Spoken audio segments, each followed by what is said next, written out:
The chilling mechanical sound shattered the silence and darkness. What is that sound? Shen Yuan lay in the coffin, abruptly opening his eyes, the stench of decay mingling with the iron tang of blood assaulting his nostrils. Countless unfamiliar memories erupted in his mind in an instant. Shen Yuan quickly realized that he had traversed realms. And moreover, he had found himself within a coffin. Yin Yuan, the bride of deception? Or perhaps a stunningly beautiful woman? What kind of folklore is this? After hastily sifting through the memories in his mind, he discovered that he was in a world where strange tales had awakened, known as the human realm. Upon turning 18, each individual would be randomly assigned a horror tale dungeon every week. Those who refused to participate would be obliterated. Only players who obediently engaged in the horror tales would have a glimmer of survival. Is it really this exhilarating right from the start? So I am currently lying in a coffin? Shen Yuan instinctively moved his body. However, he inadvertently brushed against a piece of ice-cold satin. His heart clenched violently, and a chill coursed through his veins.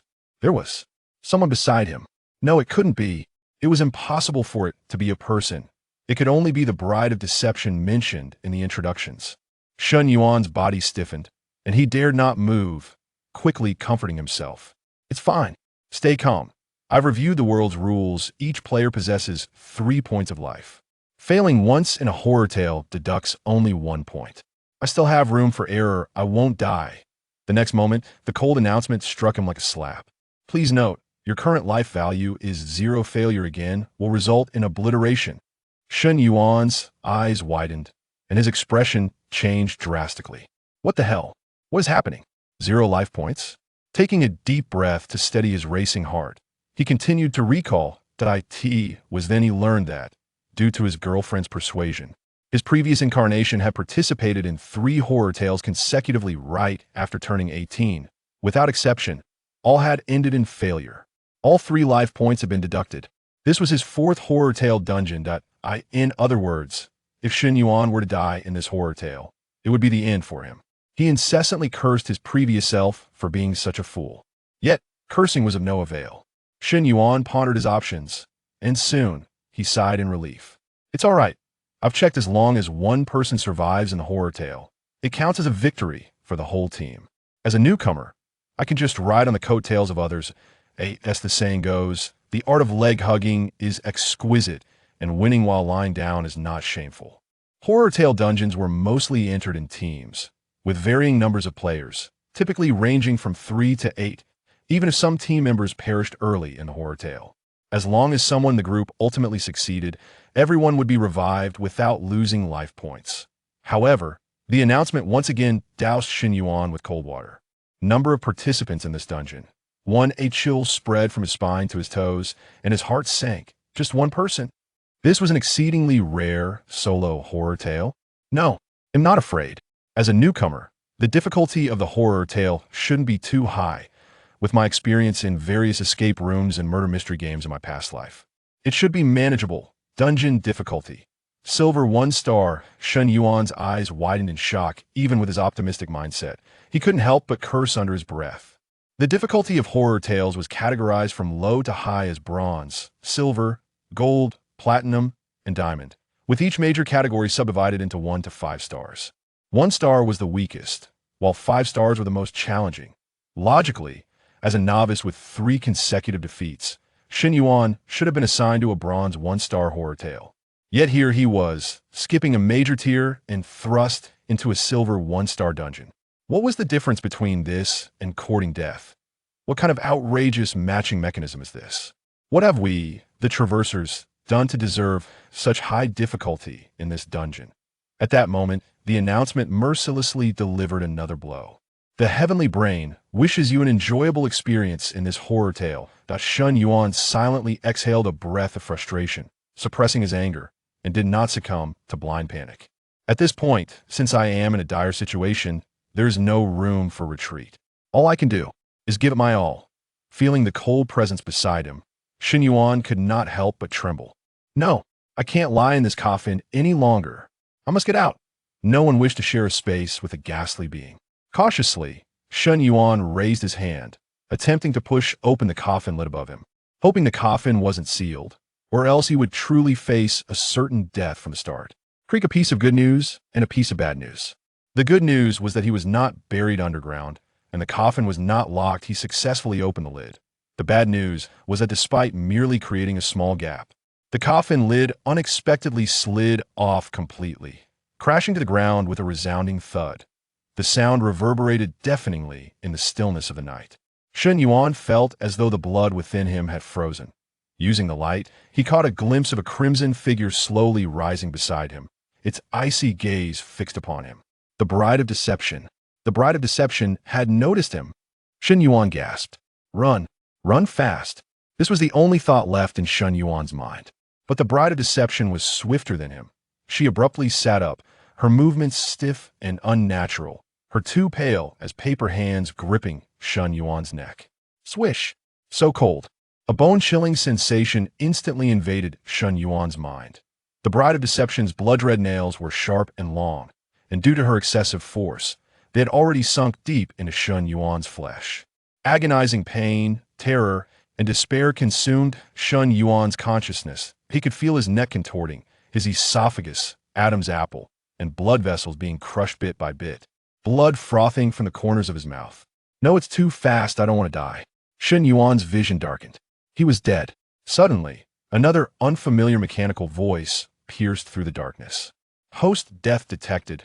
Welcome to the Underworld Card Lottery Bureau. Congratulations on successfully awakening the Death Card Lottery System Beginner Edition in his consciousness. Shen Yuan stared blankly at the golden card pack materializing in the void. The pack was torn open, revealing 10 gray cards. When a host dies in a horror tale dungeon, they will be immediately revived and gain 1 draw opportunity. Current remaining revival opportunities 999. Please note, the current Death Card Lottery System is a beginner version. Upon successfully completing this round of card pack drawing, the system will upgrade total cards in this round. 10 drawing in progress. One of the gray cards was flipped over, glowing with a vibrant green light. Congratulations on obtaining Regrade skill card, Death Skip. Shen Yuan was initially taken aback, but soon elation surged within him. It was the system. We are saved. Shen Yuan quickly analyzed the system's functions. I can resurrect infinitely within the horror tale dungeon, and after reviving, I can draw cards for rewards. Then I shall be invincible. He eagerly examined the Regrade skill card he had just drawn. Death Skip type, skill card grade. Our function allows one to skip the process of death, enjoying a painless demise the shadows of dread and fear dissipated from. Shen Yuan's heart, and with a sudden burst of energy, he sprang from the coffin, exuberantly exclaiming, "What a marvelous treasure! Even if one possesses the ability to resurrect infinitely, the anguish of death remains ever present in time. This torment would surely take a toll on one's psyche. This skill card liberates him from such concerns, allowing him to revel in the ecstasy of death. Die once, draw a card. What a thrill! Moreover, this system is merely in its novice phase. One wonders how it will evolve in the next round. Will it become even more formidable? It seems imperative for him to seize the moment and embrace death a few more times." Chapter 2. Wedding Dress. Bodice. No peeking. Another one has perished. Through the crimson veil, the ghostly bride could distinctly see Shen Yuan's neck twisted and blood spewing forth. She exhibited no reaction. Countless players had met their demise at her hands, yet none had been as foolish as Shen Yuan. In the realm of eerie tales, exercising caution is paramount. Yet this individual had audaciously thrust open the coffin lid with a loud crash, rousing her from her slumber. If he was not to die, who else would? The ghostly bride was known as Tang Li, hailing from the 100 Eerie realm. This realm and the human realm existed as independent worlds, each with entirely different circumstances. The Eerie Tale dungeon served as a transient interstice between the two realms. The inhabitants of the human realm participated in the dungeon with the aim of survival, while the specters from the 100 Eerie realm sought to kill as many as possible, feeding on the despair of their victims to augment their strength. Tang Li was poised to rise from the coffin, eager to conclude her day's work, with plans to indulge in the recently popular Mangpa soup snail noodles that evening. However, suddenly, her body was inexplicably compelled to lie back down. This was the power of the rules. What was happening? Had that human not already perished? Why was there still a force of rules at play? Tang Li was bewildered. She had never encountered such a situation before. The rules of the Eerie Tale dungeon had forcibly pinned her back into the coffin, rendering her immobile. This was a limitation of the dungeon. Due to the vast power disparity between humans and specters in the dungeon, a specter could only kill if a human violated certain rules. Shen Yuan had just transgressed the rule of silence at midnight. In the next moment, a more horrifying scene unfolded before Tang Li's eyes. Shen Yuan, whose neck had been twisted into a pretzel, suddenly moved again. His neck instantly restored itself, and the discarded corpse returned to the coffin as if nothing had transpired. Was this resurrection? Or perhaps a reversal of time? Tang Li gasped internally. Such a power was exceedingly rare. She could scarcely believe it manifested in such a worthless individual. Tang Li was aware that players from the human realm could change classes after successfully completing a dungeon, gaining various abilities thereafter. Truly a waste of talent. Nevertheless, she was curious to see how long he could endure. No sooner had she thought this than Shen Yuan exclaimed in delight and sprang up. Tang Li felt the power of the rules diminishing from her. She could kill once more. With a sneer, she mused. It had been a long time since she had encountered such a refreshingly naive fool. Before Shen Yuan could turn around, that familiar icy sensation once again graced his neck. Here it comes. So soon. Shen Yuan realized he was about to die again. Fear not. He could resurrect. Yet soon, he came to a realization. Even if he could resurrect infinitely, if he could not clear the eerie tail dungeon, would he not be eternally trapped here? In both instances, Shen Yuan had met his demise the moment he revealed himself. The dungeon's narrative had not progressed one iota. This would not do. He needed to search for clues. Thus, Shen Yuan's peripheral vision swiftly scanned his surroundings. Finally, just as the screen darkened once more, he caught sight of the coffin lid lying nearby. On it, in vivid crimson, a message was scrawled, "Silence at midnight." Shen Yuan found himself at a loss for words. What the hell? How could anyone see this phrase in the pitch-black coffin? Simply pushing open the lid would inevitably create a noise, and by then, it would be too late to read the warning. In the next instant, darkness enveloped him once again. He had died once more.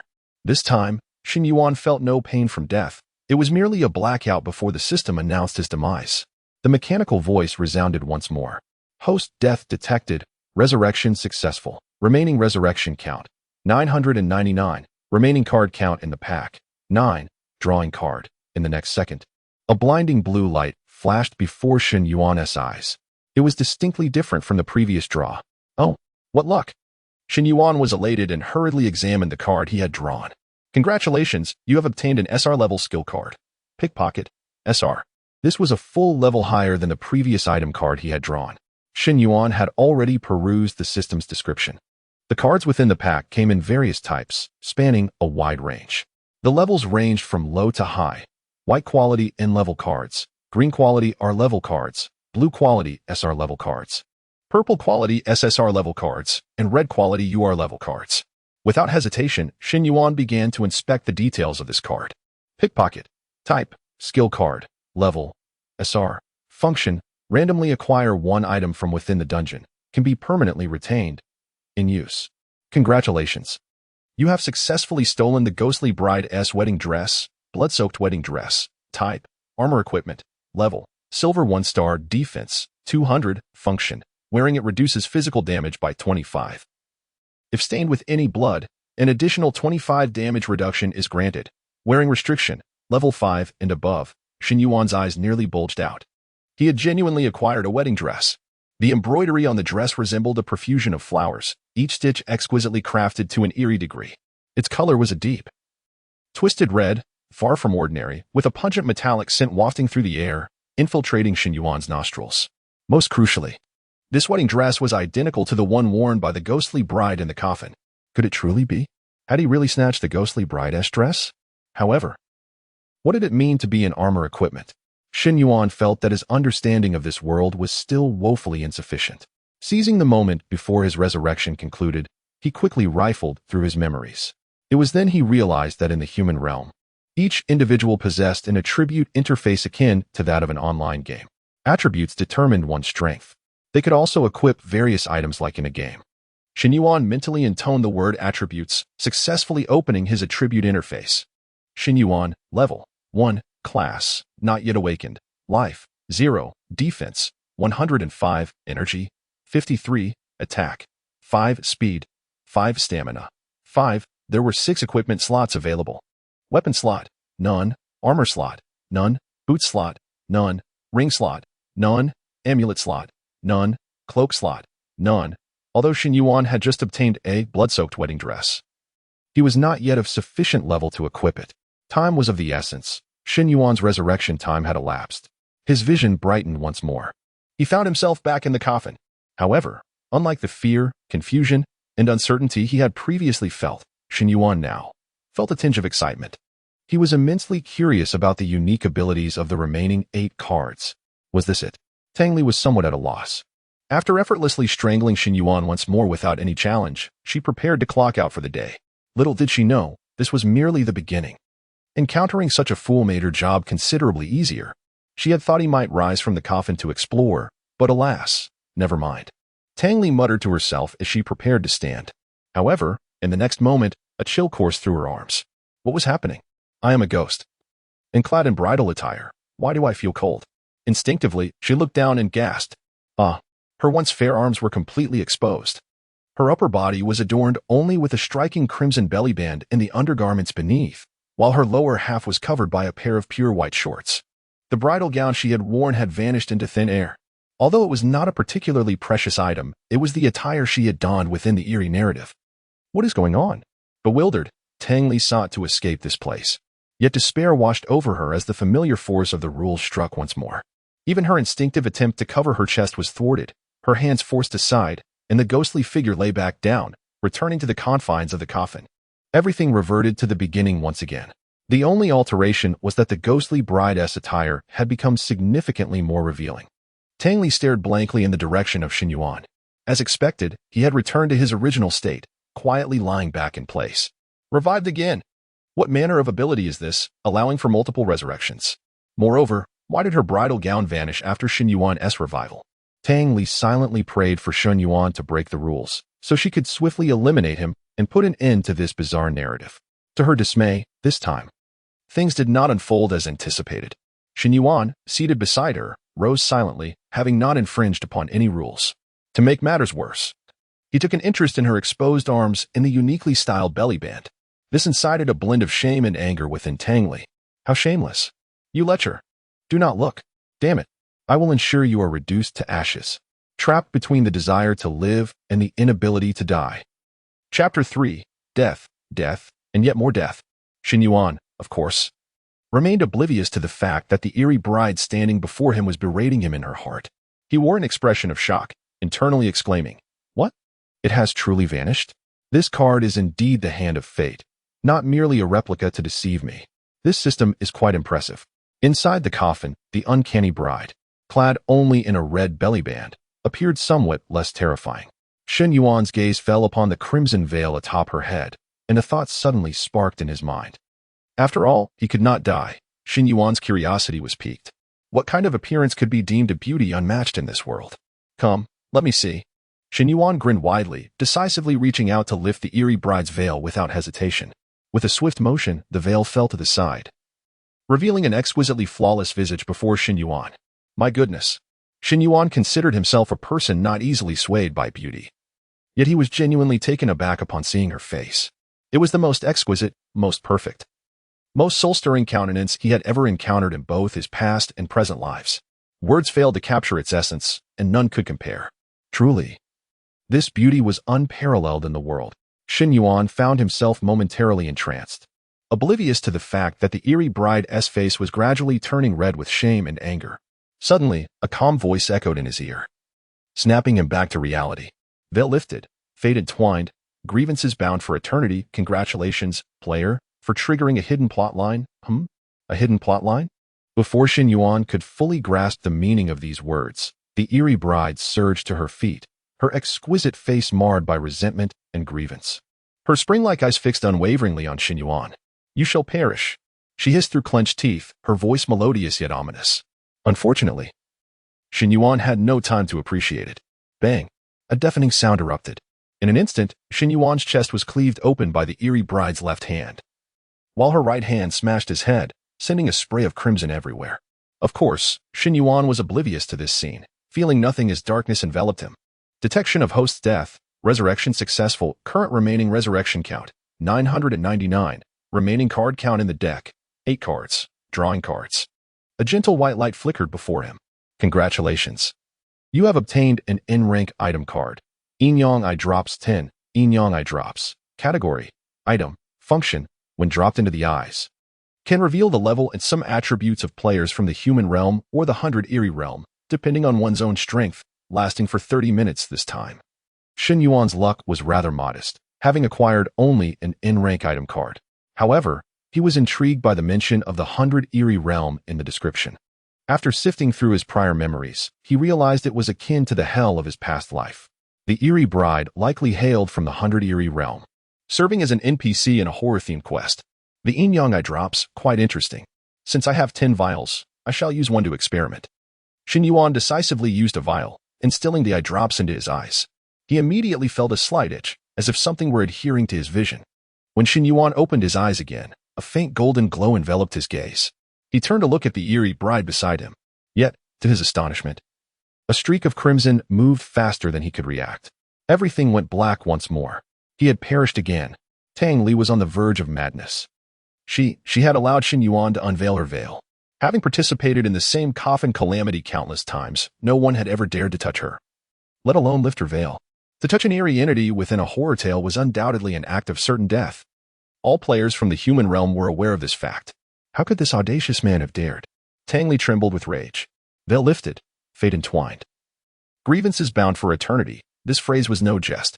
Within the 100 Eerie realm, numerous taboos existed, and countless eerie beings dared not transgress them. Among these was the binding of fateful ties. Such occurrences had not been witnessed in ages. When she first took on the same coffin calamity, an eerie had warned her. However, she remained uncertain of the horrifying consequences of this taboo.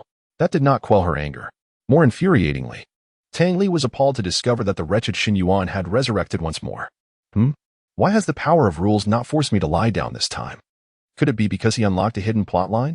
Without time to ponder further, thin lines of blood shot forth from Tang Li's fingertips, swiftly wrapping around Shen Yuan's neck, tightening instantaneously. Die for me. The sensation of suffocation was excruciating. Tang Li intended to make Shen Yuan suffer immensely. Yet, to her surprise, Shen Yuan exhibited no reaction, his expression unchanging as he allowed the bloodlines to tear at him. The absence of Shen Yuan's pleas for mercy greatly displeased Tang Li. Shen Yuan met his demise once more. Yet, Tang Li showed no signs of easing her wrath. Her chest rose and fell with agitation as her beautiful eyes fixated on Shen Yuan's lifeless form, fearing he might once again return to life. Having traversed various horror-themed quests for years, she had never encountered such a formidable opponent. Time passed, and seeing Shen Yuan's body remain still, she finally thought, had he truly died? Before she could finish her thought, a scene of despair unfolded before her. Shen Yuan had returned to his original state. Tang Li's eyes blazed crimson once more, her heart swelling with rage, grievance, and helplessness. No, you shall continue to die. Her fingertips elongated madly, sharp as they aimed for Shen Yuan's eyes, piercing through his skull. The crucial part was that, after piercing, one did not die immediately. They could even feel the sharp nails scraping against their brain. It was a soul-crushing agony, one no being could endure. Tang Li vividly recalled the last time she had employed this tactic. The human scream still echoed in her memory. Yet, why was this Shen Yuan silent? Detection of host's death. Resurrection successful. Current remaining resurrection count, 999. Remaining card count in the deck, 7 cards. Drawing cards. Congratulations. You have obtained R-rank item card. Corpse Oil Candle 3. Corpse Oil Candle. Category, Item. Function, seals off a 10-meter radius for 10 minutes. No one or eerie may leave unless the user dies or the user actively cancels the effect. Shen Yuan stroked his chin, observing the R-rank item card, and remarked, though it is R-rank, it seems somewhat lackluster. I shall hold on to it for now. With renewed enthusiasm, Shen Yuan prepared to attempt probing the Eerie Bride's attributes once more. However, this time, even before he opened his eyes, the system's voice resonated again. Detection of host death. Resurrection successful? What is happening? I haven't even opened my eyes, and yet I have perished? It didn't take long for Shen Yuan to comprehend the situation. Damn.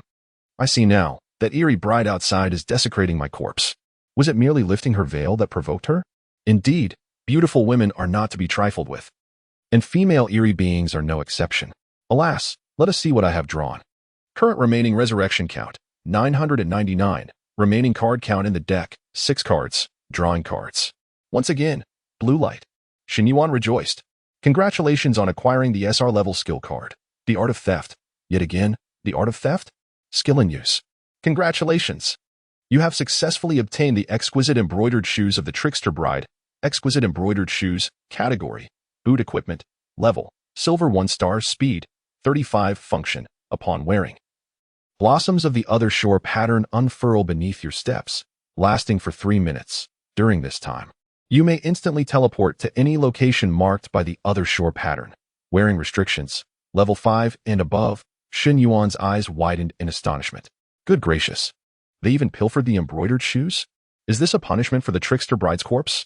Gazing at the delicate shoes in his hand, Shen Yuan couldn't help but question whether he could truly wear them. Regardless, his level was insufficient, so he decided to stow them away in his bag. Aside from the attribute interface, all players in the human realm possess a 6/6 backpack, capable of accommodating a maximum of 36 distinct items, with identical items stacking up to 99. At present, Shen Yuan had already utilized 4 slots. As the darkness faded, Shen Yuan revived once more. This time, he was greeted by a heart-wrenching scream. Shen Yuan quickly turned his head, only to meet an untimely demise again. Once more, he had perished. However, this time he was able to discern the attribute panel of the Trickster Bride. Name, Tangli. Current character, Trickster Bride, Tangli. What a melodious name. Shen Yuan mused silently as he continued to peruse.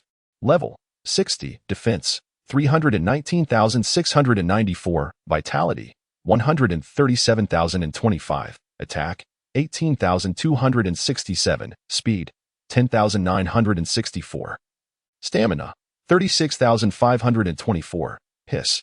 Shen Yuan inhaled sharply. Such terrifying attributes. No wonder he was utterly powerless before the Trickster Bride. Alas, even overwhelming attributes were of little consequence. Shen Yuan chuckled lightly, remaining nonchalant. Detection of host's death. Revival successful. Remaining revival attempts, 999. Remaining cards in the card pack. 5. Drawing cards. Congratulations on acquiring in-level experience card 1. In-level experience card. Function. Grants 100 experience points upon use, without a moment's hesitation. Shen Yuan decisively utilized it. Ding dong, a voice distinct from the system's echoed. The system's voice was somewhat hoarse, reminiscent of a male's, while this voice was softer, akin to a female's, similar to the one that initially announced the dungeon's content, referred to as the heavenly brain in the human realm. Congratulations. Player level has risen to level 2. Level up? Shen Yuan raised an eyebrow and promptly checked his attribute interface. Shen Yuan, level 2, talent, not yet awakened, life, 0, defense, 179, vitality, 84, attack, 9, speed, 8, stamina, 14, indeed, aside from the life attribute. All others had seen an increase. However, the disparity in attributes compared to the Trickster Bride was still substantial. He was hardly a fraction of her strength. After all, there was a vast difference between level 60 and level 2. Shen Yuan remained unfazed. What good is the Trickster Bride's strength? She can kill you. Effortlessly. Gradually. Chapter 4. The pear blossom, shrouded in rain, eerie collapse. In stark contrast to Shen Yuan's exhilaration, Tang Li felt a surge of anger that clouded her vision, nearly causing her to faint. To her astonishment, her shoes had vanished. Her delicate, fair feet were suddenly exposed to the air, an unsettling sensation that left her distressed. Death. She hastily concealed her small feet beneath her undergarments, one hand clutching her bodice while the other struck Shen Yuan, reducing him to a pulpy mess. Gazing at the crimson liquid pooling on the ground, Tang Li felt no thrill. Instead, a wave of terror washed over her as she continued to pound the remnants of Shen Yuan, fearing he might not die this time. How many times had it been? How many times had she taken this wretched creature's life? Yet, Shen Yuan perpetually resurrected. What kind of ability was this, allowing him to be reborn so many times? There should be a limit. This was his 5th resurrection. Even more alarming was the fact that she occasionally lost items from her possession, first her wedding gown, and now her embroidered shoes. What would be next? The dread of the unknown made Tang Li tremble uncontrollably. Why? Why was this happening? Could it be that his resurrection consumed her belongings? Tang Li whispered, her voice quivering. She yearned to escape this bizarre realm. Unfortunately, leaving this realm was impossible until the bizarre quest concluded, for both humans and the eerie alike. It was impossible, it was inconceivable. No one could be invincible to death. This creature's resurrection must have a limit. One more time. One more killing. Tang Li's eyes fixated on Shen Yuan's corpse sprawled on the ground, cowering in the corner of the coffin, trembling in fear. At that moment, Shen Yuan appeared more like a specter than she did. The unknown is forever the most terrifying. Shen Yuan opened his eyes, casually crossed his legs, and elegantly tapped on the coffin. Hey, hurry up. I'm pressed for time. He still had 4 cards left to draw and was anxious. Witnessing Shen Yuan's audacity, the eerie bride felt a foreboding sense of dread. Nevertheless, adhering to the dignity of her kind, she trembled as she manipulated the strands of blood, piercing Shen Yuan's body once more. Countless scarlet threads emerged from his pores, blood droplets falling, a horrifying sight indeed. Shen Yuan fell silent, succumbing to death yet again. Host death detected, resurrection successful. Current remaining resurrection count, 999. Remaining cards in the deck, 4. Drawing cards. A resplendent blue light surged forth. Another SR. As he beheld the azure radiance, Shen Yuan couldn't suppress his excitement. Could it be that card again? Congratulations! You have obtained an SR level item card. Sleight of hand. Indeed, it was. My old companion. Shen Yuan laughed heartily. However, if his memory served him correctly, the eerie bride seemed to have nothing left to steal. In use. Congratulations, successful acquisition. Congratulations. You have successfully obtained the eerie bride's cursed infant bodice. Shen Yuan nearly spat out his soda. Surely, he hadn't misread? A bodice? Had he actually stolen this? No way. Cursed infant bodice, category, cloak equipment, level, silver 2-star, defense, 100, attack, 5 speed, 10, stamina, 10, function, absorbs curse type attacks and nurtures a ghostly infant, requires sufficient curse type attacks, cost. The ghostly infant's power cannot exceed that of the wearer. Otherwise, the infant will devour the host. Wearing restrictions, level 5 and above, Shen Yuan gazed down at the soft bodice that had mysteriously appeared in his hands, his jaw nearly dropping in astonishment. The chilling sensation of the red bodice spread through his palm. This must be the eerie bride's temperature, he mused. Yet, that was of little importance. What mattered was that this bodice's function was to nurture a ghostly infant. Moreover, its quality surpassed that of the previous 2 pieces of equipment, being a silver 2-star. The attribute enhancements were significantly superior. What a remarkable find. In my past life, I didn't even have a romantic partner, yet here in this bizarre realm, I was directly starting to nurture a son? Cough, cough, how intriguing. Shen Yuan grinned widely. He gradually realized that the surprises this eerie world offered were boundless. He had even begun to develop a fondness for this strange realm. While Shen Yuan thrived in this bizarre narrative, Tang Li found herself in utter despair. She had lost her bodice. Beneath it, her upper body was clad only in a single undergarment. Tang Li's face flushed crimson, and with quick reflexes, she covered herself with a red veil. No, no. Tang Li was truly terrified. Each time Shen Yuan perished, her belongings began to vanish. If this continued, would she be left without any clothing? Although she was an eerie being, she still had her pride. Even spirits couldn't roam naked. At this moment, her gaze towards Shen Yuan was filled with fear, completely erasing her previous aloofness and ferocity. Tears cascaded down her cheeks, engulfed by endless grievances. There was no need for such bullying of an eerie being. Sob, sob, sob. Tang Li huddled in the corner of the coffin, too frightened to even move. Shen Yuan opened his eyes, exuding a sense of leisure, and politely remarked, as usual, thank you. He was still waiting for the eerie bride to eliminate him so he could continue drawing cards. After a while, there was still no sign of action, and Shen Yuan remained alive and well. Puzzled, he turned to look. He found the eerie bride cowering in the corner, her upper half obscured by a red veil, her feet tucked beneath her undergarment, head bowed, trembling. Shen Yuan frowned and posed a series of queries. Hey, what are you doing? Get to it. What are you waiting for? Listen, is this something a human should ask? The eerie bride was suddenly so frightened that she shook her head vigorously, more fervently than a rattle drum. I won't kill you anymore. I'll tell you how to clear the quest. Hurry up and finish the quest. Shen Yuan was taken aback. What was happening? An eerie being was pleading for mercy? Not like this, buddy. Isn't the narrative a bit off? If she didn't kill him, how could he draw cards? He had already inquired with the system. And prior to the start of each bizarre narrative, a card pack would be randomly selected. The number of cards in the pack was also random and limited to the current quest. If he cleared it now, those remaining 3 cards would be lost forever. Shen Yuan was not about to let that happen. No, please don't spare me. You're an eerie being. How can you just wash your hands off killing and say you won't do it anymore? You must have some responsibility as an eerie being. Desperation surged within Shen Yuan as he abruptly stood up and moved toward the eerie bride, attempting to persuade her to return to her sinister ways. However, his actions evidently terrified Tang Li. In her eyes, Shen Yuan had become the most fearsome entity in existence. She shrank back even further, clutching the red veil tightly, her entire being trembling uncontrollably. "Why you? Don't come any closer," Tang Li shouted, her voice trembling. Hearing this, Shen Yuan felt a thrill of delight. The eerie bride was now threatening him. If he approached, she would surely be so enraged that she would kill him immediately. Thus, Shen Yuan had no intention of stopping, continuing to advance toward the corner of the coffin. "Come on, kill me. Hurry. Where are those blood threats? Your claws?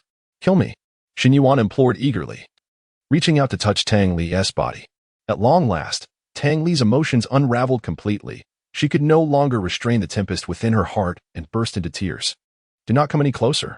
I implore you, please. Just consider my plea. Do not die. I was wrong. I should not have taken a life, especially not yours. I can truly reveal to you the way to triumph. Trust me. I will guide you to victory. Please, leave quickly. I beg you. Spare me." Sob, sob, sob. Shen Yuan stood completely bewildered, rooted to the spot. Why? Why is she still crying? What on earth is happening? Why does it seem she is more terrified than I am? Is my appearance truly that frightening? He touched his own face, sinking into a deep self-doubt, rubbing his head. He promptly crawled out of the coffin, seeking a mirror to gaze upon his reflection. With his flowing black hair, striking brows, and fair complexion, not a single blemish marred his skin. He was undeniably handsome. Indeed, quite dashing. Thus, my appearance cannot be the cause. Shen Yuan sighed in relief. However, upon turning around, he discovered that Tang Li was still weeping uncontrollably, leaving him in a state of helplessness. It seemed that relying on this female ghost was not an option for the time being. Yet, he could not afford to forsake the opportunity to draw cards. Furthermore, the system could only evolve once the entire card pack was exhausted. What to do? Suddenly, Shen Yuan's gaze fell upon the kitchen in the room, and an idea struck him. Aha! If the ghost would not kill him, then perhaps he could take his own life instead. After all, the system had not stipulated that one must be killed by a ghost to draw cards. Taking matters into his own hands, he thought, would ensure his sustenance. Chapter 5, Divination, Secrets, SSS Rank. Inside the coffin. Though Tang Li wept inconsolably, she remained vigilant, keeping a close eye on Shen Yuan's movements. Initially, when she observed him distancing himself, a sigh of relief escaped her lips as she silently urged him onward. Hurry, complete the challenge. Once he succeeds, this ordeal will come to an end. This is a dark chapter one wished to seal away for a lifetime. Absolutely. I must not allow any specter to witness this. Thankfully, she had opted against live streaming this time, her final stroke of fortune. In the 100 Spectres realm, the supernatural entities could broadcast their eerie tales for others to witness, learn from, and earn specter coins. This form of live streaming was quite popular. Many entities derived pleasure from watching their peers torment humans. Tang Li, a high-tier specter in this realm, boasted an impressive win rate in the eerie challenges, amassing millions of specter followers. Unlike humans, specters faced no mortal peril, regardless of their failures in these challenges. Thus, to them, participating in such torment was merely a job, a pastime, a source of amusement. Prior to entering the eerie challenge today, Tang Li had caught a glimpse of Shen Yuan's historical performance. 3 matches, 0 victories, of first-level novice's statistics were glaringly dismal, instantly extinguishing her interest. She had never encountered a player of such lowly rank. Clearly, he was inept. How dare such a wretch enter a silver 1-star challenge seeking death? The trend of one-sided slaughter had waned in the 100 Spectres realm, with no specter willing to watch it unfold. Hence, she had planned for a swift resolution without broadcasting. Little did she anticipate encountering the greatest blunder of her spectral existence here. Fortunately, it was nearing its conclusion. Tang Li wiped the tears from her cheeks and looked up to ascertain Shen Yuan's progress. If possible, she might offer him another hint. However, what she beheld next left her utterly horrified and despondent. Shen Yuan, with a grotesque grin, emerged from the kitchen wielding a kitchen knife, and in an instant, he aimed it at his own neck. Tang Li was dumbfounded. She could hardly believe her eyes. "What are you doing?" she exclaimed in shock. Yet Shen Yuan paid no heed to the ghostly girl. "What am I doing? Can't you tell? I'm committing suicide." What Shen Yuan had not anticipated was that ending his life would not be as simple as he thought. He first needed to shatter his own defense value. to inflict harm upon himself. Understanding dawned upon him as he murmured, "Ah, I see. This defense value is akin to a shield."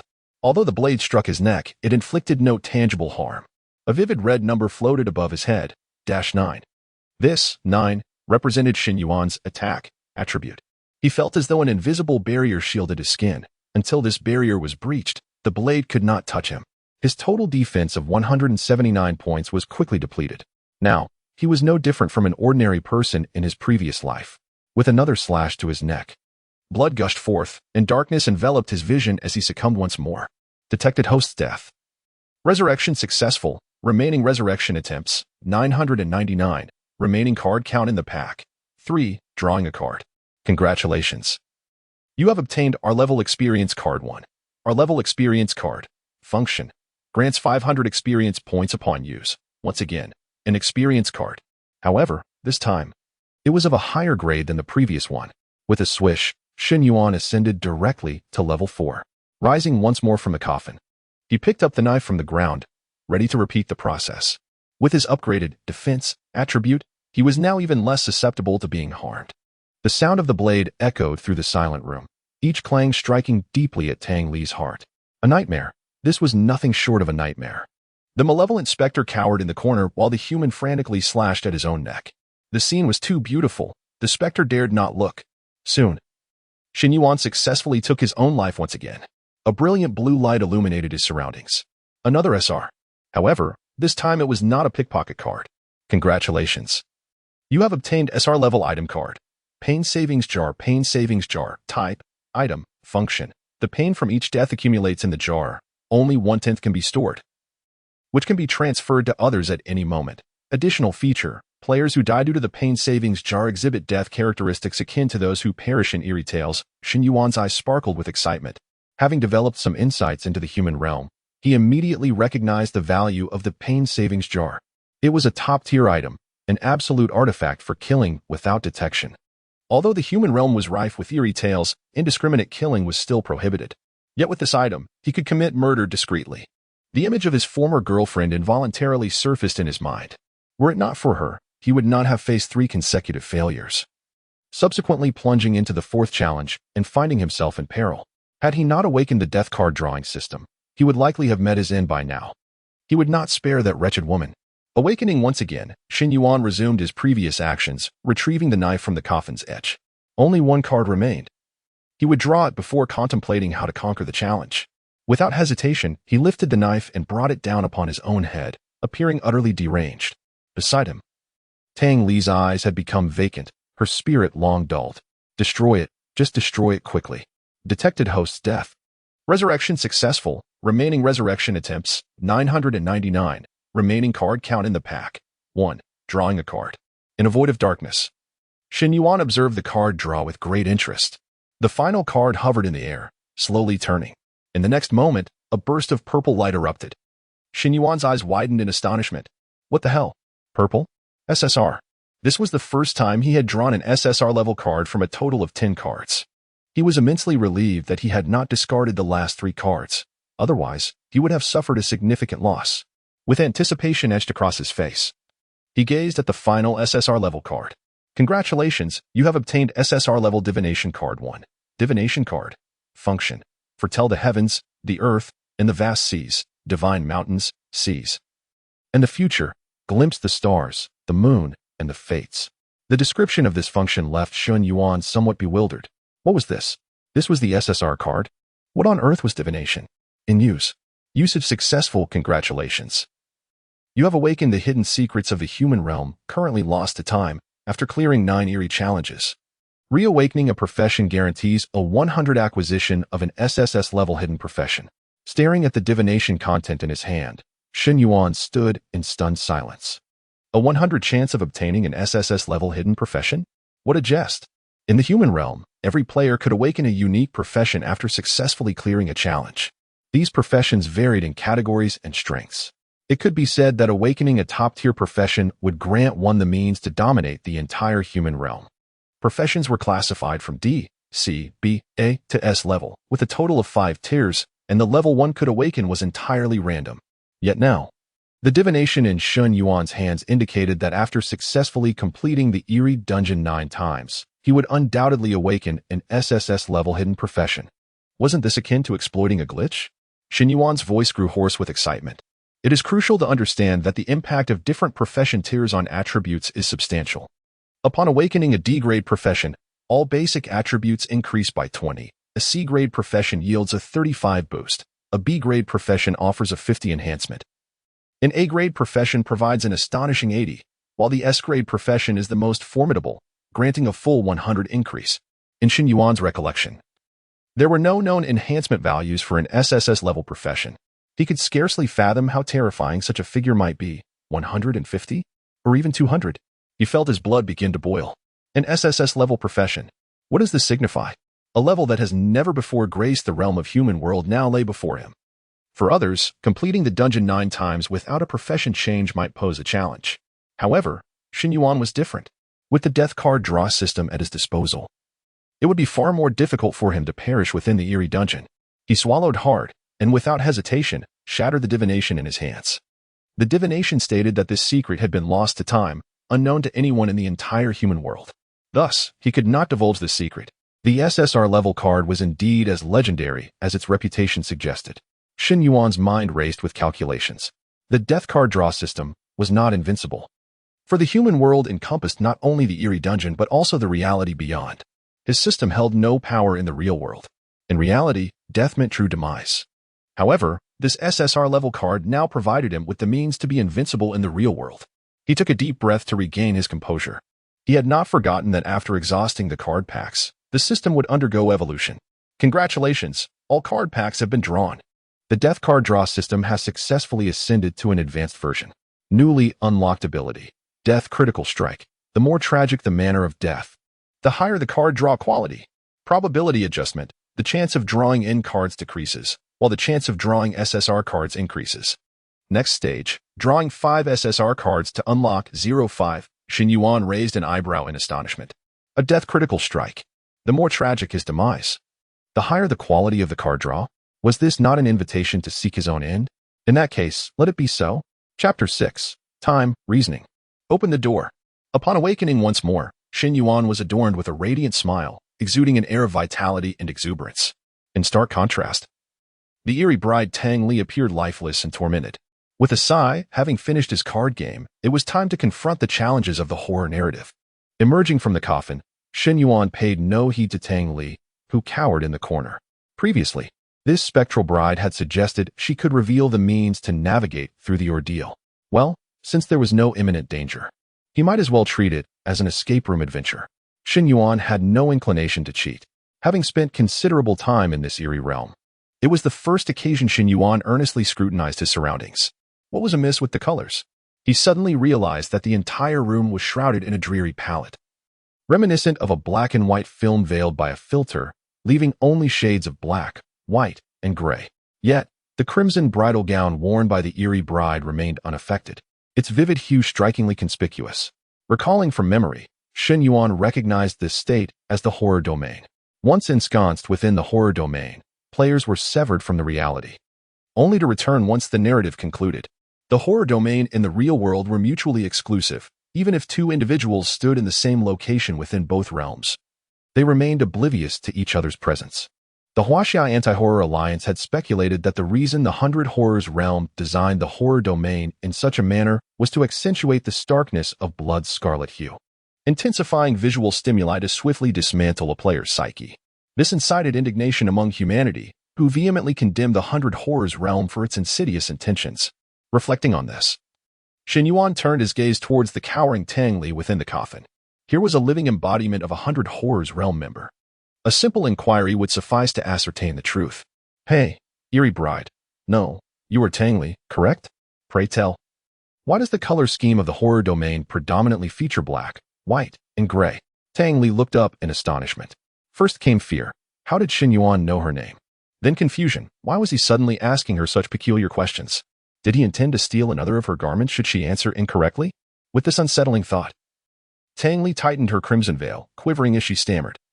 Because the principle behind the formation of the horror domain is to create a projection of the 100 Horrors realm within the human world. As for why this projection is monochromatic, we are uncertain. Perhaps it is a conflict between the two realms? Suppressing a chuckle, Shen Yuan nearly burst into laughter. It seemed that the Alliance's speculations were merely fanciful fabrications akin to a reading comprehension exercise. Redirecting his attention, Shen Yuan continued to survey his surroundings. He found himself in his own home, albeit with an odd disarray of items as if someone had previously searched for something. The coffin lay conspicuously in the center of the living room. Undeterred, he casually took a seat on the sofa and commenced his contemplation. His only clue was the narrative's introduction. It is said that someone sought a spectral bond at midnight, unexpectedly encountering the eerie bride, extracting the first piece of information. Midnight. Might this horror narrative be tied to time? If he could merely endure until a certain hour, the tale would naturally conclude. Shen Yuan quickly glanced at the clock on the wall, only to discover it remained motionless. Had it broken? He then lowered his gaze to his wristwatch, which, like the clock, was eerily frozen at 12 o'clock. Checking his phone yielded the same result. It appeared his line of reasoning was flawed. The likelihood of both a watch and a phone malfunctioning simultaneously was exceedingly low. Shaking his head, he refused to succumb to despair and continued pondering. Meanwhile, within the coffin, Tang Li timidly raised her head, noticing Shen Yuan muttering to himself on the sofa. After listening intently for a while, she realized he was actually deducing a way to progress through the narrative. This revelation stirred a flicker of excitement and relief within Tang Li. Finally, an end might be in sight. Eager to expedite the conclusion of her torment, Tang Li resolved to assist Shen Yuan, despite the absurdity of the notion. It had never been known for a spectral being to aid someone in navigating through such trials. Yet, she was beyond caring. She merely wished for the horror narrative to conclude. I can tell you how to proceed. You just need to. Tang Li mustered her courage to speak. To her surprise, Shen Yuan promptly shook his head. Thank you for your kindness, but I do not require assistance. With that, he returned to his contemplative state. Dismissing her entirely, Tang Li's lips parted slightly, hesitant to voice another word. What an odd individual. He turned down the opportunity to receive guidance on navigating the challenges. Pouting, she resolved to disregard it. As long as Shen Yuan ceased his relentless revivals and refrained from stealing her garments, she would be content. However, merely sitting in contemplation proved insufficient. Shen Yuan rose from the sofa, determined to search the surrounding rooms for any clues. The entire dwelling comprised 3 bedrooms and a living room, yet curiously, one of the rooms was locked. The kitchen and bathroom had been opened from the start, while the master and guest bedrooms were ajar, easily accessible with a gentle push. Only the innermost bedroom remained firmly shut. Shen Yuan struggled to recall the purpose of that room, but could only remember 4 words. Do not approach. His previous self seemed highly averse to entering that space. To gain entry, he would have to force the door open, but perhaps it was unnecessary. After a moment's contemplation, he refrained from acting. He had not forgotten that one of the rules of this horror narrative was silence at midnight. Due to this rule, he had already perished twice. If progression required breaking down a door, it would inevitably create noise, rendering it a fatal path for other players attempting to navigate the narrative, temporarily bypassing the locked bedroom. Shen Yuan continued to inspect the other rooms, but found nothing amiss. Just as he began to feel despondent, his gaze fell upon the front door. Who said this horror narrative was confined solely to his own room? It was he who had been narrow-minded, constraining his thoughts. With determination, Shen Yuan strode towards the door, attempting to turn the doorknob. The door truly opened. Yet, the scene beyond elicited a sharp intake of breath from Shen Yuan. Chapter 7. Clearing the game. The celestial brain, in claiming the top spot outside Shen Yuan's home, the corridor walls were ominously plastered with grotesque graffiti. You dog, pay back what you owe. May the entire family of this despicable debtor perish. Die, die, die, die, die. The door, the walls, and the floor bore these horrifying inscriptions, evoking a visceral reaction. However, the writing was a pallid gray. It seemed these words were not brought over from the realm of 100 horrors, but were originally present at my doorstep. What transpired in the life of my predecessor, who had fled after incurring debts? Shen Yuan rubbed his temples. Overwhelmed by a chaotic torrent of memories, he resolved to clear the horror narrative before delving into the tumultuous history of his family. This might be connected to the locked bedroom as well. Ignoring the scrawled words on the wall, he continued to survey the corridor. The stairways above and below were shrouded in shadows, and an invisible barrier thwarted his passage. It appeared that the area of the horror narrative was confined to this floor. Given that he could not ascend or descend, and was not restricted to his home, the answer became evident. Shen Yuan's piercing gaze swiftly shifted to the door across the way. The door was an ominous black, distinctly unlike that of an ordinary household. There were no couplets, no blessings, not even a peephole. It was in a state of complete closure. Something was amiss, profoundly so. Shen Yuan inhaled deeply and stepped toward the foreboding black door. Although he was acutely aware that he would not perish, the fear of the unknown lurked in his heart, a sentiment not easily vanquished. This was why individuals could feel trepidation despite knowing haunted houses were merely fabrications. Soon, Shen Yuan approached the pitch-black door. Lacking a doorknob, he decided to push it gently with his hand. The moment his fingers grazed the door, a bone-chilling cold surged from his fingertips to his very marrow. How frigid! It was even colder than Tang Li's hand. Shen Yuan exerted force, pushing the door open. It was not locked. With a creaking sound, he entered into an abyss of darkness, enveloped in eerie silence. Shen Yuan squinted, refraining from rushing inside. Instead, he returned home to retrieve his mobile phone, using its flashlight to illuminate the space. In the realm of 100 horrors, communication with the outside world was impossible. However, basic functionalities remained unaffected. Shen Yuan directed his phone's beam into the room across the way, gasping at the sight that unfolded before him. Normally, the layout of that apartment should mirror his own, a 3-bedroom unit. Yet, this room was completely encased in red bricks, leaving only a narrow space. At the center of this space lay an ominous coffin. Another coffin? Was this truly a tomb? Shen Yuan raised an eyebrow. At that moment, a suspicion formed in his mind. He hastened toward the coffin and flung open its lid. Indeed, there lay a corpse within, judging by its state of decay. This body had likely been deceased for quite some time, emitting a foul stench. It is said that someone once sought a ghostly union by lying in a coffin at midnight and unexpectedly encountered a malevolent bride. It seemed the key to clearing the narrative was encapsulated in the phrase, to lie alone. If he were to recline in this coffin, he would not be alone, as another corpse already occupied the space beside him. Shen Yuan paused, abruptly recalling the strange sound that resonated in his ears when he lifted Tang Li's veil. Lifting the veil, a ghostly bond forged, grievances entwined for eternity. What could this mean? Initially, it was only after he made a sound that the malevolent bride, Tang Li, would be activated to attack him. After he lifted the veil, even in silence, she could still eliminate him. This was likely the consequence of unveiling the veil. Ordinary players would undoubtedly perish, yet regrettably for them, he was no ordinary player. Shen Yuan dismissed further contemplation, pushing the corpse beneath the coffin, and stepped into it himself. True to his expectations, time resumed its flow the moment he entered the coffin. Both his watch and phone began to change. Shen Yuan's conjecture was correct, and a triumphant expression crossed his face. A silver tier 1-star horror narrative, is that all there is to it? Of course, while he jested, he understood that it seemed simple because he possessed the death lottery system. Without this system, he would not survive 10 seconds in the horror narrative and would have been swiftly eliminated at the outset, even if he somehow managed to escape. Navigating the room without making a sound would prove exceedingly challenging. He must not grow complacent. Midnight spanned from 11 p.m. to 1 a.m., and it was now midnight. He only needed to endure for one more hour to clear the narrative. Shen Yuan pinched his nose, murmuring in a defeated tone, "It must be said." The odor emanating from this coffin was quite repugnant. This realm of 100 horrors seemed intent on repulsing him, even after discovering the means to clear it. Shen Yuan decided to close his eyes and wait patiently for time to elapse. Tianfu Garden 301, Shen Yuan's home. In the living room, Tang Li watched as Shen Yuan climbed into the coffin, exhaling a sigh of relief. Yet, the more she contemplated, the more astonished she became. This fellow had truly found the means to clear the narrative himself. Moreover, he had done so with remarkable speed. The entire process was exceedingly smooth. Excluding the time wasted upon his earlier resurrection, Shen Yuan had successfully cleared the challenge in under 10 minutes.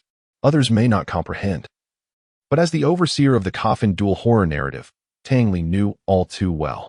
Shen Yuan's achievement was nothing short of terrifying. It was important to note that the clearance rate for the coffin duel narrative was below 20.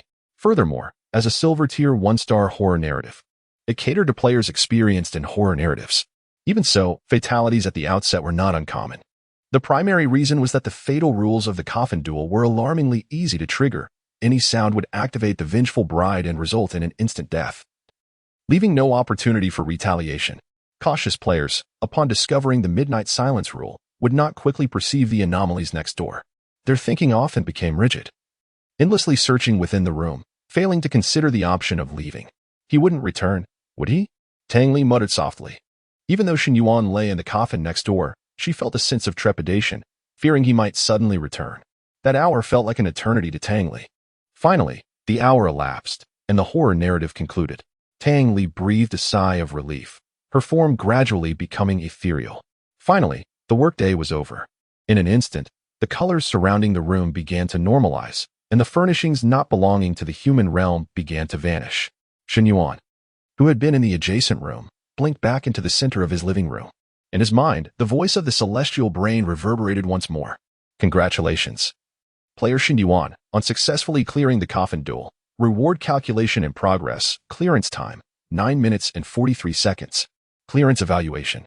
SSS grade. Congratulations. Your clearance time and evaluation surpassed 100 of other players in the same narrative, successfully claiming the top spot on the coffin duel leaderboard. The leaderboard rewards are as follows. 1. Random silver tier equipment 3. 2. Gold coins 10, 000. 3. Triple experience points totaling 900. All rewards have been allocated to your inventory. Chapter 8. Return, Betrayal. In the enigmatic Hui Yuzhu, Shen Yuan raised an eyebrow in astonishment. To his surprise, he was ranked first. He promptly accessed the leaderboard of the Heavenly Brain interface in his mind, locating the page for the same coffin calamity. Apart from him, the completion times of others mostly exceeded 20 minutes, with the highest evaluation merely reaching an A. Yet, his commendation stood at an SSS, the pinnacle of evaluations. Why was there such a vast disparity in the completion ratings? Surely, there should be only one way to clear this instance, so why was I awarded an SSS rating? Could it be due to my striking appearance, leading the system to grant me preferential treatment? Shen Yuan pondered, stroking his chin, and ultimately arrived at a hypothesis. It likely pertained to his revelation of the mysterious bride's secrets. After all, it was a hidden plot, in a situation that was meant to be fatal. He had miraculously survived, hence the Heavenly Brain's high score. Moreover, regarding the completion time, it probably didn't account for the time he spent dead before reviving, otherwise, it would undoubtedly exceed 10 minutes. This system is indeed considerate. Erasing the time wasted in death, quite commendable. The Heavenly Brain's announcement continued. The Heavenly Brain kindly reminds all players that any disclosure regarding the content of the supernatural instances is strictly prohibited in any form. Failure to comply will trigger divine retribution, resulting in certain death. Shen Yuan was not taken aback. The supernatural instances in the human realm numbered in the millions. And all such instances persist indefinitely, never vanishing due to anyone clearing them. Had strategies been shareable, these instances would have long ceased to pose any threat to humanity. Long ago, when the supernatural instances first emerged, someone disregarded the Heavenly Brain's warning and carelessly revealed some details, only to be struck down by divine lightning in an instant. All who heard the content were subsequently barred from entering that specific supernatural instance. From then on, everyone came to believe in the Heavenly Brain, realizing its warnings were genuine, and that it had means of monitoring them. Such methods were beyond human comprehension. No matter the form, suggestions, written words, metaphors, etc., none were permissible. The mere thought of it would invoke surveillance and punishment from the Heavenly Brain. Over time, no one dared to test their luck again. While Shen Yuan perused the leaderboard, the supernatural domain in the room dissipated entirely, returning to normalcy. I have returned to reality. Exiting the leaderboard, Shen Yuan surveyed his surroundings, releasing a silent breath. Home was still home, and the human realm remained unchanged. His traversal was genuine, not a dream. Well, no need for excessive contemplation, as the saying goes, now that I am here, I must make a mark in this world. Such an exhilarating realm. Is it not the perfect place for me? Shen Yuan murmured, plopping onto the sofa, preparing to sift through his memories once more. It seemed his previous self had endured some significant trauma, as many fragments of his memory were suppressed deep within. He must endeavor to unearth them. The more he knew, the safer he could navigate this perilous world. Shen Yuan understood that this human realm was far from the safety and peace of his past life. Every week, supernatural instances were randomly assigned, each a gamble between life and death. However, as the adage goes, fortune favors the bold. Although supernatural instances had claimed countless lives, they also bestowed attributes upon the players of the human realm. Even now, at level 4, Shen Yuan's physical prowess likely rivaled that of elite soldiers from his previous life, albeit lacking their combat skills. Just as Shen Yuan was about to close his eyes in contemplation, a familiar voice suddenly echoed from outside. "Hiling, it's about time. Let us proceed." His previously bright demeanor instantly darkened. He narrowed his eyes, directing his gaze towards the entrance. That voice belonged to Hui Yuzhu. Hui Yuzhu was the girlfriend of Shen Yuan's former self and the one who had coerced him into entering the supernatural instances 4 times. Judging by the tone, Hui Yuzhu was just outside the door, about to enter, and it seemed she was not alone. Indeed, another unfamiliar male voice followed, grumbling, "What a goddamn waste of time. I bet that guy couldn't last 3 minutes in the same coffin calamity, and now we have to wait an hour." Hui Yuzhu replied with a light laugh, her mood evidently buoyant. "What can we do? The time flow in the supernatural instances does not synchronize with the human realm, no matter how long it takes in the instance. It's always 1 hour here. You can't begrudge waiting that little?" Clunk, the key turned in the lock. Shen Yuan had lost any chance of concealment. However, he had never intended to flee. The tragic fate of his former self was undoubtedly intertwined with this woman who had nearly brought about his own demise. If Shen Yuan could not even confront his adversary, how could he claim to dominate this world of the supernatural? He was determined to discover what Hui Yuzhu had in store. Creak, the door swung open. Hui Yuzhu, with her flowing black hair, stepped into the room, her smile radiant. Yet, the moment she beheld Shen Yuan, lounging on the sofa with an air of cool detachment, her expression froze. Her smile vanished abruptly, her eyes widening in disbelief, as if she had seen a ghost. "Shen Yuan, how are you alive? I distinctly saw you enter the supernatural instance."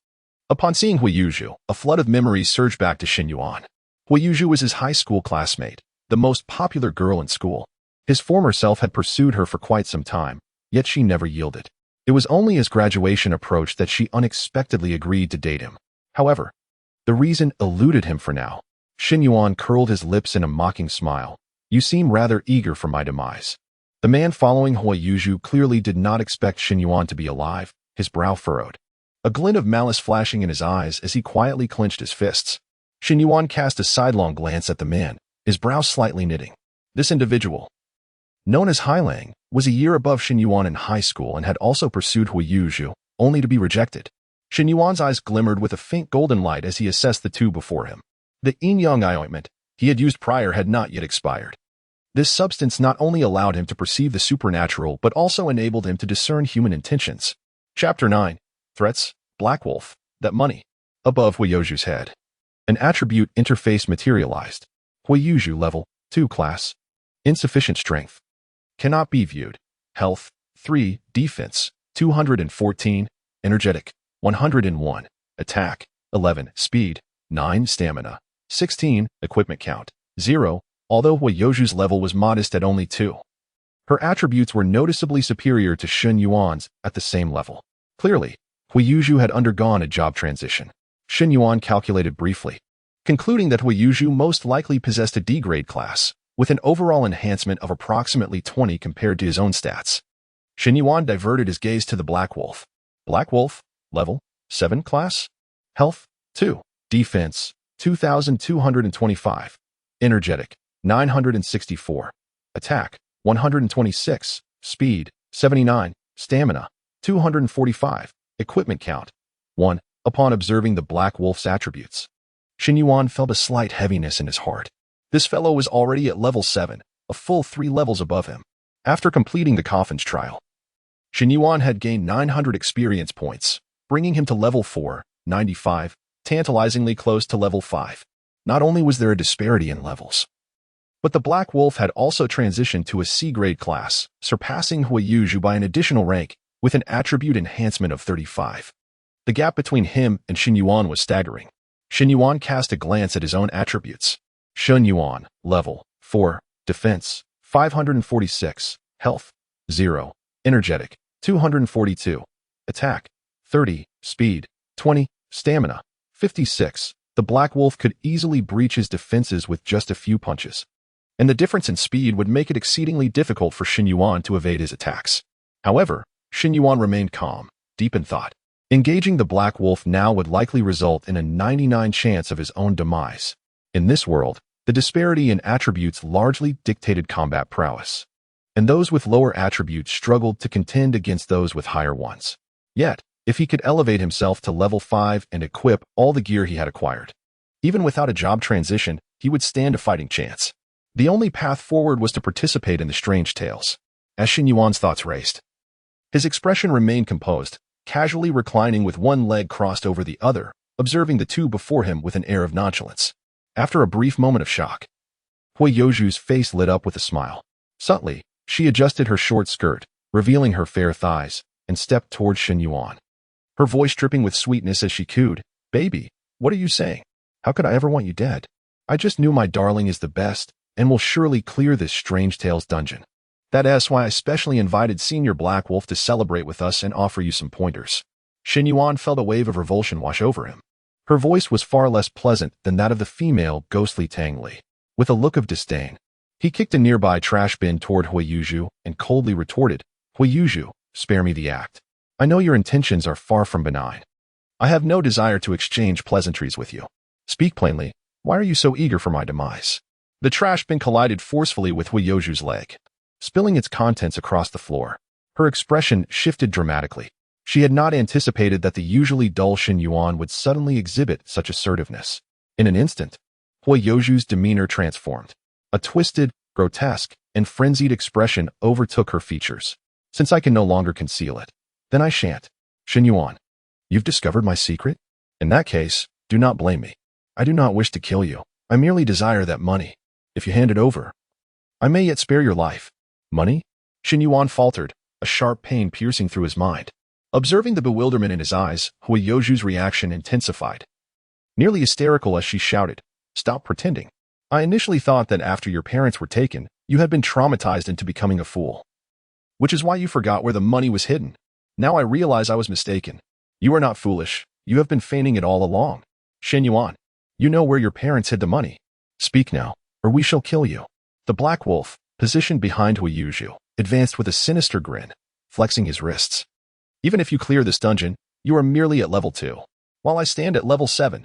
Furthermore, I have transitioned to a C-grade class. To me, you are no more than an insect. Comply, and perhaps I will lessen your suffering." At that moment, Shen Yuan exhibited no reaction, remaining seated on the sofa with vacant eyes. Memories of his predecessor's anguish surged through his mind like a tidal wave. He finally recalled the events of a month prior, when his predecessor's parents were seized by the officials of the Huaxia Anti-Phantom Alliance for fraud, involving sums exceeding 10 million gold coins. This amount was sufficient to sustain an ordinary family for a lifetime. Moreover, at the time of their arrest, the money had not been located, and his predecessor's parents remained tight-lipped about it. Those days had been the most tormenting for his predecessor, who endured immense psychological pressure. Countless debt collectors besieged their home daily, threatening him for repayment. Everyone was convinced that the money had been hidden away by Shen Yuan's predecessor. Yet the truth was, his predecessor had never seen that money. And even if he wished to repay it, he had nothing to offer. The red paint on the door was the remnant of those times. During his predecessor's darkest hours, Hui Yuju had suddenly shifted from her previous indifference to one of warmth and concern, agreeing to be with him, leaving his predecessor utterly astonished. To him, Hui Yuju was a beacon of hope amidst despair, his sole redemption. Thus, he had complied with her wishes, entering the Strange Tales dungeon 3 times at her urging. Reflecting on these memories, Shen Yuan let out a derisive laugh. It appeared that Hui Yuju's initial intent was always driven by greed. But why go to such lengths to deceive his predecessor into entering the dungeon? Taking a deep breath, Shen Yuan refocused his gaze. His resolve was far more steadfast than that of his predecessor. Such trivial matters would not sway him. Even as the Black Wolf approached menacingly, he remained unfazed, fixating his calm gaze on Hui Yuju as he remarked, "As you can see, my home is quite small. There is no place to hide any money." Chapter 10, Recklessness. Disappearance. I await you. Upon hearing Shen Yuan's words, Hui Youju's eyes turned crimson, and with a disdainful hiss, she exclaimed, "Shen Yuan, I never imagined your audacity could be so profound. Even at this juncture, you still dare to quibble. Do you think I am unaware? Your parents have deployed the concealment talisman. That sum of money is visible only to you. I shall grant you 3 final seconds to surrender that fortune." The concealment talisman? Shen Yuan raised an eyebrow, immediately rummaging through his mind. Concealment talisman, category, rare item, market price, 500,000 spirit coins, function. The concealer may hide items and designate a successor, who alone can discover these items. Should the successor perish, the talisman becomes void. Restrictions: 1. If the unraveler's strength exceeds the concealer's by 20 levels, they can see through the concealment. 2. The maximum concealment duration is 3 years. After that, it becomes ineffective. 3. Items concealed cannot be touched, seen, or sensed unless disclosed by the successor. A sudden clarity washed over Shen Yuan, unraveling all his doubts. So that was it. No wonder Hui Yuzhu was so eager to eliminate him. With his parents captured and the whereabouts of their debts unknown, they possessed a concealment talisman. It was evident that he was most likely the successor, and the money was hidden within his home. If he were to be killed, the concealed riches would inevitably be revealed. The reason for employing a ghost story instance to eliminate him was to evade the Alliance's accountability. After all, murder in the human realm is illegal and under the scrutiny of the Alliance. 3, 2, 1. Hui Yuzhu's voice strained with urgency, yet Shen Yuan remained unmoved. His expression unchanged, exuding an air of tranquility as if he were entirely unfazed by Hui Yuzhu's threats. This infuriated Hui Yuzhu. The cold brutality was the most intolerable. She screamed frantically, "Black Wolf! Attack him! First, break his limbs. Let's see if his tongue remains so defiant then." "Haha, little bamboo, limbs alone won't suffice. At least 5 limbs would be necessary, heh." Beside her, Black Wolf was already itching to act, his excitement palpable upon hearing Hui Yuzhu's command. "I must say, you are quite the actor. Though your heart is likely racing in fear, you still maintain such a facade of calm." A baseball bat materialized in Black Wolf's hand.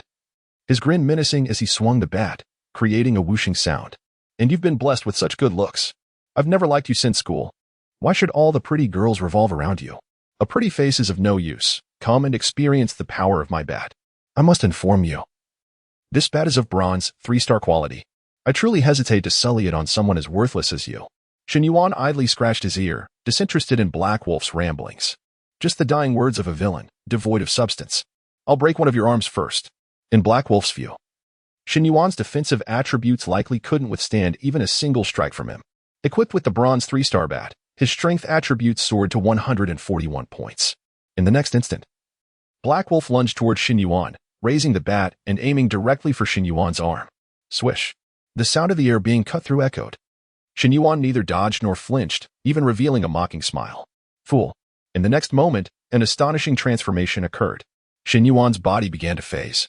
As if he were about to vanish from the realm of reality, the bat in Black Wolf's hand pierced right through Shen Yuan's form, inflicting no harm whatsoever. Hui Yuzhu was taken aback, her eyes wide with terror. How is this possible? Black Wolf, having matured a year before Hui Yuzhu and possessing relatively more experience, quickly recognized that Shen Yuan was teleporting into a ghost story instance. Damn, this guy has entered a ghost story instance. In the human realm, each individual is mandated to participate in at least one ghost story instance per week, a requirement that cannot be refused. Furthermore, players may voluntarily engage in instances, with a daily cap of 2 and a weekly maximum of 14. However, to participate in such numerous ghost stories, players must possess sufficient energy and strength, otherwise, it would be tantamount to courting death. The mandatory ghost story instances are assigned randomly, while players can freely choose instances during the remaining time, with any difficulty, number of participants, and timing. As Black Wolf had surmised, Shen Yuan's figure gradually became more ethereal until he completely vanished from sight. "This brat dares to toy with us?" Black Wolf roared in fury. Hui Yuzhu, regaining her composure, grasped Black Wolf's arm and said, "Do not rush. Shen Yuan entering the ghost story instance is actually beneficial. His health is at 0. If he fails this instance, he will be eradicated by the celestial brain, and we won't have to take such great risks to eliminate him." "That makes sense. But what if he survives?" Black Wolf inquired. Hui Yuzhu smirked, her expression sinister. "If he survives, he will return here in an hour. At that time, he will still be within our grasp. Today, that fortune of 10 million gold coins shall be mine." At her words, Black Wolf nodded in agreement, a greedy glint in his eyes as he fixated on the spot where Shen Yuan had disappeared. "Kid, you can't escape. I'll be right here waiting for you." Suddenly, Hui Yuzhu recalled something and turned to Black Wolf, asking, "Black Wolf, is this your first time killing someone? Are you confident?" Black Wolf remained silent, only pulling out a hideous and repulsive doll from his pocket. "In truth, I've longed to test the power of my minor curse. As a C-grade curse practitioner, I've never utilized my abilities on a human before. I can only imagine that the scene will be quite exhilarating." In the realm of 100 strange tales, everything appeared distinctly different from the human realm. There was no sun, no daylight. A blood moon loomed overhead, casting a crimson haze throughout. However, the creatures of the realm of 100 strange tales had long acclimatized to such conditions. The perspective of the human realm felt rather uncomfortable to them. A blood-red door suddenly swung open, and Tang Li stepped through, weary and fatigued. returning to her room and unhesitatingly flinging herself onto her pink bed. No one would have expected the high and mighty girl from the strange family to have such a feminine and delicate room. She buried her head in the soft pillow. Unable to restrain a scream to vent her pent-up emotions, Tang Li felt that this experience had drained her more than all the ghost story instances she had participated in over the past 6 months combined. What a day of misfortune. Could there be anything more unfortunate than encountering that guy? Tang Li dared to assert, absolutely, unequivocally not. Chapter 11. Soul Pivot, Bloodgate. New horror tales on the bedside table. Tang Li's soul pivot buzzed incessantly, its notifications ringing out without respite.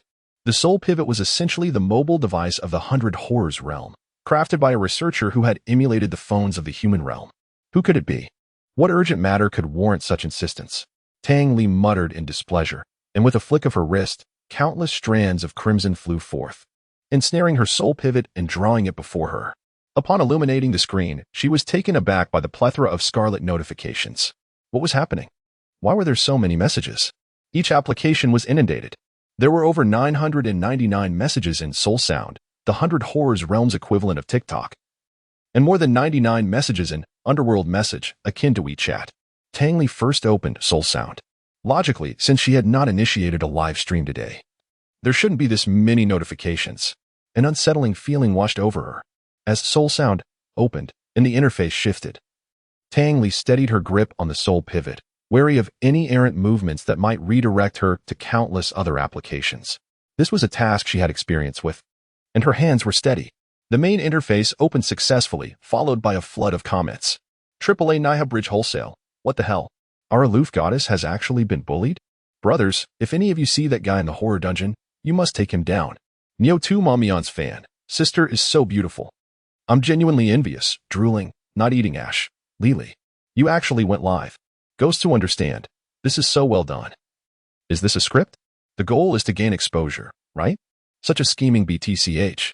Escaping judge from the underworld. Dark version. What profession does this human even have? I haven't heard of any new genius emerging from the human realm. This is utterly shameless. Laid back little ghost. Scared to tears? That's just hilarious, haha. Yama is my father. The streamer is stunning. Buzz. Tang Li felt her mind go blank. The comments continued to refresh, but she could no longer absorb them. Trembling fingers clicked on the live stream interface. The words, "Live now," boldly flashed on the screen. Tang Li distinctly remembered canceling the live stream. Could it be that she had mistakenly pressed the wrong button, setting it to auto-broadcast upon entering the horror dungeon? Moreover, she thought she hadn't gone live, not even wearing her mask. Previously, during her streams, she had opted for anonymity, donning a mask to obscure her identity. Given that this horror dungeon featured a red veil from the ghost bride, even without the mask, her appearance should remain concealed. Yet, she had encountered Shen Yuan, who had unveiled her red veil. In a panic, she exited Soul Sound, fearing to glance at the comments again. This was an utter disaster. Not only had she revealed her true appearance, but she had also been humiliated so thoroughly. Fortunately, she was clad in undergarments, avoiding any unfortunate exposure. Dazed, Tang Li sat on her bed, allowing the vibrations of the soul pivot to wash over her. Suddenly, the device rang. Shaking herself from her reverie, she glanced at the caller ID. Wuchang Communication reminds you. Sister Xia is calling you. Sister Xia? Tang Li's eyes widened in shock. She was the former supervisor of the same coffin calamity, possibly calling regarding the recent incident. Tang Li hastily answered the soul pivot. Sister Xia. Sister Xia's grave voice interrupted Tang Li. Little Li, I know you're feeling down, but you must listen to me. I need to warn you. I saw your video, and if it's true, then your fate with Shen Yuan has been sealed, and you will encounter trouble. You must eliminate Shen Yuan swiftly. Otherwise. Just as her words trailed off, the call abruptly cut out. Confused, Tang Li stared wide-eyed, only to realize with horror that a bloodgate had opened before her, severing the signal of the soul pivot. Why? The opening of the bloodgate indicated that a horror dungeon required her participation. Yet, she had just finished one dungeon and was supposed to have a tower break. Under no circumstances should a new dungeon commence within that time frame. However, the overwhelming pull of the gate left no room for Tang Li to refuse, drawing her into its depths. In the final moment before being engulfed, she suddenly remembered that her auto-broadcast button might still be activated. Oh, well, if it was to be live, then so be it. Tang Li composed herself, took a deep breath, and steadied her mind. Today had already presented far too many peculiar events. This time, She would unleash her fury within the dungeon to recalibrate her psyche. Yet, Sister Xia's unfinished warning sent a shiver down her spine. Hopefully, nothing untoward would occur. Ding. This horror tale recommends 6 to 8 participants. Do you confirm selecting one person to enter? Shen Yuan looked up at the interface suspended in the void, sneering softly. Without hesitation, he selected yes. Suggested 6 to 8 participants? I shall not heed your advice. The familiar voice of the heavenly mind echoed in Shen Yuan's ears as the scenery around him began to shift. Welcome to the horror dungeon, current dungeon, nightmare restroom, introduction. You are a newly appointed property manager. Tonight at midnight. It's your first night shift since being appointed. Suddenly, a phone rings, shattering the tranquility of the duty room, startling you, and you tremble as you answer the call. The caller is a resident of the apartment building, complaining that the restroom faucet is spewing hair, demanding you come over to clean it. You can only grit your teeth and proceed. Hope you can still see the sunlight tomorrow morning. Remember, beware of hair. Beware of hair. Beware of hair. Please note, your current life value is 0, fail again, and you will be erased. Participants in this dungeon. 1. Dungeon difficulty. Silver 2 stars. Heavenly Mind wishes you a delightful experience in this horror tale. Shen Yuan pinched his chin, briefly analyzing the information provided by the Heavenly Mind. It seemed that this horror dungeon was distinctly different from the last. It appeared to lean more towards role-playing. An immersive experience. He was now cast as an unfortunate property manager tasked with inspecting a haunted apartment resident. This manager was rather foolish, daring to venture over in the dead of night amidst such eerie events. Was that not courting death? After some light-hearted mockery, Shen Yuan surveyed his surroundings. The horror domain had been set up, presenting an eerie palette of black, white, and gray. He found himself in a corridor. The hallway appeared quite dilapidated, likely at least 30 to 40 years old, with a yellowed and aged room for rent sign still affixed to the wall. Shen Yuan even thought that this paper might be older than he was. The dim yellow lights flickered ominously, and a damp, moldy odor permeated the air. The complainant resided in apartment 101 to his left. Shen Yuan approached confidently and knocked on the iron door. The jarring sound reverberated through the silent corridor. After waiting for several seconds with no response, Shen Yuan surmised that the resident might have perished or fled. Ultimately, this horror dungeon would only have Shen Yuan as the living participant. Testing the doorknob, he found it yielded with a creak, and the door swung open. Chapter 12, Exorcism.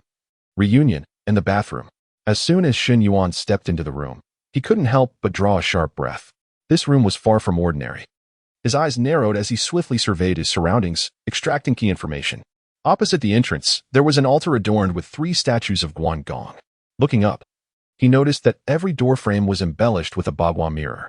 Upon entering, he observed peculiar stones placed in each corner of the room. Finally, his gaze fell upon the walls, where peach-wood swords and copper coins were scattered, hanging in disarray. Shen Yuan had often watched live streams about feng shui in his past life, so he had some understanding of it. Guan Gong symbolizes loyalty and martial prowess, often regarded as a deity for warding off evil spirits. The presence of 3 statues in this room was quite extraordinary. The bagua mirrors on the doors were meant to reflect malevolent energy, while the stones in the corners were likely the legendary Taishan stones. Coupled with the wall adorned with various talismans, it was evident that this room was not merely haunted, it was heavily fortified against malevolence. Yet, something felt off. After pondering for a moment without arriving at a satisfactory conclusion, he decided to abandon his thoughts. Despite the eerie atmosphere surrounding him, Shen Yuan did not linger in the living area but instead made his way directly to the bathroom in the corner. The peculiar tale was named Nightmare Bathroom, indicating that the focal point of this supernatural occurrence was likely located there. I'll check the bathroom first, hoping to find an opportunity to die at least once. He had yet to experience any death in this instance. With that thought in mind, Shen Yuan pursed his lips and muttered, "Is this all there is to this tale? A 2-star silver instance without any action? It's utterly lacking in transparency, just lying right beside me, saving time and effort."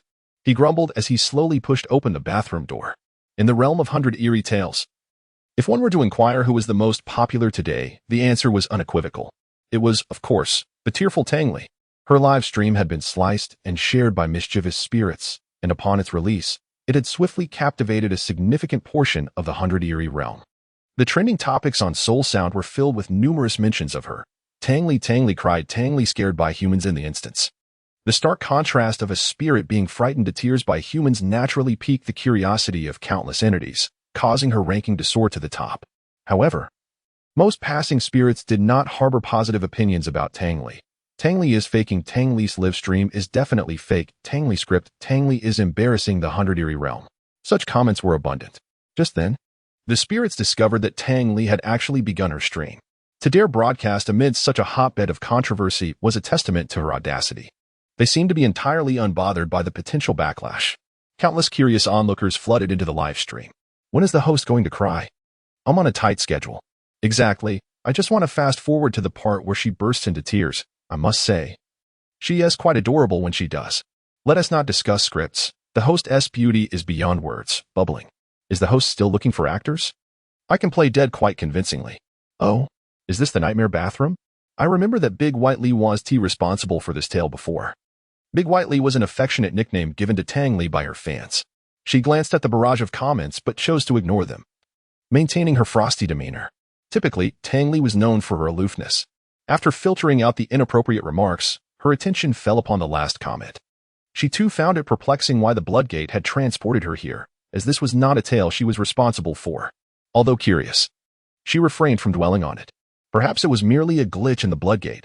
Today had proven to be quite unfortunate for her, encountering all sorts of anomalies.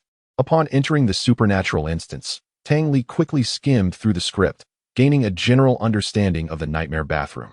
Due to the haste, she hadn't even had the chance to review the information of the players in the human realm.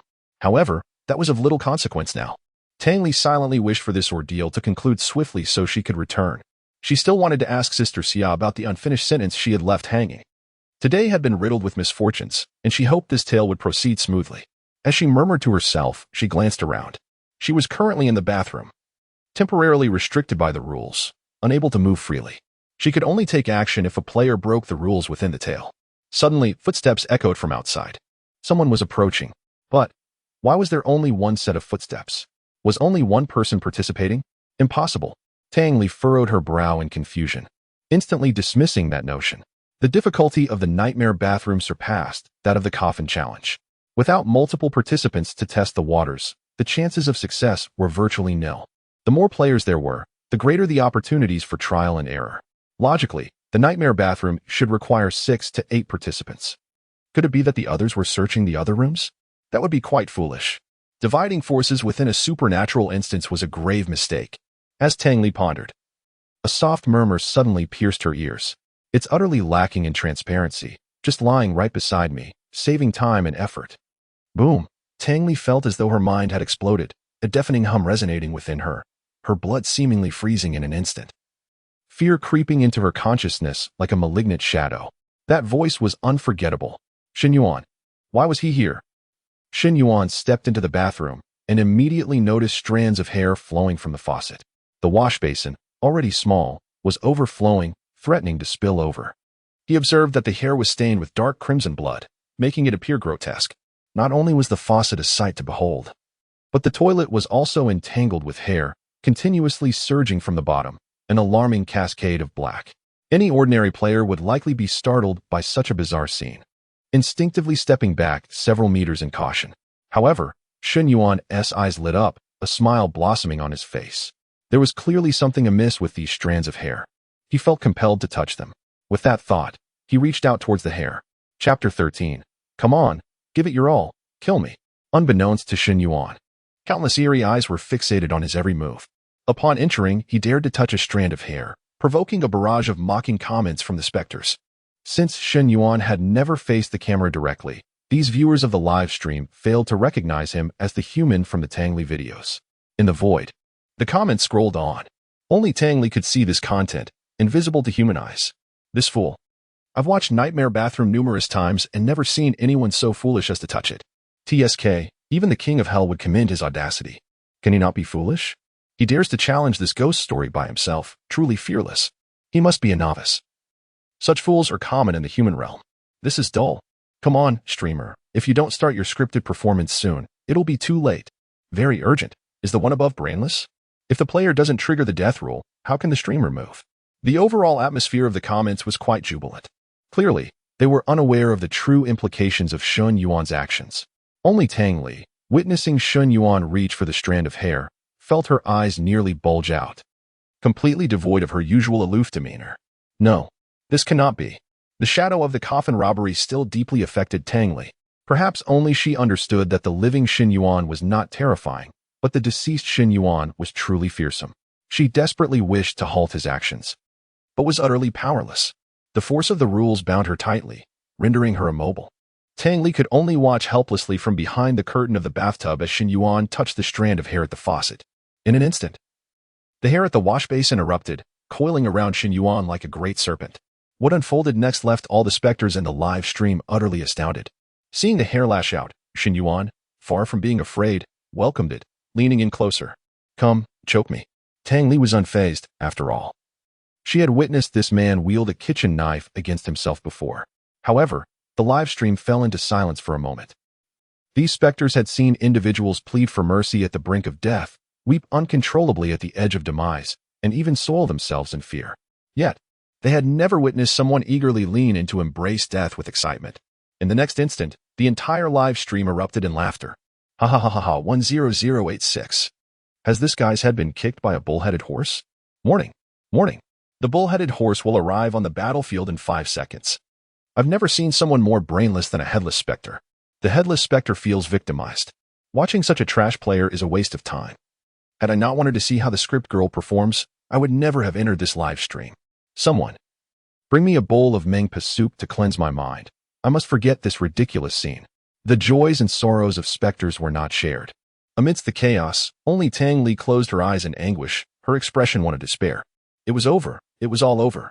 This man was about to begin again. Why was my fate so cruel? Post-death detected. Resurrection successful. Current remaining resurrection attempts, 999. This round's cause of death, suffocation by hair entanglement. Rating, B, ding. Triggered minor critical hit, slight probability increase. Shen Yuan felt a tinge of disappointment. Just a minor critical hit. It seemed that this method of entanglement was too mundane. He would need to devise another strategy. Drawing from the card pack, congratulations, this round's total card count is 8. 8 cards, not bad. While not as many as last time, it was still acceptable. He hoped for several critical hits this round. Ideally to upgrade his system once more. Card drawing in progress. In the next moment, a flash of blue light appeared. Shen Yuan raised an eyebrow. The first card revealed was of SR grade? Not bad. A promising start. Congratulations, you have obtained an SR grade skill card. Puppet Strings 3. Puppet Strings, category, item, function. Allows one-time control of any item within the ghost story. Cannot perform actions beyond the item's capabilities. Shen Yuan was initially taken aback. Then his eyes widened in astonishment. Control over an item in the side quest? So powerful. A typical player might reserve this Puppet Strings card for a dire moment, using it to fend off an attack from a specter, buying a fleeting chance at survival. Some audacious players might even experiment with the specter's items to attempt to defeat them. Shen Yuan deemed such strategies to be of low feasibility. After all, he had seen Tang Li's attributes, boasting a level of 60 with nearly 220,000 in defense. How could a single item possibly obliterate that? Thus, Shen Yuan had his own ingenious applications. Upon reopening his eyes on the bathroom floor, he wasted no time in using the skill card, Puppet Strings, on the hair within the sink. The skill card radiated blue light, transforming into starlight before vanishing into the void. This skill card was visible only to Shen Yuan. He had previously examined his memories, discovering that these item cards were unheard of in the human realm, a unique capability of the system. All the hair obeyed his command. Now, slice me into 1,000 pieces. The hair flowing in the sink hesitated momentarily, forming a question mark. What is this? Slice into 1,000 pieces? The hair, having traversed the nightmare bathroom quest for so long, had never heard such an insolent request. Nevertheless, they were compelled to comply. Yet, slicing into 1,000 pieces was no easy feat. The hair had to exert their full strength. In the next second, countless strands of hair erupted. From the sewers, the toilet, the sink, and even the crevices in the walls, an avalanche of dark hair surged forth, like a prison of shadows, bearing down upon Shen Yuan. Unfazed, he remained composed, slowly spreading his arms, ready to embrace the oncoming tide of hair. This posture was both elegant and beautiful, perhaps even pretentious. Come, use all your might, and kill me. Countless strands of hair pierced directly towards Shen Yuan's form. The speed was so swift that not even a drop of blood could be shed. Even at the moment the hair pierced through, Shen Yuan's figure remained unchanged, appearing entirely normal. It wasn't until 2 or 3 seconds later that his body began to disintegrate, First, his arms shattered into countless tiny fragments, followed swiftly by his torso, which broke apart like tofu sliced by a blade, piece by piece. In the blink of an eye, Shen Yuan was reduced to innumerable fragments, coalescing into a grotesque heap of flesh, lifelessly strewn upon the ground, forming a horrifying pool of blood. This scene, even for the specters, elicited a gasp of shock. Regrettably, Shen Yuan could not witness it. His vision had once again faded to black. He was dead. Chapter 14. Provocation? Fury? Is it Tang Li? The live broadcast room fell into a profound silence once more. The once vibrant screen filled with laughter had abruptly gone quiet, replaced by a flurry of question marks. In a mere span of seconds, the shock delivered to the strange beings was overwhelming. First, there was the return from the dead, followed by a bizarre riot. Such occurrences were entirely unprecedented for these entities. How did this guy suddenly come back to life? Wasn't he just strangled? Impossible. I saw it clearly. The strangulation made his eyes bulge out. How could he possibly still be alive? Is he some sort of resurrection class profession? Though exceedingly rare. They do exist. What the hell? What is going on? Why are there so many strands of hair? What did he do? A sky full of hair. Even I, a strange entity, am frightened. I was once one of the managers of the Hair Nightmare restroom, and I swear, I have never seen such a hair riot before. What on earth did this human do? Countless strange beings chattered incessantly in the barrage of comments. Regardless of whether they were black or white entities, curiosity about what transpired in the Hair Nightmare restroom grew, questioning why such an anomaly had occurred. No one seemed to care about the live broadcaster, Tang Li, until one comment appeared. Don't you all think this human realm player looks familiar? Isn't he the one who could endlessly resurrect and made Tang Li cry during the same coffin heist instance? Upon this revelation, all the strange beings were taken aback. What? Is this the one who could resurrect infinitely and continuously stole items from Tang Li, Shen Yuan? Immediately, people began comparing the video with the live broadcast. It's true. That's him. I swear by the king of hell, this guy is Shen Yuan. I suddenly realized something. If this human player truly exists, does that mean the video is real? All the black entities in the live room fell silent. The reason for their earlier skepticism towards Tang Li being part of a script stemmed from 3 points. First, all the circulating videos were incomplete, lacking any footage of Tang Li entering the horror instance, only showcasing her subsequent sobbing. Thus, many passing strange beings doubted that this segment was part of the live content, believing that Shen Yuan in the video was merely a figment and that Tang Li had orchestrated a performance with a resurrection-capable entity. Second, the ability to resurrect multiple times while forcibly stealing NPC items was unheard of in the Hundred Strange realm, far exceeding the imaginations of any entity. Both humans and strange beings struggle to accept phenomena that transcend their understanding. Third, Tang Li's consistent streaming appeared overly opportunistic. Under normal circumstances, one would take a break after such a significant blow, so how could she force herself to initiate the next horror instance? Of course, they were unaware that Tang Li had not voluntarily chosen to participate in this horror instance. Now, with Shen Yuan's identity confirmed, all doubts were rendered moot.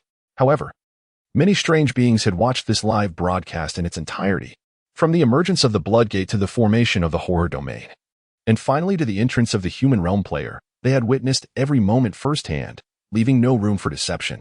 Shen Yuan, this human player, was indeed real and not a mere disguise. Most importantly, Shen Yuan could truly resurrect. This was practically undeniable. The video was genuine. It was not a script. A prodigious genius had indeed emerged from the human realm, capable of infinite resurrection. Tang Li had not sought attention deliberately. She was genuinely tormented by a human, leading to her tears.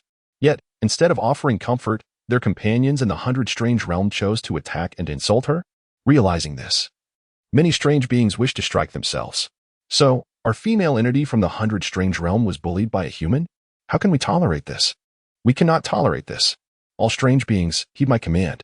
From now on, if we encounter this guy in the horror instance, we must use every means at our disposal to scare him senseless.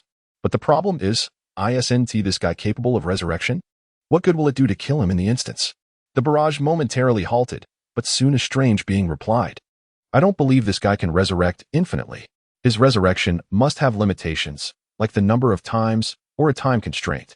This comment garnered considerable agreement among the strange beings. Such invincibility could not possibly exist. Wait, don't spam. Look, this guy has resurrected again. In an instant. Countless strange beings fixated on the live broadcast screen. They were astonished to see Shen Yuan, who had been torn into countless pieces, rise once more. The dismembered flesh vanished, and a whole Shen Yuan reappeared on the screen, even sporting a hint of a smile. It was as if he were mocking the myriad strange beings behind the camera. Is that all you've got? Boom. The entire 100 Strange realm was incensed. Provocation. This was a blatant provocation. However, these strange beings were overthinking it. Shen Yuan was entirely unaware that the 100 Strange realm could still broadcast live. He had not even noticed Tang Li hiding behind the shower curtain in the corner. At this moment, all of Shen Yuan's attention was fixated on the purple card before him. Indeed, the second card had revealed an SSR, detection of host death. Resurrection successful, current remaining resurrection count, 999. Current death method, the myriad strange phenomena have reduced the host to 1,000 pieces. Comment, died splendidly.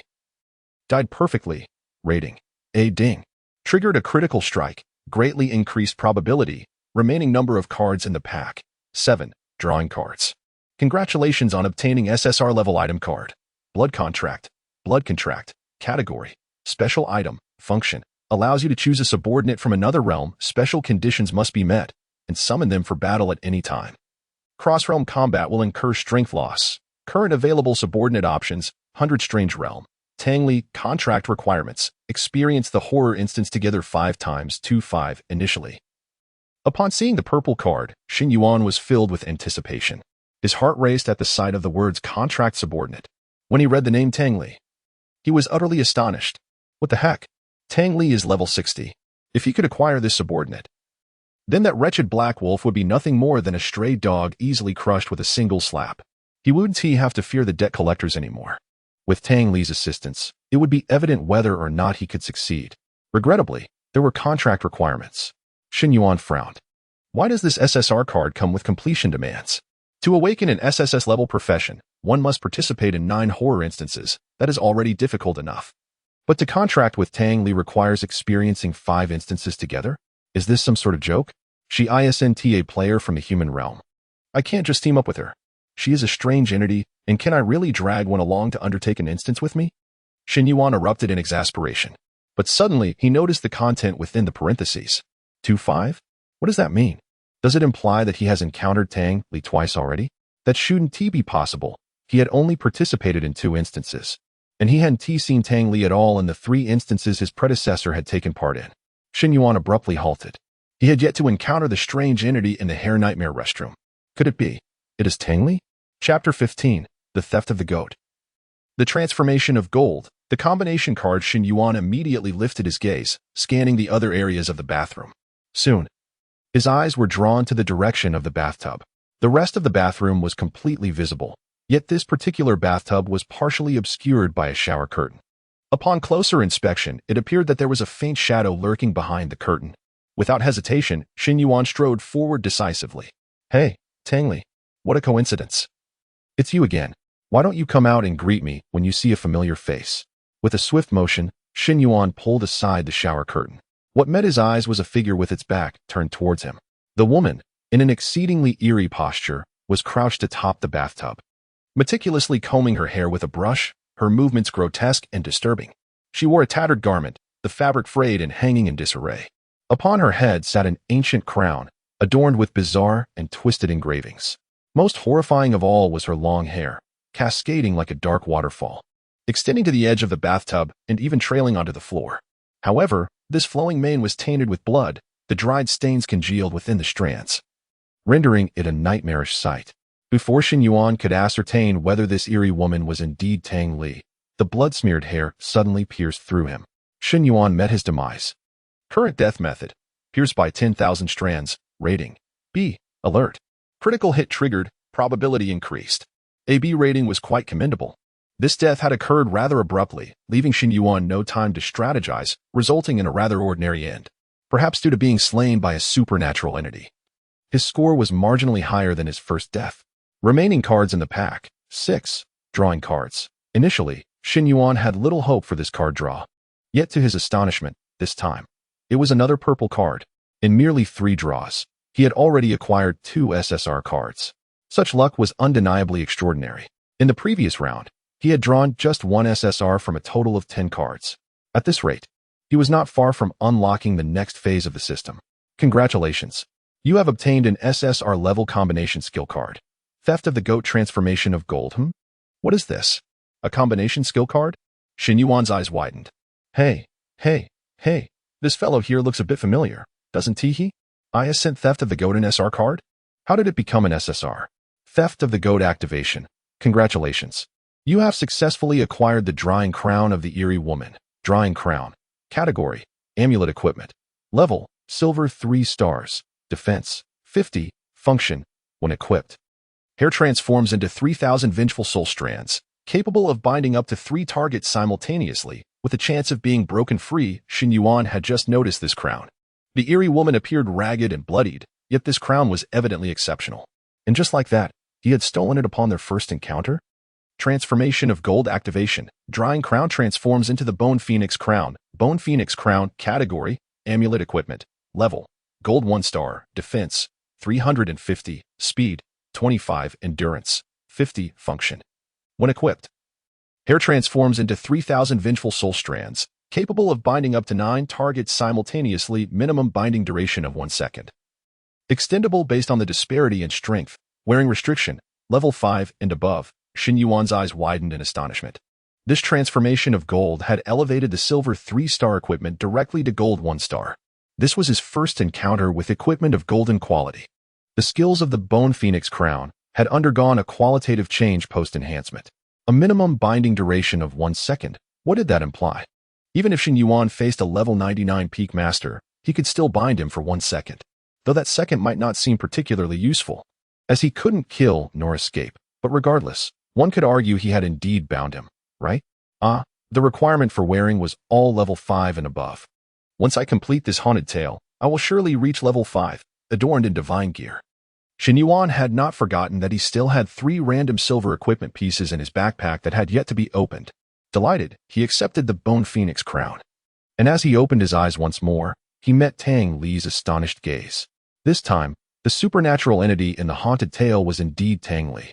Feeling a sense of familiarity towards this eerily enchanting woman he was about to claim as his subordinate, Shen Yuan disregarded Tang Li's fearful expression, patted her shoulder, and remarked with a smile, "Next time you try to kill me, be sure to be a bit harsher.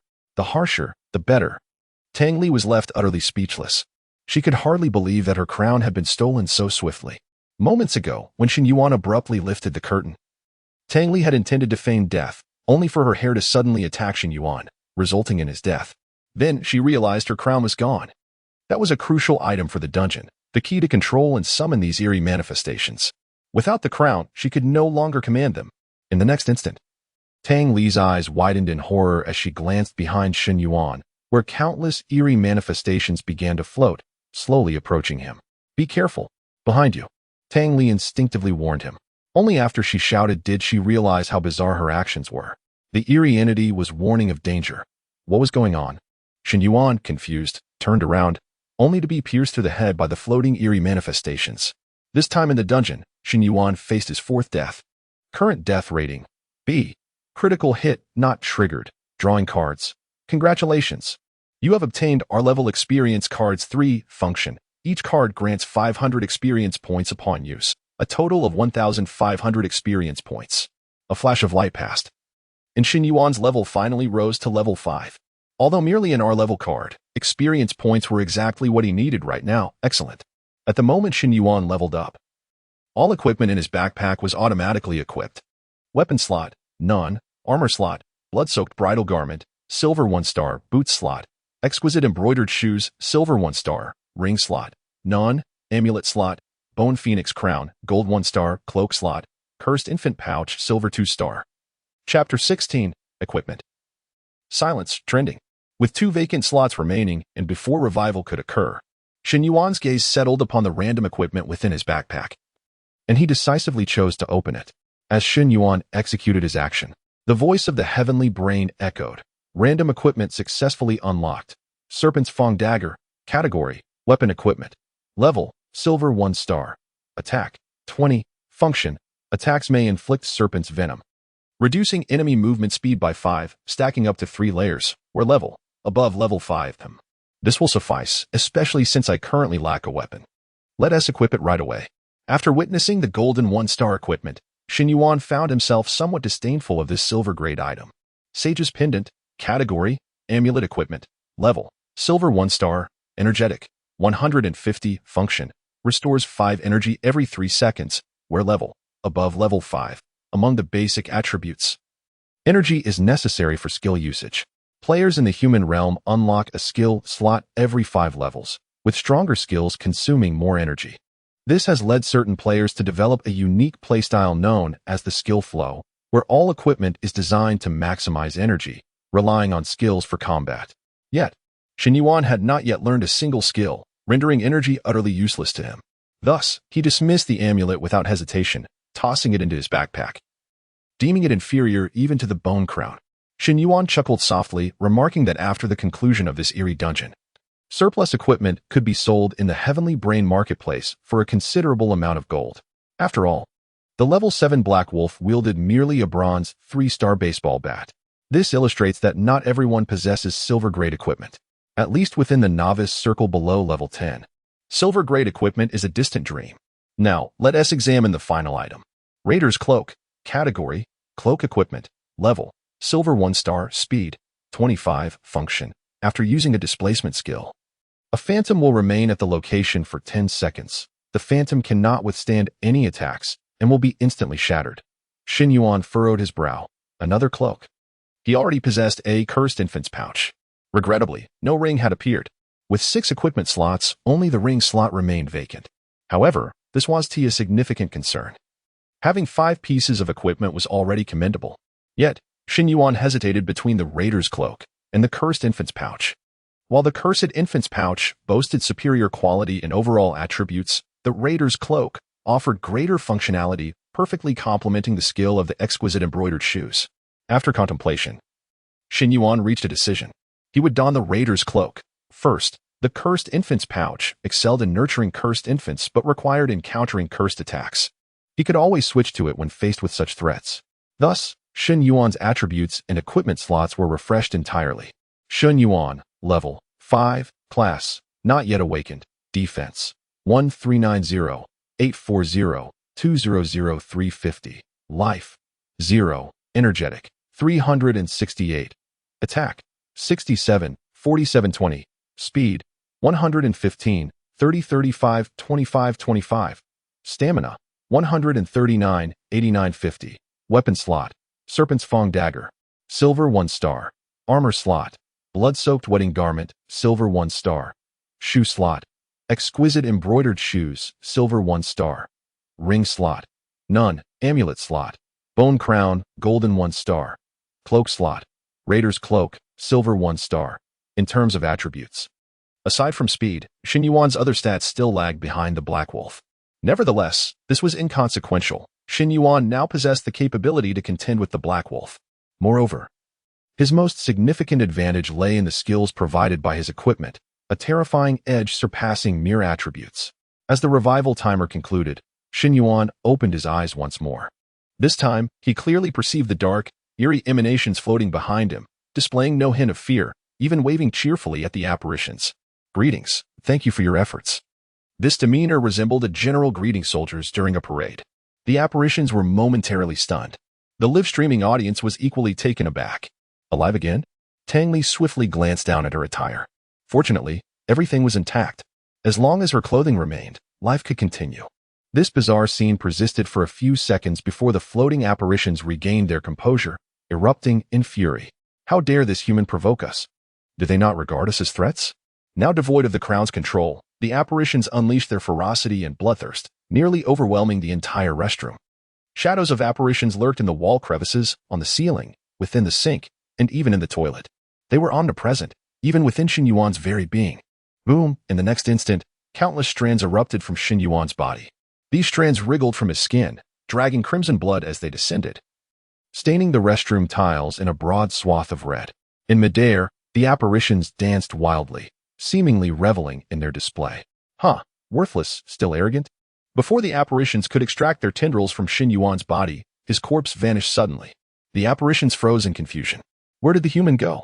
In the next moment, another intact Shen Yuan rose, turning to face Tang Li behind him. Tang Li, your trick is quite impressive. Do it again. Tang Li replied meekly, "You've taken my crown. And now these apparitions are beyond my control." Shen Yuan raised an eyebrow. Beyond your control?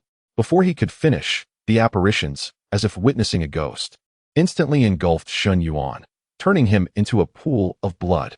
This time, let us see if you survive.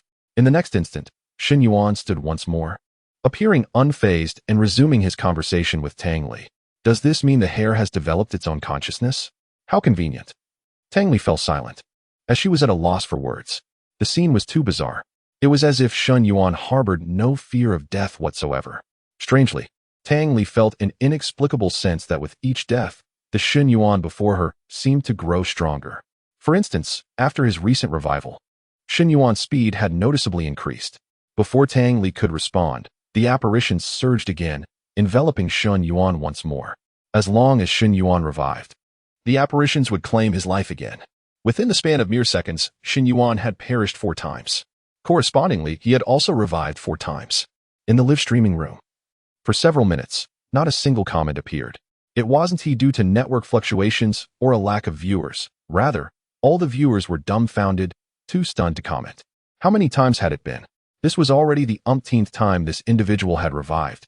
Each time, he appeared to have met his demise, yet the next moment, Shen Yuan would rise again, wearing a smile.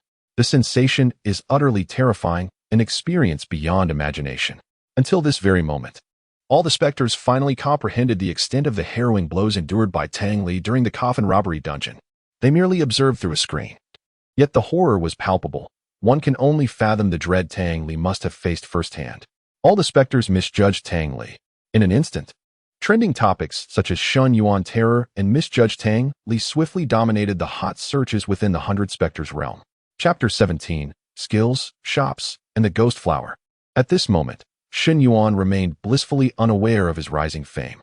During this period, as he beheld the continuously unfolding cards in the void, a broad smile nearly twisted his mouth. The malevolent spirit had seemingly been provoked by Shen Yuan, for each of its attempts to slay him were rated A or above, consistently triggering massive critical hits. The plethora of SR and SSR cards left him almost breathless. The instant Shen Yuan revived, the spirit would launch its attack without pause. Tang Li attempted to intervene, but without her crown, the spirit disregarded her entirely. Thus, Shen Yuan continued to draw cards within the system. Shen Yuan sighed in delight. What a thrill. Truly, this comes without any effort. Current method of demise, spirit's cruel slaughter. Rating, A ding. Critical hit triggered. Probability significantly increased. Drawing cards, congratulations. You have obtained an SR level random attribute card 1. Random attribute card. Function. Permanently increases defense attribute by 100 points, with a twinkle in his eye. Shen Yuan smiled and waved at Tang Li, met his demise once more, and drew another card. Drawing cards, congratulations. You have obtained an SR level skill book card. Fire Tree Silver Flower. Fire Tree Silver Flower. Type, Elemental. Quality, Silver 1 star. Cost, 50 energy points. Cooldown, 60s. Summons a fireball to strike the ground. Dealing 80 of attack attribute 5 of energy attribute as area damage, 5/5. Surprisingly, he drew a skill. Shen Yuan was somewhat taken aback. Skill books held immense value in the human realm and were not easily acquired. Yet, here he was, obtaining one with such ease. Excellent. Without hesitation, he equipped it, as he conveniently had a skill slot available. Skill bar, level 5 skill slot. Fire Tree Silver Flower, Silver 1 star. Level 10 skill slot. Not yet unlocked. Shen Yuan opened his eyes again, met his demise, closed his eyes, and drew cards with seamless fluidity. Drawing cards, congratulations. You have obtained an SSR level item card. Hidden box, category. Item, function. After guiding for 5 seconds, enter a hidden state, can carry up to 2 people. Lasting a maximum of 10 minutes, the hidden state can be actively dismissed or interrupted by other players. An SSR level item. Shen Yuan gasped in astonishment, promptly storing it in his backpack. Following the same routine, he opened his eyes and continued to face his fate. Although the spirit could not voice its frustrations, Tang Li, Shen Yuan, and the viewers in the live stream could all perceive its fury and helplessness. Its goal was to exterminate all humans.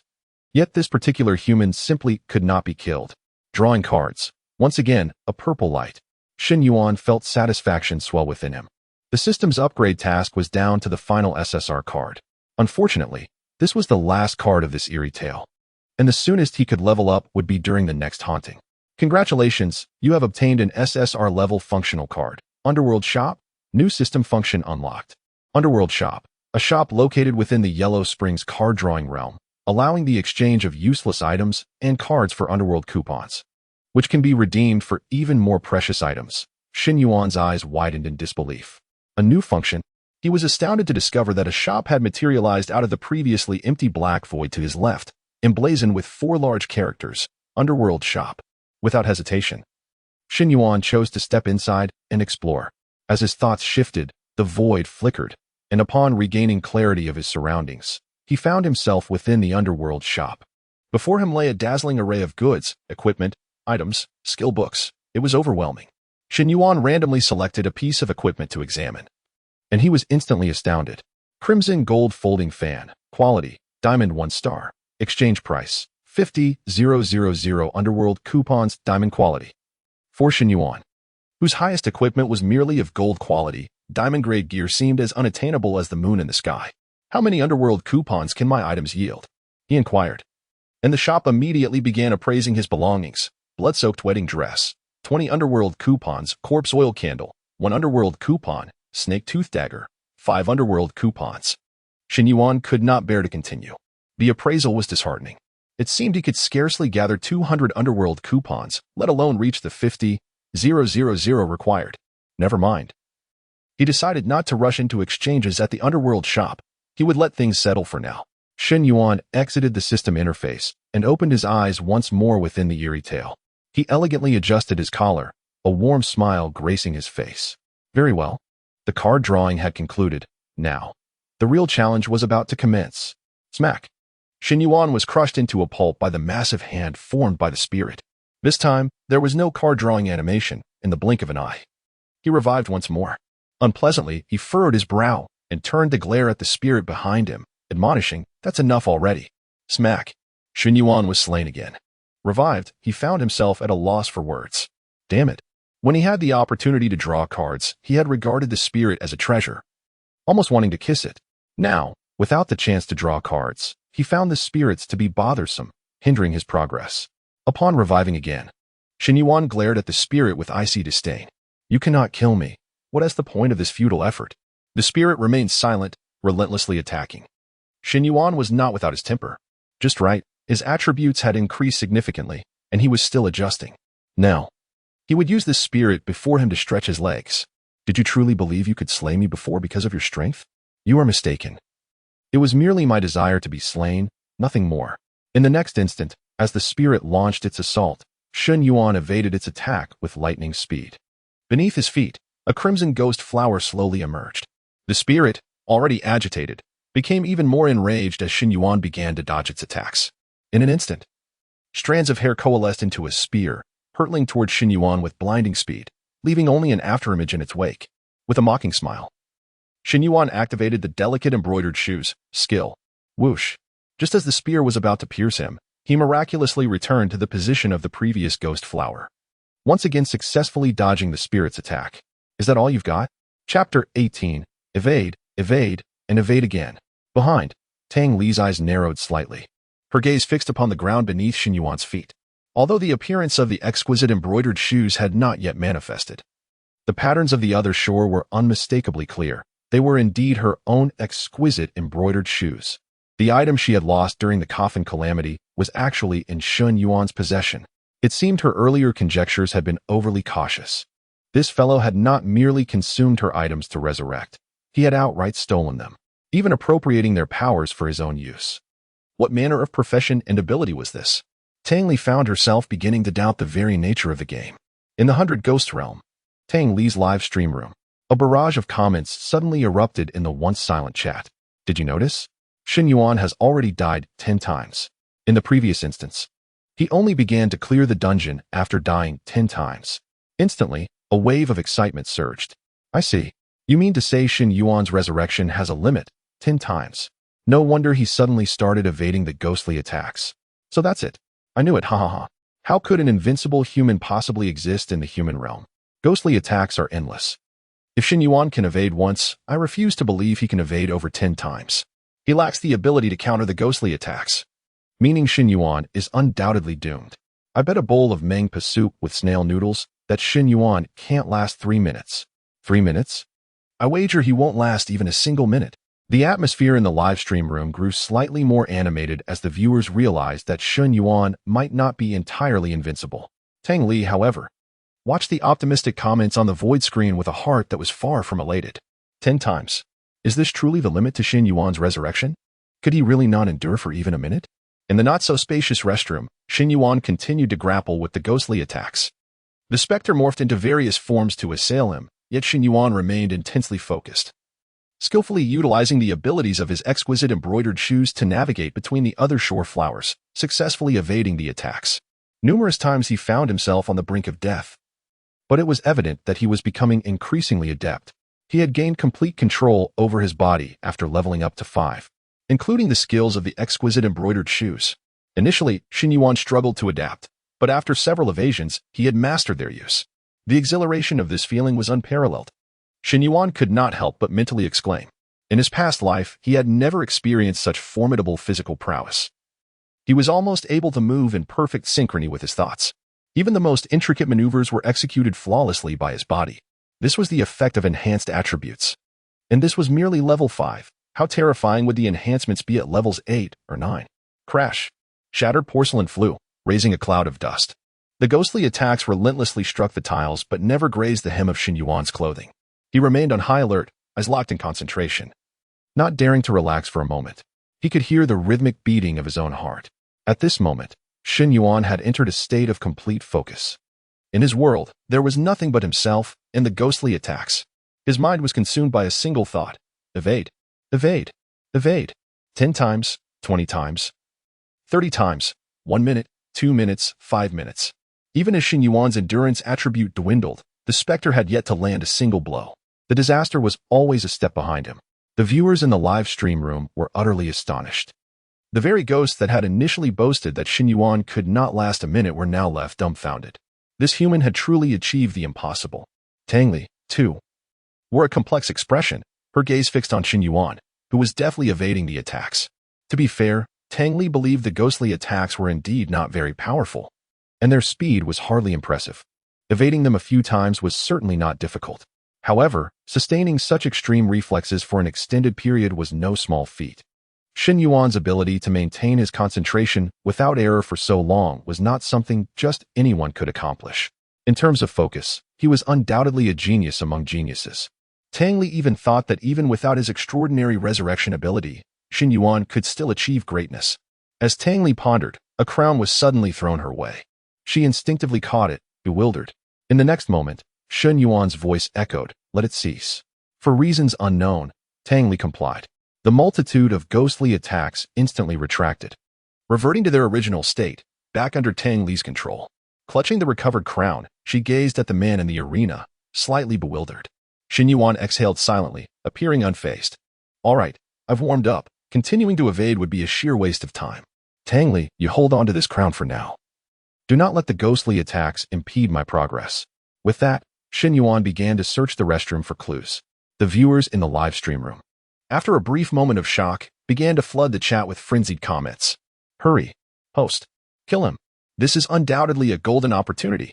His resurrection count is likely only 10. Host. This is a chance to leave a mark in the 100 Ghost realm. Kill him. Host. What are you hesitating for? He has already violated the rules of certain death." Tang Li observed the rapidly flashing comments, her pale hand tightening into a fist, knuckles prominent. She was torn. Shen Yuan had his back turned to her, seemingly unguarded. If she acted, he would surely perish. But was Shen Yuan's resurrection truly limited to just 10 times? What if, after she ambushed him, and he resurrected in a fit of rage, he stole her clothes in retaliation? Tang Li's heart was in turmoil. Yet if she did not seize this opportunity, she may never encounter Shen Yuan again. Sister Xia had also called her to emphasize the importance of finding a chance to eliminate him. The bond forged through a ghostly marriage would invariably affect her. She could not afford to lose out on the bigger picture. Even if he stripped her of all her clothing, she had to kill him. Taking a deep breath, Tang Li finally solidified her resolve. She slowly placed the crown upon her head, her crimson hair swirling behind her, preparing to strike down Shen Yuan. However, when she looked up, she found that Shen Yuan was no longer in the restroom. What is the host hesitating for? Are you planning to betray us?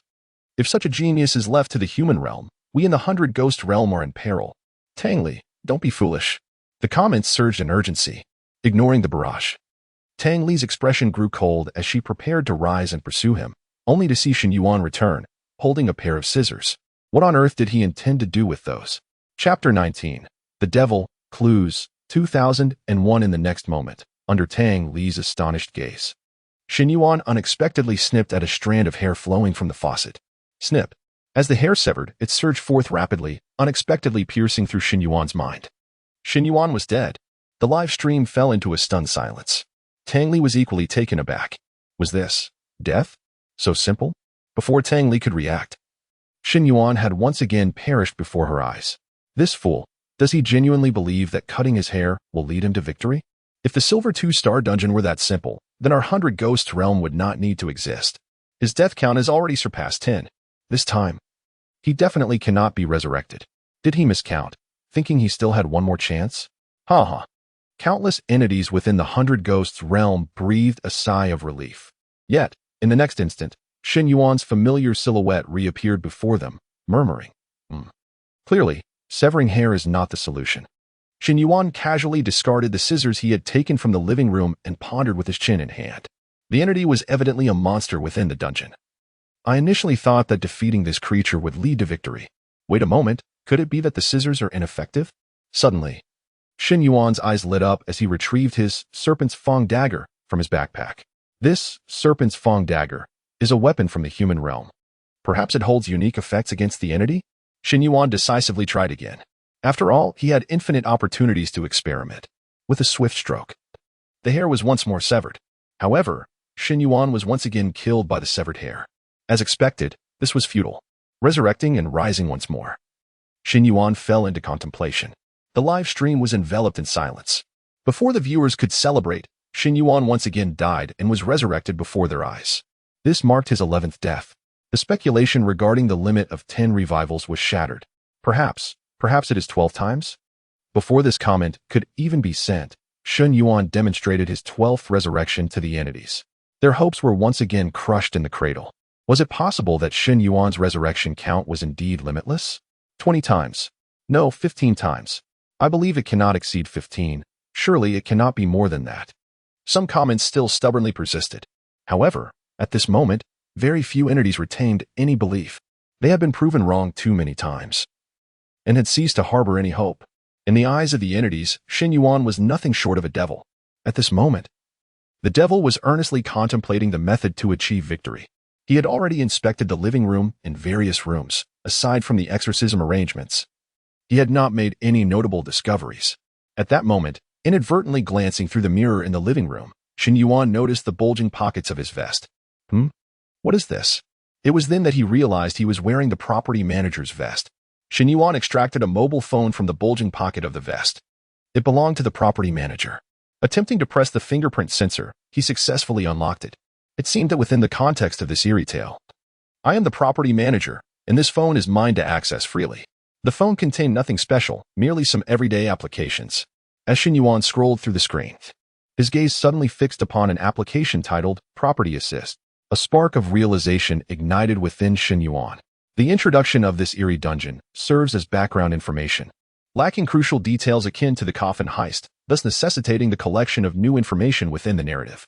For instance, this mobile phone. Shen Yuan decisively opened Property Assist. This software was used by the entire community, where the property management would notify residents of water and electricity outages, and residents could lodge complaints.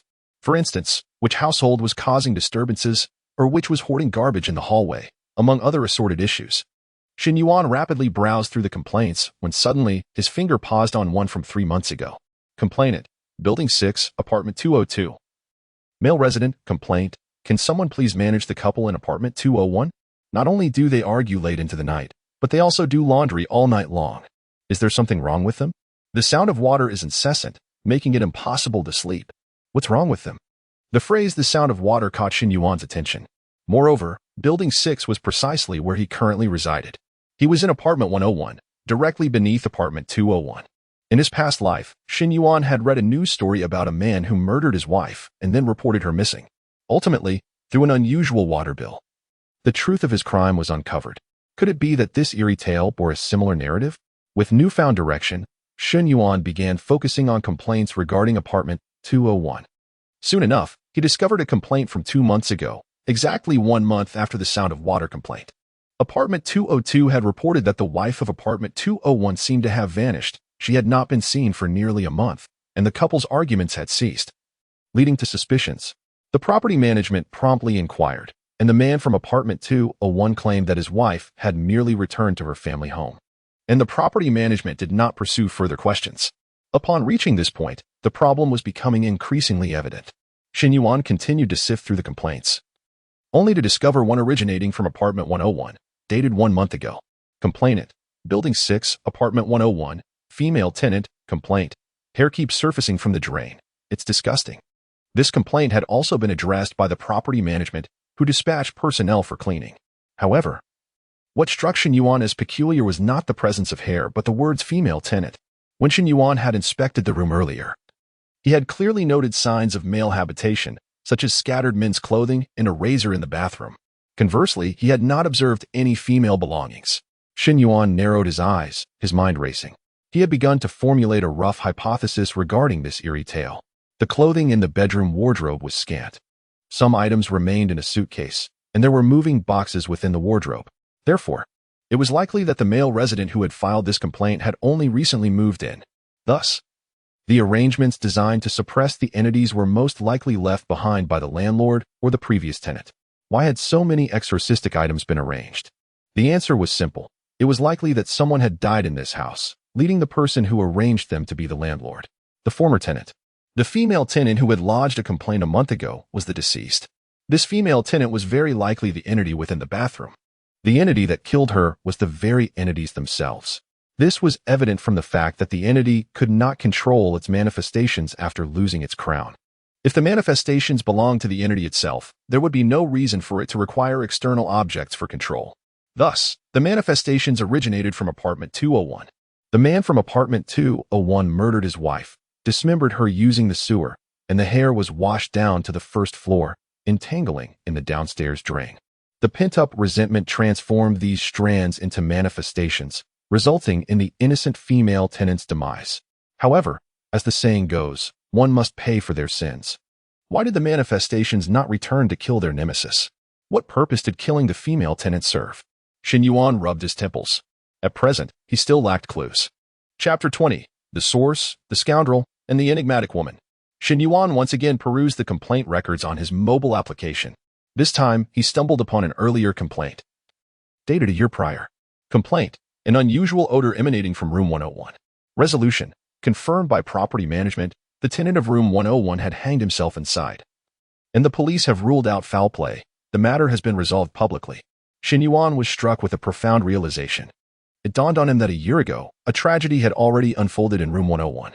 Thus, the landlord had not merely instituted these protective charms recently. Rather, they had been established a year ago.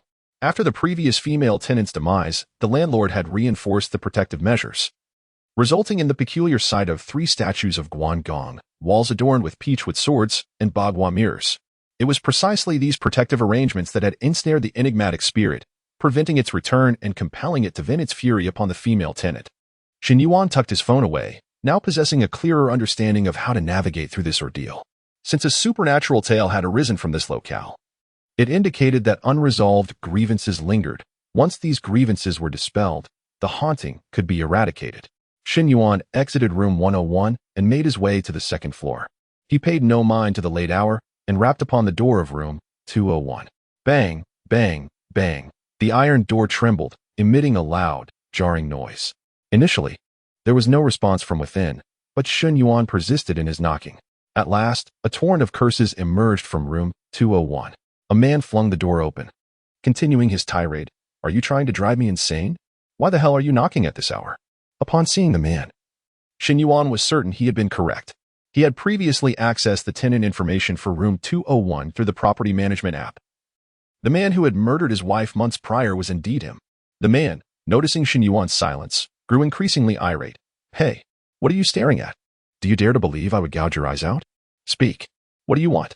Shen Yuan merely smiled ominously and replied casually. Someone has complained about you disturbing the peace. I came to verify the situation. It seems I was mistaken. My apologies." Without further regard for the man's profanities, he turned and returned to room 101.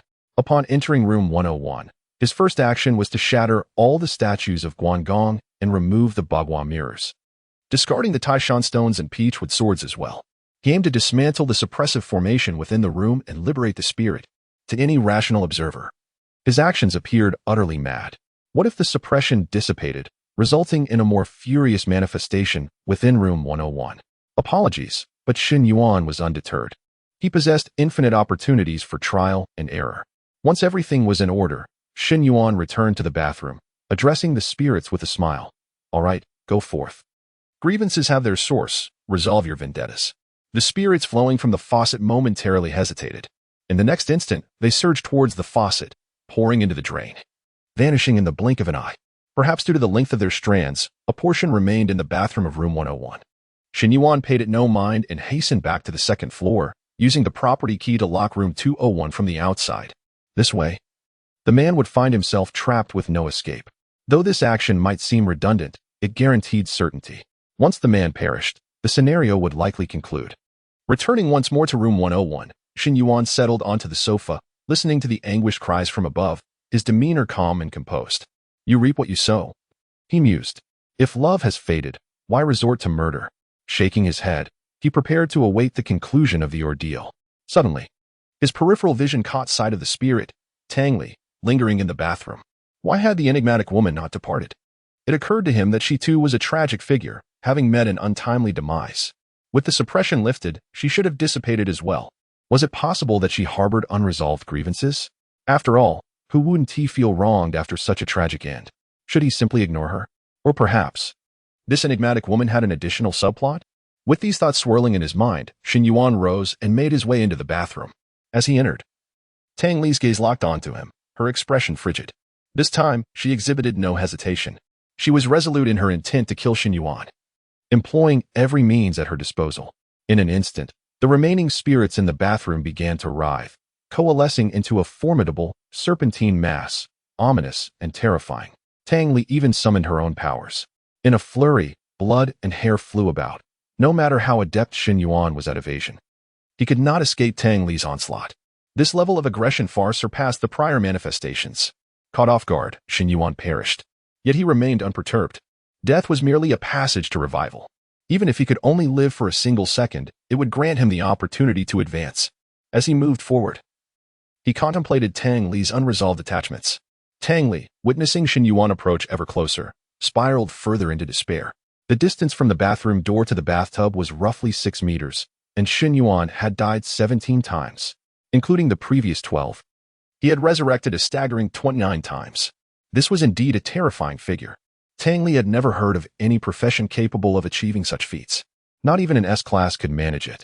Moreover, she noticed that Shen Yuan consistently bore no expression of fear.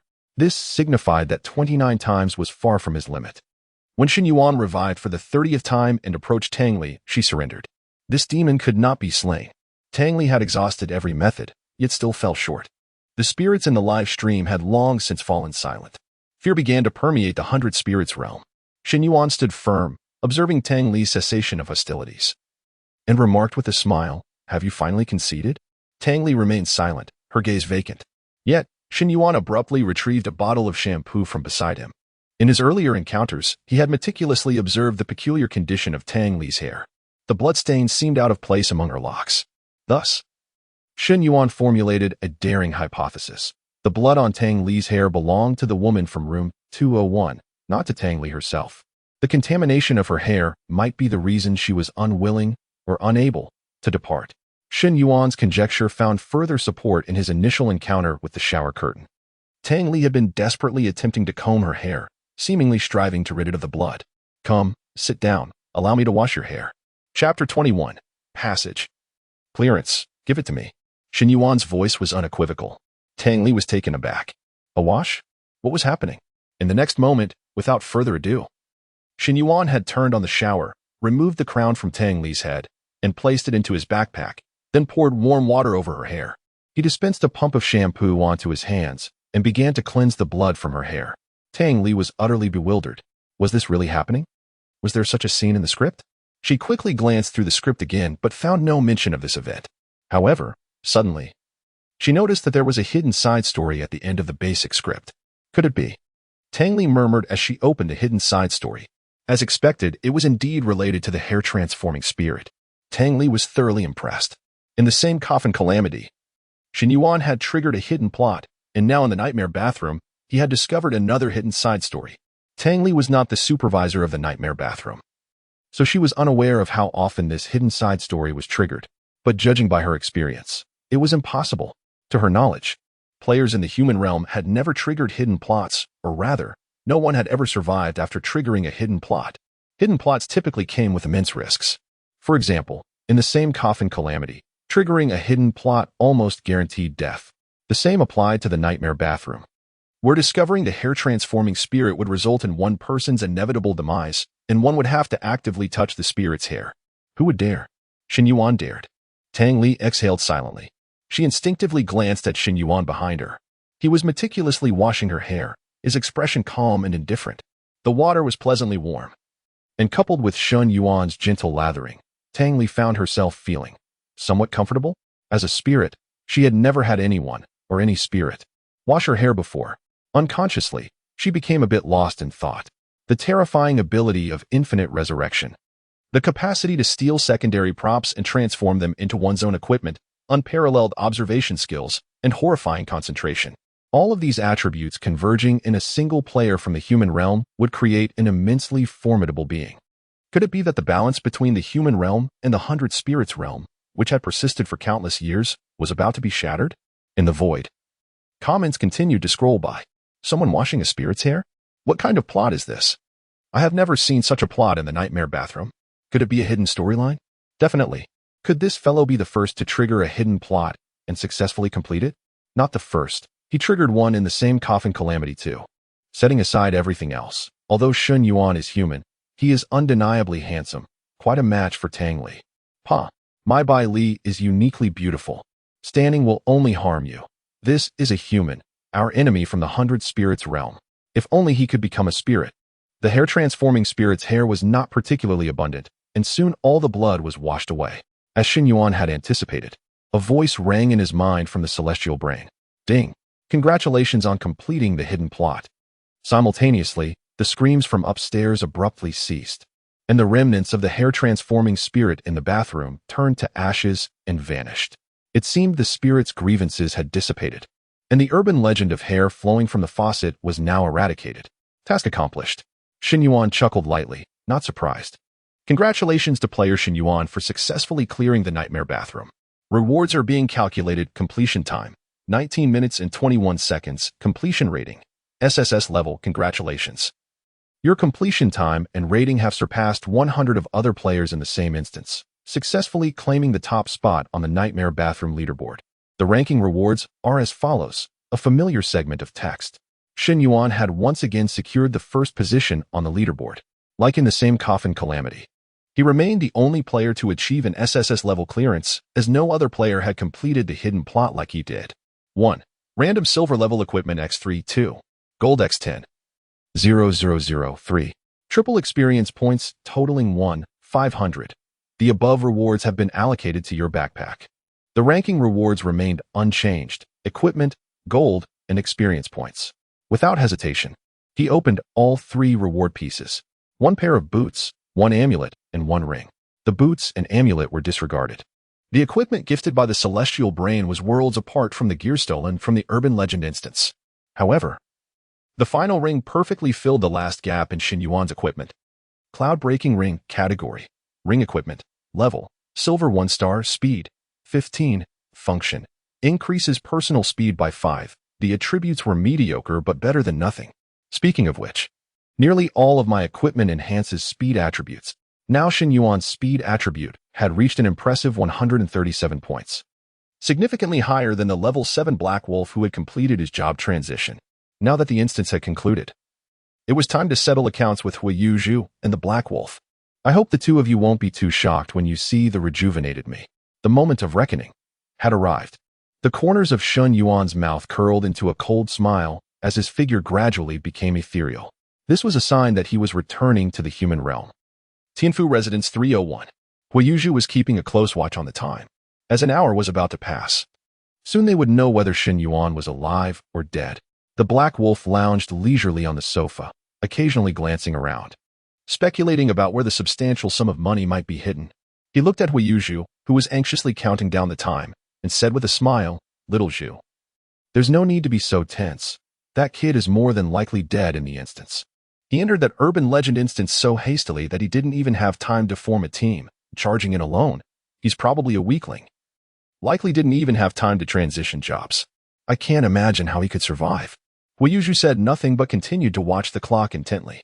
For some reason, she felt an unsettling anxiety within her. The Black Wolf, there are 5 seconds left, get ready. Though the Black Wolf was somewhat reluctant to rise, Huiyuzhu had spoken, so he had no choice but to sluggishly stand up and retrieve his bronze 3-star baseball bat from his backpack. 3, 2, 1. Huiyuzhu was still counting down, her expression tense, her heart racing. The Black Wolf, however, remained quite relaxed, not even entering a combat stance. Just as Huiyuzhu finished counting down, a translucent figure actually appeared on the sofa. It was Shen Yuan. He had truly returned from the clearance. What? The Black Wolf, caught off guard, hurriedly prepared to raise his bat to strike. But Shen Yuan was faster. The disparity between a speed attribute of 137 and one of 79 was no joke. Shen Yuan sprang from the sofa, effortlessly evading the Black Wolf's bat strike. "This is impossible," the Black Wolf roared, unable to believe he had missed. How could this guy be so fast? It must be that he hadn't taken it seriously. Yes, that's it. He dared not underestimate Shen Yuan again, and swung his bat in a horizontal arc with all his speed towards the direction Shen Yuan had dodged. "Give it to me." This time, the bat accurately struck Shen Yuan's body with a resounding thud. Chapter 22. Illusory Body, Collapse, and the Enigmatic Puppeteer. Ha ha, what a fool. The Black Wolf laughed maniacally, poised to press his advantage when the figure he struck, Shen Yuan, unexpectedly exploded into fragments. How could this be? Wait, is it an illusion? The Black Wolf was bewildered. Where did Shen Yuan conjure such a ruse? Quick, P.S. on the sofa. The startled exclamation of Huiyuzhu interrupted the Black Wolf's thoughts. Casting a glance with the corner of his eye towards the sofa, he was astonished to find Shen Yuan had somehow returned to his original position. This revelation left the Black Wolf feeling as though he had been played for a fool. "Damn it, how dare you toy with me?" The Black Wolf's eyes bulged with rage as he roared in fury, preparing to launch another attack when an unexpected turn of events unfolded. Countless strands of hair shot forth, entwining themselves around both the Black Wolf and Huiyuzhu. What is this? A mere level 7 Black Wolf had never encountered such a spectacle, and he was instantly filled with terror. He struggled to break free from the hair, but found it utterly impossible. The Black Wolf's eyes widened in panic as he glared at Shen Yuan. His voice hoarse with desperation. "Shen Yuan, release me at once. Otherwise, I will ensure you have no place to die." Shen Yuan, upon hearing this, could not help but laugh in exasperation. The serpent's fang dagger materialized in his hand as he gracefully twirled it, a glimmer of cold light flashing. "This senior Black Wolf, you seem to be misunderstanding the situation. It is you who is on the brink of annihilation." Upon seeing the dagger in Shen Yuan's hand, the Black Wolf's eyes nearly popped out of their sockets. The dagger emitted a faint green glow. The Black Wolf understood all too well what this signified. Silver quality equipment. He had dreamed of possessing a piece of silver quality gear, yet it was far beyond his means to acquire. Yet now, this item boldly rested in the hands of the so-called useless Shen Yuan. How could you possibly possess silver quality equipment? This is impossible. Even if you had the funds to buy gear, silver quality equipment requires at least level 5 to equip. In the next moment, the Black Wolf's eyes bulged wide. Could it be that you were level 5? No. Impossible. There have only been 2 dungeons. How could you possibly level up to 5 so quickly? Shen Yuan, however, paid him no mind. The Black Wolf's frantic cries and accusations fell on deaf ears, for Shen Yuan was not one to engage in idle chatter. After all, he was no loquacious villain who would find himself outmaneuvered in the end. Seizing the opportunity while the Black Wolf and Huiyuzhu were ensnared by the Bone Phoenix crown, as vengeful threads, Shen Yuan promptly began his assault with the Serpent's Fang dagger, aiming to breach the Black Wolf's defenses swiftly. Unbeknownst to Shen Yuan, he did not know how long the Bone Phoenix crown would be able to bind the Black Wolf, thus he sought to eliminate him post-haste. As Shen Yuan approached, the Black Wolf finally noticed the other glimmers emanating from Shen Yuan's form. Beneath his shirt, A red robe shimmered, also radiating a faint green glow. Silver quality defensive gear. The Black Wolf's eyes nearly fell from their sockets.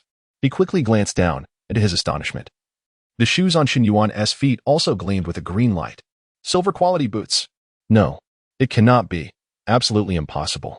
The Black Wolf shook his head, his expression becoming somewhat dazed, repeatedly murmuring the words impossible. At that moment, Shen Yuan's right hand, gripping the dagger, swept before the Black Wolf, revealing a ring that shone with a brilliant green light, making it impossible for the Black Wolf to ignore its presence. Silver quality ring. In the next second, Shen Yuan swiftly pivoted, his cloak billowing behind him, similarly enveloped in green light. Silver quality cloak. All of it silver quality. The Black Wolf was utterly dumbfounded. Shen Yuan possessed no less than 5 pieces of equipment, each one a silver quality. In that instant, the Black Wolf's bronze 3-star quality baseball bat appeared a mere joke in comparison. But that was not all. A dazzling blue light suddenly pierced the Black Wolf's vision. Blue. Golden quality? The Black Wolf trembled all over, his facial muscles twitching uncontrollably. Surely he could not be mistaken? Above Shen Yuan's head, a crown glimmered with a blue radiance. He was not mistaken. This was indeed golden quality equipment. Jealousy, rage, and confusion surged through the Black Wolf's mind. Snap! Shen Yuan lightly snapped his fingers. The Black Wolf suddenly felt a searing heat beneath his feet. He looked down in horror to find a ring of blazing flames engulfing the entire room. A skill. Shen Yuan possesses skills as well? At that moment, the Black Wolf's mind went blank, standing there in a daze. Hui Yuzhu, beside him, was filled with regret, her heart torn asunder. She had never anticipated Shen Yuan's power to be so formidable, leaving the level 7 Black Wolf with no means to retaliate. If this continued, the two of them would surely perish here today. Hui Yuzhu screamed. Black Wolf, what are you dawdling for? Fight back. At last, the Black Wolf regained his senses. He hastily glanced at his defense value, which had shockingly dropped below 1,500 points. But when he saw that Shen Yuan had only 67 attack points, a glimmer of hope flickered in the Black Wolf's heart. Shen Yuan was likely only around level 5 and had yet to change classes. He was entirely relying on the advantage of his equipment to ambush him. If he could break free from the Bone Phoenix crown as vengeful threads, he would undoubtedly be able to slay Shen Yuan. No, he could not kill him. When a player dies, their equipment does not drop. He must torment Shen Yuan until he can no longer endure the pain and voluntarily relinquishes his equipment. Golden quality gear, something the Black Wolf had never seen before. Break free. The Black Wolf roared, unleashing all his strength to escape the vengeful threads binding him. After all, being level 7. His attributes were slightly higher than Shen Yuan's, and within 3 to 4 seconds, the Black Wolf successfully freed himself from the threads. Shen Yuan was not surprised. Having managed to control the Black Wolf for so long was already impressive. The Bone Phoenix crown truly lived up to its golden quality. Shen Yuan, surrender your equipment and skills, and I shall spare your life. The Black Wolf howled menacingly, raising his baseball bat and charging towards Shen Yuan. Fool. Shen Yuan muttered in disbelief, leaving behind a rigid figure standing in place. His true self had already teleported behind the Black Wolf, while the Black Wolf was ensnared. Shen Yuan had begun to strategize, continually maneuvering around him, leaving countless traces of the other shore flower in his wake. Shen Yuan could teleport infinitely. Coupled with the assailant's cloak, it took only a few moments for the Black Wolf to be so thoroughly bewildered that he could not find his bearings. Don't turn anymore. At one point, the Black Wolf even mistakenly struck Shen Yuan's true form, thinking it was an illusion. Hitting the nearby decoy with his bat, Shen Yuan nearly burst into laughter. During the course of Shen Yuan's playful torment, he did not forget to deal damage, wildly swinging the serpent's fang dagger as if sparks were about to fly. The Black Wolf gazed in despair as his defense value dwindled, on the verge of depletion, while he had yet to touch the hem of Shen Yuan's garments. This left the Black Wolf filled with resentment. How could he die here? No, absolutely not. Shen Yuan cared not for the Black Wolf's inner turmoil. Having chosen to stand against him, he must be prepared for annihilation. With another decisive slash, the Black Wolf's defenses were entirely depleted. Yet, instead of continuing his assault, Shen Yuan produced his pain savings jar. Within the crystalline bottle, wisps of grayish-white smoke wafted gently. These are all the sensations of death that Shen Yuan has bypassed, each thread potent enough to be fatal. Upon acquiring this bottle of pain reservoir, the system indicated that players slain by the pain reservoir would perish in a manner akin to the grotesque tales of horror.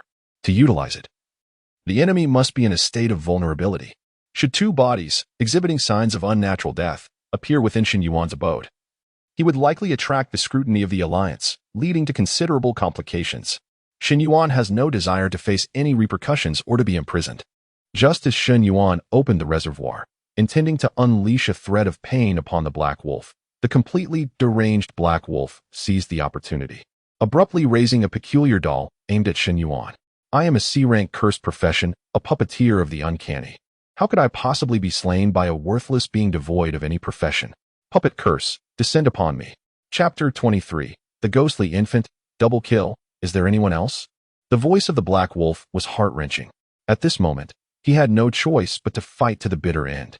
In an instant, the eerie puppet in his hands erupted with a torrent of black mist, rapidly expanding, its form twisting and contorting until it transformed into a statue of half a human's height, advancing towards Shen Yuan. Curse type? Shen Yuan raised an eyebrow. Retracting the leg he had already set in motion and returning to his original position, a smile gracing his features. To his surprise, there was an unexpected gain. He decisively closed the pain savings jar and swiftly exchanged the raider's cloak for the cursed infant pouch. With the cursed infant pouch in his possession, the attacks of the cursed type would be weakened and absorbed as nourishment for nurturing the ghostly infant. Shen Yuan was quite curious about what kind of ghostly infant would be birthed from the cursed infant pouch. At the very moment Shen Yuan switched cloaks, the Black Wolf's eerie puppet shadow crashed down. Seeing his skill actually land, the Black Wolf was elated. Eerie Puppet Curse was a signature skill of the Black Wolf's profession, Puppet Master. The skill's effect was that upon hitting the enemy, they would experience intense pain, making it difficult to maintain a normal state, while their defense would decrease by 5 per second for 5 seconds. The overall effect was immensely powerful. The Black Wolf had previously tested his abilities on animals, and after being hit by the skill, they would all wail in agony until death, a truly terrifying sight. However, as a C-level profession skill, it did have its drawbacks, primarily its difficulty in hitting the target. After waiting so long, the Black Wolf finally found an opportunity and successfully executed the skill. Ha ha ha ha. Shen Yuan, in the end, you will falter and perish at my hands. Just as the Black Wolf prepared to throw his head back in laughter, he was horrified to find Shen Yuan standing there as if nothing had occurred. He was dumbfounded. You're unharmed? How is this possible? I see, you prefer to endure, do you? Then let us do it again. The Black Wolf's eyes widened with fury as he spat out a mouthful of blood, forcibly damaging his own body to unleash the eerie puppet curse once more. He believed that Shen Yuan must be enduring the pain, having not even attempted to dodge. If two eerie puppet curses hit simultaneously, Shen Yuan would undoubtedly be unable to withstand it. Upon hearing this, Shen Yuan was overjoyed. Oh, there's more? Come. The moment he was hit, he distinctly felt the cursed infant pouch behind him growing slightly warm. It was absorbing the power of the Black Wolf skill. As for the excruciating pain brought by the eerie puppet curse, since the majority of its power was absorbed by the cursed infant pouch, Shen Yuan felt very little, almost nothing, and the defense reduction effect was mitigated to a mere one. One must admit, the cursed infant pouch was truly a nemesis to cursed types. Shen Yuan stood still, unmoving, as the Black Wolf's second skill struck again. Yet, there was still no effect. Witnessing this scene, the Black Wolf was as if he had seen a ghost and spat out another mouthful of blood. This time, it was out of rage. Shen Yuan frowned at the sight. Damn it, this is my house. Do I have to clean up after you bleed? What an uncouth individual. Were the Black Wolf to know Shen Yuan's thoughts, he would surely be driven to the brink of madness. But the Black Wolf was not in a better state himself. His most prized skill seemed to falter before Shen Yuan, his defense having dropped to 0. If Shen Yuan struck him again, he would undoubtedly meet his demise. In his final moments, the Black Wolf wished for a noble end. He cast a mournful glance at Hu, who was still ensnared by the cursed threads, and sorrowfully declared, Little Bamboo, I must take my leave. May we meet again in the next life. This retreat of mine shall last a lifetime. With that, the Black Wolf raised the baseball bat in his hand, intending to end his own life. Yet unexpectedly, midway through the swing, someone intercepted him. The Black Wolf was bewildered. It was Shen Yuan. At this moment, Shen Yuan, filled with anger, rebuked him. Nonsense. Did I permit you to commit suicide? If you die in my house, I will have a hard time explaining. Here, take this medicine. Without further ado, he forcibly shoved a wisp of gray-white mist into the Black Wolf's mouth. Shen Yuan's demeanor was exceedingly domineering. In the next moment, The Black Wolf's expression changed drastically as an unending wave of agony surged through his mind. He felt as if every bone in his body had shattered into pieces, and his flesh was being slowly stripped away. The most terrifying part was that he could vividly feel it all. The Black Wolf could utter no words, only instinctively scream. He collapsed to the ground, his body twisting uncontrollably. Even with broken bones, he could not stop, his death a horrifying spectacle. Witnessing this, Peyuzu's face turned as pale as a sheet. She quickly looked at Shen Yuan, her face displaying a pleading expression, shaking her head incessantly. No. Please don't kill me. Shen Yuan, disinterested in her pleas, slashed down with his blade, breaking through her defenses. Just then, the cursed thread's duration expired, and Peyuzu regained her freedom. Without a moment's hesitation, she fell to her knees, frantically bowing to Shen Yuan. I was wrong. I truly know my mistake. I swear. As long as you spare me, I will serve you for life. I can provide you with great pleasure in many ways. You must believe me. I beg you, let me live. I do not wish to die. Shen Yuan's gaze was cold as he slowly uttered two words. Disgusting. With the next strike, he broke through her defenses once more and shoved a wisp of gray-white mist inside. Peyuzu immediately fell to the ground in agony, wailing incessantly. No, Shen Yuan. You devil. You shall not die a good death. Shen Yuan's smile was radiant, reminiscent of a jade-faced demon. Thank you for your blessings. I would indeed like to experience not dying a good death a few times in the dungeon for better card draws. Peyuzu could not comprehend, nor did she care to listen to what Shen Yuan was saying. Endless pain had consumed her reason. Shen Yuan leisurely settled onto the sofa, disregarding the anguished cries of the two, and opened the equipment interface. As expected, the description of the cursed infant pouch had changed. Ghostly infant embryo progress, 100 completed. Ghostly infant nurturing progress, 1, in progress. Continue absorbing cursed type attacks to accelerate.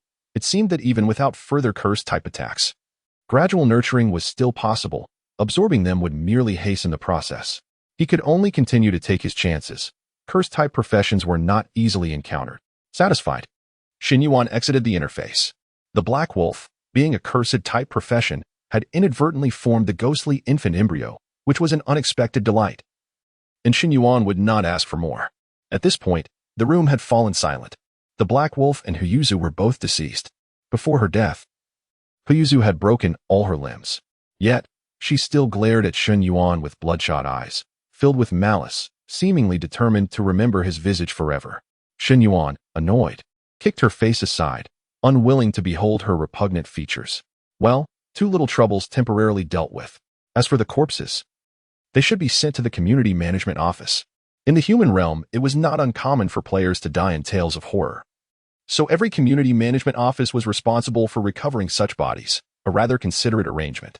Just as Shen Yuan prepared to drag the two corpses, footsteps suddenly echoed from the depths of the room. Shen Yuan believed he had gained some courage from the two horror-themed dungeons. But the sudden sound of footsteps from deep within the room sent a jolt through his heart. There were other people in this room. Chapter 24, Sister. Text messages. An anonymous person. Shen Yuan's gaze was as cold as ice. It was evident that the individual concealed within the room had overheard his recent encounter with the Black Wolf and Huiyuzhu in its entirety. Shen Yuan tightened his grip on the serpent's fang dagger and abruptly lifted his head, directing his attention towards the source of the footsteps. Creak. The door, which had remained firmly locked within the same coffin heist instance, slowly creaked open. A young girl emerged from the shadows of the room, her eyes seemingly fixed upon him. Due to the angle of the backlight, Shen Yuan was unable to discern her face clearly. Thus, he found himself devoid of any recollection of this person in that fleeting moment. I must kill her, Shen Yuan resolved instantly, rising swiftly and clutching the serpent's fang dagger, preparing to charge forward. However, the next moment, upon clearly seeing the girl's face, he came to an abrupt halt. The girl's eyes were devoid of pupils, entirely white. Is she blind? The following words from the girl left Shen Yuan momentarily stunned. Brother, is that you? I just woke up. Are you hungry? Can I make you something to eat? I think I smell blood, brother. Did you buy pork? What day is it today? How come there's meat to eat? The girl beamed with joy, evidently delighted. In an instant, a torrent of memories flooded Shen Yuan's mind. He realized that this girl was none other than his younger sister. Shen Yuan was taken aback. This revelation was utterly unexpected. Though he had traversed into this world for some time, he had never encountered the term sister within the consciousness of his former self. Yet, as memories began to flicker before him, He comprehended why the previous identity held such aversion towards her. The girl's name was Shen Shi. She was 12 years old and had lost her sight due to a childhood illness. This affliction necessitated her to take medication weekly, the cost of which was exorbitantly high. If she were to miss her doses for an extended period, her condition would likely deteriorate rapidly. This burden led the former self to perceive Shen Shi as a liability to the entire family, resulting in a cold demeanor towards her. Not even her classmates or the former self's girlfriend, Wei Yuzhu, were aware of Shen Shi's existence. While their parents were not incarcerated, Shen Shi's condition remained relatively stable. However, since their parents were imprisoned a month ago and the family assets were seized, the former self had been unable to afford Shen Shi's treatment, resulting in a 3-week delay. The former self even attributed the family's debts to Shen Shi, believing that if it weren't for her medical expenses, their parents would not have incurred such financial burdens. Coupled with persistent debt collectors knocking at their door, the previous identity experienced immense psychological pressure, leading to selective avoidance and an immersion in the comforting embrace woven by Wei Yuzhu. The existence of Sister Shen Shi had been buried deep within Shen Yuan's mind, a memory he was reluctant to confront, which explained his complete lack of impression of her upon his arrival. Until now, when he finally encountered Shen Shi. Noticing that Shen Yuan had remained silent, the sister suddenly recalled something, her voice trembling with fear. "Brother, are they here to collect debts again? Are you hurt? Is there anything I can do to help you?" As she spoke, Shen Shi extended her hands, cautiously moving towards Shen Yuan, her demeanor careful and tentative. Shen Yuan snapped back to reality, casting a sympathetic glance at the young girl. Unbeknownst to Shen Shi, who continuously endeavored to please her brother, Shen Yuan's perception of her was marred by deep-seated prejudice. She could hardly comprehend that biases, akin to mountains, render any act erroneous once resentment takes root. Even though Shen Shi was sufficiently considerate, often preparing meals for Shen Yuan despite her blindness, leaving her delicate arms marred with burns, the former self maintained a dismal attitude towards her.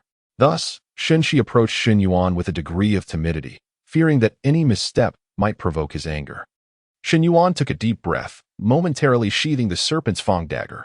Though he had just slain the black wolf and Wei Yuzhu, he was not a remorseless fiend. He held steadfast to his principles and moral boundaries. He would not spare those who deserved death, yet he would never indiscriminately harm the innocent. Feeling compassion for Shen Shi's plight softened Shen Yuan's tone considerably. "I'm fine. I earned a substantial amount of gold in the instance today. I'll buy some delicious food later. You should return to your room and rest." Shen Shi hesitated, her brother's demeanor filling her with trepidation. "I can help you cook.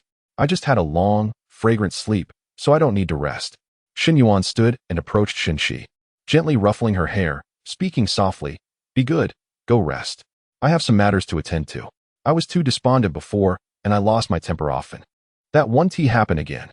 Our parents are away now, and I will take care of this family and resolve those troubles." Shen Shi looked up, astonished that her emotionally volatile brother would utter such words. After persuading Shen Shi to return to her room, Shen Yuan turned his attention back to the lifeless bodies of the black wolf and Wei Yuzhu in the living room. Prior to dealing with the corpses, he rummaged through his pockets. There was no alternative. Shen Yuan contemplated his current predicament and realized he was in dire need of funds. Unlike the former self, who had been heartless toward his sister, Shen Yuan could not turn a blind eye to the suffering of this woeful girl. Thus, he resolved to strive for Shen Shi's treatment. The 2 instances Shen Yuan had participated in had rewarded him with a total of 20,000 gold coins. However, the cost of Shen Shi's weekly medication was an astounding 10,000. This amount would suffice for a single treatment. But the last time the doctor had communicated with Shen Yuan, he mentioned that due to the prolonged delay in Shen Shi's treatment, she would require intensive care this time, the cost of which would be at least 3 to 4 times that of standard treatment. In addition to Shen Shi's medical expenses, the debts owed by their parents loomed large. Shen Yuan's current strength was insufficient to contend with the other formidable figures in the mortal realm. After all, the system's infinite resurrection could only be utilized in the realm of supernatural tales should he be killed in the mortal realm due to unpaid debts. That would be an immense loss. He did not possess the strength to overturn the table just yet. Escape? Shen Yuan, lacking power and influence, would not be so naive as to believe he could simply run away. The most prudent course of action was to repay those persistent debt collectors first, buying himself time to strengthen his abilities. But how to earn money? Relying on the rewards from clearing instances? However, He could only participate in a maximum of 2 supernatural instances each day. Even if he consistently secured a substantial reward of 10,000 for ranking, that pace was still insufficient. Suddenly, the sound of a phone vibrating in Huiyouju's pocket interrupted Shen Yuan's thoughts. Initially, he paid it no mind and did not answer the call, merely pulling out Huiyouju's phone, contemplating whether it could be sold for a little cash. However, the next moment, a text message caught Shen Yuan's attention, raising his eyebrows. Anonymous, did you succeed? Shen Yuan sensed something amiss. He hastily employed Huiyouju's fingerprint to unlock the phone and access their conversation history. It was empty. Yet, the call log revealed 3 entries. The earliest call was on the day Shen Yuan's parents were arrested. He had every reason to suspect a connection between the 2 events. No wonder, just as my parents were apprehended, Huiyouju approached the former self with such purpose. I had previously wondered how Huiyouju had learned of my parents possessing the concealment talisman. It turns out, she was not acting alone. She was being manipulated. Shen Yuan's expression darkened instantly. Chapter 25, Debt Collection, Interest. I refused to acknowledge it after a moment of contemplation. Shen Yuan emulated the tone of Huiyouju and replied succinctly, plans have changed. I have cleared the instance. It's bothersome to have someone beside me. The message was sent successfully. Shortly thereafter, a reply came through. No worries, continue to stay close and coax him into participating in the instance. Shen Yuan chose not to respond further and slipped his phone into his pocket. He would keep him on a string if an opportunity arose. He would lure him out for a meeting. If he could kill him, he would. If not, he would devise a long-term plan. Shen Yuan would never let those who coveted him slip away. A brief search yielded only a few thousand yuan from the 2 individuals, along with several cheap infant burial bags. This left Shen Yuan feeling quite unlucky, and he promptly discarded them. Having dealt with everything, he dragged the 2 corpses towards the community service office. Although his appearance, dragging 2 bodies, was quite conspicuous, no one in the neighborhood paid him any heed. After all, such occurrences were far too common in the human realm. Upon arriving at the community service office, the person in charge glanced at the bodies of Huiyouju and Black Wolf and remarked without surprise, just toss them into the refining furnace and queue up. Expedited service is 100, a fine urn is 300, and a private burial plot is 2,000. Shen Yuan smiled, casually tossing the corpses into the furnace. No need for anything else, just burn them. After that, he turned and walked away, heading to a nearby restaurant to take out 4 dishes and a soup before returning home. The meals in the human realm were quite affordable. The total for 4 dishes and a soup was merely 50 gold coins. Observing Shen Shi's pale and frail demeanor, it was evident she had not consumed meat in quite some time. As a traverser, Shen Yuan could not allow his beloved sister to endure such hardship. Money was not merely saved, it was earned. As he hummed a tune while descending to his apartment, he was suddenly startled by a loud banging on the door. Kid, I know you're home. Come out right now. A son must repay his father's debts. It's only just. If you don't come out soon, don't blame us for being impolite. Shen Yuan's expression shifted. This was bad. Shen Shi was still at home. Meanwhile, inside apartment 301. Shen Shi trembled as she opened her bedroom door, listening to the incessant banging. Brother? Are you there? Brother? She called out his name repeatedly but received no response. Concern began to overwhelm her. Will my brother come back? As she recalled her brother's gentle demeanor, she couldn't help but worry that he might have deceived her, intending to escape secretly. A profound sense of loss engulfed her heart. Tears streamed down her eyes, which lacked pupils. Yet, she bore no resentment toward Shen Yuan. She knew her brother had already shouldered too much. I am a burden.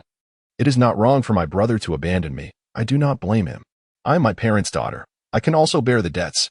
I must contribute to this family. Let them come for me. Shen Shi murmured as she clasped her hands to her chest and cautiously stepped forward. Soon, she arrived at the door. Trembling, she placed her hand on the doorknob, took a deep breath, and braced herself to face her fate. Perhaps those debt collectors would beat her to death, but at least she would no longer be a burden. Just as she was about to turn the knob, a familiar voice suddenly rang out from outside. Hey, who is looking for me? Why are you knocking?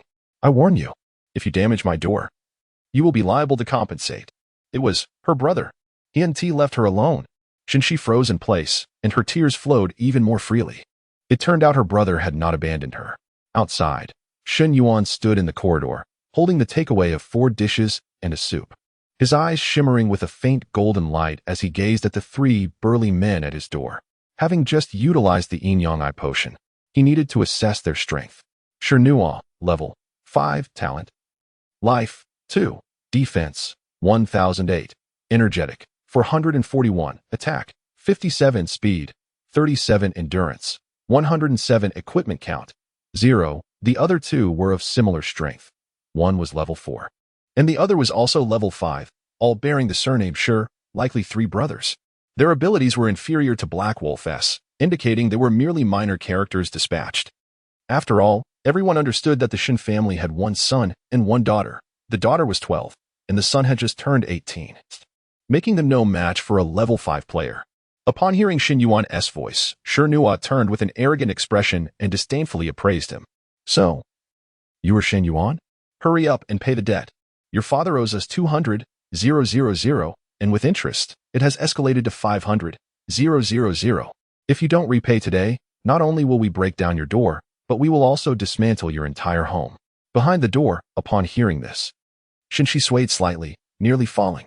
She was not a child anymore. She understood all too well what 500,000 meant for the two of them. She was acutely aware of the immense pressure her brother was under. Yet, to her surprise, Shen Yuan did not adopt his usual cowardly and pleading demeanor. Instead, he coldly smirked and said, "You expect me to believe that my father owes you money? What if I claim that your ancestors borrowed 5 million from me before they died? Would you then owe me as well?" Shen Yuan was momentarily taken aback by Shen Yuan's unexpected retort. Others had said that Shen Yuan was a coward. How could he be so different from what they had described? Nevertheless, Shen Yuan was not easily intimidated. He retorted, "So you intend to default on your debt? I have a written agreement as evidence. Do you think you can go back on your word?" Shen Yuan's expression remained unchanged as he replied coolly, "When did I say I wanted to backtrack?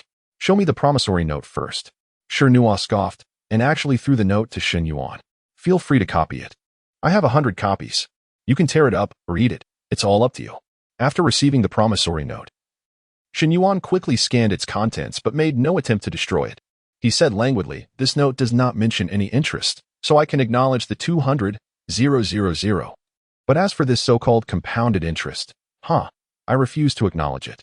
Shi Chun, standing beside Shen Yuan, was livid. "You refuse? Does that even matter? In this day and age, who lends money without charging interest? You think you can just wave away 300,000? Dream on." Before Shi Chun could finish his sentence, he suddenly found himself face to face with Shen Yuan, who, with one hand holding the takeaway and the other raised high, delivered a resounding slap across Shi Chun's face amidst the astonished gazes of onlookers. The sound of the slap echoed crisply through the corridor. Shi Chun was stunned. What just happened? A split second later, a clear handprint appeared on his face, and he finally realized that he had been struck by this seemingly insignificant youth. Enraged, he reflexively retaliated. "You little brat, I'll tear you apart." Shi Chun lunged at Shen Yuan but grasped only air. Looking up, he was horrified to discover that Shen Yuan had already returned to his original position. The takeaway remained firmly in his grasp, not a drop of soup spilled. Such speed, such stability. Beside them, the eldest of the Shi brothers, Shi Su, wore a look of astonishment as he scrutinized Shen Yuan once more. From the attributes Shen Yuan had just displayed, it was evident that his strength was not to be underestimated.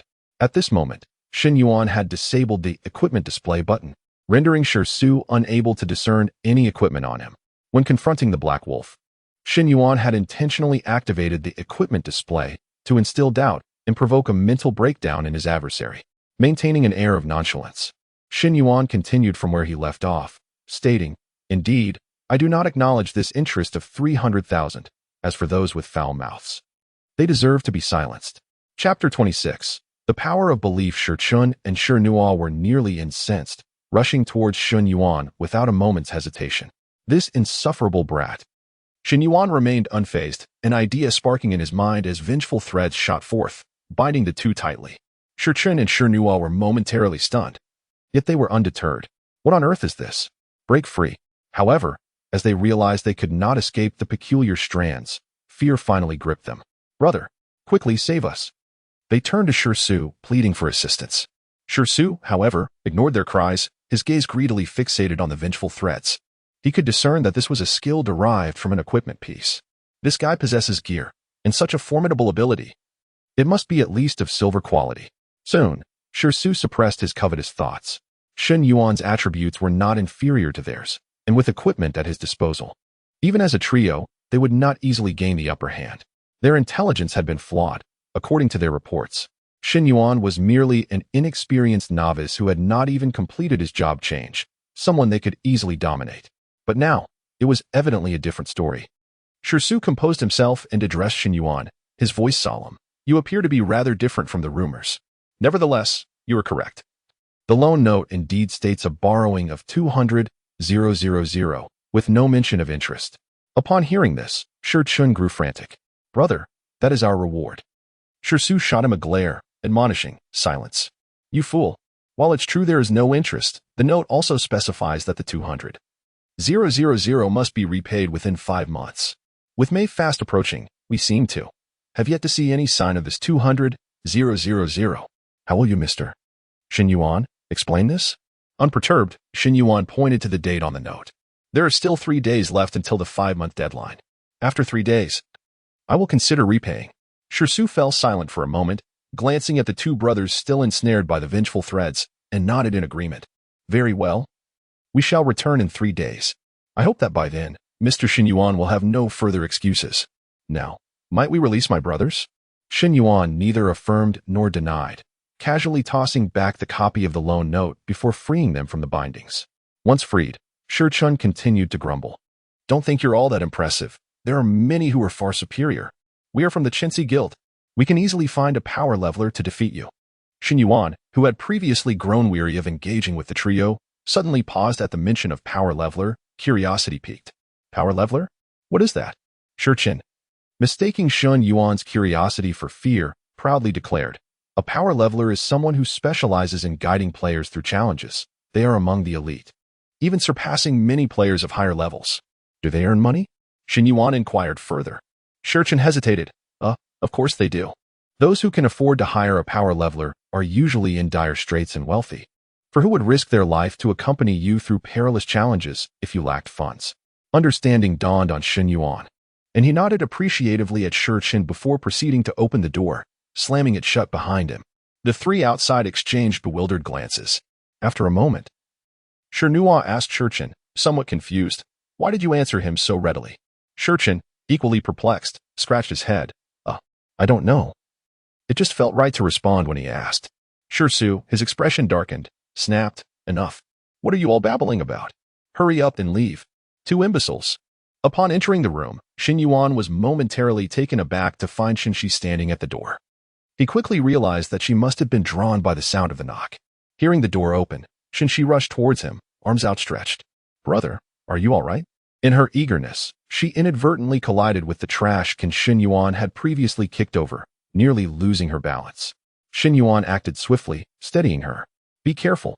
Had he not been there, Shenxi would surely have fallen. Hearing her brother's concern warmed Shenxi's heart. I'm fine, brother. I'm used to it. I fall often. Fall often? Shen Yuan frowned slightly, puzzled. Don't you have a white cane? At this, Shenxi looked bewildered. What is a white cane? I've never heard of it. Shen Yuan quickly searched through his memories, discovering that the human realm lacked such an item. This was likely tied to the nature of the challenges there. Disabled individuals rarely survived into adulthood, as they lacked the capability to navigate the challenges alone, often perishing within them. Consequently, the presence of disabled individuals was exceedingly rare in the human realm. With fewer disabled individuals, there were naturally scant facilities or tools for them. After all, no one would bother researching such matters. In fact, even visits to hospitals were infrequent. Ordinary players, after completing several challenges, would see their attributes improve, rendering their bodies increasingly robust and immune to most ailments. After a moment of contemplation, Shen Yuan gently guided Shenxi to sit on the sofa before rummaging through the room. To his surprise, he found a few old bamboo sticks. Uncertain of their previous use, he was set to bestow them with a new purpose. With the snake-tooth dagger from his backpack, he meticulously whittled the bamboo down and smoothed out the splinters, crafting a simple version of a white cane in just 2 minutes. Here, Shi, give this a try. Shen Yuan handed her the cane. With this, you will be safer in the room, or when you go out. At least you won't bump into anything. Hearing this, Shenxi lowered her head, a hint of sadness in her demeanor. I've hardly ever gone outside. Mom and Dad are very busy, and you? You are busy too. No one takes me out. Shen Yuan felt a pang of sorrow within him, but he said nothing, instead patiently demonstrating how to use the cane. At first, she struggled, but soon she became adept, her face lighting up with joy. Brother, this is wonderful. Previously, I had to reach out and feel my way, but that made it hard to detect smaller objects, leading me to trip often. And this cane is long. I can sense dangers ahead. With this cane, I won't fall anymore. Thank you, brother. Seeing Shenxi's radiant smile brought warmth to Shen Yuan's heart. Come.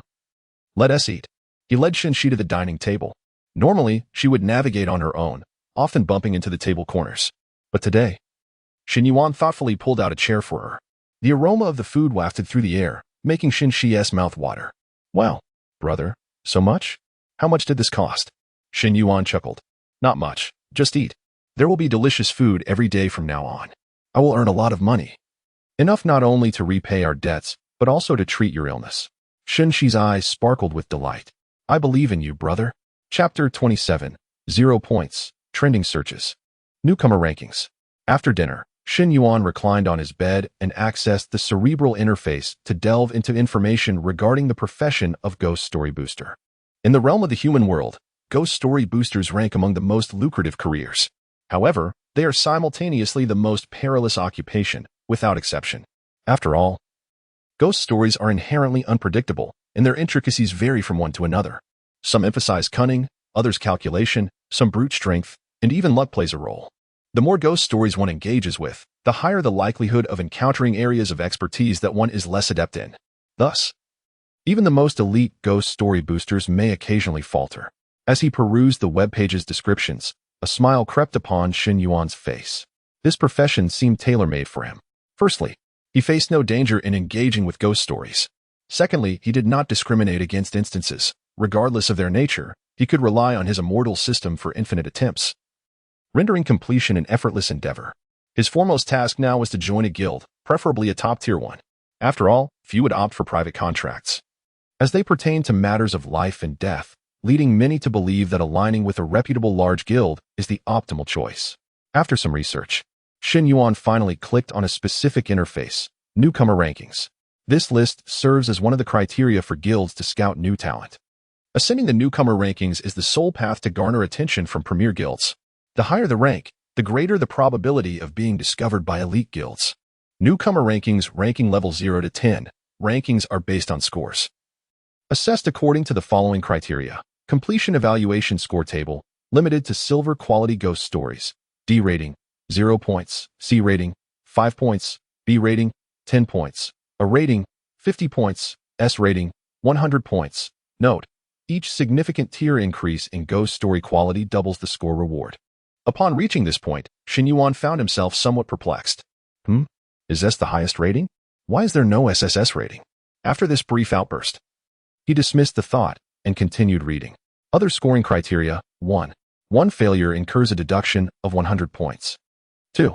Achieving first place once grants a reward of 50 points. Must maintain first place to retain points. Dropping in rank results in a deduction. Current ranked members: first place, Lu Zhao, 900 points. Second place, Meng Xinghui, 750 points. Third place, Zhou Bian, 700 points. 999th place, Shen Yuan, 0 points. Upon seeing his rank and score, Shen Yuan nearly spat out a mouthful of blood.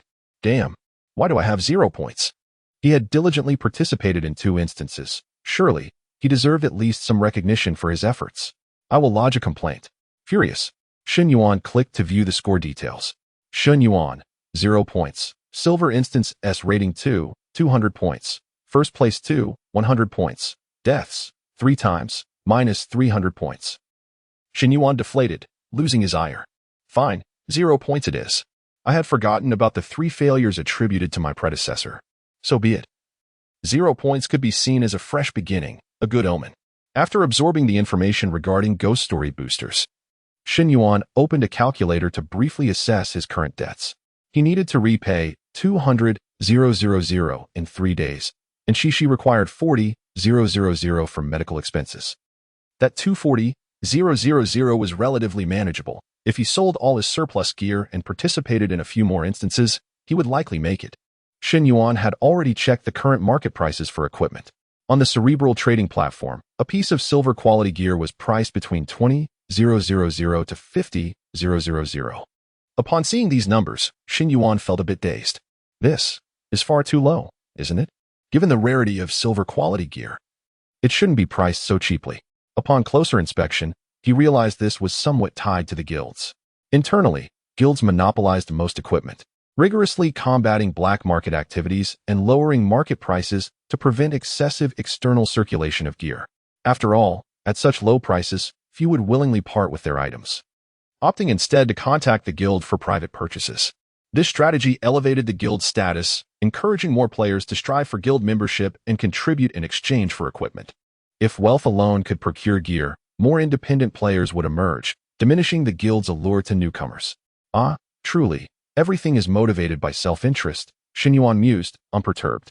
The ordinary silver one-star equipment in his possession could fetch around 20,000 each. He had 3 pieces, totaling 60,000. The rewards from 2 ghost stories could add another 20,000. Over the course of 3 days, he could participate in up to 6 ghost stories. Assuming he claimed first place in each, he could earn 3 pieces of equipment and a bonus of 10,000 gold, totaling 420,000. Adding the 80,000 he currently possessed, he would have more than enough to clear his debts. In an ideal scenario, he would be scouted by a top-tier guild and sign a lucrative contract, thereby eliminating all his debts and entirely alleviating his current survival crisis.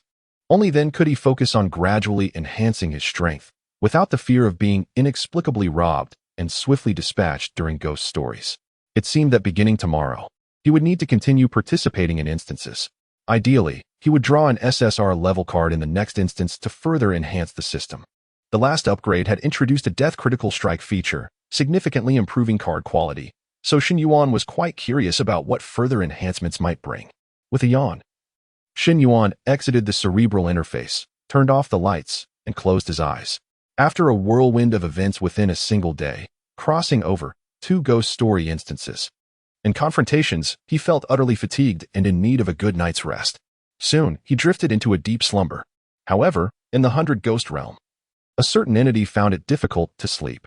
In the Tang Li household, the blood door creaked open, crimson droplets trickling down the door frame.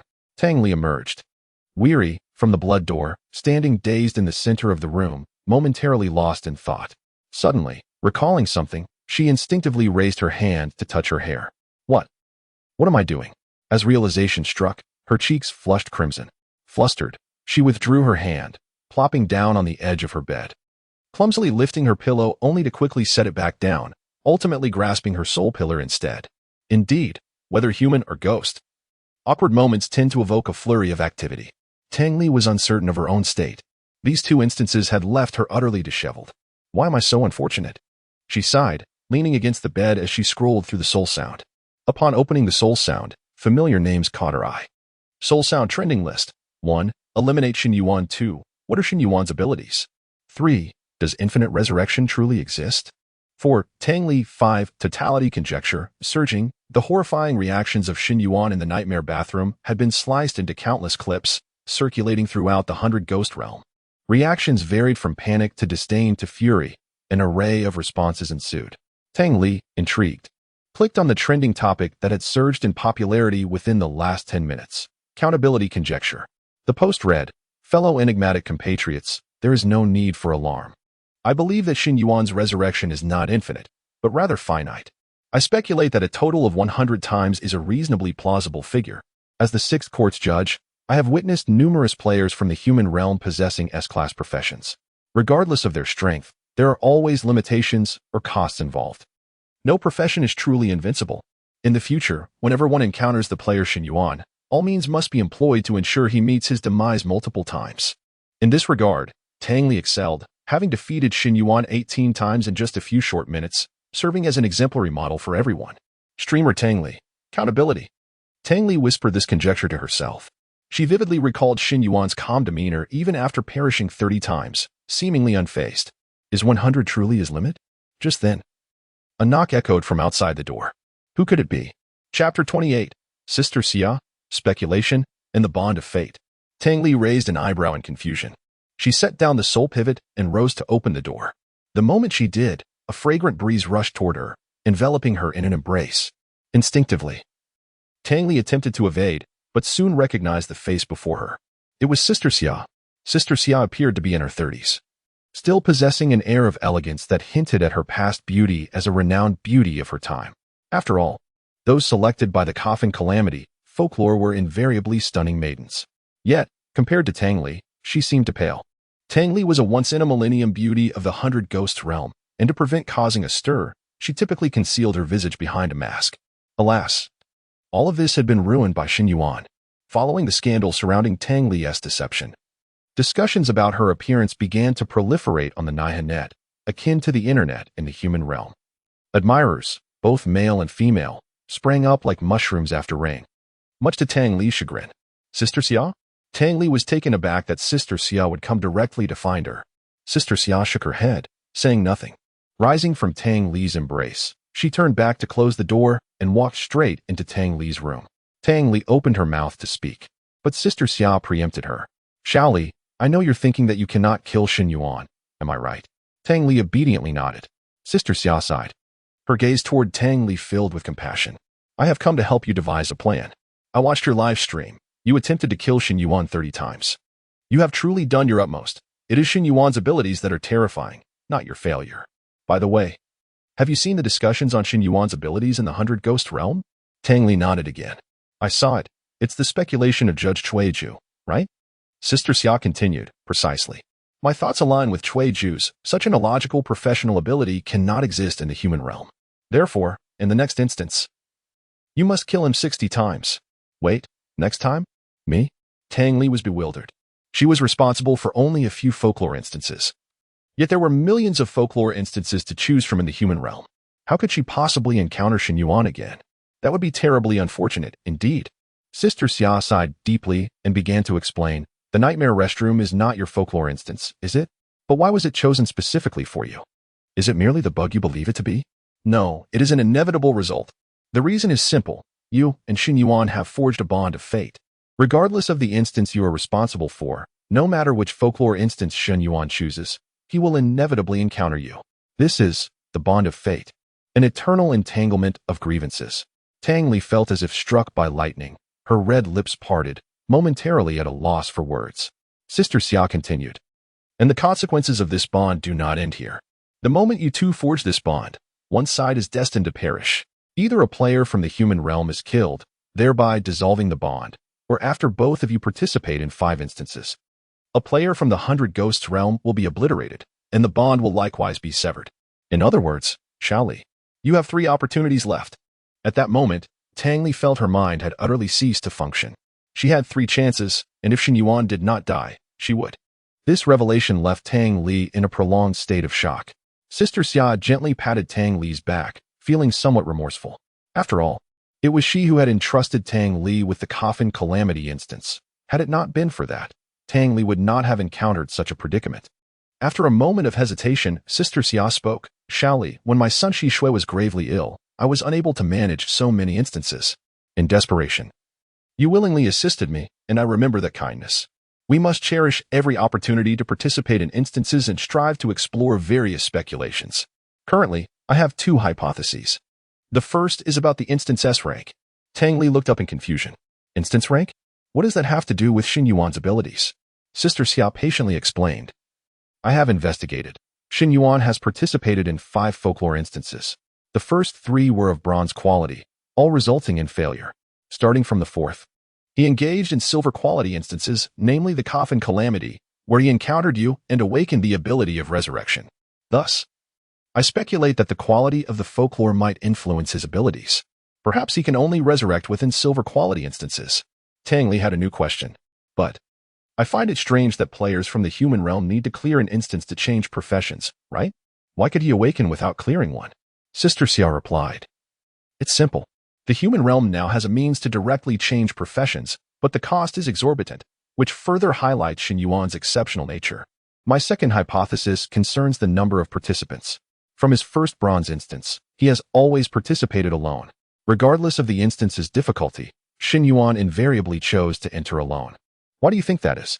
Tang Li tilted her head, speculating, Perhaps he is very confident, believing he can clear it with his resurrection ability? Sister Xia nodded, but then shook her head. Yes and no. I suspect that Shen Yuan's resurrection ability can only be triggered when he is the sole participant in the folklore instance. Tang Li's eyes widened in sudden realization. This was a perspective she had never considered, and at that moment, Sister Xia's words illuminated her understanding. With that, Sister Xia produced a compass. Judge's compass. Tang Li was astounded at the sight of this compass. Such an item was not something an ordinary entity could possess, as the name implies. Only a judge could wield it. Sister Xia, how did you acquire this? Sister Xia made a shushing gesture toward Tang Li, winking and smiling. You need not worry about that. I have navigated the 100 Ghosts realm for many years and have established some connections. In the next instance, I will use the judge's compass to forcibly modify Shen Yuan's instance rank and number of participants to validate our hypotheses. I still maintain that I do not believe the human realm can harbor an ability of infinite resurrection. His powers must have limitations. We simply have yet to uncover those constraints. Chapter 29, Mutation, Gold, New Instance. In the human realm, the following day, at 7 in the morning, Shen Yuan awoke with vigor, stretching luxuriously and feeling thoroughly refreshed. He sprang out of bed with the agility of a carp leaping from water, and proceeded to perform a set of 8 pieces of brocade in his room. This was a habit from his previous life, aimed at strengthening his body. Although it might seem futile in the human realm, he had retained the practice nonetheless.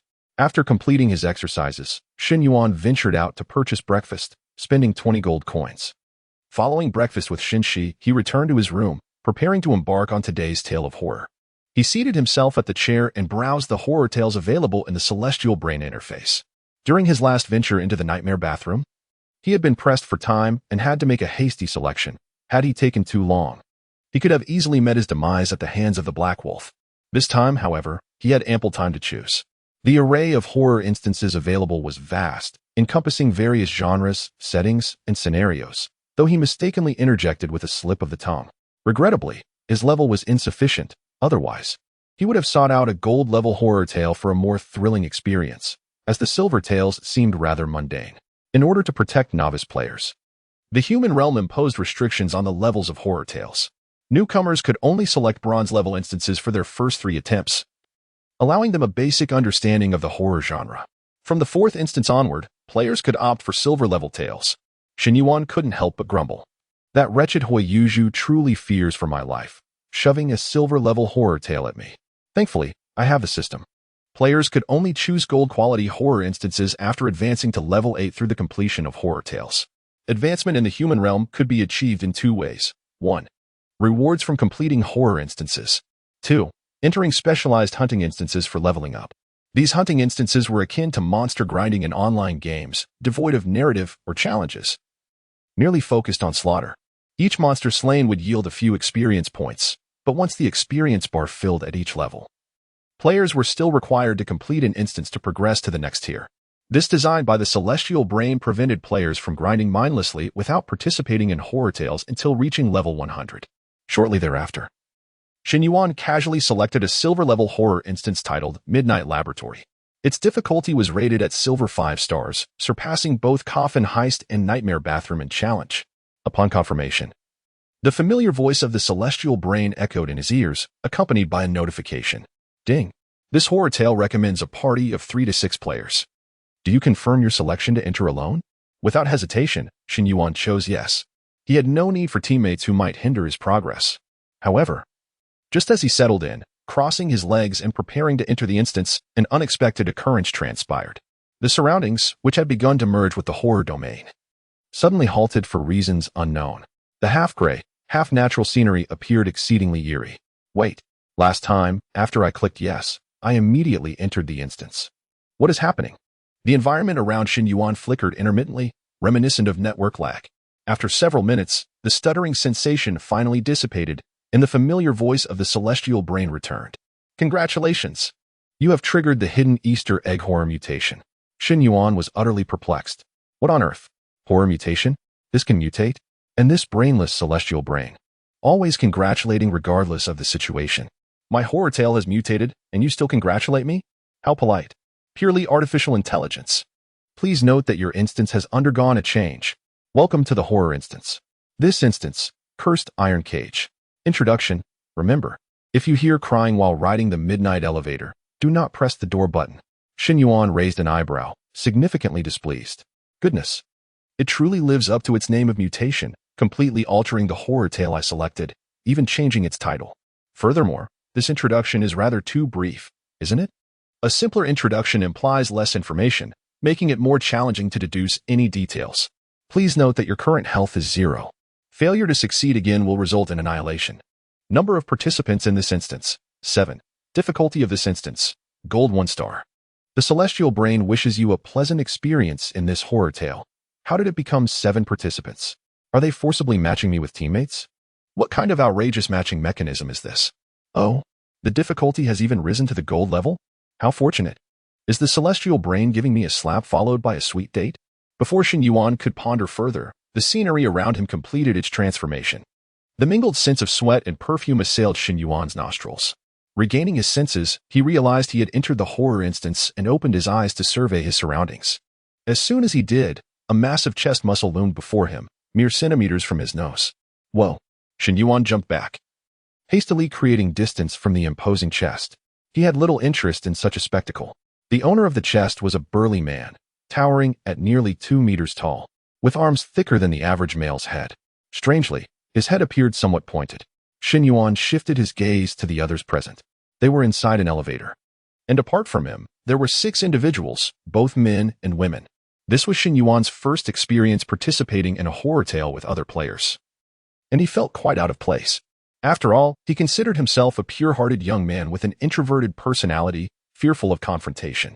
Tang Li. We use you. Black Wolf? Shen Yuan even pondered whether the other players would be shocked into silence upon witnessing his infinite revivals. Perhaps even reporting him to the Alliance. He resolved to adapt, if all else failed. A flicker of murderous intent crossed his eyes. If it came to that, he would fight. After all, as long as he succeeded in clearing the instance, they would all revive.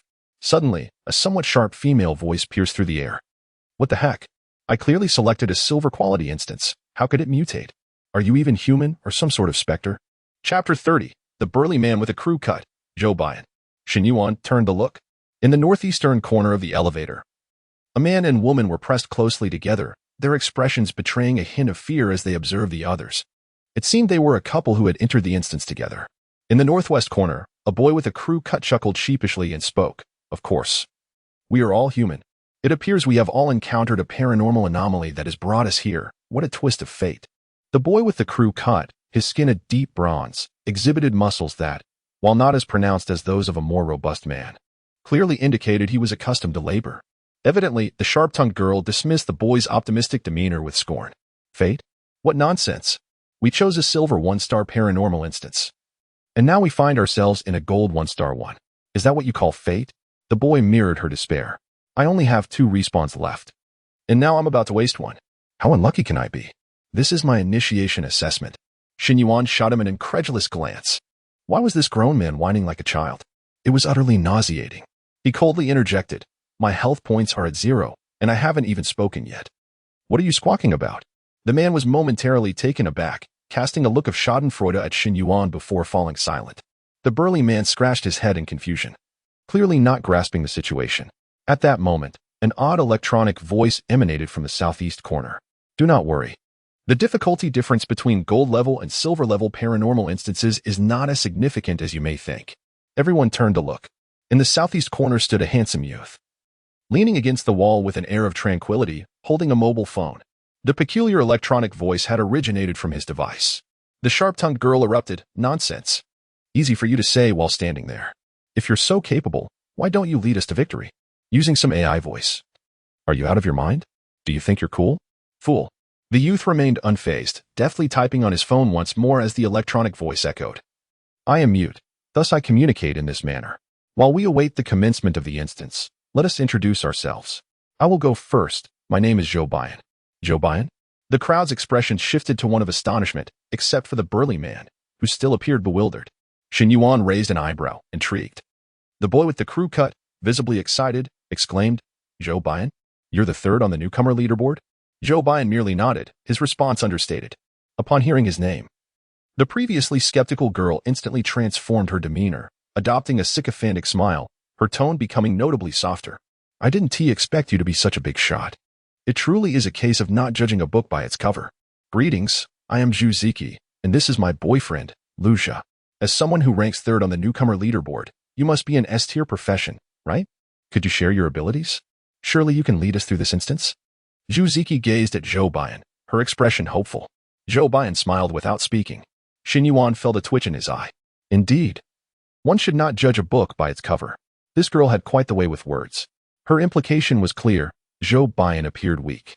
Furthermore, she had the audacity to inquire about his profession, oblivious to the fact that such information is private among players.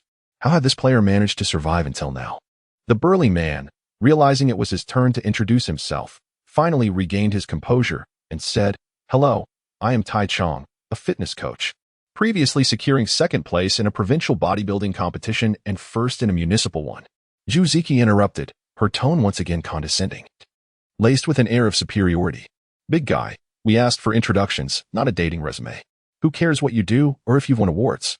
Tai Chong looked embarrassed, rubbing his nose. The boy with the crew cut sensed the mood turning sour and quickly chimed in. It's my turn. Hello, I'm Xiao Haitu." Before he could finish, laughter erupted from everyone in the elevator, except for Shen Yuan. Zhu Ziki was doubled over with laughter. "Xiao Haitu, haha, that's hilarious." Xiao Haitu's face flushed, yet he seemed accustomed to such reactions, chuckling along with the others. Shen Yuan had never encountered such an irritating woman. It was truly a headache. He interrupted Zhu Ziki, addressing Xiao Haitu earnestly. "What a lovely name. Black Earth is the most fertile soil, quite precious, the soul of grain. I believe your parents had great expectations when they named you. However, such a name carries profound meaning. It's understandable that ordinary folks might not grasp it." Xiao Haitu looked at Shen Yuan in disbelief. This person had not smiled even once. Even Zhou Bian, who usually maintained a stoic facade, had cracked a smile. Yet Shen Yuan remained serious, offering a sincere evaluation of his name. Zhu Ziki, however, was not pleased, glaring at Shen Yuan. "What do you mean by that? Are you calling someone ordinary?" Shen Yuan paid her no mind, as if he hadn't heard, and continued, "I am Shen Yuan. Next." Only one young girl in the northernmost corner had yet to speak. Aware of Shen Yuan's gaze, she finally whispered, "I am Zheng Ruru." Thus, all 7 individuals had introduced themselves. Zhu Ziki attempted to press Shen Yuan for clarification, but just then, an unexpected event occurred.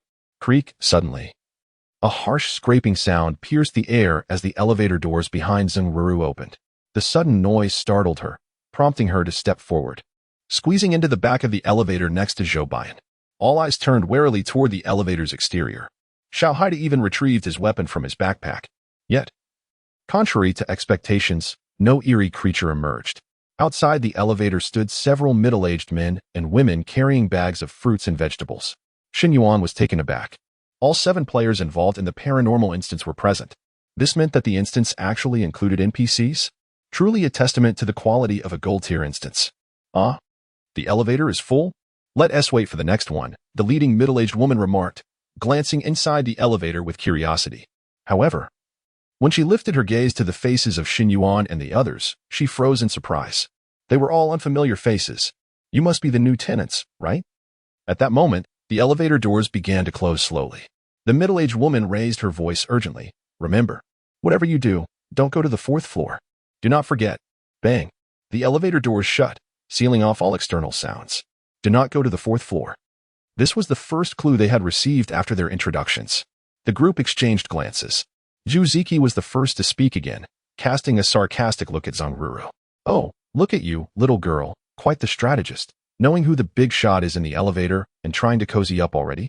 Zheng Ruru froze, realizing that her move to the back had been misconstrued by Zhu Ziki, and hurriedly shook her head in denial. But just then, the lights in the elevator suddenly went dark. An endless void consumed everything, panic spreading like wildfire. Zhu Ziki's scream rang out first, followed closely by Zheng Ruru's. Then, it turns out to be Tai Chong. It seems that his physique is disproportionate to his audacity. The quietest among them is undoubtedly Zhou Bian. Amused by the hellish joke within his own heart, Shen Yuan touched the tip of his nose, feeling a twinge of wickedness. Suddenly, he sensed a familiar aura. In the next moment, the light returned. Yet, the restoration of brightness did not dispel the fear. Rather, it intensified it manifold. Shen Yuan raised his head and instantly locked eyes with a familiar visage. It was Tang Li. Chapter 31. Success and Failure, Advancement, and Skillful Hands. At this moment, Tang Li's form emerged from the crevice of the elevator, her figure grotesque, with long, dark hair cascading down. and a gaping wound on her neck from which thick crimson blood dripped, creating a horrifying sight. Not only did Shen Yuan witness this, but the others also beheld the chilling spectacle. How eerie! Luja exclaimed, his voice hoarse and filled with terror, as he collapsed onto the elevator floor. Xingrou dared not lift her head, tucking it into her arms as she trembled violently. Tai Chong attempted to throw a punch, but the terror of Tang Li's appearance rendered his muscles powerless. They were all novices, still unable to fully desensitize to such a frightful scene. In a corner, Zhou Baiyan furrowed his brow in confusion. How could this be? They had not provoked anything, nor had they made any moves. Why had they attracted such an apparition? This was illogical. Even in tales of the highest caliber, malevolent entities did not take lives frivolously. Yet, Shen Yuan remained calm, even offering a faint smile towards Tang Li. Here she comes. With a swift motion, Tang Li reached out and without hesitation, crushed Shen Yuan's skull. Naturally, Shen Yuan was instantaneously obliterated. Tang Li gazed at the splatter of his brain matter, her eyes reflecting a mix of anxiety and dread. Her blood-stained hand trembled slightly. Please do not revive again, she murmured, her gaze fixed intently on Shen Yuan's lifeless body within the elevator. This time, Tang Li's attack was a fusion of Sister Xia's two conjectures, dying in front of other players and perishing within a high-quality horror scenario. To prevent Shen Yuan from preemptively slaying the other players, Tang Li and Sister Xia had even employed the Judgment Compass to forcefully introduce a death rule. Darkness is against the rules. As long as the elevator plunged into darkness, even if all players violated the death rule, Tang Li would have the opportunity to strike first. She was determined to eliminate Shen Yuan, disregarding all else. Not only was Tang Li anxious, outside the live broadcast room, countless malevolent beings watched Shen Yuan's corpse with bated breath. Sister Xia, too, did not dare to blink. Beads of sweat forming in her palms. 1 second, 2 seconds, 3 seconds. All the malevolent entities experienced the sensation of time stretching infinitely. Success or failure hinged on this moment. Had Shen Yuan perished? Certainly not. He was leisurely perusing the golden cards floating in the void of the underworld lottery shop. Detected host death. Resurrection successful. Current remaining resurrection count, 999. Method of death this round. Malevolent entity head explosion. Shen Yuan pinched his chin and sighed. This rating would likely not be high. The method of death was rather mundane. However, this was merely the first round. There was no need for haste. He would strive harder next time. Just as Shen Yuan finished reassuring himself, the system's announcement left him dumbfounded. Rating S. Comment. Massacre that reverses causality. Ding. Ultimate critical hit triggered, guaranteeing SSR in this round of card draw. Shen Yuan was left speechless. What? An S rating? He had simply been crushed. How could it warrant such a high score? If memory served him right, the last time he was sliced into 1,000 pieces, he only received an A rating. How had he surpassed that this time? It was utterly absurd. What did massacre that reverses causality even mean? Shen Yuan was perplexed. He was unaware that this time, Tang Li's forceful killing had granted such a high score. Drawing cards for this round, congratulations. Total number of cards for this round, 12. 12 cards, not bad. Drawing cards, congratulations, obtained SSR level item card. 24-hour Ghost Convenience Store membership card. What a lengthy name. Shen Yuan was baffled. 24-hour Ghost Convenience Store membership card. Category: permanent item card. Function: allows shopping at the Ghost Convenience Store anytime, anywhere. The store offers functional items commonly used in the human realm at only 1/10 of the external price. After a moment of contemplation, Shen Yuan delicately assessed the card's cost-effectiveness. An SSR level item card whose primary function was to save money? This was perhaps the most disappointing SSR card he had encountered. Oh well, it wasn't the card's fault. One could only say that its predecessors were simply too remarkable. However, Shen Yuan quickly set aside such thoughts. He had more pressing matters at hand. The system had leveled up. He had completed the draw of 5 SSR level cards, prompting the system to evolve once more. Congratulations. Upgrade task completed. The Death Lottery system has successfully ascended to a higher tier. Newly unlocked abilities, Rebate Assistant. 1. After drawing a new card and choosing to use it on the spot, gain a 20 rebate of the card's total value, distributed in the form of help coins. 2. After drawing a new card and choosing not to use it, opting to sell it instead, in addition to the card's inherent value, an extra 50 rebate will be granted, also in the form of help coins. Probability adjustment. The probabilities of N and or cards have decreased, while the probability of SSR cards has significantly increased. UR cards have been unlocked. Next phase, drawing 5 UR level cards to unlock 05, a rebate system. Shen Yuan was astonished. He had previously lamented that the hell shop he had unlocked was somewhat useless, as he could not obtain hell coins. Yet, the system had already devised a solution for him. With the rebate system, even if he did not sell the cards, he would still amass hell coins. In other words, as long as he drew cards frequently enough, he would undoubtedly accumulate a significant amount of hell coins. A twofold gain.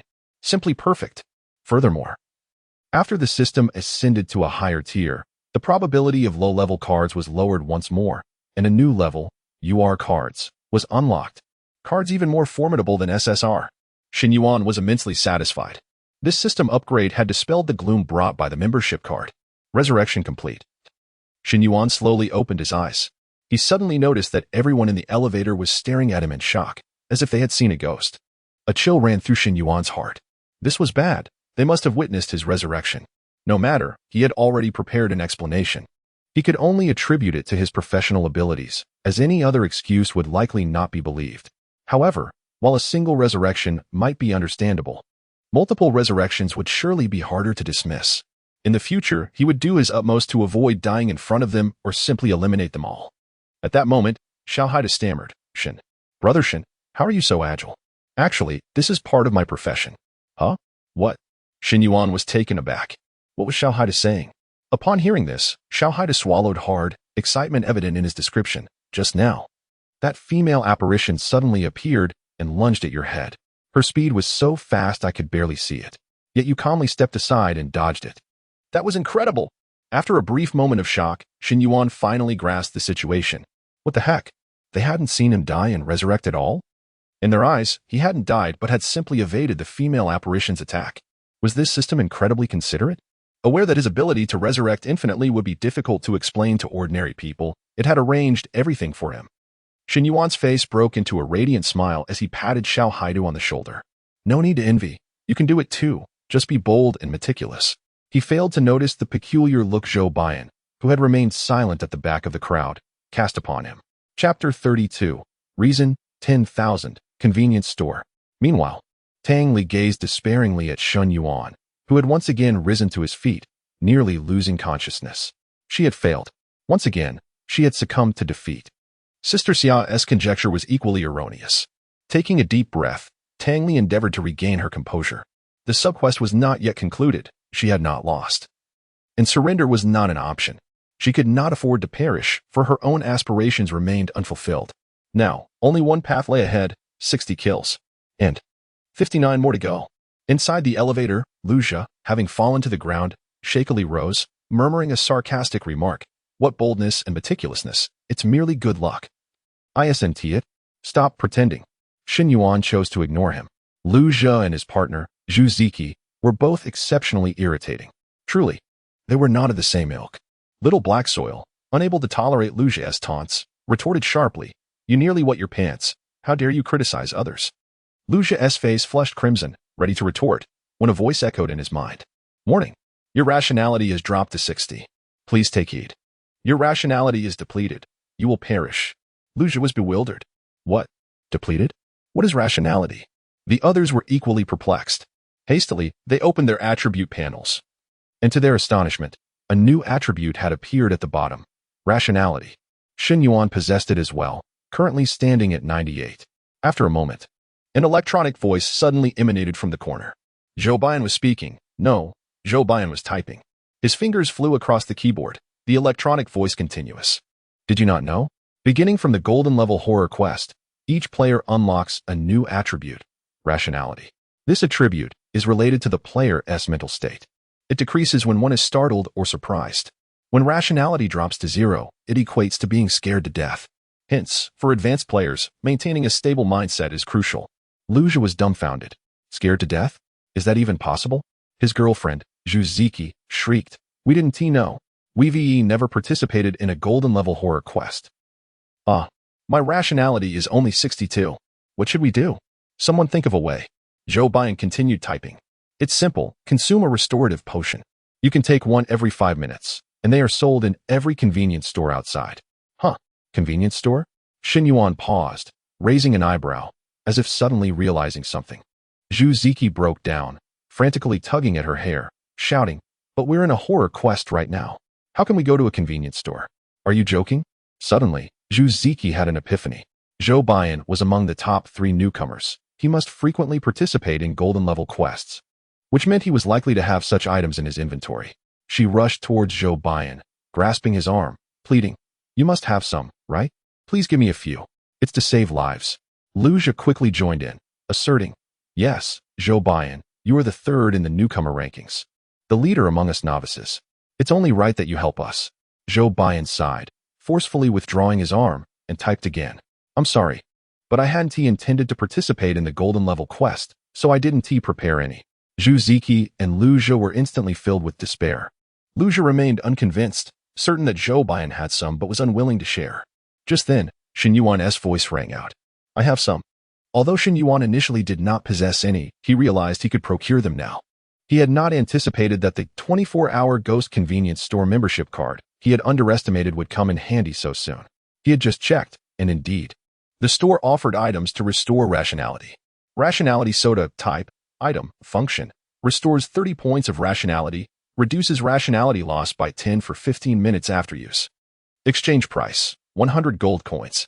The Ghost store's prices were 1/10 of those outside, meaning this item would cost 1,000 gold coins in the real world. It was, without a doubt, rather expensive. Upon hearing Shen Yuan, everyone turned their attention to him. Little Black Soil opened his mouth, seemingly wanting to say something. He was puzzled. He did not understand why Shen Yuan would assist these two.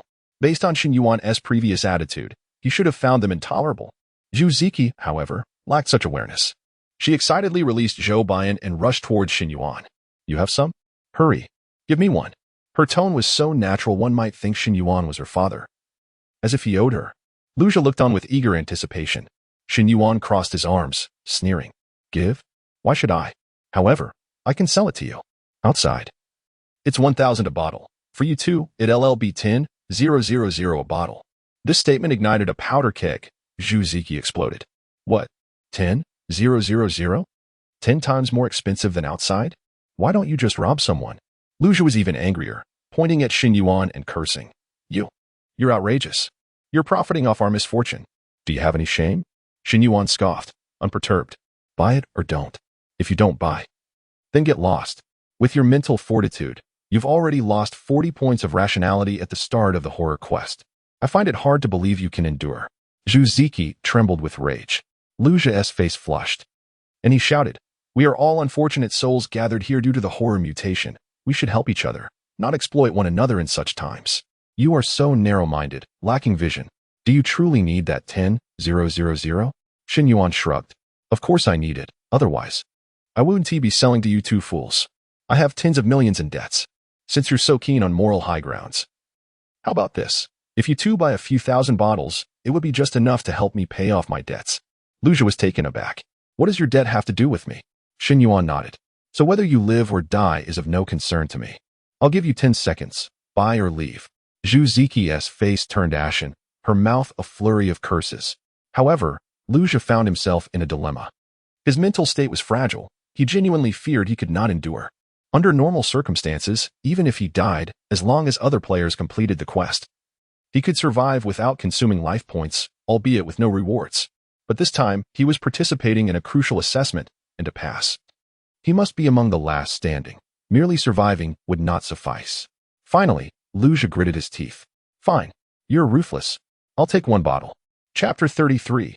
The Plunge, the Button, All Fours? Shen Yuan raised an eyebrow, taken aback. He had not anticipated that Lu Zhi would actually make a purchase. His intention was merely to vex the two individuals. He never believed they would squander 10,000 gold coins on a bottle of rational soda, as it was simply not worth the expense. Earning 10,000 coins in the mortal realm is no simple feat, of course. One should not dismiss easy money. What a fool. Purchasing at 100 and selling for 10,000 yields a profit of 900, enough for countless lavish meals with Shi. Shen Yuan promptly raised his payment code and chuckled. Cash on delivery. Beside him, Zhu Ziki stared at Lu Zhi in sheer disbelief, exclaiming, "Have you lost your mind? You're spending 10,000 on this?"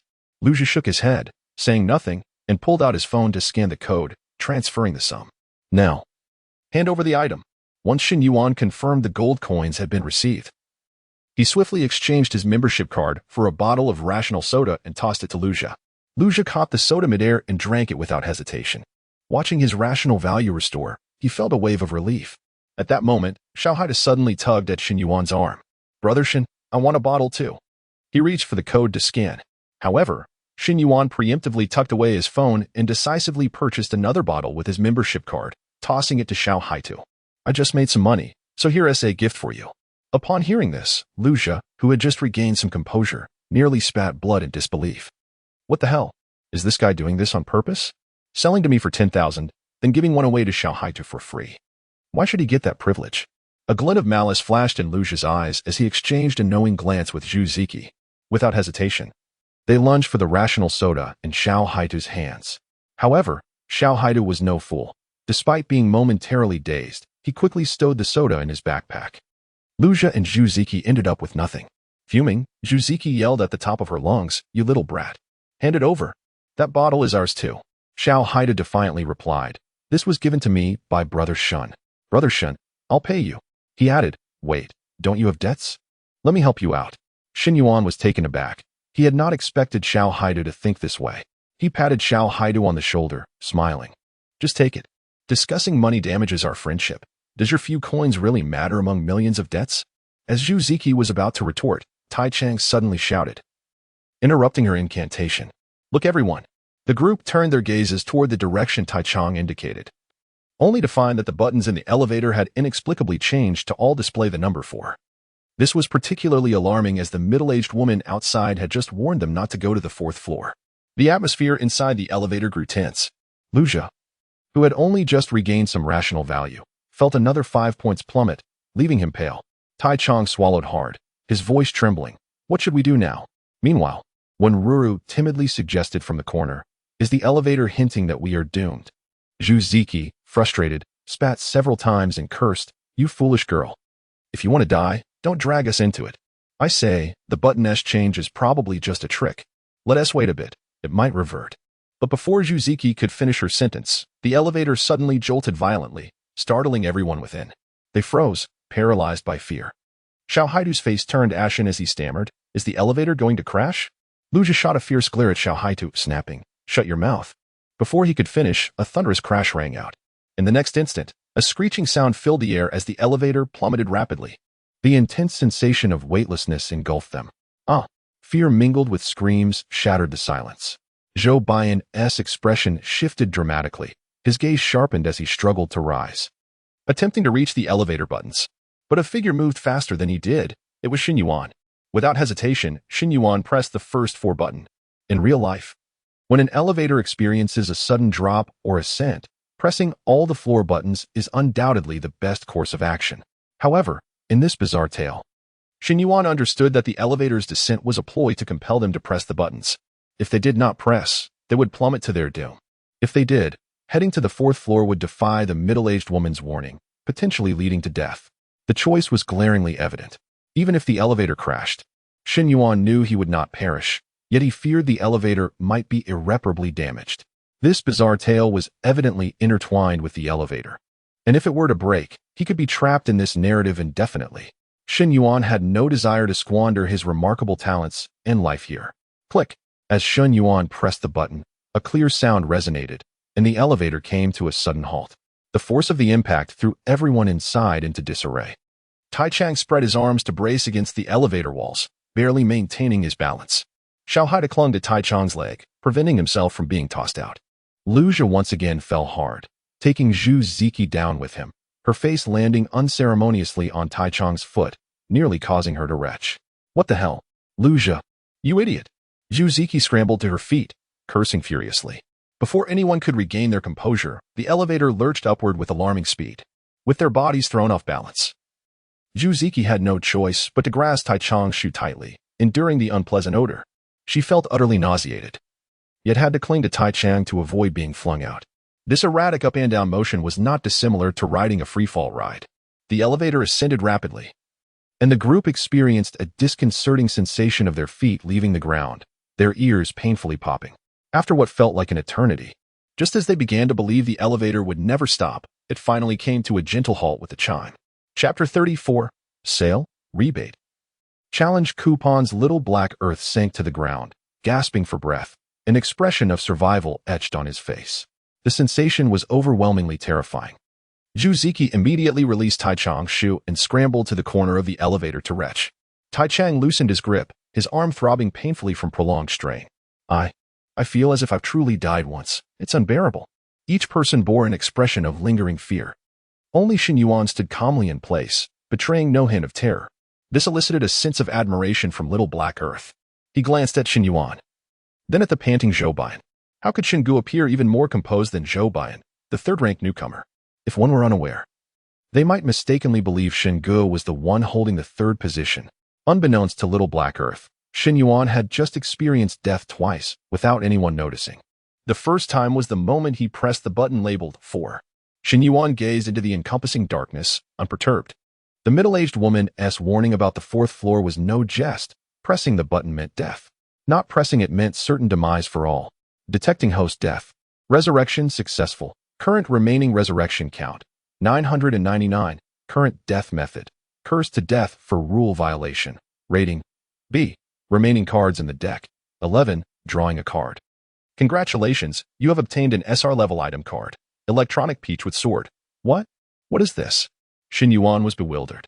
An electronic peach with sword? This seemed rather absurd. He never imagined he would one day embrace tradition. Electronic peach with sword. Category. Item. Function. Continuously emits electric waves to dispel malevolent spirits, reducing the likelihood of their approach. Cost. 1 energy consumed every 10 seconds.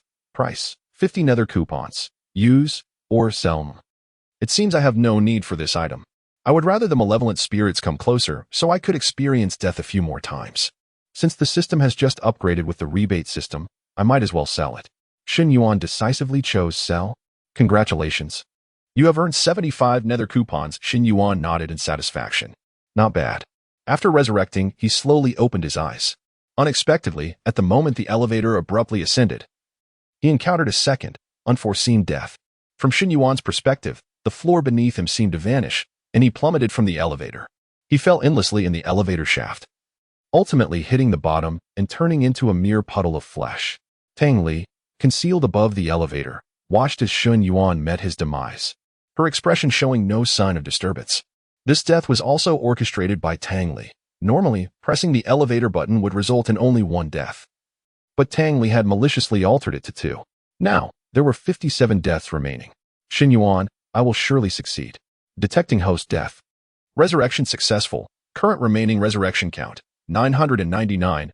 Current death method, death by falling. Rating, A. Comet. Causality reversal massacre 2. Here we go again. This time, the death rating exceeded Shen Yuan's expectations. Ding. Triggered a critical hit, significantly increasing probability. Remaining cards in the deck, 10. Drawing a card. Congratulations. You have obtained an SSR level item card. Challenge coupon. Challenge coupon. Category. Item. Function. Randomly generates challenge tasks. Players may choose options to wager, with correct guesses yielding rewards. Value. 100 nether coupons. Use or sell. Oh, a challenge coupon? Something new. I have never seen this before. After a brief moment of hesitation, Shen Yuan chose to use it. Congratulations, you have earned a rebate of 20 nether coupons. Generating challenge task. Can this instance allow for more than 50 deaths? Yes, and wager. 500 nether coupons. No, and wager. 200 nether coupons. 50 deaths? Shen Yuan inhaled sharply. That number was no small feat, however. The disparity between 500 and 200 nether coupons was also significant. Should I take a gamble and transform a bicycle into a motorcycle? Moreover, Shen Yuan sensed that today's instance felt peculiar. Of the 3 times he had died, 2 were oddly orchestrated, as if the supernatural had forced his demise. He had not felt this way during the previous 2 encounters. Given this, let us do it. 50 deaths indeed seemed daunting. The last time he had voluntarily died so many times, the total had only reached 30. At worst, he could seek death a few more times himself. After all, Tang Li was in charge of this instance, and they were old acquaintances. Shen Yuan resolutely chose yes. Selection successful. The challenge coupon transformed into a beam of golden light, solidifying in the void. The golden light formed numbers, displaying Shen Yuan's death count in real time. 3 yet. It was strange. Why did he encounter Tang Li every time? Could it be because of my blood contract? Shen Yuan retrieved the blood contract he had previously obtained from his bag. Currently available for choosing subordinates. 100 Ghosts Realm. Tangli. Contract requirement. Experience 5 supernatural instances together, 3-5. Only 2 more instances remained to complete the contract. Shen Yuan had initially thought it would take a long time to fulfill the contract, yet he was surprised at how quickly he progressed. After stowing away the blood contract, Shen Yuan opened his eyes once more, returning to the elevator. The group remained shaken by the recent crisis. Zhu Ziki continually cursed the infernal elevator, while Luja appeared deathly pale, clearly struggling to recover from the shock. Creaking, the familiar, jarring sound of friction arose. The elevator doors opened once more. Everyone hastily looked up, but the sight outside the elevator doors caused them to collectively gasp. Outside the elevator was a wall of crimson bricks, tightly packed and eerily impenetrable. A brick wall? Little Black Earth stammered, momentarily at a loss, instinctively glancing at Shen Yuan. Zhou Baiyan had also gathered nearby, typing on his phone, "Mr. Shen, what do you think we should do now?" Behind them, Zhang Ruo looked up in surprise. As the third-ranked newcomer, it was curious that Zhou Baiyan would seek advice from an obscure player. Zhu Ziki directly mocked, "Aren't you supposed to be a big shot? Asking someone else? Huh, turns out you're just a fraud. If someone like you can get on the newcomer list, then I can too." Luja nodded in agreement, while Tai Chong stared blankly at the brick wall. Shen Yuan did not immediately respond to Zhou Baiyan's inquiry. He glanced at the button panel. The options to open the door, close the door, and request assistance had all disappeared. The elevator now contained only 6 identical 4 buttons. Shen Yuan pressed the remaining 4 buttons, but there was no response. Since the supernatural instance would not allow them to leave, it seemed they had only one final choice left: to break through the wall. Chapter 35. Someone disappeared. 404. The crowd's pupils dilated as they scrutinized the brick wall before them. A broken wall? Could it be entered? Shen Yuan raised his hand and tapped on the brick wall. Indeed, it was hollow. He suddenly lifted his foot and kicked it. Bang! A dull thud echoed. Yet the wall remained unmoved. Zhu Ziki scoffed derisively. Behind them, Tai Chang, intrigued, rubbed his sharp little head and eagerly volunteered, "Let me give it a try." Shen Yuan stepped aside to make room for Tai Chang. After gathering his strength for a moment, Tai Chang unleashed all his might and kicked the brick wall. Crash! A thunderous sound reverberated, causing the entire elevator to shake violently. Zhu Ziki nearly lost her balance and shouted, "Are you insane?" However, no one paid heed to the barking mad dog. All eyes were wide with astonishment as they beheld the newly opened passage. Behind the wall lay a dim corridor. Shen Yuan kicked aside the remaining scattered bricks and was the first to bend down and crawl inside. Seeing Shen Yuan enter the corridor without hesitation, Xiao Haidu immediately followed suit. He increasingly felt that this Shen brother was enigmatic. Previously, when he participated in a mission, he encountered an unknown path, and everyone had tried their utmost to avoid leading, fearing a grim fate. Yet Shen brother was different. He proactively forged ahead, as if he had no fear of death. Zhou Baiyan was the third to follow, followed by Tai Chang and Xing Roro. "Hey, do you even know where this place is? You dare to just walk in? Are you trying to throw your life away?" Zhu Ziki and Luja, seeing everyone had ventured forth, feared the elevator might suddenly plummet, and they cursed as they hurried to catch up. Just as all had stepped into the corridor, the elevator doors slammed shut. Zhu Ziki grew frantic. "Damn, the elevator's closed. How are we supposed to get back? Who asked the idiot that led us here?" Before she could finish her sentence, Shen Yuan's figure suddenly appeared before her, and he slapped her. Smack. The sound of the slap was crisp and clear. After delivering the blow, he abruptly vanished from sight, returning to the front, not even turning back, and coldly remarked, "This time it was a slap. Next time, if your mouth isn't clean, it won't be so simple." Shen Yuan had naturally employed the skill of the Linglong embroidered shoes. The spot where Zhu Ziki stood had also been traversed by Shen Yuan, thus bearing the mark of the other shore flower. The slap was so sudden and astonishing that not only Zhu Ziki was caught off guard, but everyone else was also dumbfounded. Just how did Shen Yuan move past and return? It was utterly marvelous. Only Zhou Baiyan scrutinized Shen Yuan thoughtfully. It was evident that this was an equipment skill, and at the very least, it was of silver quality. Regaining her senses, Zhu Ziki was about to unleash a torrent of curses, but Luja quickly intervened, continually soothing her. "Let it go, darling. We shouldn't stoop to the level of such brutes." Shen Yuan, uninterested in Zhu Ziki's thoughts, was observing the entire corridor. It evoked a sense of desolation within him. The plaster was peeling, all the entrance doors had been demolished, and the ground was strewn with construction debris and household waste. There were no lights, no residents, no sounds, nothing at all. Wait. Suddenly, Shen Yuan halted, promptly tuning his ear to listen. Ahead, there seemed to be a sound. Bang, bang, bang. It was a rhythmic sound of hammering against a wall. Xiao Haido also heard it and exclaimed, Shen brother, are there people? Shen Yuan nodded and swiftly advanced. The further he went, the more pronounced the sound of hammering became.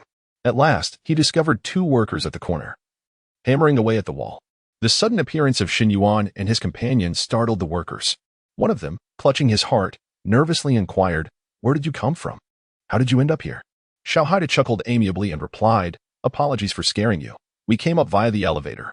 To their surprise, the workers were even more bewildered. Elevator? Kid, don't joke around. There is no elevator here. Another worker chimed in. Yeah, we dismantled the elevator yesterday. All the staircases are sealed. We climbed up from outside. Now it was Xiao Haida's turn to be dumbfounded. He instinctively turned and pointed behind him. But I just came from there. As he spoke, Xiao Haida froze. At the end of the corridor, there was nothing but an empty expanse of ruins.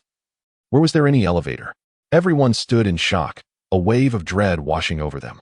The elevator had vanished into thin air. Unperturbed, Shen Yuan shifted the topic, swiftly using his membership card to purchase a pack of fine cigarettes from a nearby convenience store, which he handed to the workers with a smile, asking, Why are you demolishing the wall? Upon seeing the cigarettes Shen Yuan offered, the 2 workers' eyes lit up, and they hastily replied, Because this building has been condemned, the construction site ordered us to tear it down. Condemned? It seemed fine before. Why the sudden change? Shen Yuan raised an eyebrow in confusion. One worker opened the cigarette pack, carefully extracted one, lit it, and after a leisurely puff, exhaled the smoke while responding, Why? What else? A heinous murder occurred here, and no one dares to live in this building anymore, so they're tearing it down. It even made the news. Didn't Tiyu hear? Beside him, Xiao Haidu was bewildered. Tearing it down? Just downstairs, there were several middle-aged couples preparing to go upstairs. Clearly, they lived here. How could it suddenly be condemned? However, Shen Yuan interrupted Xiao Haitu, continuing to question the workers. Murder? Which room did it happen in?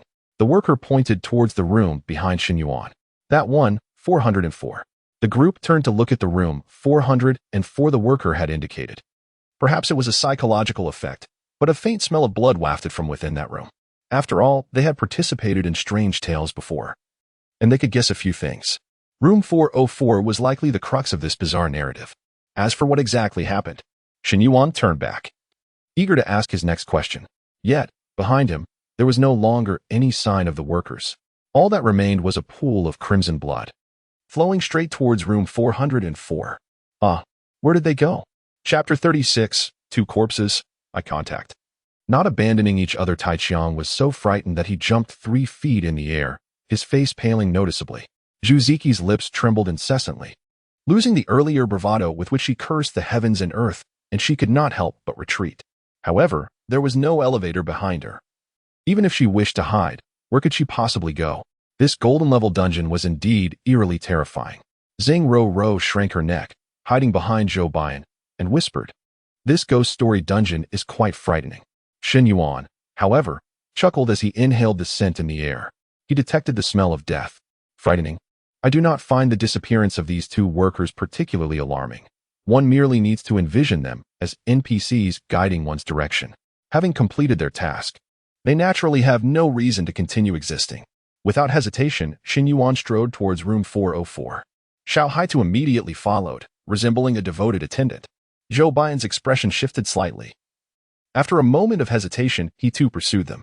The door to room 404 had already been dismantled, and the interior was devoid of any barriers or furniture. Stark and bare. As Shen Yuan stepped into room 404, he was immediately met with an overwhelming stench of blood. He lifted his gaze and was startled to see that the wall of room 404 had been largely excavated. Within the exposed pit lay 2 highly decomposed corpses, one large and one small.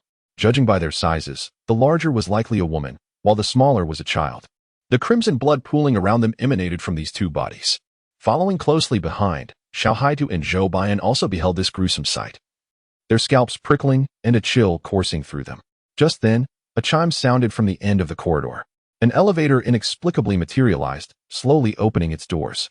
The grating sound of the doors against the floor echoed in the empty corridor. The elevator has appeared. Zhu Ziki and Lu Zhe wasted no time, dashing towards the elevator.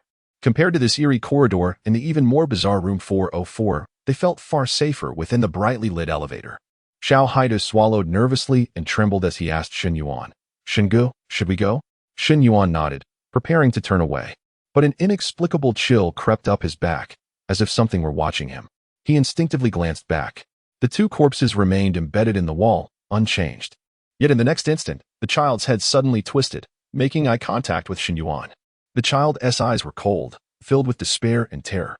Shen Yuan felt tears streaming from his eyes. As he wiped them, he realized the viscous substance was not tears at all, but blood.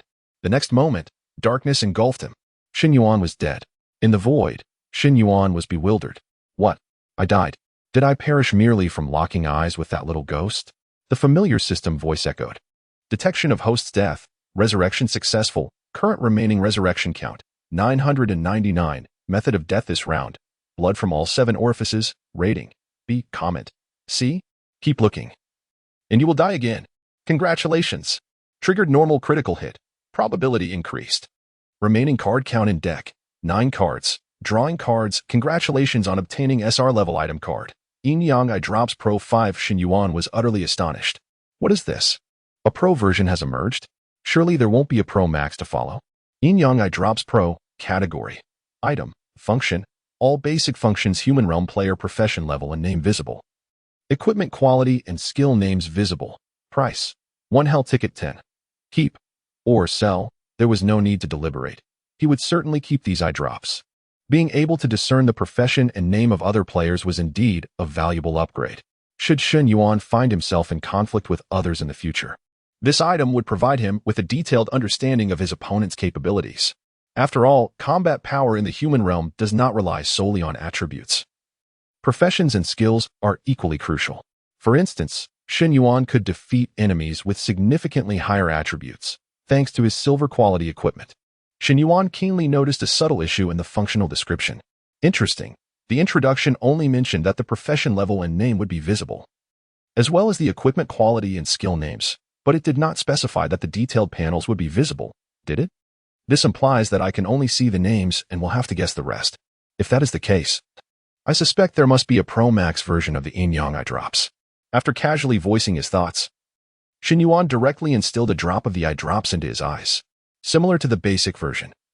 But the golden hue that crystallized around Shen Yuan's eyes was notably more intense. Resurrection complete. Shen Yuan slowly opened his golden eyes. He heard Xiao Haidu's voice, tinged with urgency, clearly having urged him more than once. Shengu? Shengu? What's wrong? Speak to me. Seeing that everyone else had already boarded the elevator, Xiao Haidu turned back to glance at Shen Yuan, who stood still. Without hesitation, he prepared to lift Shen Yuan. Just then, Shen Yuan regained his senses, looking down to find Xiao Haidu bent over, arms outstretched, clutching his legs. What are you doing? Shen Yuan asked, bewildered. Xiao Haidu, startled by Shen Yuan's sudden voice, quickly released him and stood up, explaining, I saw you weren't saying anything, so I. Shen Yuan waved his hand, pulling Xiao Haidu along as they rushed toward the elevator. He was not foolish. He had already understood Xiao Haidu's intentions. It must be said that this earnest little fellow left a very favorable impression on Shen Yuan. In this peculiar ghost story dungeon, he was unsure how long the elevator would remain open, yet Xiao Haidu continuously reminded him and even planned to carry him if necessary, showing loyalty and refusing to abandon him. Xiao Haidu was indeed a person of integrity. The two hurriedly dashed toward the elevator, while Shen Yuan simultaneously glanced at Xiao Haidu's attribute panel. Xiao Haidu level, for profession, B level, secret medicine, blood brewing alchemist, health, 3, defense, 819, energetic, 362, attack, 46, speed, 31, stamina, 83. Number of equipments, 0. Xiao Haidu's level was quite ordinary at level 4. A B-level secret medicine profession, blood brewing alchemist? Just from the name of the profession, Shen Yuan could not deduce its function. However, professions in the secret medicine category generally involve crafting auxiliary potions to enhance oneself or ally strength. Currently, it has been concluded that there are 10 types of professional categories in the human realm. In addition to the already encountered cursed and secret medicine categories, there are also holy light, elemental, psychic, weaponry, word spirit, spatial, berserker, and defense categories. Each category possesses distinct abilities and focuses on different directions. Phew. As they successfully stepped into the elevator, Xiao Haidu let out a sigh of relief. Thank goodness they made it in time. Chapter 37. Profession, Decuple, Dead. Shen Yuan remained silent, his golden eyes slowly sweeping over the other occupants of the elevator. First and foremost was the most conspicuous Tai Chang, whose muscular physique was undeniably hard to overlook. Tai Chang, level 7, profession, C-class, Berserker, Boxing King, equipment count 1, armor slot, cracked shield, bronze 4-star. It must be said that this profession is truly a perfect match for Tai Chang, as the name itself indicates a connection to boxing. Xing Ro Ro, level 5, profession, C-class, elementalist, spirit envoy, equipment count 2, armor slot, red copper garb, bronze 2-star, boots slot, crescent moon boots, silver 1-star. I cannot discern any pertinent information. Shen Yuan was somewhat astonished. This young girl possessed a piece of silver quality equipment, clearly not as simple as she appeared. Acquiring silver quality gear at level 5 could signify either a prodigy or someone with connections. However, such matters held no relevance for Shen Yuan, who promptly shifted his gaze. Next, Zhu Ziqi, level 9, profession, C-class, word spirit, bard, equipment count 0, Luzha, level 9, profession, C-class, weaponry, great sword, equipment count 1, weapon slot, great sword, destined weapon. Shen Yuan was genuinely surprised that these two individuals had reached such high levels. The capabilities of the word spirit profession were somewhat enigmatic, yet Lu Zhe's weaponry profession was quite straightforward. His vocation was embodied in a great sword. Typically, C-class destined weapons surpass golden quality weapons of the same level. Furthermore, this destined weapon would grow stronger as the player leveled up. Players of the weaponry profession generally possessed formidable combat prowess. Finally, Shen Yuan's gaze settled upon the last individual in the corner of the elevator.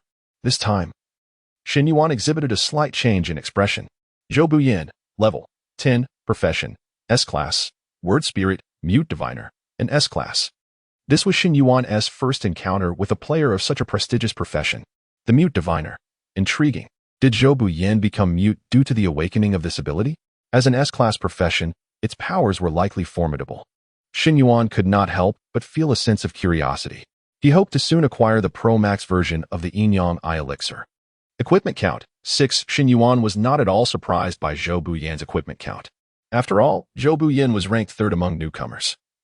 If someone of such caliber could not fully equip themselves, it would reflect poorly on their performance. Of the 6 pieces of equipment, 4 were of silver quality and 2 were of bronze quality. Though impressive, they paled in comparison to Shen Yuan's own collection. 6 pieces of equipment, 5 silver, 1 gold. Having gained a clear understanding of the player's capabilities, Shen Yuan retracted his gaze, preparing to press the second 4 button. At that moment, Zhu Ziqi unexpectedly approached him. The sight of this woman gave Shen Yuan a headache. He frowned and attempted to distance himself when Zhu Ziqi abruptly extended her hand toward him, coldly stating, "I'll let you know, you just slapped me, and while I can overlook it, you must compensate me with a bottle of rational soda." Zhu Ziqi's demeanor was utterly baffling. Shen Yuan could not fathom from where she derived her confidence. Beside them, Xiao Heitu scoffed. "That slap was because you insulted him. Why should he owe you anything? Are you dreaming?" Zhu Ziqi shot a glare at Xiao Heitu, retorting, "Shut up, you mutt. Was I speaking to you?" Xiao Heitu, unable to contain his frustration, was about to retort when Shen Yuan restrained him. Watching Zhu Ziqi with keen interest, he understood why this peculiar woman, after receiving a slap, only requested a bottle of rational soda. Following the recent shocks, her sanity level had dwindled to a mere 29 points. She had no choice but to replenish her sanity, lest she suffer dire consequences. Luzha, too, was not faring much better, with only 45 points remaining. Shen Yuan crossed his arms and smiled. "Let me take a guess. Your sanity level must be quite low, no?" Zhu Ziqi's expression shifted slightly, but she quickly regained her composure, defiantly retorting, "Nonsense. I have plenty of sanity points. Such low-level horror stories cannot frighten me. I'm merely offering you a way out. As teammates in this bizarre adventure, I don't wish to see you embarrassed. So I advise you, don't refuse my offer." Shen Yuan couldn't help but chuckle. Were it not for his ability to see Zhu Ziqi's attribute panel, he might have actually believed her words. He feigned contemplation, then cautiously ventured, "Let me guess. Your current sanity level isn't merely 29 points, is it?" Upon hearing this, Zhu Ziqi's face paled, her gaze toward Shen Yuan akin to that of a terrified soul. No, it can't be. How did he know? Was it mere guesswork? Yet, how could he have guessed so accurately, pinpointing her exact state? Zhu Ziqi's expression fluctuated. Her secret had been so easily unveiled by Shen Yuan. This revelation stirred a sense of unease within her, and she dared not remain haughty. Thus opting for a different approach. Fine. How about this? Sell me a bottle at a discount. Let us call our grievances even. Lu Zhi chimed in eagerly. I want one too. Count me in. Shen Yuan's smile widened. Willing to buy? Very well. The current price is 100 times.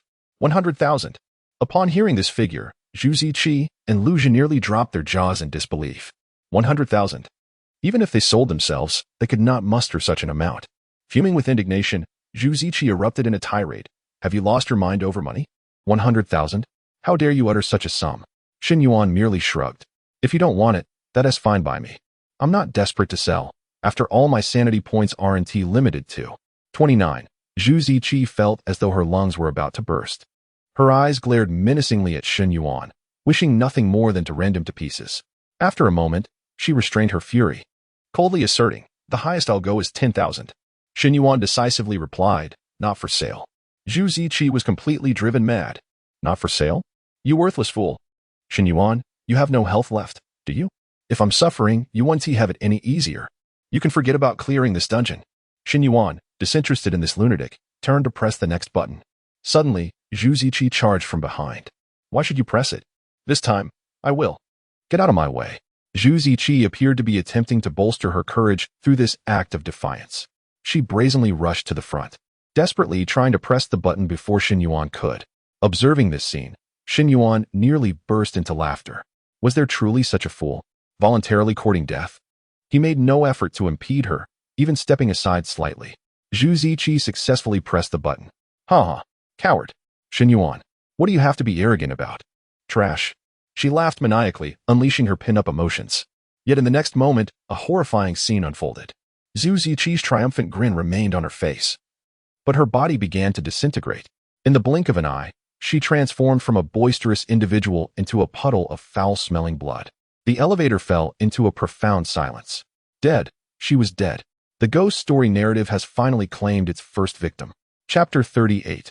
Accusation, treachery, and sudden death. A metallic scent of blood permeated the elevator, leaving everyone momentarily frozen in shock. The death of a character in a game was commonplace. Yet the abrupt demise of Zhu Ziqi was particularly jarring. With merely the press of a button, she was gone. Earlier, Shen Yuan had withstood a surprise attack from a malevolent spirit without a scratch. Lu Zhi stood rooted in place, and after a brief moment, he finally regained his wits. His expression twisted with rage as he glared at Shen Yuan. What have you done? Did you cause her death? This incident is crucial for both of us. If we succeed in this quest, we can join the guild. But you have ruined everything. Lu Zhi's voice was a heart-wrenching lament. Xiao Haida furrowed his brow and stepped forward, reprimanding. What are you talking about? This has nothing to do with Shen Go. You'd best refrain from making baseless accusations. Lu Zhi sneered, appearing deranged, his voice shrill. Accuse him? Not only do I accuse him, but I also want him to accompany my little Qi in death. In the blink of an eye, before anyone could react, Lu Zhi surged towards Shen Yuan with alarming speed. The sheer swiftness of his movement astonished everyone. At that moment, they finally realized that Lu Zhi had been feigning weakness all along. In a corner of the elevator, Zhou Bian squinted, sensing the impending danger. Judging by Lu Zhi's speed, he possessed at least an 8th-level strength. Shen Yuan was in peril. Zhou Bian clasped his hands behind his back and retrieved an oddly shaped brush from his backpack. It was his weapon. His eyes gleamed with intensity, his muscles taut, ready to spring into action. He could not allow Shen Yuan to come to harm. Lu Zhi's eyes glinted with malice as he raised his palm, striking towards Shen Yuan. Yet, Shen Yuan remained unperturbed. After all, in this bizarre tale, he could not truly die. Nonetheless, a flicker of unease crept into his mind. Lu Zhi's class was that of a weapon-wielding swordsman. How could he possibly engage in combat barehanded? Even if his anger clouded his judgment, his ingrained combat instincts should remain intact, right? Suddenly, a realization struck Shen Yuan. Oh, Lu Zhi was indeed cunning. With determination, Shen Yuan sidestepped, simultaneously unleashing the vengeful threads of the Bone Phoenix crown. However, these threads did not aim at Lu Zhi's body, but rather at the space before his palm. Die! Lu Zhi howled. a sinister grin spreading across his face as a long blade materialized from thin air in his grasp. His innate weapon, the katana. This sudden turn of events caught everyone off guard. It is important to note that retrieving a conventional weapon from a backpack requires time and motion. So none could have anticipated that Luja's seemingly empty hand would conjure a weapon in an instant. After a brief moment of shock, Cheng Ru exclaimed, "It's his innate weapon." The others finally grasped the situation. Indeed, only innate weapons could manifest in such a manner.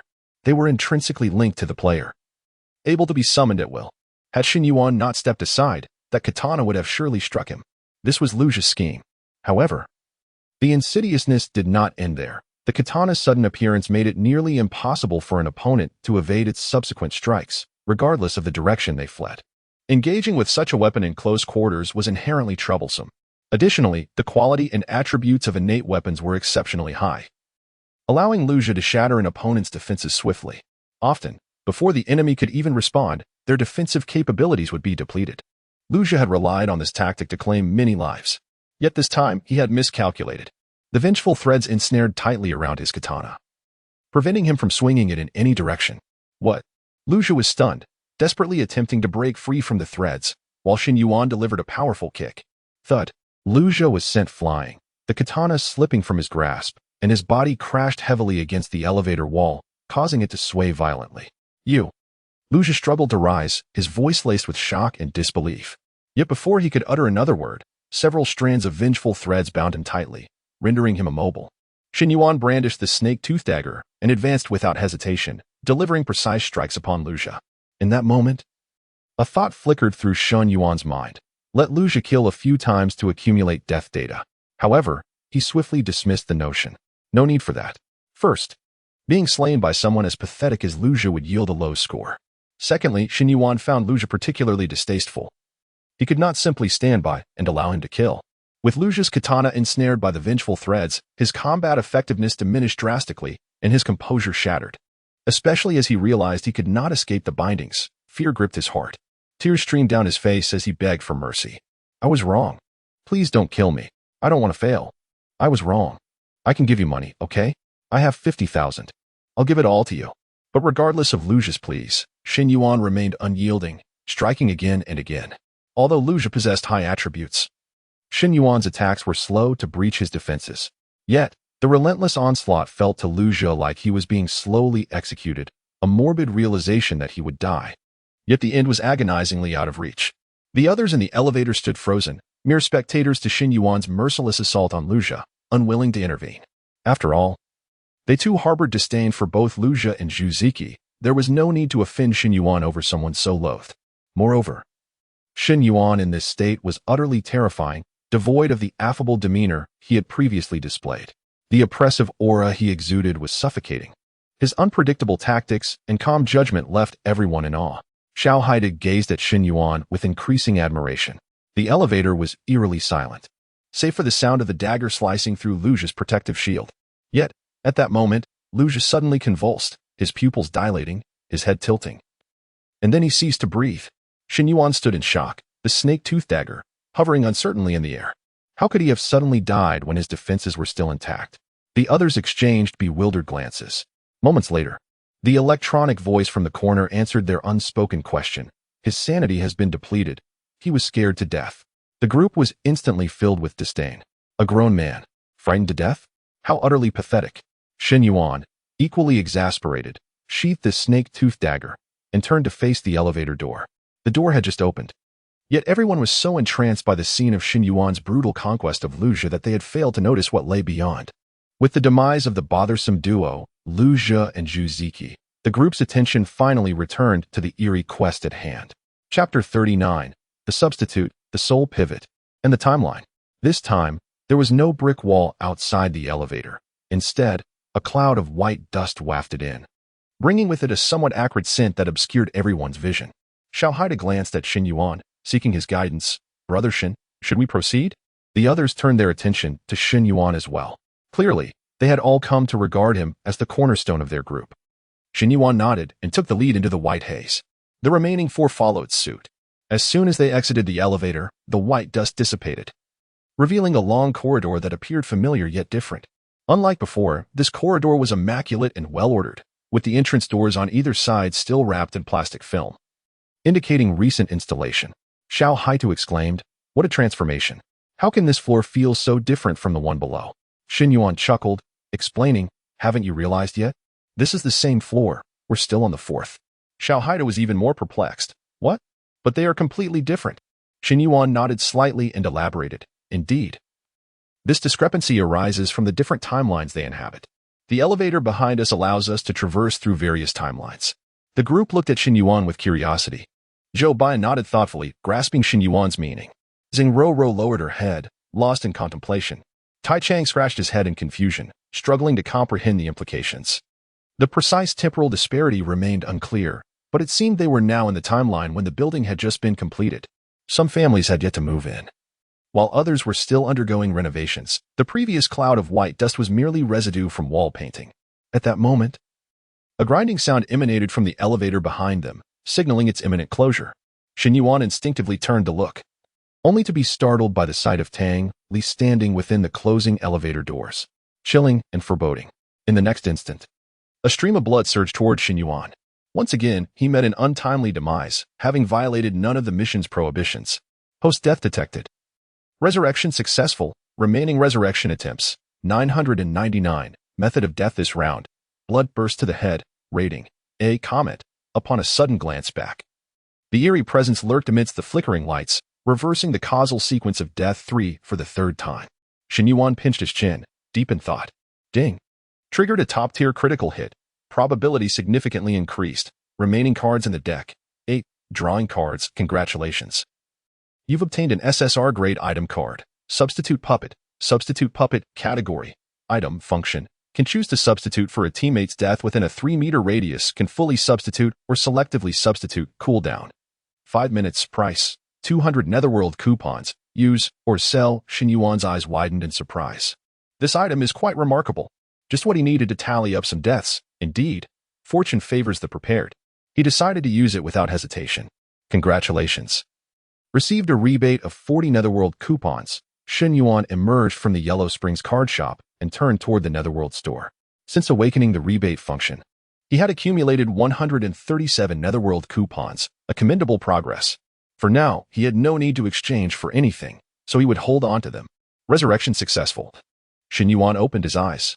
The others were still surveying their surroundings, pondering Shen Yuan's earlier conjectures. He did not move forward, nor did the other four. At that moment, a distinct ding sounded from behind them. This ding was notably clearer and louder than the previous ones. The group turned back to investigate. This time, the elevator had not vanished, but it had been renewed. When the elevator doors opened, the jarring grinding noise was absent. "Hello. Please make way. Thank you." A young man, half his head peeking out from behind a television he was carrying, panted as he addressed Shen Yuan and the others. They quickly stepped aside. The young man continued to express his gratitude while moving forward with the television. Behind him, a girl looked at him with concern. "Akai, do you need me to help you?" Akai smiled brightly, his gaze toward the girl filled with tender affection. "No need, Xiaoyao. It's not right to have a girl carry things. From now on, as the man of the house, I will certainly shoulder the responsibility, starting with this little television." Xiaoyao beamed, quickly using a tissue to wipe the sweat from Akai's brow. In the back, Zheng Rou mused softly. "This NPC seems quite delightful." Xiao Haitu agreed. "Indeed, so sweet. They will surely be very happy together." However, Shen Yuan held a different view. A foreboding premonition began to take shape in his mind. Sure enough, the young couple soon paused in front of a door. Xiaoyao quickly opened it, urging Akai to hurry inside and wrap up their tiring moving task. When the group saw the door number, a collective silence fell over them. Room 404. Xiao Haidu was visibly shaken, his voice trembling. Could it be the corpse inside the wall? No one answered him. "Let us go." The old elevator reappeared behind them, and Shen Yuan, without hesitation, turned back to enter. Inside the elevator, Zhu Ziki, transformed into blood, and Lu Jia, scared to death, remained. But no one paid them any mind. A heavy atmosphere enveloped everyone. Now they faced a pressing dilemma. Who would press the button for the next floor? The memory of Zhu Ziki's tragic fate lingered vividly, and no one dared to reach out recklessly. Shen Yuan smiled. He was ready to test his newly acquired item. His gaze suddenly fell upon Xiao Haitu. "Xiao Haitu, do you trust me?" Xiao Haitu chuckled and nodded earnestly. "Brother Shen, of course, I trust you. Shen Yuan pointed at the elevator button. Then this time, you press it. The others were taken aback, staring in shock at both Shen Yuan and Xiao Haitu. Was Shen Yuan really intending to sacrifice Xiao Haitu? Xiao Haitu was similarly astonished, not expecting Shen Yuan to ask him to press the button. Without hesitation, he pressed the third button behind him. In an instant, time seemed to stand still, and a mechanical voice echoed in Shen Yuan's ears. Substitution activated. Do you want to substitute for player Xiao Haitu's death? Naturally, Shen Yuan selected yes. Xiao Haitu was even more resolute than he had anticipated. Host death detected. Resurrection successful. Remaining resurrection attempts. 999. Method of death this round. Substitution. Rating. A ding. Triggered a critical hit. Probability significantly increased. Remaining cards in the deck. 7. Drawing cards. Congratulations. Obtained SSR grade item. Soul Pivot. Soul Pivot category. Item. Description. A mobile device from the 100 Eerie realm. Function. Can privately chat with the eerie creatures within the scenario, provided the creature agrees. Price. 300 Netherworld coupons. Use or sell private chat with eerie creatures in the scenario. Such a function exists? Shen Yuan's eyes nearly bulged out in astonishment. Moreover, the value of this item is exceedingly high, amounting to 300 Netherworld tokens, which is the most valuable object he has encountered thus far. Without hesitation, Shen Yuan opted to use it. A uniquely designed object, reminiscent of a mobile phone, fell into Shen Yuan's hands. Upon pressing a button, the contact interface materialized before him. My friends. 0. Nearby entities. 1. The phrase nearby entities genuinely tickled Shen Yuan's sense of humor. He stifled a laugh and clicked on the nearby entities interface. Indeed. The entity in question was Tang Li. Shen Yuan tapped on Tang Li's name and initiated a private chat. To his surprise, Tang Li actually replied after a few seconds. Tang Li. Chapter 40. Weeping, Quarreling, and Slaughter. Within the confines of the elevator, where no one could perceive her presence, Tang Li observed everything from above. She was aware of the demise of Zhu Ziki and Lu Xia, yet her heart remained unperturbed. At this moment, her only desire was to seize any opportunity to slay Shen Yuan repeatedly. In truth, the administrator of the Eerie Tail cursed iron cage need not frequently emerge. Merely glancing from the top of the elevator and ensuring the tail's operations ran smoothly sufficed. However, Tang Li's situation was different. She had to seize every opportunity, even those that seemed unreasonable, to eliminate Shen Yuan multiple times. Upon witnessing Shen Yuan instruct another individual to press the button, a flicker of irritation stirred within Tang Li. Another chance had slipped away. Yet, she pondered, was Shen Yuan actively evading death? Could it be that his number of deaths was indeed limited? While lost in her thoughts, she suddenly realized. Xiao Haitu was still alive? It was Shen Yuan who had succumbed. As the cursed power surged through the button, preparing to annihilate Xiao Haitu, it was inexplicably intercepted by Shen Yuan in a most bizarre manner. This was a sight Tang Li had never encountered before. How strange indeed. Tang Li rubbed her temples. Since her first encounter with Shen Yuan, his every action had continuously reshaped her worldview. Shaking her head, she dismissed further thoughts. If Shen Yuan could die once more, it was indeed a favorable outcome. This brought her one step closer to her goal of 60 kills. Just then, the soul device in her pocket began to vibrate. A spirit had sent her a message. Astonished, Tang Li gazed incredulously at the soul device nestled in her pocket. What? How could there be a message? Normally, upon entering the Eerie Tail realm, all communication with the outside world, whether human or spirit, would be severed. Yet now, her soul device was ringing. With trembling hands, Tang Li retrieved the device and scrutinized the displayed message. A nearby spirit has sent you a message. Tang Li was bewildered. Where did this spirit come from? She was the sole administrator of this Eerie Tail instance. The rest were merely mindless paper doll NPCs. Opening the message, a familiar name appeared. Shen Yuan. Hello. Tang Li's eyes nearly bulged out of her head. How could this be? How was he able to converse with her? Almost instinctively, Tang Li replied with 3 question marks. Shen Yuan once again shattered Tang Li's understanding. Buzz, another message from Shen Yuan arrived. Shen Yuan, remember to kill me a few more times. Tang Li lowered her gaze, and Shen Yuan in the elevator looked up, revealing a radiant yet eerie smile directed at her. As the button was pressed, the elevator continued its ascent. Shen Yuan revived once more, leaning against the elevator wall, a broad smile on his face. Xiao Haitu, standing before the button, cautiously opened his eyes. Upon realizing he was still alive, he was taken aback, gazing at Shen Yuan as if he were a deity. Brother Shen, did you know all along that I would be fine? Shen Yuan nodded. But why did you show no hesitation? In your eyes, I should have been leading you to your demise. Xiao Haida chuckled sheepishly, scratching his head. I knew you might be setting me up, but I thought if I were to die, it wouldn't help you all in your quest. If I perished and you survived, you would surely guide everyone to success. Shen Yuan chuckled softly, fool. If you die, even if we ultimately succeed, you will receive no rewards. Xiao Haidu shook his head, indicating his indifference. Shen Yuan said no more, his gaze fixed on the elevator doors, which began to open slowly. Mist seeped into the elevator. Once again, Shen Yuan took the lead as they exited for the third time. This corridor, compared to the previous floor, bore a semblance of life. Inspired by Shen Yuan, Xiao Haitu immediately began to observe the timeline as soon as they stepped outside.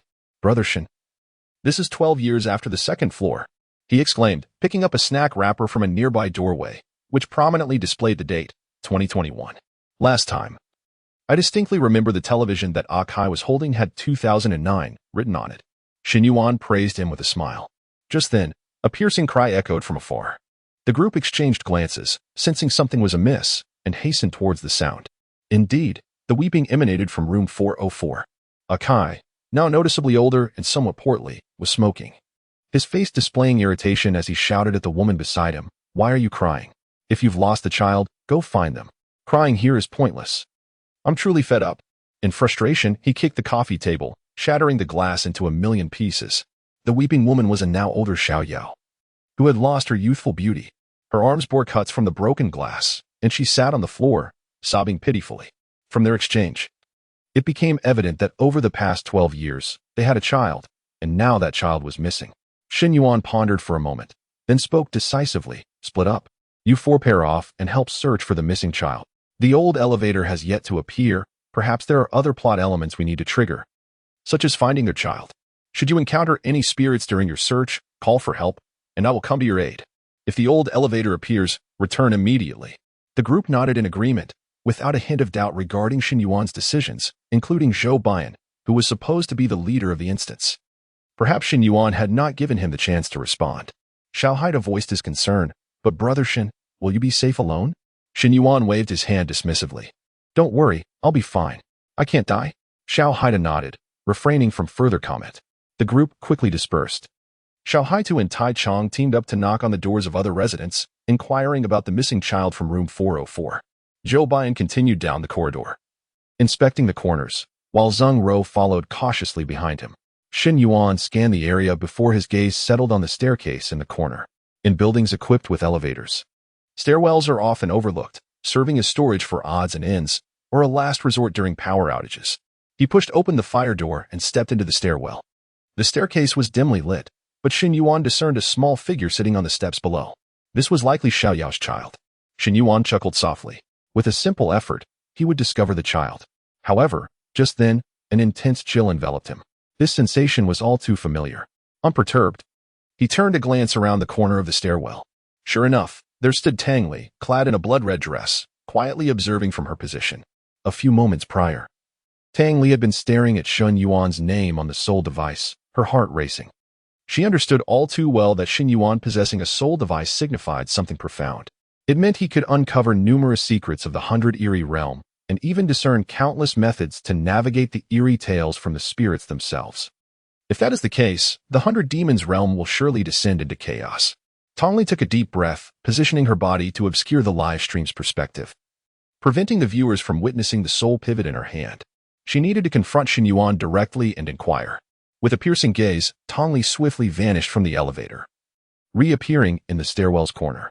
Given Shen Yuan's keen perception, he would undoubtedly consider searching the stairwell. I shall await him here. Indeed, Shen Yuan did not disappoint her.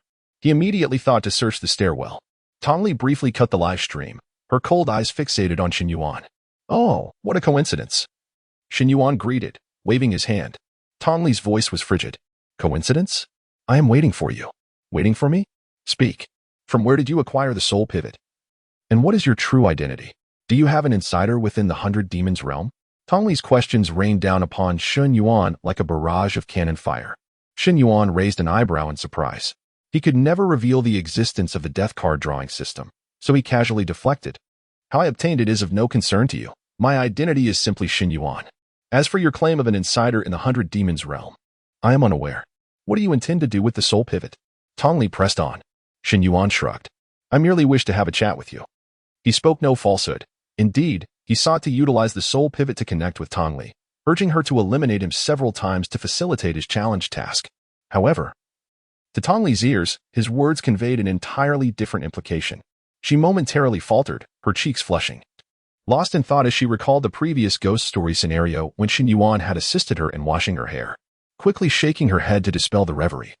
She snapped back to reality, her voice sharp and accusatory. You harbor ulterior motives. You speak nonsense. Even now, you wish to disrupt me? Without hesitation, Tongli raised her hand, and a torrent of crimson threads pierced through Shen Yuan's mind once more. Shen Yuan fell before her yet again. In the next heartbeat, he stood upright once more, his smile directed at Tongli even brighter. Well done, sisterly. Chapter 41. Children, the stench of smoke, and the unyielding spirits. Well done, sisterly. Shen Yuan exclaimed. His spirits lifted. He had just drawn 3 SR-level experience cards, causing his experience bar to surge dramatically, propelling him to level 7. However, Shen Yuan needed to be cautious. He must not exceed level 10. The novice leaderboard only accounted for players up to level 10, and surpassing that threshold would render him unable to appear on it. If he were to draw more experience cards, he would have to refrain from using them until he joined a guild. Tongli, noticing Shen Yuan's beaming smile, mistakenly thought he was mocking her. Enraged, she clenched her teeth and raised her hand once more. A fragrant breeze filled the air as she delivered another slap, reducing Shen Yuan to a pulp, blood splattering against the adjacent wall. Moments later, Shen Yuan rose again, his grin almost reaching his eyes. He chuckled silently, reflecting. It seems my message truly had an effect. Just one sentence, and the aloof woman has me cornered in the stairwell for a brutal beating. This time, Shen Yuan drew an SR-level random attribute card. Previously, he had drawn one that permanently enhanced his defense by 100 points. This time, he received an increase of 35 points to his attack attribute, which was particularly significant since it had been his weakest area. With the boost from the attribute card and the level increase, his attack attribute had now surpassed the 3-digit mark, reaching 148 points. Once revived, Shen Yuan contemplated encouraging Tongli to strike him a few more times, but the sound of an old elevator door opening echoed from the corridor.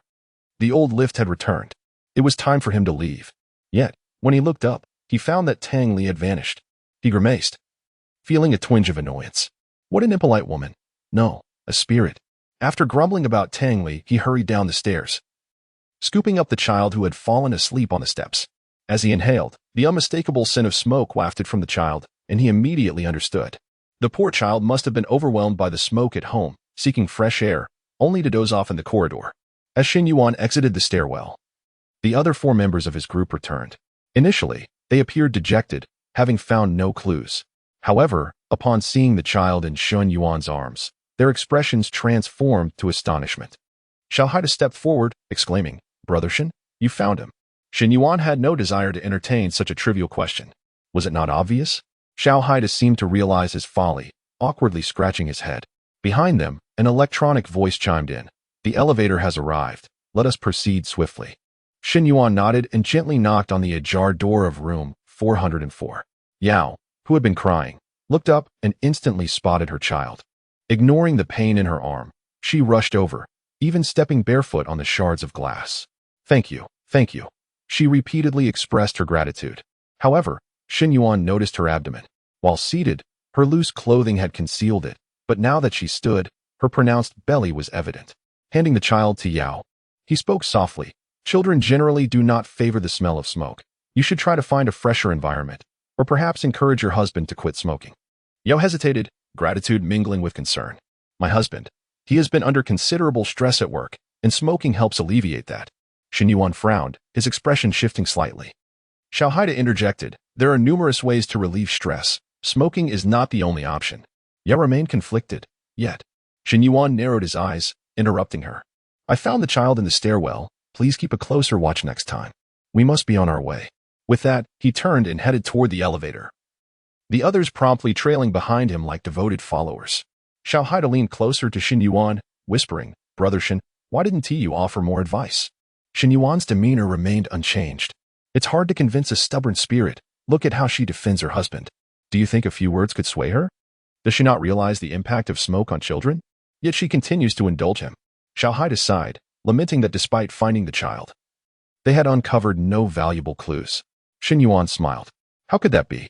Yao is pregnant again. That is a clue. The others, aside from Zhou Bian, appeared astonished. They had not noticed at all. Shen Yuan shook his head in disbelief. As neophytes in the realm of strange tales, Xiao Haitu and the others still lacked the observational acuity required. Tang Li's hasty departure was necessitated by the need to restore her live-streaming signal. A prolonged interruption might arouse suspicion among other spirits. The virtual comments brimmed with complaints, yet none directed their ire toward Tang Li. What is this terrible network? Where's that guy from Naiha? Come out and take the blame. Stop lounging around with Meng Pa at Naiha Bridge, if you have time for that. Fix your Naiha network.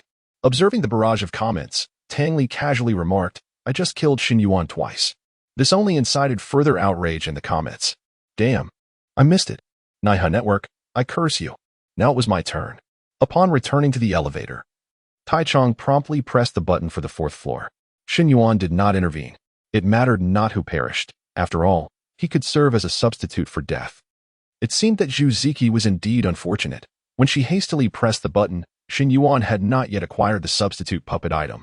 Evidently, the system was eager to rid itself of Zhu Ziki's incessant chatter before assigning Shen Yuan the substitute puppet. Substitute activation. Would you like to substitute for player Tai Chong's death? Shen Yuan decisively selected yes, facing death once more. This marked his 9th death in this instance. He still had 41 deaths to go before reaching the limit of 50. The mission continued. Shen Yuan needed to persevere. This round's method of death, substitute, rating, A ding, triggered a critical hit. Probability significantly increased. Oddly, despite being a substitute, the rating was slightly lower than the previous instance, which had been rated A. It appeared that repeated deaths by the same method diminished the death rating. The system must be attempting to prevent me from exploiting a bug. Shen Yuan quietly lamented, not overly concerned. He had faith that, given his luck, even an A-rated evaluation would yield excellent cards. Indeed, fortune smiled upon him. As he drew an SSR card, a remarkably rare piece of golden quality equipment. Remaining cards in the pack. 4. Drawing cards. Congratulations! You have obtained an SSR level equipment card. Celestial Heavy Shield. Celestial Heavy Shield. Category. Weapon Equipment. Level. Golden 1-star. Defense. 1500. Attack. 100. Function. Guardian Spirit Shield. Can only be activated once. When the player's defense is insufficient to withstand an attack, a massive shield is formed, twice the player's maximum defense. Lasting up to 3 seconds. Cost. Equipping it reduces speed attribute by 10. Wearing restrictions. Level 10. Price. 250 nether coins. Use, or sell. Chapter 42. The Suspended Sky. Heavy Shield. Tightening Spell. After an initial thrill, Shen Yuan found himself ensnared in a web of conflicting emotions. It must be acknowledged that the fundamental attributes of this golden quality equipment were astonishingly high. His current defense value barely exceeded 2,000. Yet this suspended heavy shield could enhance his defense by a staggering 1,500 points, a truly monstrous figure. The additional 100 points to attack attributes were equally impressive. However, this piece of equipment seemed heavily skewed towards defensive attributes, which did not quite align with Shen Yuan's aggressive offensive style. To complicate matters further, equipping the suspended heavy shield would reduce his speed by 10, likely due to the shield's considerable weight. After a moment's contemplation, Shen Yuan resolved to temporarily retain this golden quality equipment, intending to utilize it once he reached level 10, provided he had not discovered a superior weapon by then. After all, the enhancement it offered was indeed significant. At present, Shen Yuan's inventory boasted a total of 5 idle pieces of equipment, 4 of silver quality and 1 of golden quality. Were other players to witness this, they would surely be left in awe. Upon his resurrection, the elevator had already come to a stop for the 4th time. Xiao Haitu, brimming with excitement, exclaimed, "Let us go, Brother Shen." This time, a curtain obstructed the view of the group. Although the filter style of the Strange Tales domain leaned towards gray and white, one could vaguely discern that it was a light blue curtain. Each item appearing at the elevator's entrance hinted at the scenery of that particular floor. But where might one encounter a light blue curtain? A kitchen? A bathhouse? Shen Yuan mused, pushing aside the curtain and stepping out of the elevator into a long corridor. This time, the corridor had undergone a dramatic transformation. The entire layout had changed. Xiao Haida stood in bewilderment, murmuring, "Brother Shen, is this a hospital?" Indeed, they had arrived at a hospital. The date displayed above them read 2014. 5 years after the second floor and 7 years prior to the third floor. Zhou Baiyan typed. It seems this old elevator's timeline is random, lacking any discernible pattern. Doctors and nurses hurriedly navigated around Shen Yuan and his companions, their expressions marked by urgency. A familiar figure appeared before them. It was Akai, who had yet to fully succumb to weight gain. His face radiated joy, accompanied by numerous relatives and friends. Akai, brimming with excitement, proclaimed to his relatives, "My wife has given birth to a daughter weighing 6 pounds and 8 ounces. I am finally a father, ha ha ha." Yet, his relatives bore expressions of concern. "What a pity it is that it's a daughter." Akai faltered, quickly recovering to assert, "What is wrong with having a daughter? Daughters are wonderful too." However, it was evident that the exuberance had faded from his countenance. He hastily entered room 404, a number identical to their own, as if everything were fated to unfold in this manner. Behind them, Zheng coldly scoffed, once again, the preference for sons. What era are we in that such notions still persist? Shen Yuan replied nonchalantly, certain so-called traditional beliefs have deeply poisoned some individuals. And altering such mindsets is far from easy. They have shackled themselves with their own tightening spells, with the incantations being recited by themselves. Zheng paused, contemplating before retorting, but it's unfair to the children. Shen Yuan smiled. What I just mentioned applies not only to parents, but also to children. They too continuously impose tightening spells upon themselves, oblivious to the fact that their significance does not dictate how far they can go or how high they can climb. The path is walked by oneself, not paved by others. His casual remark caused Zheng to shudder, her eyes momentarily glazing over as if entering a state of enlightenment. Shen Yuan, unperturbed, addressed the others, "Let us proceed. We shall follow inside." Moments later, however, Zheng suddenly called out, "Shen Yuan, do you know me?" Shen Yuan turned, bewildered. "What are you talking about?" "Of course, I know you. You're Zheng the very person I just met in this instance." Zheng said nothing more and simply fell in step with the group. Inside the hospital room, the NPCs seemed oblivious to their presence, engrossed in conversation. On the bed, although Xiaoyao appeared somewhat frail, the joy on her face was unmistakable. Akai donned a broad smile the moment he entered the room. At least on the surface, the family appeared warm and harmonious. Yet, only Shen Yuan and his companions were aware that a tragedy was quietly brewing. The old elevator in the corridor had yet to appear, indicating that the narrative on this floor was not yet concluded, compelling the group to linger and see if they could trigger further events. After several of Akai's relatives departed the room, Shen Yuan contemplated for a moment before whispering to his companions, "Let us proceed as before." Pairing off and splitting up. Zhou Baiyan and Zheng you two follow those relatives and eavesdrop on their conversations, trying not to get discovered, after all. This is a strange tale, and they may be deceptive. Tai Chong and Xiao Haidu, you two explore the other rooms. I'll remain here to observe Akai and Xiaoyao. The four swiftly exited the room as per Shen Yuan's instructions. He scrutinized the hospital room carefully. It was not a single occupancy room. Aside from Akai's family, there were 2 more beds. Akai's family occupied the middle bed. To Akai's left lay a woman who had just given birth, her husband cradling their son while whispering sweet nothings to her. Akai's gaze towards the infant was tinged with an unmistakable envy. To Akai's right, it seemed another occupant was present, but the curtain was drawn. Through the gap, a hint of red could be discerned. Just as Shen Yuan was about to glance away, he suddenly realized. Wait, red. This was unusual. Would anyone wear red clothing in a hospital? Moreover, the red was strikingly vivid, devoid of any filtering effect. The answer was crystal clear. Shen Yuan decisively pushed aside the curtain. As expected, lying on the hospital bed was none other than Tang Li. In an instant, strands of blood surged towards Shen Yuan like arrows. His eyes were instantly pierced, his mind reduced to a muddled state. Each encounter with Tang Li had always been a harbinger of death, and this occasion was no exception. Remaining card count: 3 cards, drawing cards. Blue light erupted in the void. Shen Yuan's expression remained composed, clearly accustomed to such occurrences. Just another SSR, nothing to be overly astonished about. After all, he was destined to become a formidable figure. One must maintain composure. Chapter 43, Crimson Essence, Probability, and the Lecture. Congratulations on acquiring SSR Grade Skill Card. Crimson Essence Surge. Crimson Essence Surge. Category: One-time item. Function: Consumes vitality to significantly enhance the effects of all personal skills, including equipment skills, for a duration of 5 minutes. Cost: After 5 minutes. Due to the loss of vitality, a weakened state will ensue for 30 minutes. Price: 200 nether tickets. Use or sell a one-time item. It appears to serve as a means of survival, albeit the cost is rather steep, so I shall hold on to it for now. The realm of humanity is fraught with peril. Having multiple means of survival is always prudent. Experiencing a 30-minute weakness is certainly preferable to losing my life. Just as Shen Yuan was about to open his eyes and depart, he suddenly recalled something and turned to the Huang Quan card draw shop before him. Inquiring, by the way, didn't I remember that after the system upgrade, higher-level cards were unlocked, known as UR-grade cards? Why have I yet to see even a trace of them? Are you, a cunning merchant, deceiving me? Perhaps sensing Shen Yuan's doubts. The Huang Quan card draw shop responded earnestly. Crimson letters materialized in the void. UR-grade card draw probability, 0-1.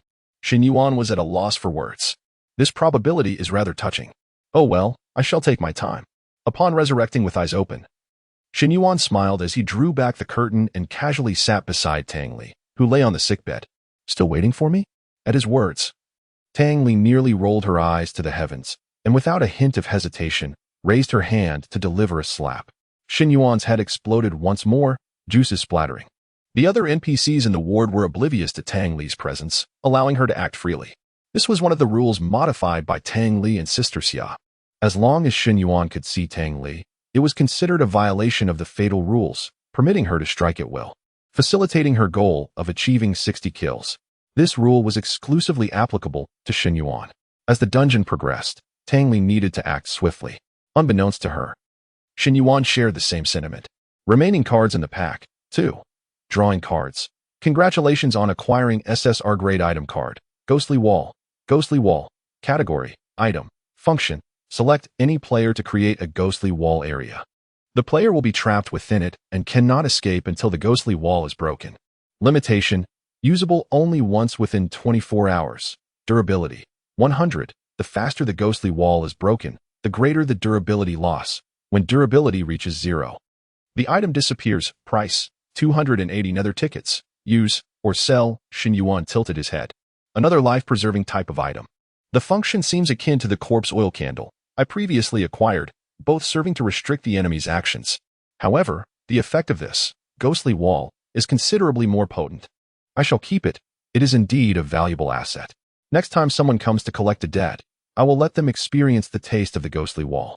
Upon receiving the ghostly wall item, Shen Yuan resurrected and opened his eyes, feigning a readiness to lie down on the sickbed.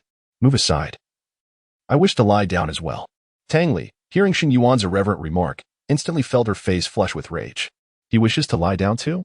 Has he lost his mind? The audacity. Lecher. Tang Li's voice was as cold as ancient ice. And Shen Yuan felt the air around him plummet to sub-zero temperatures. Crack. In the next moment, Shen Yuan's skin suddenly split open. Strangely, no blood flowed from the wound. For all his blood had already frozen into hard, unyielding ice. Shen Yuan met his end once more. Method of death this round. Frozen into an ice sculpture by the chilling aura, then shattered to pieces, rating S. Comet. A malevolent strike filled with rage, indeed terrifying. Ding. Triggered ultimate critical hit. This card draw guarantees SSR. Shen Yuan stared blankly at the comment provided by the system. An S-grade evaluation was unexpected, a delightful surprise. Could it be that teasing a female specter increases her wrath, thus granting a more terrifying method of death? Shen Yuan mused, stroking his chin. He felt he had stumbled upon a new discovery. In his past life, he often flirted with women, yet he had never flirted with a specter. Little did he know. This lifetime would provide such an opportunity.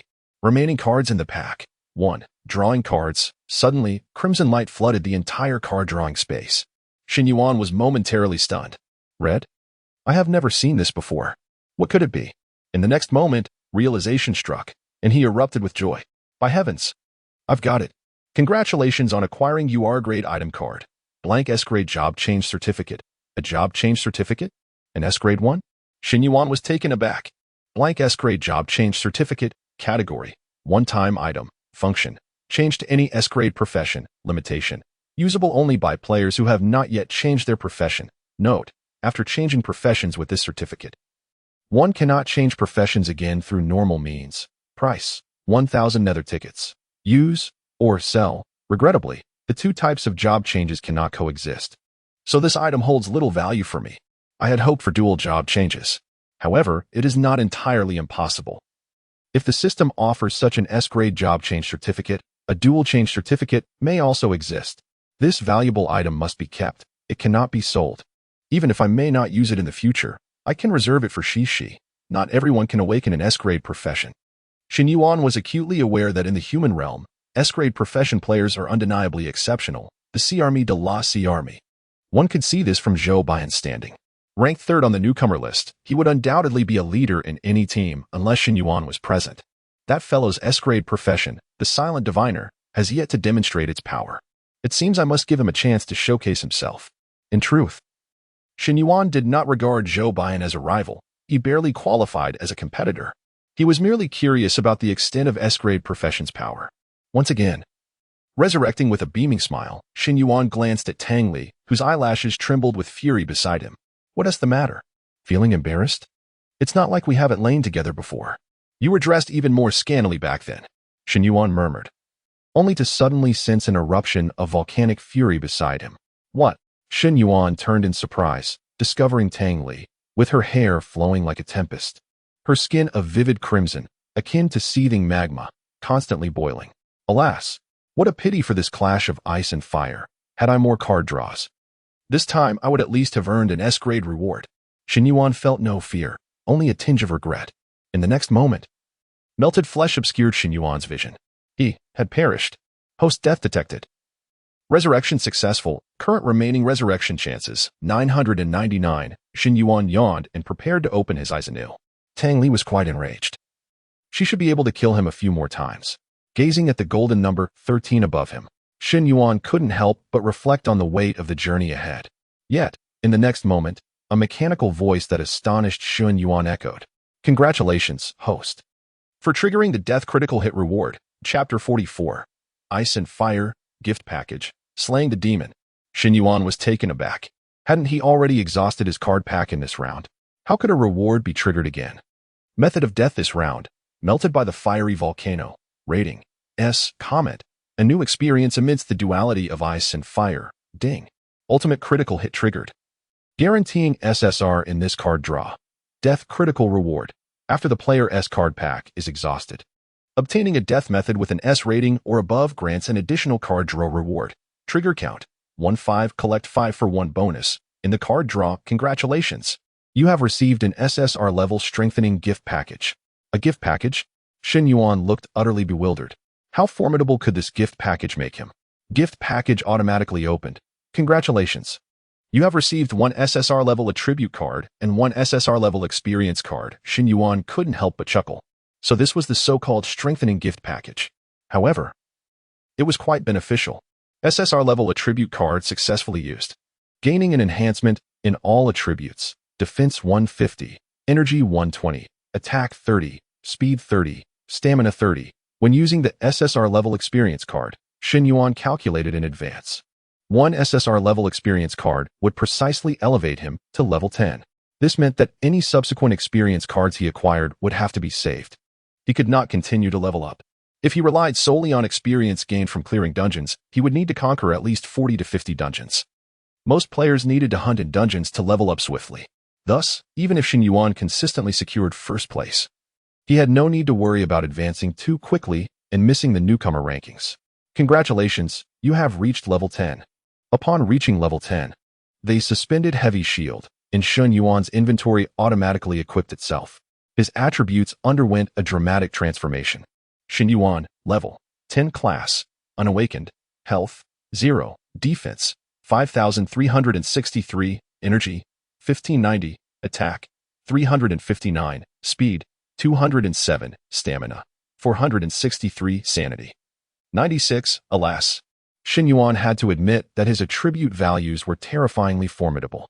Thanks to the attribute cards and equipment bonuses, his stats were now comparable to those of a C-class player equipped with gear and could even rival an unequipped B-class player if he drew more attribute cards. When he transitioned to an SSS-class profession, Wu Ti's attributes soared to unimaginable heights. He had cleared the dungeon 9 times, just 6 more to go. And he would continue to strive. Tang Li gazed at the beaming Shen Yuan before her, a chill creeping into her heart. Was this fellow truly abnormal? How could he smile so brightly after such a gruesome demise? Feeling an inexplicable irritation within, Tang Li was unsure of what was troubling her. Smack! She struck Shen Yuan down once more. Shen Yuan paid no heed, allowing her to continue. The more he died, the better. Unfortunately, the subsequent kills failed to trigger critical rewards. Shen Yuan understood that achieving an S rating was no easy feat after dying 7 more times. His total death count for this dungeon reached 20. Outside the ward, Zhou Baiyan and Zheng Ru, responsible for tracking Akai's relatives, returned. Zhou Baiyan was momentarily taken aback upon seeing Shen Yuan leisurely lying on the hospital bed, his brows twitching slightly, yet he said nothing. Zheng Ru wore a similarly peculiar expression. Was Shen Yuan too relaxed amidst such eerie circumstances? Moreover, since he was lying down, why was he only on one side? Wasn't he uncomfortable? Apart from Shen Yuan, they could not see Tang Li, hence their confusion. Shen Yuan was unconcerned and offered them a gesture to sit and rest. Both declined.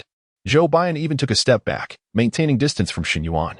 In this eerie environment, they remained on high alert, ready to flee at the first sign of danger. Zhou Baiyan jotted down his observations on his phone and passed it to Shen Yuan. After that group of relatives left, they mocked Xiao Yao for giving birth to a daughter.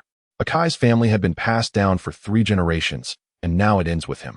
I suspect that those relatives will continue to gossip behind his back, and Akai's transformation may be related to them. While being repeatedly struck down by Tang Li, Shen Yuan silently read Zhou Baiyan's notes. After a moment, he returned the phone and replied coolly, ultimately, the issue lies within himself. If his mindset remains unshaken, others' words hold no weight. Zhou Baiyan and Zheng Ru nodded in agreement with Shen Yuan's perspective. Soon, Xiao Haidu and Tai Chong reappeared. Unfortunately, they had no significant findings. They had even been scolded by a nurse for trespassing into the ward. Xiao Haidu pouted, displeased. It's all because of this terrifying-looking guy, Tai Chong. He clearly looks like a bad person. Tai Chong awkwardly scratched his pointed head, stammering out, I may look ugly, but I am gentle. The group burst into laughter. At that moment, a familiar chime echoed through the corridor. They all knew it was time to leave. Shen Yuan reluctantly rose from the hospital bed. It must be said that racking up death counts here was incredibly exhilarating. In just about 10 minutes, he had died 19 times, bringing his total for this dungeon to 30. He had already surpassed the halfway mark for the challenge of dying 50 times. As the elevator appeared, Tang Li vanished from the hospital bed. She needed to return to operate the elevator. The viewers in the live stream were equally excited. Tang Li had completed half of her task. They could see the dawn breaking. The slaying of the demon, Shen Yuan, would happen today. Chapter 45, Domestic Violence. Instant kill, final level. Once again within the confines of the elevator, Zhang Ro took the initiative to approach the buttons. Only 2 floors remained. Just before pressing the button, a sense of trepidation gripped her heart, and she instinctively shut her eyes. After all, with Zhu Ziqi as a cautionary tale, who could guarantee that she would not suffer a similar fate upon pressing the button? Fortunately, Shen Yuan was present. He once more activated his protective ability, concealing his merits and fame. Zhang Ro emerged unscathed. When she finally opened her eyes and realized she was still alive, she exhaled a long sigh of relief. Then, she posed a profound question that struck at the very essence of their predicament. Why is it that we are unharmed after pressing the button, yet Zhu Ziqi perished? Shen Yuan, aware of the truth, stifled a laugh, while the others wore expressions of confusion. Xiao Haitu nodded in agreement, pondering the oddity of the situation. If the first person to press the button was destined to die, then it should have been Brother Shun who met such an end. Was it possible that this bizarre tale decreed that only the second to press the button would face death? It seemed exceedingly strange. Suppressing his mirth, Shen Yuan replied nonchalantly. Perhaps the overseer of this bizarre narrative simply disapproved of them. The group nodded in agreement, choosing not to dwell on it further. At that moment, the elevator doors slid open, revealing a myriad of shattered porcelain pieces obstructing their path. Xiao Haitu gazed at the debris, hesitatingly stating, "These are fragments of a plate?" Shen Yuan's expression turned grave as he subtly nodded. He had begun to piece together the events that had transpired on this level. With a swift kick, Shen Yuan sent the shards scattering, hastening towards room 404.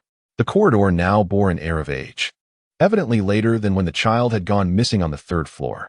Soon, he gleaned the current year from a notice of overdue payment at the door, 2029. 8 years after the events of the 3rd floor. Within the room, the heart-wrenching cries of Xiao Yao pierced the air, accompanied by the sounds of shattering plates and glass, creating a jarring cacophony. It was domestic violence. Had Akai gone mad? Xiao Tu's expression changed dramatically, and without a second thought, he pushed the door open. "Stop!" he bellowed, his sense of justice surging. Inside, Akai appeared momentarily stunned. "Who are you?" But his gaze quickly turned sinister as he looked down at the crumpled figure of Xiao Yao on the floor. "So you've already found a new lover? Just wait until I finish you off." Shen Yuan's mind raced, and he promptly declared, "We are from the property security team. We received complaints from other residents and came to investigate." Akai seemed to disregard this, raising the belt in his hand once more.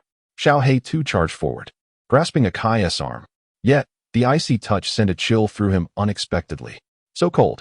Akai's eyes burned with rage as he turned to Xiao Tu, the belt slicing through the air with a fierce whistle.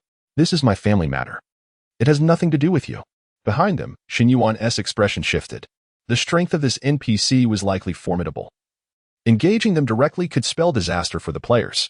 He dashed towards Xiao Tu, pulling him back and stepping in front of Akai to intercept the belt. The speed at which he acted astonished Zhou Buyin, who thought, this speed must be at least level 12. Just moments ago, Shen Yuan had not displayed such terrifying prowess when he defeated Lucia. Crack! The belt struck Shen Yuan with brutal force, leaving him a heap of shattered flesh on the ground. Just as Shen Yuan had surmised, confronting an NPC rendered players as fragile as paper, easily smashed with a single blow. Upon reviving, Shen Yuan fixed his gaze on Akai and called out to Zhang Rou and the others. "Take Xiao Yao and leave." Zhang Rou nodded, assisting Tai Chong in lifting Xiao Yao as they made their way towards the exit. Shen Yuan intended to continue grappling with Akai, hoping to die a few more times for the sake of strategy. However, to his surprise, Akai ceased his aggression. He merely stood there, his hateful gaze fixed on the direction Xiao Yao had departed, an aura of malevolence emanating from him that rivaled even Tang Li. Shen Yuan made a few provocative gestures, but, seeing Akai in action, he begrudgingly retreated towards the exit. Outside, Xiao Yao appeared visibly shaken. The group surrounded her, offering comfort, yet she remained silent. At the far end of the corridor, the old elevator chimed, signaling its arrival. The others instinctively turned to Shen Yuan, seeking his guidance. Instead of immediately returning to the elevator, he crouched before Xiao Yao, speaking earnestly. "Domestic violence only exists in two states, 0 times or countless times. Leave him. Take your 2 children and depart from this place." Unexpectedly, Xiao Yao, who had been unresponsive to others, suddenly lifted her head, her expression dazed as she croaked. There are no 2 my sons were stillborn, they're gone." Her response was triggered by Shen Yuan's mention of the second child, a crucial clue from the 3rd floor. With this revelation, Shen Yuan's heart quaked. Not only was the child a son, but he had also been lost to miscarriage. This incident likely served as the greatest catalyst for the domestic violence. "Then take your daughter and leave this place," Shen Yuan urged. However, Xiao Yao shook her head. Her eyes clouded. "He is just angry. He will be good to the children. I can endure it. He will change for the better." A surge of uncontainable anger ignited within Shen Yuan, his face darkening, rendering him too weary to utter another word. This woman would not turn back until she hit a wall. He stood, turning towards the elevator. The others exchanged glances, hastily following suit. They had heard Xiao Yao's words and recalled Shen Yuan's previous statements, finding them to hold considerable truth. It was indeed difficult to counsel someone who was intent on their own demise. Xiao Tu felt a twinge of worry. What should they do now? Without looking back, Shen Yuan strode ahead, coldly stating, "I have another old adage. People cannot be taught by others. They must learn through experience. Once is enough." Once everyone had returned to the elevator, Shen Yuan pressed the button for the final floor. "Prepare yourselves mentally. The last level is likely the crime scene." His voice resonated like a heavy hammer, striking the hearts of the group. The entire timeline had now become strikingly clear, when arranged chronologically. The 2nd floor represented a sweet beginning, the 4th a turning point with pregnancy, followed by the 3rd floor's abuse, and the 5th floor's escalating domestic violence, culminating in the 6th floor, the scene of the crime. The 1st floor would serve as a distant epilogue. The elevator doors slowly opened. Chapter 46, a night of torrential rain, howling winds, and murder. A flash of lightning split the sky, its ghastly brilliance momentarily blinding all present. Outside, the tempest raged, the sound of the torrential rain mingling with the eerie rustle of leaves battered by the storm. Rain-soaked night, fierce winds, murder. This buff was indeed overwhelming. Little Black Earth seemed to recall something and quickly turned to Shen Yuan, asking, "Brother Shen, to clear this level, We must surely stop Akai from committing murder, right? Shen Yuan remained silent, yet an answer had already formed in his mind. Most likely, that was not the case. During their previous encounter on the 5th floor, Shen Yuan had observed that Akai's combat prowess was unparalleled, capable of swiftly eliminating players like them without any effort. Given this, would the 6th floor Akai be any easier to thwart? Probably not. The purpose of the 6 floors was to allow players to comprehend the unfolding events of the case. The true method to clear the level would only be unveiled after traversing all 6 floors. Furthermore, with 7 individuals in this instance and 6 floors to navigate, without Shen Yuan's intervention, each button pressed would cost a life. The mortality rate was alarmingly high. If the final confrontation were to test their combat strength, then clearing this instance would prove exceedingly challenging. They stepped out of the elevator and hurried towards room 404. Tai Chong, without hesitation, kicked open the door. Alas, it seemed they had arrived just a moment too late. Little Yao lay in a pool of blood, gasping for breath. The child's head had struck the corner of the table with a heavy thud, blood spilling everywhere, and their fate hung in the balance. Akai, drenched in blood, stood there with an unnervingly calm demeanor, brandishing a long knife. Witnessing this scene, even with prior mental preparation, Tai Chong's fury erupted, attacking women and children. "Are you even human?" he bellowed, charging towards Akai. Little Black Earth and Zhou Baiyan were equally incensed by the horrific sight before them, their eyes ablaze with rage as they followed Tai Chong's lead. Zheng Roro shed her previous meekness, gritting her teeth and joining the charge. The 4 of them converged upon Akai. Only Shen Yuan remained still. He had already surmised the probable outcome for his companions. Akai coldly lifted his head, his emotionless gaze sweeping over the group, and a cruel smile crept upon his lips. He swung his knife horizontally. In that instant, the blade's energy surged forth, tearing through the very air around them. The group's defenses shattered in less than a tenth of a second, disintegrating into a crimson mist. Death substitution activated. Will you substitute the deaths of players Little Black Earth, Tai Chong, Zhou Baiyan, and Zheng Roro? Since the 4 had perished simultaneously, Shen Yuan had the option to substitute their deaths all at once. A 1-for-4 exchange was indeed advantageous. The moment Shen Yuan consented, the bodies of his companions, which had transformed into blood, reformed and returned to his side, as if they had just opened the door to the room. The only difference was that Shen Yuan's death count had increased by 4, now totaling 37. Revived, Little Black Earth and the others had no recollection of the recent events, save for Zhou Baiyan, who wore a troubled expression, sensing something amiss. Tai Chong glared fiercely, once again shouting, attacking women and children. "Are you even human?" The group prepared to charge forward again, but this time, Shen Yuan intervened. His death puppet was on cooldown. Should these fools throw themselves into danger again, he would be unable to save them. "Do not go." Their steps faltered, and they turned back in confusion to Shen Yuan. "Brother Shen, what's wrong?" Zhou Baiyan, pulling out his phone, began typing furiously. "Everyone, I sense danger. We must return to the elevator immediately. This Akai is beyond our capability." Upon hearing this, the group's expression shifted, though they hesitated to believe him, still looking to Shen Yuan for guidance. Tai Chang even scoffed, "You're ranked 3rd on the novice leaderboard, yet you're so timid and cowardly." Little did they know, Zhou Baiyan was an S-class profession, a silent oracle. Zhou Baiyan quickly typed, "My profession is S-class silent oracle. I possess a certain sense of danger. Trust me."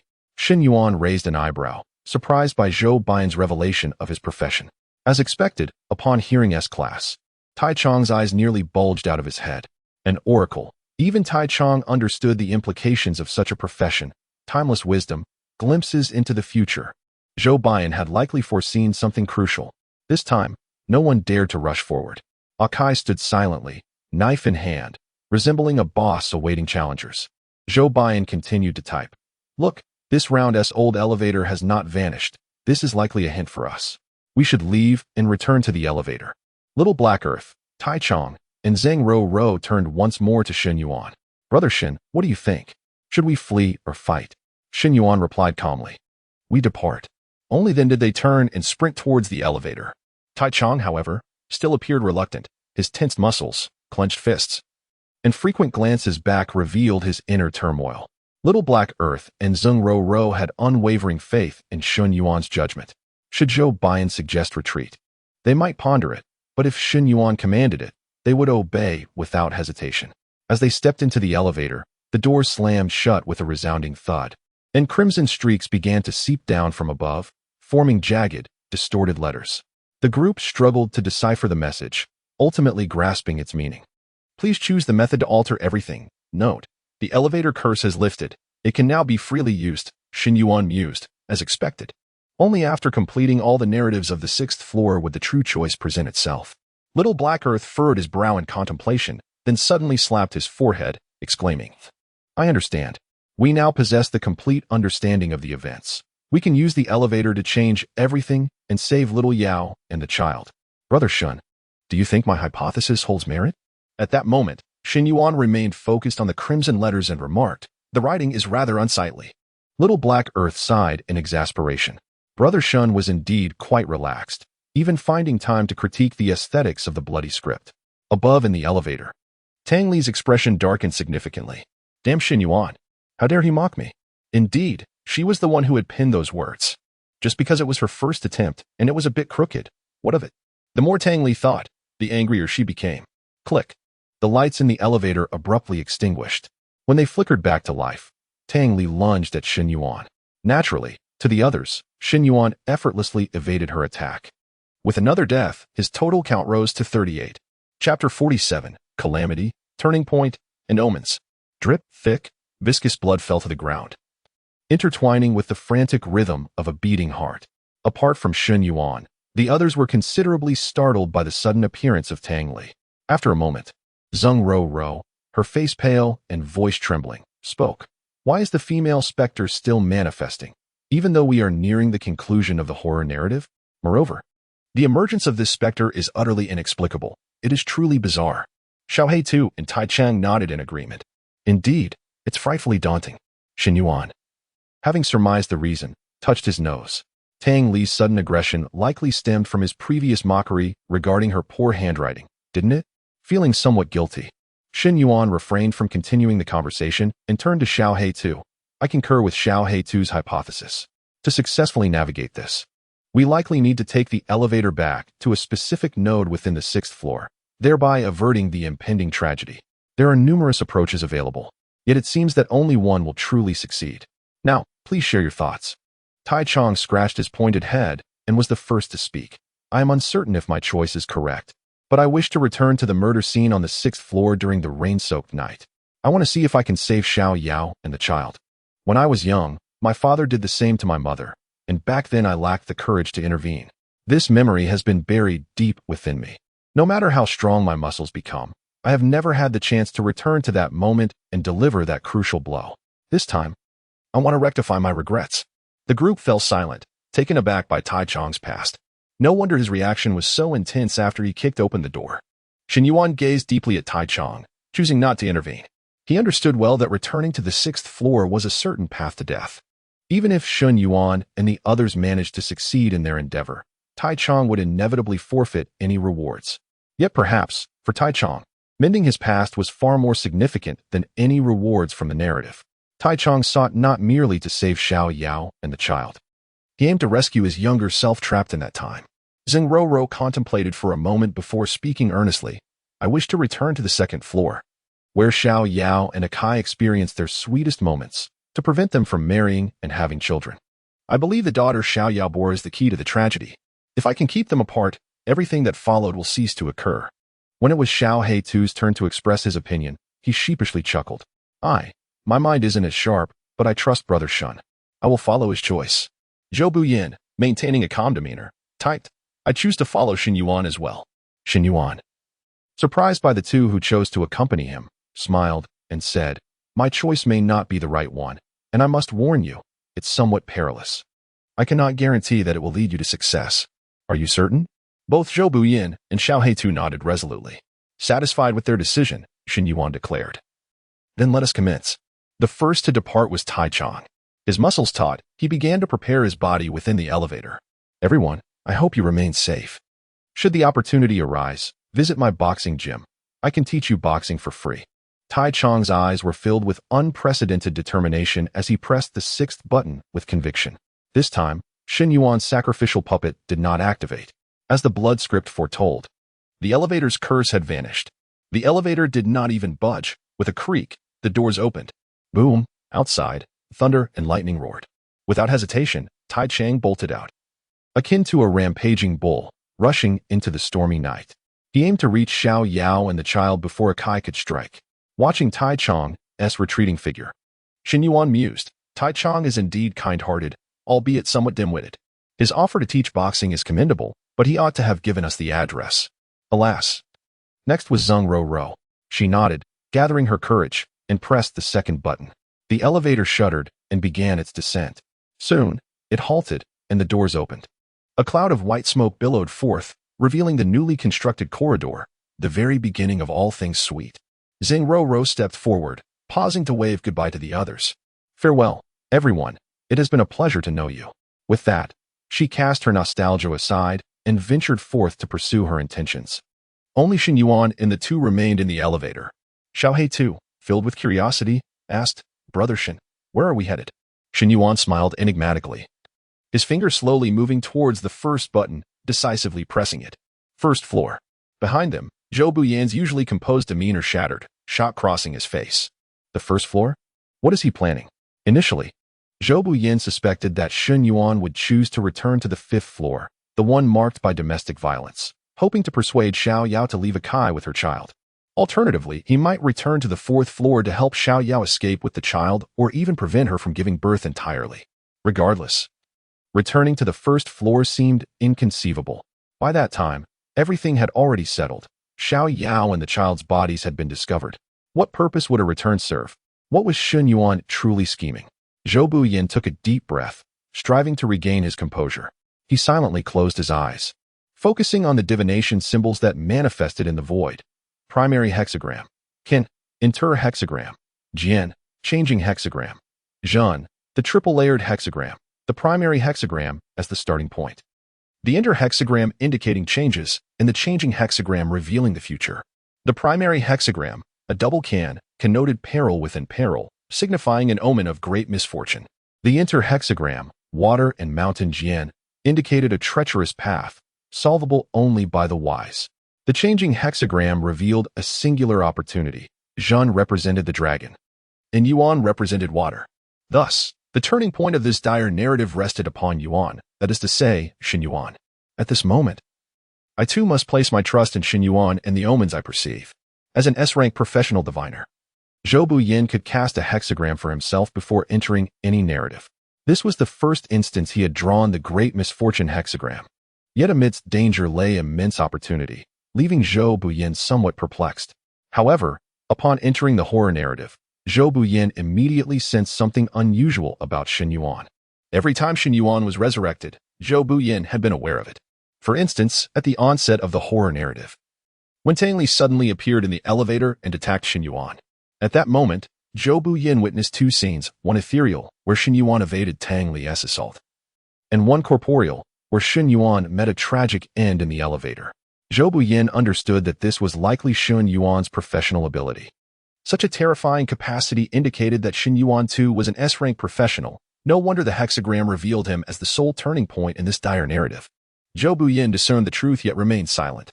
This was the limitation of the diviner. He knew much but could say little. Hey, are you tired? Hurry up and move. Xiaohei Tu's voice interrupted Zhou Buyan's thoughts. He slowly opened his eyes. The elevator doors had already opened, and Shen Yuan had stepped out. While Xiaohei Tu stood at the entrance, looking puzzled, Zhou Buyan nodded, his expression neutral, and followed suit. Chapter 48. Liberation, Failure, and Tears in the Sixth Layer. A shattered arm, propelled by a fierce wind, soared through the air. Crimson blood surged forth like a torrent, splattering with overwhelming force and transforming half the ceiling into a shocking shade of red. What Tai Chong gasped, his eyes wide with horror as he beheld Akai before him. Thanks to his relentless training, though Tai Chong was large in stature, his steps were nimble and his reflexes sharp. Thus, when Akai swung his blade, Tai Chong managed to evade the strike. However, he was unprepared for the sheer ferocity of the attack, and his arm was merely grazed by Akai's blade, resulting in a catastrophic explosion of flesh. In that moment, Tai Chong realized that Akai was far beyond his capabilities. Even if he had 10 more like himself, they would all be mere fodder. He felt the strength within him swiftly being siphoned away. I am going to die, yet I have succeeded. He glanced at Xiao Yao and the child he had shielded, a smile of relief gracing his lips. He had arrived just in time. This time, Xiao Yao did not collapse in a pool of blood. Instead, she trembled with the child in her arms, cowering behind him. Although Tai Chang had saved them, he feared that their fate was still sealed. Tai Chang closed his eyes, his thoughts drifting back to when he was 8 years old. His father, driven mad by bizarre tales, had turned violent, threatening Tai Chang. His mother had desperately intervened, resulting in their mutual demise. This haunting memory had tormented Tai Chang for many years. Only he knew that had he intervened, even for a moment, his mother might have been spared. But at the age of 8, he lacked the courage to stand up. Though Tai Chang failed to conquer the nightmarish scenario, he shattered the demons that plagued his heart. Next time, it will be my turn to protect you. I love you, Mom. Tai Chang fell. In the second layer, I understand your intent, but you are not welcome here. Please leave. Bang. The heavy security door slammed shut, leaving Zheng Ro outside, her face a mask of bitter resignation. She had failed. Xiao Yao had utterly rejected her words, viewing her with disdain, convinced that Zheng Ro sought to steal her man, thus shutting her out.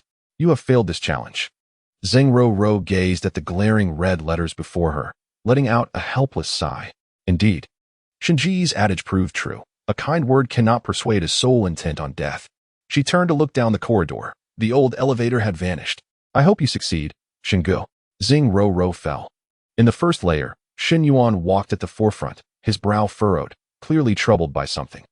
However, his concern did not stem from how to clear the level but rather from his rising death count.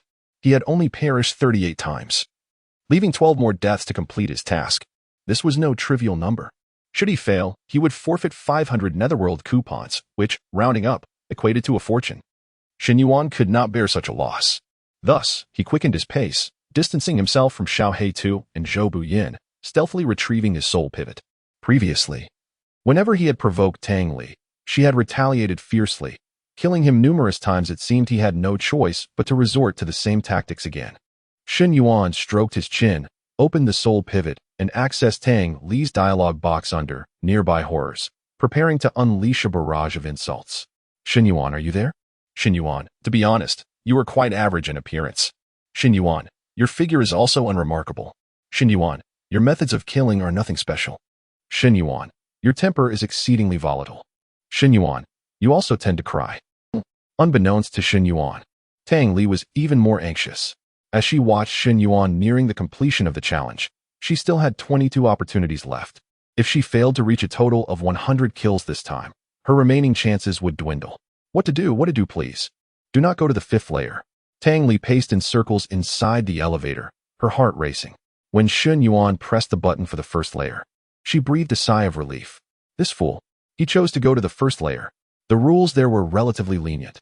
As long as Shen Yuan entered room 404, she could unleash her curse and kill him without restraint. The only prerequisite was to isolate the 2 pesky followers behind him. This would facilitate the execution of her curse. Soon, Tang Li noticed that Shen Yuan was moving quickly, intentionally creating distance from his 2 companions. What a golden opportunity. Her eyes lit up as she decisively activated her ability. Blood mist obscuration. Let it burst forth. In an instant, crimson threads danced through the air, releasing wisps of blood mist that split the corridor in 2. She had set up an obstruction before Zhou Buyin and Xiao Heitu, a tactic colloquially known as Ghost Wall. Thus, they would be delayed in following Shen Yuan. Now, she awaited Shen Yuan's entrance into room 404, after which she could freely accumulate her kills. Suddenly, her soul pivot vibrated. Shen Yuan had sent her a message. Tang Li hurriedly severed the live signal, pulled out her soul pivot, and checked Shen Yuan's message. Shen Yuan, to be honest, you are quite average in appearance. Tang Li froze. Is this guy insane? She cursed under her breath, but dismissed it. She had confidence in her looks. Whether in the mortal realm or the 100 Horrors realm, she was undoubtedly among the finest. The term average had no bearing on her. Shen Yuan, your figure is also unremarkable. Shen Yuan, your methods of killing are nothing special. Shen Yuan, your temper is exceedingly volatile. Tang Li scoffed, her face twisting in mockery. Fool. Just as she was about to close the soul pivot, she caught sight of Shen Yuan's latest message. Shen Yuan, you also tend to cry. Tang Li's expression instantly froze, the temperature around her plummeting as a wave of frost enveloped the old elevator. Even the blood transformed into ice in an instant. Lies cannot inflict harm. It is the truth that cuts like a knife. Among all his messages, this one had genuinely incited her wrath. Her demeanor turned as frigid as ice. her voice sharp as a blade. Crying very well, Shen Yuan. This time, I shall see who will be the one to weep. Chapter 49. The Corpse, Failure. Do not weep. With a shiver, Shen Yuan stepped into the now desolate room 404, enveloped by a sense of foreboding. As if he had been marked by some malevolent force. Rather than fear, a thrill coursed through him. It appeared that his message to Tang Li had indeed borne fruit. Satisfied, he stowed away the soul pivot and slowly raised his gaze, fixing it upon the wall that concealed two corpses. The bodies remained unchanged. The stench of decay and blood still permeating the room, inducing nausea. Shen Yuan had descended to the first level specifically for these two cadavers. He strode purposefully towards the child's body. At that moment, a chilling presence emerged behind him. Tang Li had arrived. Shen Yuan halted, intending to greet her, but was swiftly engulfed by a torrent of blood, reducing him to mere flesh and bone. Revived, his head was crushed once more, denying him a moment's respite. Immediately, Tang Li commenced an unending process of corpse whipping, her demeanor as frigid as ice. She seemed to have forgotten her target of 60 kills. Her only desire was to obliterate this insufferable human before her.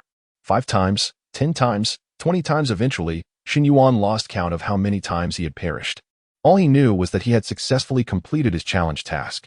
The system's voice resonated. Congratulations, 500 Netherworld coupons have been credited to Shen Yuan. This was a substantial reward. After accomplishing the task, he sought to halt Tang Li's relentless assault. Hey, stop. I was wrong. But Tang Li remained unresponsive. A strand of blood pierced through Shen Yuan's heart, exploding violently, transforming him into a mist of crimson. Is that enough? The blood strands flew, and Shen Yuan's head was sent soaring away. Resigned, Shen Yuan chose to ignore Tang Li and turned back towards the corpses against the wall, only to succumb to death another 7 or 8 times before reaching them. Tang Li finally regained her senses. 60 times surely that sufficed? Yet Shen Yuan still stood there. The conjecture of 100 deaths was also incorrect. They had failed once again. Despair surged within Tang Li, her eyes stinging as tears threatened to spill. Thankfully, Shen Yuan's earlier taunt echoed in her mind. Crying baby. Humph, I shall not weep. She suppressed her tears and cast a glance at the scrolling comments. At that moment, the barrage of messages filled the screen, the live chat in disarray, as their solitary hope was once again dashed. Shen Yuan, this great demon, might forever linger in the sights of the 100 Weird Realm, impossible to eradicate. Some even claimed that with such a being in the human realm, the entirety of the 100 Weird Realm could be annihilated. Frustrated, Tang Li turned off the comments, her desire to slaughter Shen Yuan dissipating. After all, she had forged a bond with him. With only 2 more instances left before her own demise, the fate of the 100 Weird Realm seemed irrelevant to her. The 100 Weird Realm could not outpace her own fate, could it? Crack, crack, crack. An odd noise interrupted Tang Li's thoughts. She looked up to find Shen Yuan digging into the corpse embedded in the wall. What are you doing? Shen Yuan turned, noticing Tang Li's cessation of hostility, and offered a polite smile, excavating the body, then presenting it to Xiao Yao, so she may grasp the consequences of her actions. I have always maintained that one cannot teach a person through mere words. One must instruct through deeds, and once is sufficient. Tang Li, perceiving Shen Yuan as a veritable demon, was appalled. To unearth a child's corpse for the mother to witness, was that an act of humanity? Shen Yuan meticulously extracted the body, ensuring its integrity throughout the process. The child's corpse lay bewildered in his arms, questioning its identity and surroundings. Had such a scene been scripted? Abruptly, Tang Li recalled the script for Cursed Iron Cage, frantically searching the void for it. Indeed, in a dusty corner, she unearthed the hidden Easter egg. The recorded content mirrored Shen Yuan's current actions.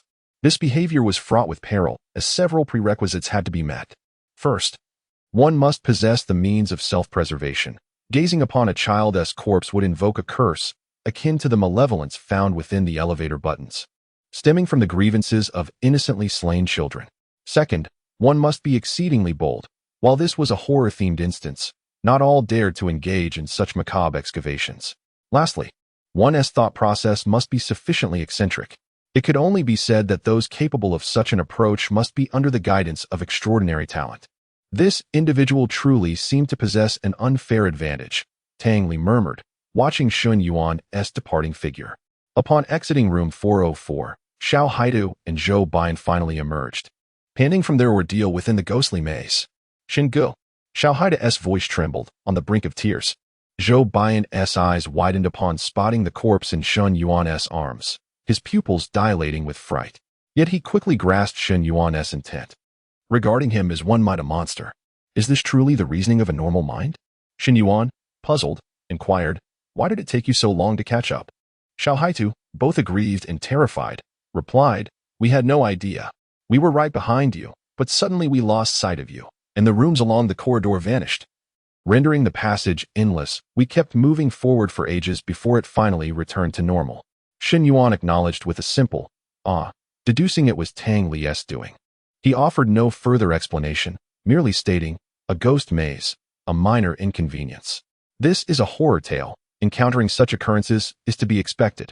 Let us proceed to the 5th level. Though Xiao Haidu felt befuddled, he obediently followed. It was only then that he noticed the corpse in Shen Yuan's embrace, startling him anew. Shingu, is this not the body of Xiao Yao's child? Shen Yuan nodded. Indeed, this is the key to our success. Once more boarding the elevator, Shen Yuan pressed the button. Ding! A crisp chime resonated as the elevator ascended to the 5th level. Kicking open the door, Shen Yuan, carrying the child, strode purposefully towards room 404, followed by 3 figures. The clamor and chaos resumed as Xiao Haidu prepared to enter, only to be halted by Shen Yuan. After a brief wait, the sounds of destruction and uproar within subsided, replaced by faint sobs. Shen Yuan boldly pushed the door open, cradling the corpse. In the midst of Xiao Yao's terrified gaze, he knelt before her and coldly commanded, Xiao Yao, look closely, do you see who she is? Xiao Yao lowered her gaze, instantly spiraling into madness. The child, my child, how could she have become this way? Who are you? Chapter 50, the final challenge. Awaiting your departure. Under Shen Yuan's guidance, Xiao Haitu and Zhou Baiyan restrained the frantic Xiao Yao. Shen Yuan continued, this is not what your child currently resembles. If you doubt me, you may return to your room and see for yourself. Your child is still alive and well. However, I assure you that if you continue to endure this torment alongside your child, remaining in the presence of this demon, this will be your child's fate. His voice pierced through Xiao Yao's heart like a chilling dagger. She gazed incredulously at the lifeless form cradled in Shen Yuan's arms, tears cascading uncontrollably down her cheeks. Yet, he had once treated me so well. How could he have metamorphosed into this? Shen Yuan, with an expression of knowing disdain, scoffed. Why not listen to him speak for himself? With conviction, Shen Yuan rose and opened the door behind him. A familiar figure appeared at the threshold, none other than the youthful Akai. Prior to ascending to the 5th floor, Shen Yuan had revisited the 2nd floor. Locating the young Akai and revealing the entire truth to him, Akai remained silent for an extended period before ultimately deciding to follow Shen Yuan into the elevator. Upon witnessing his middle-aged self violently assaulting the middle-aged Xiao Yao, the young Akai became utterly convinced of the reality before him. Xiao Yao's eyes widened in horror as she trembled to her feet, incredulously uttering, Akai. The young Akai looked at the injured Xiao Yao with profound compassion, hesitating to approach, knowing all too well that her current state was a consequence of his actions. Leave, depart from the future me. People change, one cannot overlook the present malevolence simply because of past kindness. Depart, Xiao Yao. Having spoken, Akai dared not gaze upon Xiao Yao any longer, his eyes resolute as he strode toward the inner room. He forcefully kicked the door open. Inside, the middle-aged Akai stared in astonishment at the youthful version of himself. Yet the young Akai disregarded this, lunging at his middle-aged self. And soon they were entangled in a fierce struggle, exchanging blows. Shen Yuan turned to Xiao Yao, urging, let's go. At that moment, the young Akai's voice resonated within the room. Xiao Yao, hurry and leave. I am the one at fault. This is the last thing I can do for you. Take our daughter and leave me well behind. Xiao Yao was already inconsolable, yet this time she hesitated not at all, decisively entering the child's room. Picking up the still sleeping child and turning to exit room 404. As Xiao Yao stepped out with her child, the entire scenario disintegrated into ashes, beginning to dissipate. It was at the moment she resolved to leave that the tragedy truly concluded. Cursed iron cage, a perfect completion. Behind, Xiao Haitu's eyes glistened with unshed tears. He found himself at a loss for how to evaluate Akai. Initially, Xiao Haitu had harbored intense disdain for Akai, deeming him unworthy of being human. Yet now, the young Akai had resolutely charged at his middle-aged self solely to safeguard his beloved. Brother Shun, these two Akais are clearly the same person. Why? Before Xiao Haitu could finish, Shen Yuan comprehended his meaning and replied calmly, "Humans are never simply black or white. Akai is neither wholly good nor entirely bad. He merely succumbed to the overwhelming pressures of life and the whispers of the outside world. The fervent oaths of his youth were not false. At least not at the moment they were uttered." Xiao Haida seemed to grasp, yet still remained perplexed. With the instance of success and the challenge, it was also time for them to part ways. Xiao Haidu was reluctant. "Brother Shun, after we exit, may I accompany you?" Shen Yuan smiled. "After we exit? Just live your life well." Xiao Haidu paused momentarily, quickly realizing the implication, awkwardly scratching his head. "That's not what I meant. I meant I wish to stick with you, Brother Shun. Please tell me your location so I can find you." Shen Yuan pondered for a moment, but shook his head. "You probably aren't suited to accompany me. The challenges I face may be more perilous than you can imagine. Perhaps we shall meet again by fate." Xiao Haida's face fell, yet he understood. Brother Shun was undoubtedly a prodigy of the supernatural. Someone like him would have a far broader future, and he would struggle to keep pace, ultimately becoming a burden. "All right, Brother Shun. Until we meet again." Xiao Haida suppressed his disappointment, mustering a smile as he waved goodbye to Shen Yuan before vanishing completely. Zhou Baiyan then typed, "Shen Yuan, I will await you on the newcomer leaderboard." After saying this, Zhou Baiyan cast one last contemplative glance at Shen Yuan before disappearing. With a sigh, Shen Yuan slowly exhaled. "Very well, the supernatural challenge has concluded, and the eagerly anticipated reward settlement commences. Congratulations to player Shen Yuan for successfully completing Cursed Iron Cage. Reward settlement in progress. Completion time, 4 hours. 12 minutes. Completion rating, SSS level. Congratulations, your completion rating has surpassed 100 of other players in the same instance, successfully ranking first on the Cursed Iron Cage leaderboard. The ranking rewards are as follows. 1. Random Golden Equipment 2. Gold Coins 50, 000. 3. Random Skill Book 1. The aforementioned rewards have been allocated to your inventory. Wow. Shen Yuan's eyebrows shot up in surprise. Truly, this golden level instance is deserving of its reputation. The rewards are indeed generous. 2 pieces of random golden equipment, so effortlessly acquired. This thought struck Shen Yuan as rather extravagant. Only ordinary solo players comprehend the true difficulty of obtaining such leaderboard rewards. If everyone could secure 2 random pieces of golden equipment, the prices of such gear would not be so exorbitant. In the human realm, over half of the solo players possess fewer than 3 pieces of equipment, and those owning gear of golden quality or above are exceedingly rare. Equipment opening. River of the Underworld's Coffin. Type.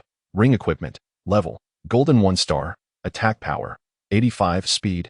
80. Fear of the Underworld. Passive skill unlocks critical hit rate attribute.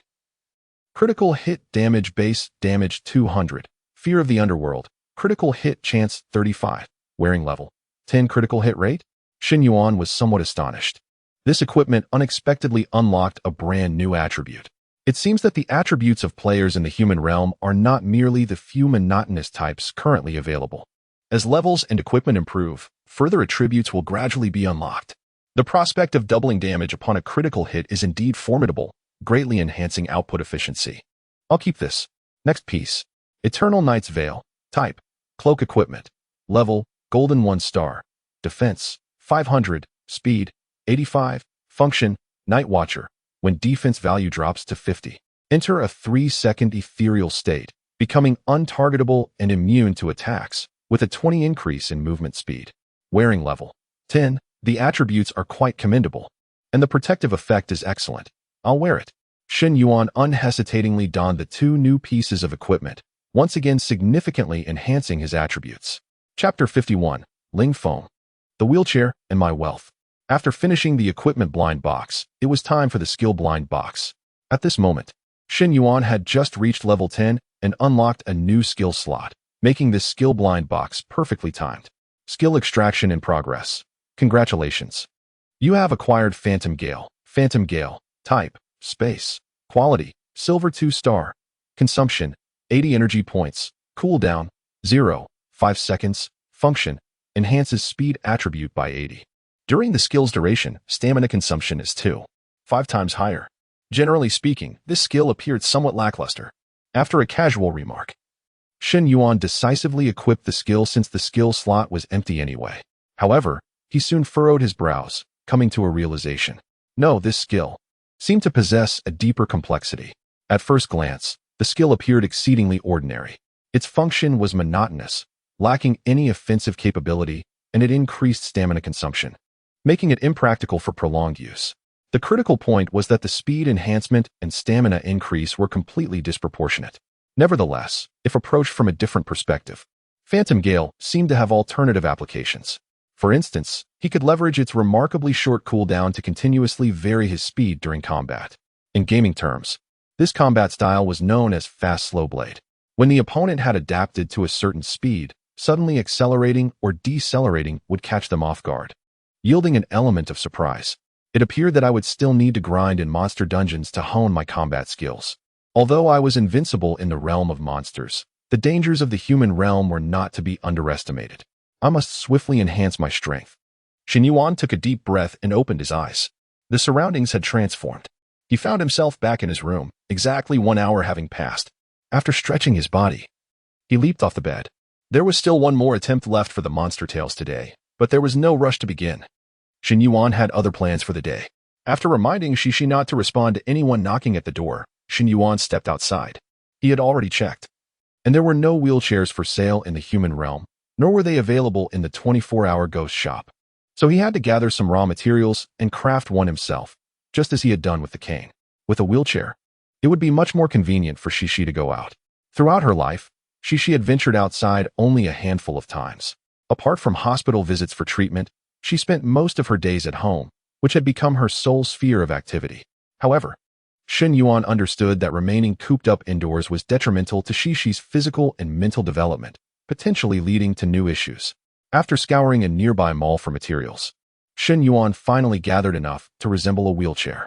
He hurried back home to begin crafting it. The sounds of his work drew Shishi's attention, and she cautiously opened the door, extending the cane Shen Yuan had gifted her. "Brother, what are you doing?" Shen Yuan smiled and explained. "I am making a wheelchair for you. With this, I can push you outside, and you need not worry about falling over." A wheelchair?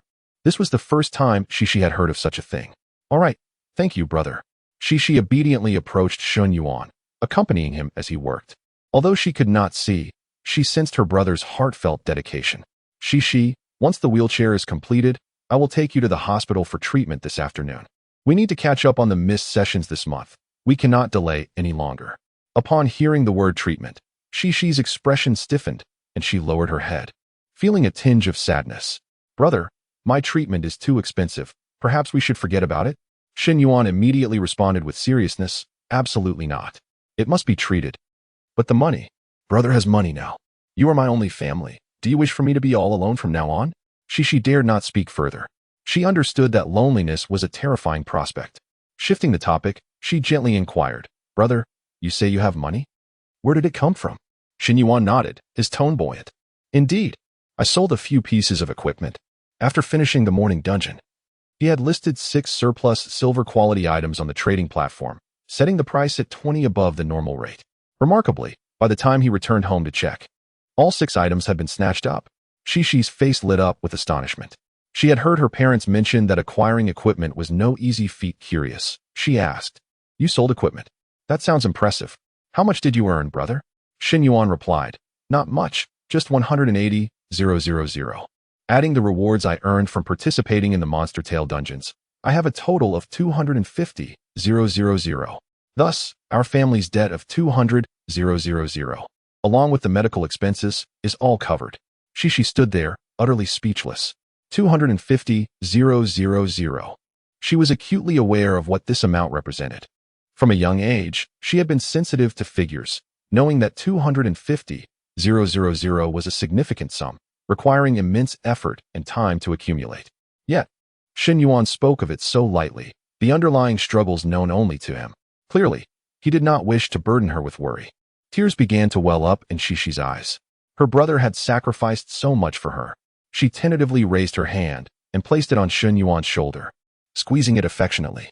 "Brother, please, don't overwork yourself. I heard that the Monster Tale dungeons are very dangerous. You must be careful. Don't worry. I'm quite adept at handling monster tales." Shen Yuan replied, his face beaming, and he resumed assembling the wheelchair with increased speed. Before long, the wheelchair was complete. Although its appearance was somewhat hasty, its functionality was assured. After sharing a meal, Shen Yuan took Shishi to the hospital. Along the way, Shishi was filled with wonder. This sensation of being pushed while seated in a chair was entirely new to her. The gentle breeze caressed her face, and her smile grew ever more radiant. In the sunlight, the duo, a tall figure and a small one, slowly made their way forward. Chapter 52. Crisis, Ominous Signs, New Instance. As the sun dipped below the horizon, two figures, one tall and one petite, exited the hospital. Brother, was that rumbling sound from a big truck? No, that was from a bar. Brother, what is that chattering noise? Is it birds? No, it's just two teddy dogs squabbling. Brother, it smells delightful. Is there a flower shop nearby? Shen Yuan glanced at the smoky barbecue stall next door, rubbing his forehead. Little sister, do you perhaps have a misconception about the scent of flowers? Yet, it must be admitted that this was perhaps Shen-Shi's most joyful outing since her birth. Before long, the pair reached their doorstep. Shen Yuan had expected their entrance to be met with chaos, yet astonishingly, no debt collectors had come by throughout the day, an unprecedented occurrence. Typically, at least one or two groups would show up daily. Shen Yuan dismissed the thought, reasoning that perhaps the debt collectors were on leave today. After all, they too had lives outside their grim occupations. He pushed Shen-Shi through the door and slammed it shut with a resounding thud. Unbeknownst to them, a shadowy figure lurked at the end of the corridor, fixated on the door of room 301. At the figure's feet, a pool of crimson blood slowly trickled forth.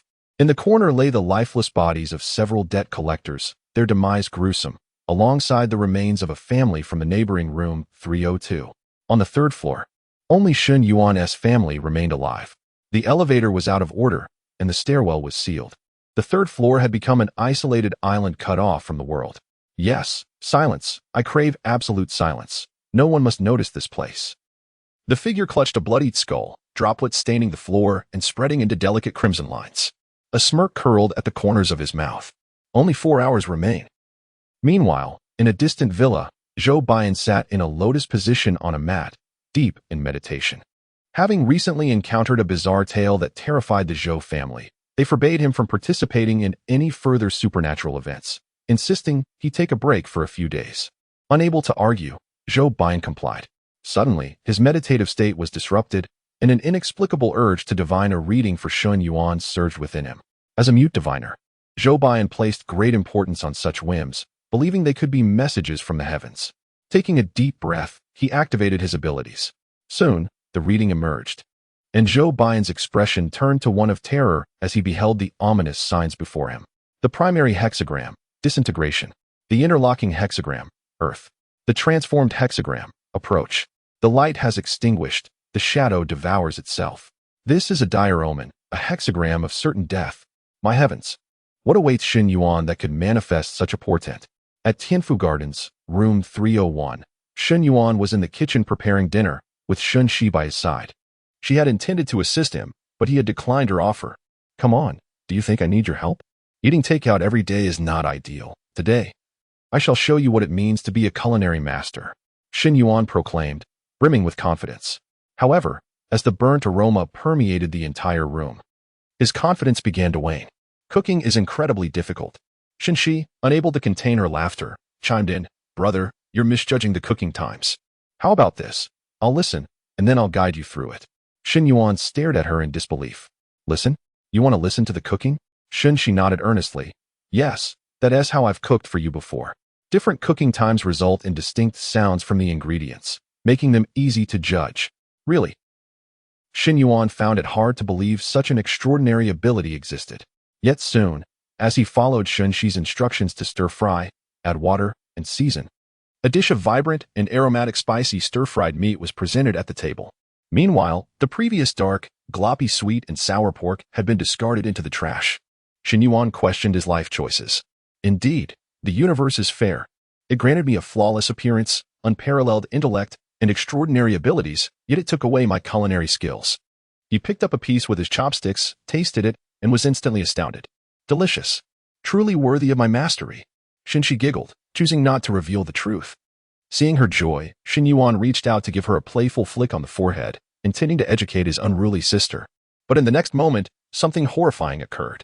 Shen Yuan's hand passed through Shen-Shi's forehead as if she were made of air. Shen-Shi, however, remained oblivious. What? Shen Yuan gasped. Shen-Shi, hearing the sound, looked up. What's wrong, culinary master? He looked down at himself, horrified to realize he was becoming ethereal. This sensation was all too familiar. It was the feeling of entering a supernatural tale. But he hadn't chosen to embark on one. How was this happening? With no time to ponder, Shen Yuan urgently addressed Shen Shi. I have an urgent matter to attend to in a supernatural tale. I'll return in an hour. No matter what happens.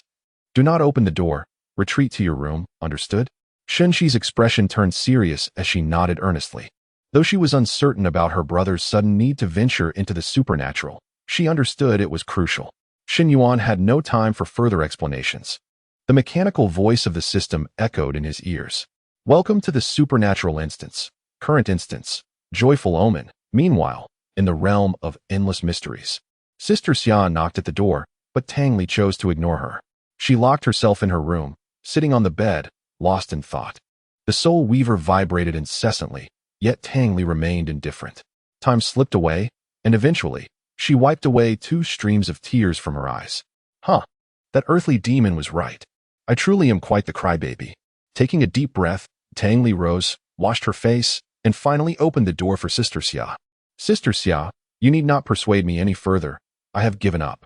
But before she could finish her sentence, she abruptly halted. Outside the door stood not only Sister Xia, but another figure. This figure was one she had heard of but never encountered. The 6th Hall Judge, Cui Ju. Tall and imposing, with sharp eyebrows and bright eyes, he wasted no time in introducing himself. Tang Li, greetings. I am the 6th Hall Judge, Cui Ju. Here specifically to find you. Sister Xia immediately noticed Tang Li's swollen eyes, a clear indication of recent tears. Filled with concern, she stepped inside and gently patted Tang Li's shoulder. Come on, let us go inside and talk. Cui Ju had formulated a new hypothesis, believing it to be the most plausible one yet. Tang Li looked at Sister Xia with confusion, her eyes devoid of any glimmer of hope. After so many disappointments, she had learned not to expect much. Sister Xia gestured to Cui Ju, indicating for him to share his thoughts. Nodding gravely, Cui Ju spoke. I believe we have entered a misconception. The numbers, instances, and participants are mere illusions. The method by which we eliminate Shen Yuan has never changed. Method? Tang Li furrowed her brows. I've tried numerous approaches, whether it was striking him down, using my blood to pierce him, crushing his heart, or severing his head. I have attempted them all, and none have worked. Cui Ju shook his head. No, that is not what I meant. You have yet to employ an item infused with abyssal soul essence to eliminate Shen Yuan. Tang Li's eyes widened in shock. The abyssal soul essence, the most terrifying power within the realm of 100 anomalies, is said to originate from the most enigmatic region of this realm. A place that even the myriad of anomalies dare not approach, the abyss. Each artifact that emerges from the abyss is a treasured gem of the realm of 100 anomalies. The swirling abyssal soul essence instills a sense of soul-rending, obliteration, and fragmentation, inflicting an unbearable agony that is utterly insupportable. Chapter 53, The Abyss, Soul Artifacts, and the Great Bloodgate. The mere thought of such terror sent shivers down Tang Li's spine. In the realm of 100 eerie realms, only those grotesque beings who have committed heinous crimes are condemned to the abyss, subjected to endless torment. It can be said that the abyss serves as the purgatory of the 100 eerie realms. Items tainted by the abyssal soul resonance are referred to as abyssal soul artifacts. Regaining her composure from the shock, Tang Li spoke solemnly. Are you planning to use an abyssal soul artifact to kill Shen Yuan? However, each abyssal soul artifact is incredibly precious. Even as a judge, you cannot summon them at will, can you? Her gaze was fixed on Cui Ju, filled with doubt. Cui Ju raised his head with a hint of pride, his tone haughty. The restriction on summoning applies to ordinary judges, but I am different. I have my connections.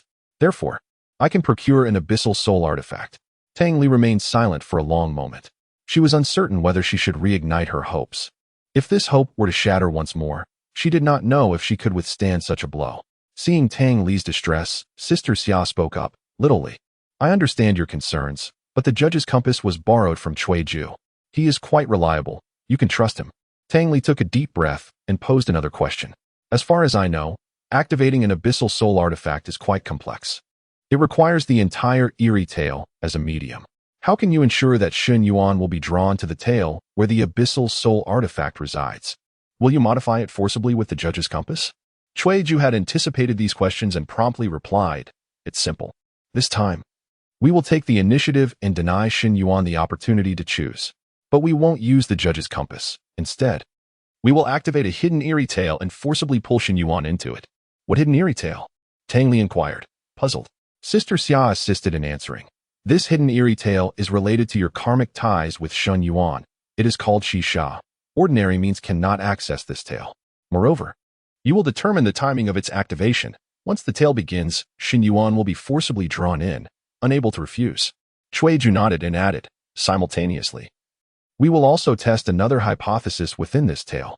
If Shen Yuan cannot clear the eerie tail, will he be trapped within the vanishing tail and unable to return to the human realm?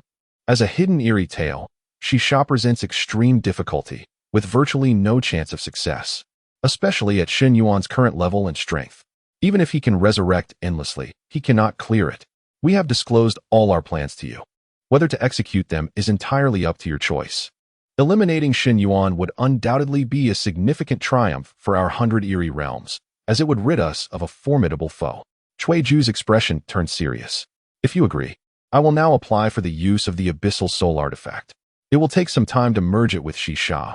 We aim to initiate the instance today, drawing Shen Yuan in right after he finishes the previous instance, ensuring he is not in optimal condition, thereby increasing our success rate. Tang Li remained silent for a moment. Her mind flooded with countless visions of defeating Shen Yuan, each one filled with the hope of his true demise. Yet, without exception, they had all ended in failure. Would this time be different? Tang Li did not know. After a prolonged silence, she parted her lips slightly and spoke slowly. Then, let us try one last time. There have been 5 instances in total, and 3 have concluded. If this one fails, we shall leave the final instance to fate. Ju, brimming with excitement, nodded eagerly. All right, I will go apply. For this instance, both Xia and I will enter alongside you. I refuse to believe that. As a judge personally intervening, Shen Yuan can act recklessly. Tang Li suddenly raised an eyebrow. Little, Xia? Sister Xia's face flushed with embarrassment, and she playfully punched Ju. What are you blabbering about? Are you trying to get yourself killed? Ju rubbed his chest, his smile only growing brighter as he gazed at Sister Xia, unable to divert his attention. It finally dawned on Tang Li why Ju was so invested in her affairs, borrowing the judge's compass and summoning the Abyssal Soul Artifact. It was all for Sister Xia. Sister Xia, impressive, her charm remains undiminished. A rare smile graced Tang Li's face. Little Li, you dare to tease your elder sister. Sister Xia, slightly flustered by Tang Li's laughter, hurriedly urged Ju to leave. Stop standing there foolishly. Go summon the Abyssal Soul Artifact. If you fail, just wait and see how I will deal with you.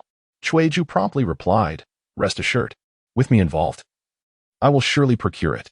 As expected, several hours later, Ju returned with the Abyssal Soul Artifact.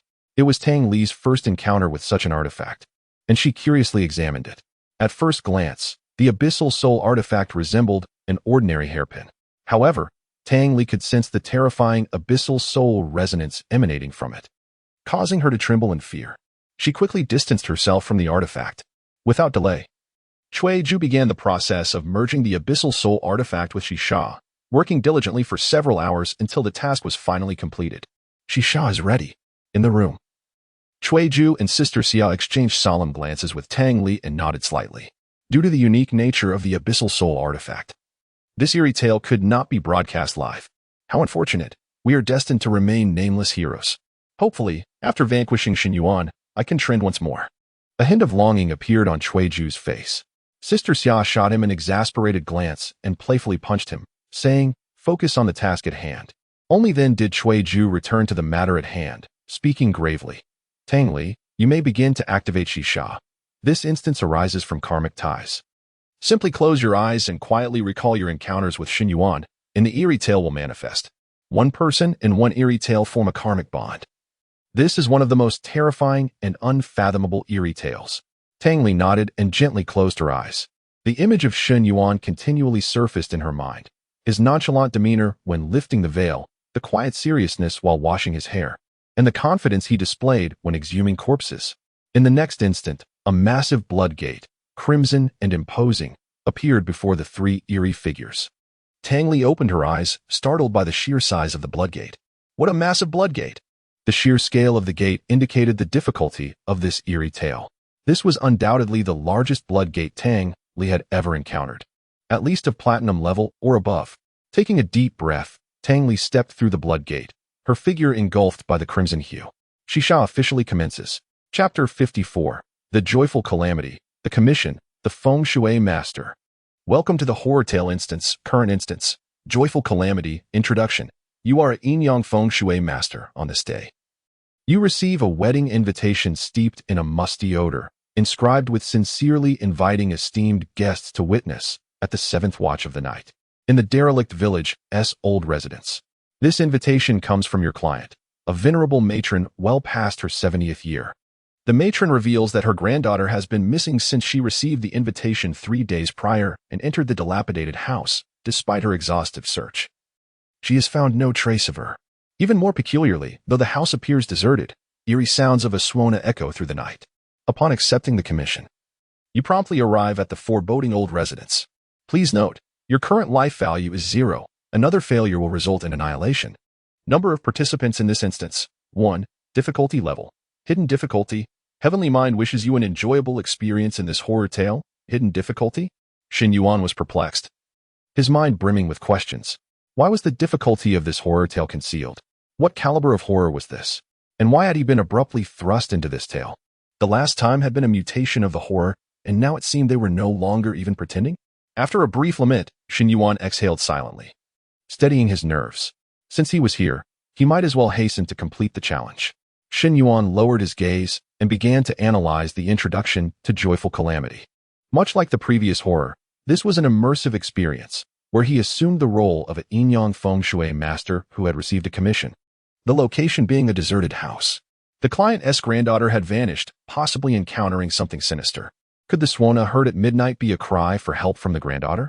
However, considering the title of this horror tale, Shen Yuan had another hypothesis.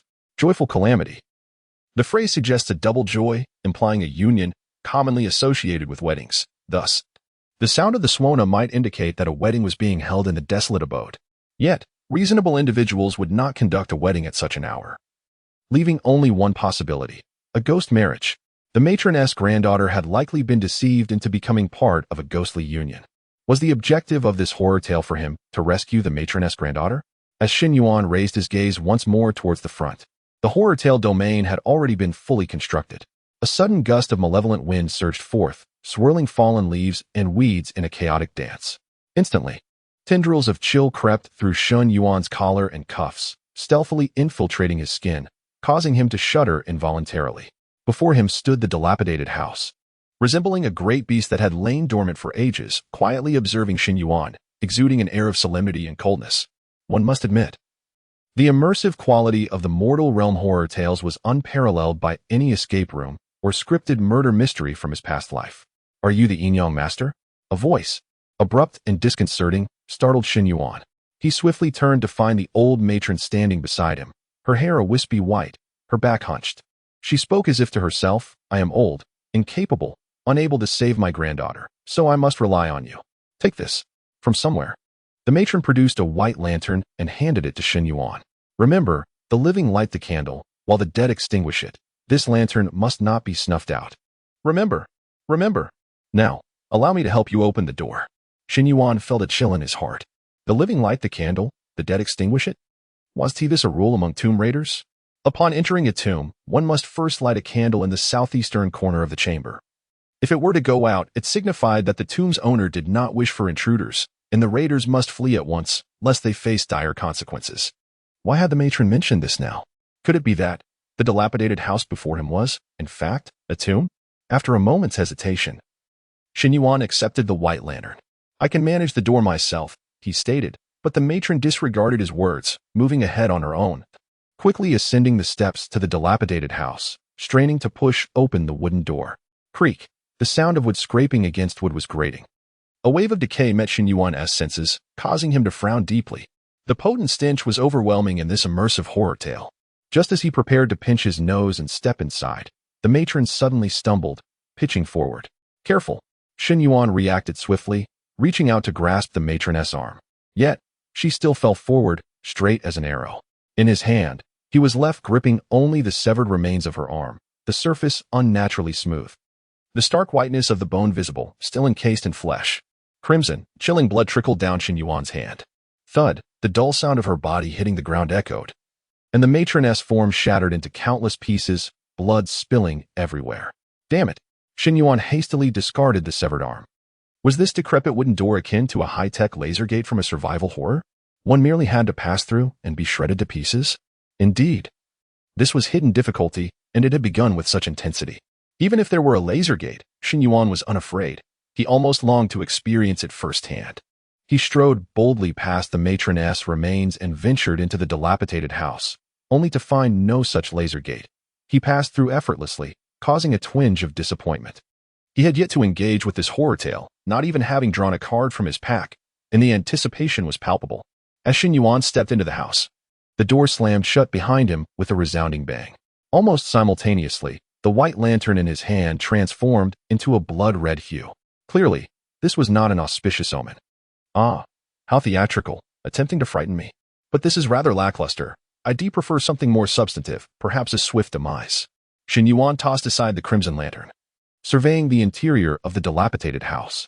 Weeds flourished along the stone path, clearly having gone unattended for ages, growing to an impressive height, almost reaching his calves. Whether it was the main house ahead or the side rooms, all were shrouded in darkness, devoid of light or sound, a realm of utter silence. In front of the main house, an 8 immortals table stood conspicuously, laden with rotting offerings, chopsticks stuck upright in bowls, resembling an incense offering. This was an exceedingly inauspicious act. At the center of the table rested a massive incense burner, though the flames within had long since extinguished. Indeed, this was a burial site. The offerings remained laid out. The matroness granddaughter must have possessed extraordinary courage to venture here. What could she possibly gain? Paper buns or paper houses? Chapter 55. Ashes, Withered Bones, and the Shroud. As Shen Yuan walked forward, he couldn't help but voice his complaints. The moment he took a step, yellowing paper money began to flutter down from above, intensifying the atmosphere around him. He felt that not being taken away at this moment would be somewhat impolite. Noticing something unusual beneath his feet, Shen Yuan looked down to find a trail of incense ash that had mysteriously appeared on the stone path, leading directly toward the main house. Could this ash be guiding me toward the main house? Is the supernatural phenomenon concerned about my sense of direction? Shen Yuan mused, stroking his chin. He did not believe that a supernatural tale would be so benevolent. Since it wanted him to go to the main house, he decided to divert from its path and see what it was trying to conceal. He turned his steps toward the right wing. Suddenly, boom. At the moment he moved, the paper money erupted into flames. Nearby, the blood-red lantern he had discarded flickered dimly. When the candle is lit and the ghost blows the lamp, he thought, as the candle's flame began to wane, indicating imminent danger. This only fueled Shen Yuan's curiosity, having yet to meet his demise in this supernatural tale. He thought it might be wise to experience death once to draw a card from the deck. Thus, instead of retreating, he quickened his pace. The burning paper money seemed to have eyes, all racing toward him, chasing in fervor. In an instant, the courtyard was engulfed in a fierce blaze, igniting the surrounding weeds and raising the temperature dramatically.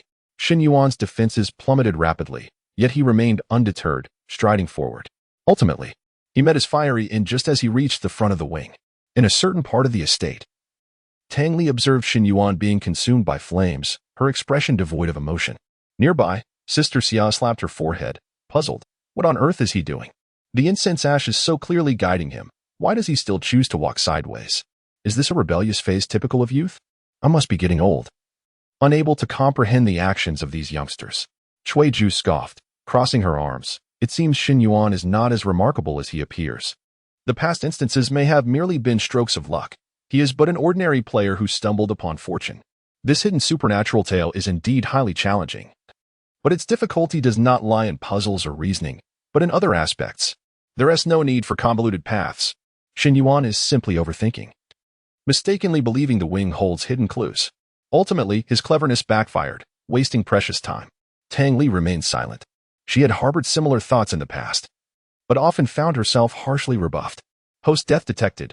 Resurrection successful. Current remaining resurrection attempts, 999. Current death method, burnt by ghostly fire. Rating, B. Ding. Triggered a minor critical hit, slightly increasing probability, drawing from the card pack. Congratulations, this round's total card count is 10. 10 cards. A rather standard number, yet still acceptable. Drawing cards. Congratulations on obtaining the SR level item card. Void Shroud. Void Shroud. Category, item, function, upon use. The player will be concealed within the void, unable to move. Other players cannot see or touch them. Yet the concealed player will also be oblivious to the outside world for 15 minutes. Price, 80 Netherworld tokens. Use or sell. Is this it? Shen Yuan's expression stiffened, his lips curling in disappointment. This item seemed rather useless. He had previously acquired a concealment box, which served a similar function. While the concealment box allowed him to remain invisible to others while still seeing them, this void shroud rendered him immobile and blind to the world. What purpose could it possibly serve? Unable to envision a practical application for this item, he decided to sell it. The void shroud, he recalled, had once been seen in the Netherworld shop. Was this a surplus item being cleared from stock? He earned 120 Netherworld tokens from the first card. Upon resurrecting, he noticed that the surrounding flames had diminished significantly as the weeds in the courtyard had nearly burned away. Shen Yuan ascended the steps to the wing and attempted to push open the door. To his surprise, it wouldn't budge. Shen Yuan exerted more force. Yet the wooden door remained steadfast. Was it sealed? He murmured, raising his hand to tear the paper from the window. Sure enough, a brick wall lay behind the window. It was a wonder he could push it open at all. The wing was nothing but a facade. A feeling of being toyed with washed over him. Unfazed, he ventured to the opposite wing, only to find the same situation. Both windows and doors were barred, all leading to a wall of bricks. Shen Yuan had no choice but to abandon his efforts. However, as he passed by a withered well adjacent to the courtyard, he instinctively paused. Compelled by an inexplicable force, Shen Yuan peered into the well. The next moment, his eyes widened in shock. Inside the well lay a skull, its hollow eye sockets locking onto his gaze. A corpse at the bottom of the well? Shen Yuan hurried to the edge and looked down. By the faint moonlight and the glow of the burning weeds, he discerned a complete skeleton sprawled at the bottom, emitting an eerie radiance. Indeed, there was a discovery. However, it was merely a skeleton, seemingly of little use. This place was inherently bizarre, and one corpse made it appear more mundane. Shen Yuan muttered to himself, scrutinizing the desolate well. It appeared to have been dry for ages, lacking even a trace of moisture, while weeds thrived uncontrollably. Furthermore, it wasn't particularly deep. He could easily reach down to touch the skull of the skeleton. Searching his pockets for any tools of a spiritual practitioner, such as a rope, he found nothing but emptiness. It seemed that the role he was playing as a practitioner was not very lucrative, leaving him too impoverished to afford any tools. Of course, a legitimate practitioner would never dare to take on such a task. With a resigned sigh, he resumed observing the skeleton below. After a moment of contemplation, he concluded, "This skeleton is remarkably pristine. So pristine, in fact, it felt somewhat unnatural." Without hesitation, he leaped into the well. This scene made Tang Li's brow twitch uncontrollably. This fellow was utterly fearless, unafraid of anything. From the first time she encountered Shen Yuan, he had exhibited such behavior. Without a hint of concern, he had removed his red veil, entangling himself in this wretched fate. The second time she saw him, he audaciously washed the hair of a malevolent spirit. The third time, he had directly dug up a corpse. Now, he had jumped into a well. There seemed to be nothing he wouldn't dare to contemplate, nor any action he wouldn't take. After all, he feared not death. It was just unfortunate that he would find something. Sister Xia, beside Tang Li, remarked nonchalantly, "It's fine. If he finds it, he finds it. A solitary skeleton is of no use." Tang Li remained silent. Sister Xia had not interacted with Shen Yuan, so she did not understand. Once Shen Yuan discovered even the slightest clue, he could unravel a thread, revealing a path to success that others could scarcely fathom. Chapter 56. The Jade Bracelet Overturned. 3 times in the coffin, Shen Yuan plunged into the well, observing the desiccated bones before him at close range. Indeed, there was something amiss. They were far too pristine. Entirely uncharacteristic of a corpse that had languished in the wilderness for so long. Not only were there no signs of decay, but also no trace of filth. Surely, the Strange Tales realm would not commit such a fundamental error in its staging? This skeleton must serve a purpose beyond mere fright.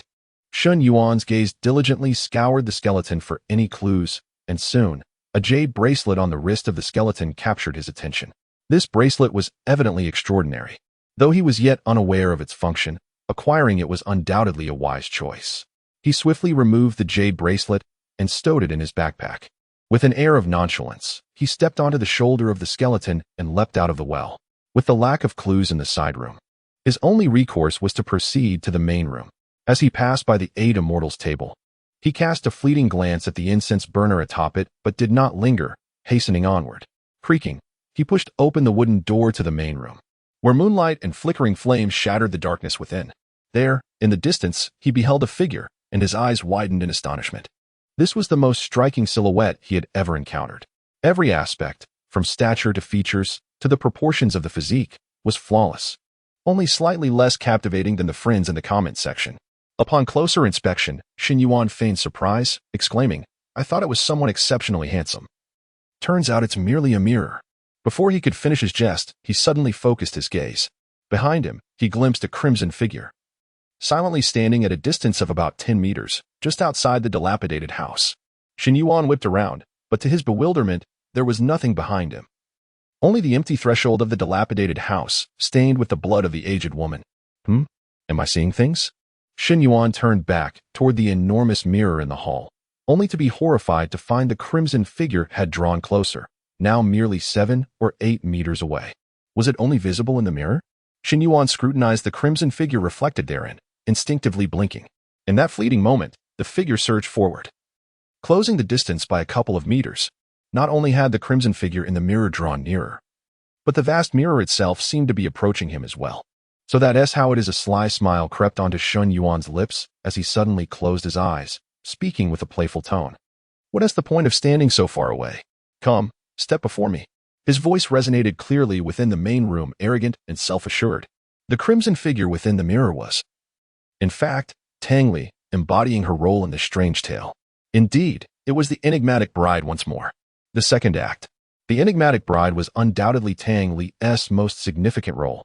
However, within the joyful death scenario, only Tang Li could take on this character. For it was she who had formed a bond of fate with Shen Yuan. Surely, it wouldn't he do to have Ju take her place, would it? Tang Li observed as Shen Yuan abruptly closed his eyes, momentarily taken aback. In her mind, Ju's voice rang out, laced with irritation. "Damn it. This kid is too full of himself. Tang Li, don't hesitate. Seize him." Without uttering a word, Tang Li maintained her impassive demeanor and continued forward. This was Shen Yuan, a man unafraid of anything, and there was little to be astonished by. Indeed, Shen Yuan was audacious, but he also possessed the means to be so. Within the mirror, Tang Li drew ever closer to Shen Yuan, the mirror itself inching nearer to him. At last, Tang Li stood before Shen Yuan, her icy visage illuminated by the pallid moonlight, revealing an astonishing beauty. Just as Tang Li prepared to extend her hand from the mirror to grasp Shen Yuan's neck, he suddenly opened his eyes. Their gazes locked. "Indeed, it is you. We meet again. However, I am curious. Are the inhabitants of your 100 strange realms so scarce? Why must it always be you? Could it be that you have taken a liking to me?" Tang Li's face flushed with indignation. This fellow seemed to possess an uncanny ability to infuriate her with but a simple exchange. With a swift motion, Tang Li's violet hand emerged from the mirror, seizing Shen Yuan's neck. As he felt the chill encircle his throat, he remained undaunted, inwardly elated, wishing fervently, "Yes, just like that. Kill me. Angrily slay me. And perhaps I shall earn an S-grade evaluation. Even better, grant me a UR card." However, Tang Li did not crush Shen Yuan's neck. Such an act would serve no purpose. No matter how many times she might break his neck, he would simply resurrect, potentially growing stronger as a result. Bait for the sun, a contract for the soul. Tang Li murmured softly, her grip tightening as she pulled Shen Yuan into the mirror. The main house within the mirror remained unchanged, as did the annex and the dilapidated house. Everything was as it had been. The sole difference was that at the center of the hall lay a coffin, cold and solemn. Shen Yuan, grasped by the throat, found himself unable to move. Yet he could see the coffin. Another coffin? Am I truly fated to converge with coffins? Shen Yuan mumbled incoherently. Tang Li paid him no heed, effortlessly tossing him into the coffin. His were already familiar with one another. Could you not be a touch gentler? Or perhaps just kill me outright? Shen Yuan landed heavily, wincing at the pain, and could not help but grumble. This discomfort could not be bypassed. It would be preferable to simply die, as using death skip could spare him all suffering, thus avoiding further torment. Tang Li remained impassive, uttering not a word, merely continuing to manipulate the strands of blood, controlling Shen Yuan's body and draping a set of funeral garments over him. "Hey, what is this ghastly thing? It's far too ugly," Shen Yuan protested. Tang Li silently dismissed his complaint. Once the garments were donned, Tang Li forcefully pushed, causing Shen Yuan to fall into the coffin. Though the action was quite intimate, The context rendered it eerily bizarre. Bang! The coffin lid slammed shut. Only then did Shen Yuan regain control over his body. He surveyed the confines of the coffin, feeling an overwhelming sense of resignation. Here I am again. This marks my third entry into a coffin. I suppose I'm becoming accustomed to it. Shen Yuan kicked out, forcefully striking the coffin lid. However, this coffin was not as easily opened as the previous one. After several kicks, it merely rocked slightly without yielding. Blood began to seep rapidly from the edges of the lid, and Shen Yuan assessed the situation. At the current rate, it would not be long before the coffin was filled entirely. Wouldn't that spell certain doom for him? With this thought in mind, Shen Yuan resolutely relinquished all efforts and means, lying quietly within the coffin, as comfortable as a corpse. Thank you to all the esteemed readers for your support. A new book bonus event has commenced. For details, please refer to the author's notes. Chapter 57, Epiphany, Blood Bar, and the Sound of Suona. Outside the coffin, Sister Xia and Cui Ju stared in bewilderment at the motionless Shen Yuan lying in the coffin, exchanging glances in confusion. Is he not moving at all? Has he given up? Cui Ju's eyes were filled with suspicion. I don't know. Sister Xia's gaze was vacant. Did he not consider using a weapon to strike the coffin? I thought it would be quite easy to shatter it. He kicked it once, and then just stopped? I don't know. If he remains in the coffin, how are we supposed to proceed? I don't know. Wait. Just as Sister Xia instinctively began to respond, she suddenly realized and quickly said, if he prefers to stay there, let him be. After all, if we can't clear it in the end, it will be him who is anxious. Cui Ju snapped back to reality and suddenly slapped his thigh. That makes sense. Why should we be in a hurry? Sister Xia, visibly annoyed, retorted, if you slap my thigh, I can tolerate it. But after that, you start pinching and rubbing it. What exactly do you want to do? Cui Ju awkwardly cleared his throat. I got too excited. Don't be mad, Xia. Let us continue watching. Inside the coffin, thick blood had rapidly filled the entire coffin. Initially, Shen Yuan held his breath, but as the blood filled to the brim, he opened his mouth wide and took a deep breath. Before he could even process it, darkness enveloped him, and he found himself at the entrance of the Yellow Springs card drawing bureau. The familiar and comforting system voice echoed. Detected host death.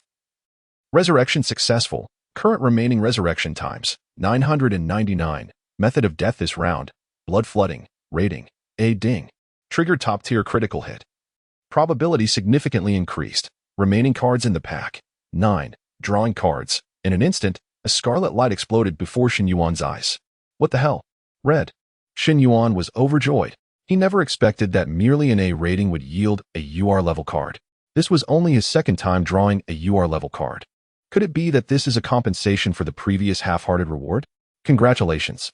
You have obtained a UR level item card. Epiphany of 1,000 mechanisms. Epiphany of 1,000 mechanisms. Type, item card. Function, upon activation within 10 hours, greatly enhances learning ability, comprehension ability, and the formation of muscle memory. Price, 800 nether coins. Use, or sell. Shen Yuan was momentarily stunned. A tenfold increase in learning ability? Greatly enhances sounds impressive. But upon reflection, it seems that enhancing learning ability may not serve much purpose at the moment. Does the system expect me to attend college? 800 nether coins. That is quite valuable. Should I sell it? Shen Yuan pondered, ultimately deciding against selling the UR level card. I'll keep it for now and think about what I might want to learn. Having drawn a UR card, Shen Yuan felt elated. It seems that striking it rich from the coffin was not just a saying. I truly have struck gold this time. However, as he opened his eyes, ready to drown himself a few more times, the coffin lid unexpectedly swung open on its own, and thick blood gushed out from the seams of the coffin. The blood erupted like fireworks, eerie yet brilliant. Damn, this supernatural tale isn't going to let me enjoy it. How stingy. After voicing his complaint, Shen Yuan leaped out of the coffin and scanned his surroundings. The main house no longer bore any trace of Tang Li. In the mirror, there was also no sign of her. It was as if she had vanished into thin air. Did she not learn to say goodbye before leaving? Sigh. This female ghost is disobedient. Shen Yuan shook his head and turned to look behind him, only to be taken aback. The once yellowed window paper had transformed into a deep crimson. At first glance, Shen Yuan thought it was stained with blood splattered from the coffin, but upon closer inspection, he realized it was not. The color of the light outside had changed. What is going on? Shen Yuan quickly stepped outside. At this moment, the courtyard had undergone a complete transformation. The upside-down double happiness characters were everywhere, the script appearing as if drenched in blood, glaringly red and exuding an inexplicable eeriness. The previously pale moon overhead had, unbeknownst to him, been dyed a blood-red hue, casting a scarlet moonlight that enveloped the entire courtyard in a haunting glow. Not far away, the lantern Shen Yuan had discarded had completely extinguished. Suddenly, a piercing sound of suona, a traditional Chinese wind instrument, erupted in his ears, forming an exceptionally bizarre melody. The sound of the suona was penetrating, drilling directly into one's ears, devoid of any semblance of festivity, instead enveloping him in a thick pall of sorrow, seeping deep into his bones. This must be the sound of the suona the old woman spoke of. Suddenly, Shen Yuan heard a rustling sound from behind. His reflexes kicked in, and he swiftly turned around, his gaze piercing as he scanned the area. There stood Tang Li, clad in a blood-red wedding gown on the steps. Surrounded by an aura of cold frost, her eyes icy as she quietly stared at him. "So you were here, huh?" Shen Yuan's first reaction was not fear, but curiosity. Where did Tang Li get that wedding gown? Did she buy a new one? After all, the previous one had been stolen by Shen Yuan. Is this new one stealable too? But in the next moment, Shen Yuan noticed something amiss. Above Tang Li's head, there was actually a blood bar. What the hell? What is going on? A blood bar? Does this mean I have to defeat Tang Li? As this thought crossed Shen Yuan's mind, the voice of the system echoed simultaneously. Warning. The player has triggered the boss of the supernatural tale. Please defeat the boss before continuing with the supernatural tale. In the void, the attributes panel of this ghostly bride materialized.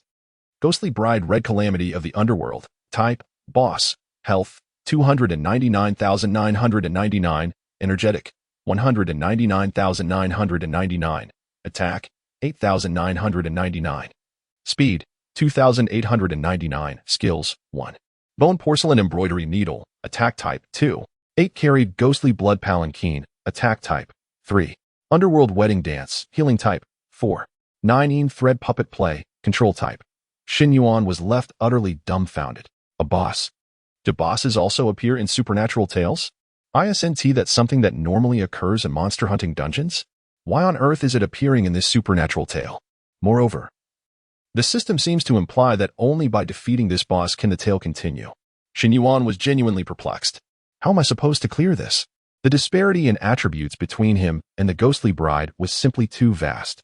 Even if he could respawn infinitely, it would be difficult to whittle down the ghostly bride's health, right? Not to mention, this ghostly bride seems to possess healing skills. A sense of gravity washed over Shen Yuan. This time, it appears to be somewhat challenging. Observing Shen Yuan's countenance turn ashen, Cui Ju felt an elation akin to that of a child. Huh, why aren't you so cocky anymore? Cui Ju grinned widely, instinctively raising his hand to pat Sister Xia's thigh once more.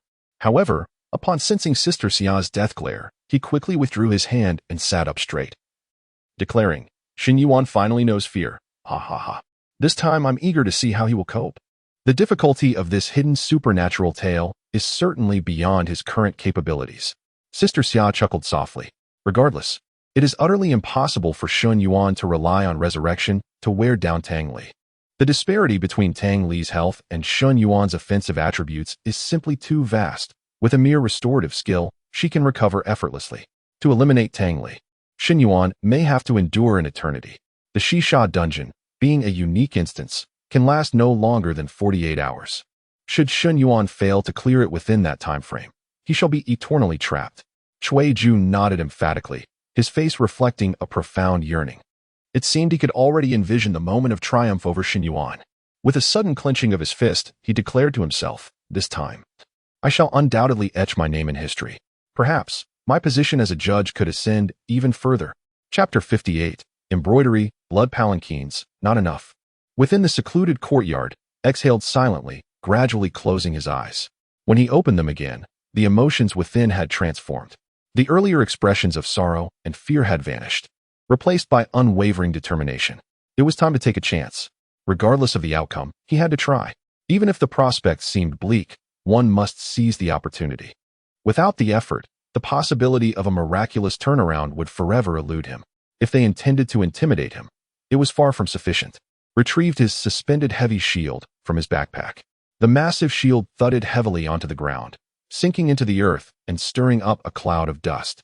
He slowly lifted his head, his gaze coolly fixated on Tang Li, who stood atop the steps and gestured invitingly. Come forth. Tang Li remained expressionless, looking down at her crimson lips parting. Her melodious voice uttered the most ruthless of words. Therefore, I shall reveal the chasm between us. The game ends here. With a flick of her hand, a bone china embroidery needle shot toward in an instant. What? S eyes widened in shock. He could barely perceive a faint glimmer of white light darting past. In the next moment, a chill enveloped his chest. Looking down, he discovered a bloodied hole had appeared. Crimson liquid gushing forth, soaking his blood-soaked wedding garb. Congratulations, successful use of blood to stain the wedding garb, gaining an additional 25 mitigation effect. Immediately thereafter, horrifying damage numbers floated above his head. 5863. This figure precisely matched total defense value. Instant kill. A kill without the slightest suspense. Would you like to use Guardian Spirit Shield? Tang Li casually waved her hand, triggering's life-saving skill. He resolutely selected no. In the realm of ghost tales, he could resurrect. Wasting skills was utterly unnecessary. Drawing cards. Congratulations, obtained SR level attribute cards 3.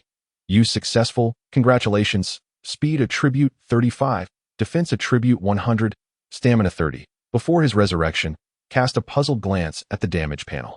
His blood-soaked wedding garb was supposed to mitigate 50 physical damage. Tang Li's attack value was 8,999, meaning he should have survived after the reduction. Time to death, 0. 01S, damage composition, cursed damage, 4,123, 70. Physical damage, 1730, 30. S brows twitched furiously. Damn, this embroidery needle was a blend of cursed and physical damage? The physical damage was relatively minor. Wait, cursed damage? He hastily donned his cursed infant pouch. This was the ultimate artifact against cursed attacks. Furthermore, cursed damage would aid in accelerating the formation of the ghost infant. It made sense that this cursed infant pouch was obtained from Tang Li, who herself possessed cursed powers. Before changing his equipment, glanced at the progress of the ghost infant. It was barely at 3. If he waited indefinitely, he had no idea when it would hatch. However, with Tang Li's assistance, it should be swift. Opened his eyes once more, unhesitatingly activating the skill Phantom Gale. His speed attribute surged, propelling him rapidly toward Tang Li. Simultaneously, kept a vigilant watch on Tang Li's hand movements, wary of the eerie bone china embroidery needle launching again. Unexpectedly, Tang Li merely glanced at the approaching. Raising her gaze slightly, her hand moving ever so slightly, immediately sensed the crimson moonlight above him dimming. Cold sweat soaked through his garments in an instant. Not good. Out of the corner of his eye, spotted a shadow looming above him. He instinctively attempted to evade using the skill of exquisite embroidery shoes, but it was too late. The shadow's speed was simply too swift. Boom! A resounding crash echoed throughout the courtyard. A flower palanquin materialized from thin air, crushing into a heap of flesh. Clearly, this was Tang Li's second skill. A bearer cursed blood palanquin. This skill was even more terrifying than the bone china embroidery needle. With an extensive range and nearly no space for evasion, S vision faded to black once more. Remaining cards in the pack, 7, drawing cards. This time, fortune smiled upon. Although the probability increase was minimal, he drew an SSR. Congratulations. Obtained SSR level skill card. Turning stone into gold. Turning stone into gold. Category, one-time item card. Function, elevates any silver quality equipment to golden quality. Star level inheritance, price, 200 nether coins. Use or sell, paused. Then erupted in joy. A valuable item. Now, any card that could enhance his strength was a boon. S gaze swiftly scanned his equipment. He currently possessed 3 pieces of silver quality gear. Defense slot, blood-soaked wedding garb. Boot slot, exquisite embroidery shoes. Cloak slot, cursed infant pouch. First, he dismissed the cloak slot. The cursed infant pouch was just a temporary measure, as he already possessed a golden quality cloak. As for defense and boots, hesitating for a moment, decisively opted for exquisite embroidery shoes. Enhancing defense held little significance. Even if he could withstand one strike, he wouldn't survive a second. Thus, he needed to boost his agility. If he could evade Tang Li's attack once, there would surely be a second, a third, an infinite number of attempts. Given the vast disparity in attributes, to defeat Tang Li, this formidable boss had no choice but to achieve a flawless victory. If Cui Ju and the others were to learn of his intentions, they would undoubtedly find it laughable. With such a significant gap in attributes, aiming for a flawless run? What kind of fantastical dream was this fellow indulging in? Chapter 59. Forging, cursing scabs, and opening the spiritual eye. The system's voice echoed in the void, and the next moment, the embroidered shoes on Shen Yuan's feet soared into the air. A golden hammer floated above, commencing a rhythmic forging. Using item card. Please wait. It was Shen Yuan's first encounter with such a spectacle, and he observed with keen interest. Suddenly, a thought struck him. Stroking his chin, he tentatively inquired. As the requester, do I have the right to make a request? Could the appearance of this item be altered for me? As a man, wearing embroidered shoes feels rather odd. System. After a brief pause, the system responded to Shen Yuan's request. Affirmative, evidently. The hammer in midair swung with increased fervor. Before long, the golden hammer completed its task, dissipating into the void. A pair of sturdy, long boots landed in Shen Yuan's hands, entirely black and possessing an extraordinary design. They appeared far more suitable than the embroidered shoes. The requester, Shen Yuan, was thoroughly satisfied. Congratulations on obtaining new equipment. Curse Scab Spirit Boots. Category: Boot Equipment. Level: Golden 1-star. Speed: 151. Blooming other shore flowers. Upon wearing, flowers bloom beneath each step. Persisting for 5 minutes, allowing instantaneous teleportation to any location marked by the flowers during the duration. 2. Binding soul lotus steps, while using blooming other shore flowers. Connecting 2 blooming flowers along the path causes players on that line to experience a 1-second stun effect, with a cooldown of 1 minute. Shen Yuan raised his eyebrows in astonishment. Wow, this truly exemplifies the leap from silver to golden equipment. Although the overall attributes remain rather singular. With only a speed attribute, the increase of 115 points was substantial. Furthermore, a new control skill, Binding Soul Lotus Steps, had been unlocked, which was undoubtedly a critical enhancement for Shen Yuan at present.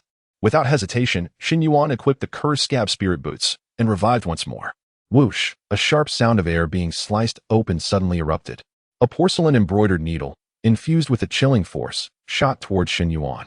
Damn! No honor in combat. An ambush. In a moment of panic, Shen Yuan instinctively attempted to use the blooming other shore flowers skill to evade, but it was too late. The needle pierced his chest once again. Undoubtedly, it was another swift and decisive kill. Shen Yuan found himself back in the familiar void. The gray card flipped slowly. Remaining cards in the card pack. 6. Drawing card. Congratulations on obtaining SR level item card. Small Immortal Pill 10. Small Immortal Pill. Category: Item. Function: Restores 30 of maximum defense, energy, and stamina attributes within 10 seconds. Usable in combat. Price: 10 nether coins. Use or sell. Shen Yuan gazed at the small jade vial in his hand, feeling utterly bemused. Immortal cultivation? How did items from the realm of immortality end up here? What is the system's origin? As for the restoration item, it's somewhat useful considering that Phantom Gale consumes stamina rapidly. This could indeed serve as a supplement, provided I survive until my stamina runs out. Each revival grants Shen Yuan full attributes. Well, I suppose I'll just keep it for now. Shen Yuan casually placed the small immortal pill into his backpack, tousling his hair as he murmured to himself, the speed of that embroidered needle is incredibly fast. If Tangli aims at me, it's nearly impossible to avoid. My straightforward approach makes it all too easy for her to target me. Is there a way to make it less likely for her to hit me? Suddenly, Shen Yuan recalled his experiences from his previous life playing Honor of Kings. Irregular movements could evade non-targeted skills, which is why high-level players often maneuvered their characters back and forth, as if jolted by electricity. However, this is not a mobile game. If I tried to mimic those movements, I might end up riddled with needles. This is far more challenging than dealing with the tricky attacks before. If I could learn the movement techniques of the human realm, I'd be able to elegantly dodge various critical skills and execute a magnificent counterattack. But where could I learn such skills? Call Tangli for help. She'd have to be hit by a coffin lid to teach me, right? Wait, I just had an epiphany. The Tian Now Forum. He immediately attempted to access the Tian Now Forum within the void of the Yellow Springs card shop. To his surprise, he succeeded. However, due to being in a strange talk instance, Shen Yuan could only view the forum's content without sending any messages. After each death, I can linger briefly in the Yellow Springs card shop, with the duration being adjustable based on my will. However, there is a maximum revival time limit, approximately 5 minutes, after which I must revive. Thus, I can utilize this revival time to search for various instructional videos on the Tian Now Forum to learn movement techniques, which is far more effective than random attempts. The Tian Now Forum is the largest forum in the human realm. Many experts are willing to share instructional videos. There are even teaching videos from the Huaxiao official anti-Gui alliance. These experts generally possess high levels and hold records for various leveling instances. While their reasoning abilities in strange talk instances may not be exceptional, and they might occasionally require assistance, their combat skills are undeniably formidable, often rendering them invincible against opponents of the same level and capable of challenging those of higher levels. Wait, learning? Shen Yuan suddenly froze. He remembered something. The UR level card he had just obtained, Instant Enlightenment. He promptly opened his backpack. Confirm use of item card Instant Enlightenment? Without hesitation, Shen Yuan selected, yes. If I don't use it now, I may never have another opportunity. With this item card, my learning speed will increase significantly. At the moment Shen Yuan chose to use it, Instant Enlightenment transformed into a beam of golden light, penetrating Shen Yuan's body. It was an unprecedented, wondrous sensation, akin to a refreshing spring flowing through him, a feeling that could only be described as exhilarating. As the revival time limit reached its end, Shen Yuan abruptly opened his eyes. Shen Yuan discovered that the world before him seemed to have undergone a transformation. The haze in his mind dissipated entirely, and for the first time in years, his eyes, once clouded, clearly perceived the world around him. The speed of the falling leaves appeared to slow in his vision. If he wished, he could instantaneously calculate the speed and landing point of each leaf. The crimson moonlight above cascaded down, and even the slightest shift in light and shadow was sharply captured by Shen Yuan's keen gaze, every detail laid bare. On the distant steps, the eyelashes above Tang Li's eyes, her delicate and fair cheeks, the robe shimmering with an eerie glow, every detail was crystal clear. Is this the instant enlightenment? Chapter 60, Stubbornness, Clamor, 10 minutes. Shen Yuan inhaled deeply, forcefully suppressing the surging excitement within his heart, his gaze fixed intently on Tang Li. Tang Li furrowed her brow slightly. Why did she feel that Shen Yuan's eyes had changed, becoming remarkably clearer? Perhaps it was merely her illusion. She dismissed the thought and slowly raised her palm. A massive bridal sedan chair materialized above Shen Yuan's head, plummeting swiftly. In that instant Tang Li lifted her hand. Shen Yuan had already deduced the skill she was employing. 8-balanced blood sedan. With a fleeting glance upward, he assessed the probable landing spot of the sedan chair in less than 1/10 of a second. 32 seconds. I have merely 32 seconds to evade. I must choose the swiftest means and path. Leaping forward is not an option, nor can I simply run. My current attributes are insufficient to dodge in such a brief span. The opportunity for other shore flower bloom exists, but it can only blink backward at present, which means I can never close the distance to Tang Li and initiate a counterattack. Thoughts raced through Shen Yuan's mind. Ultimately, he chose to remain stationary. Bang!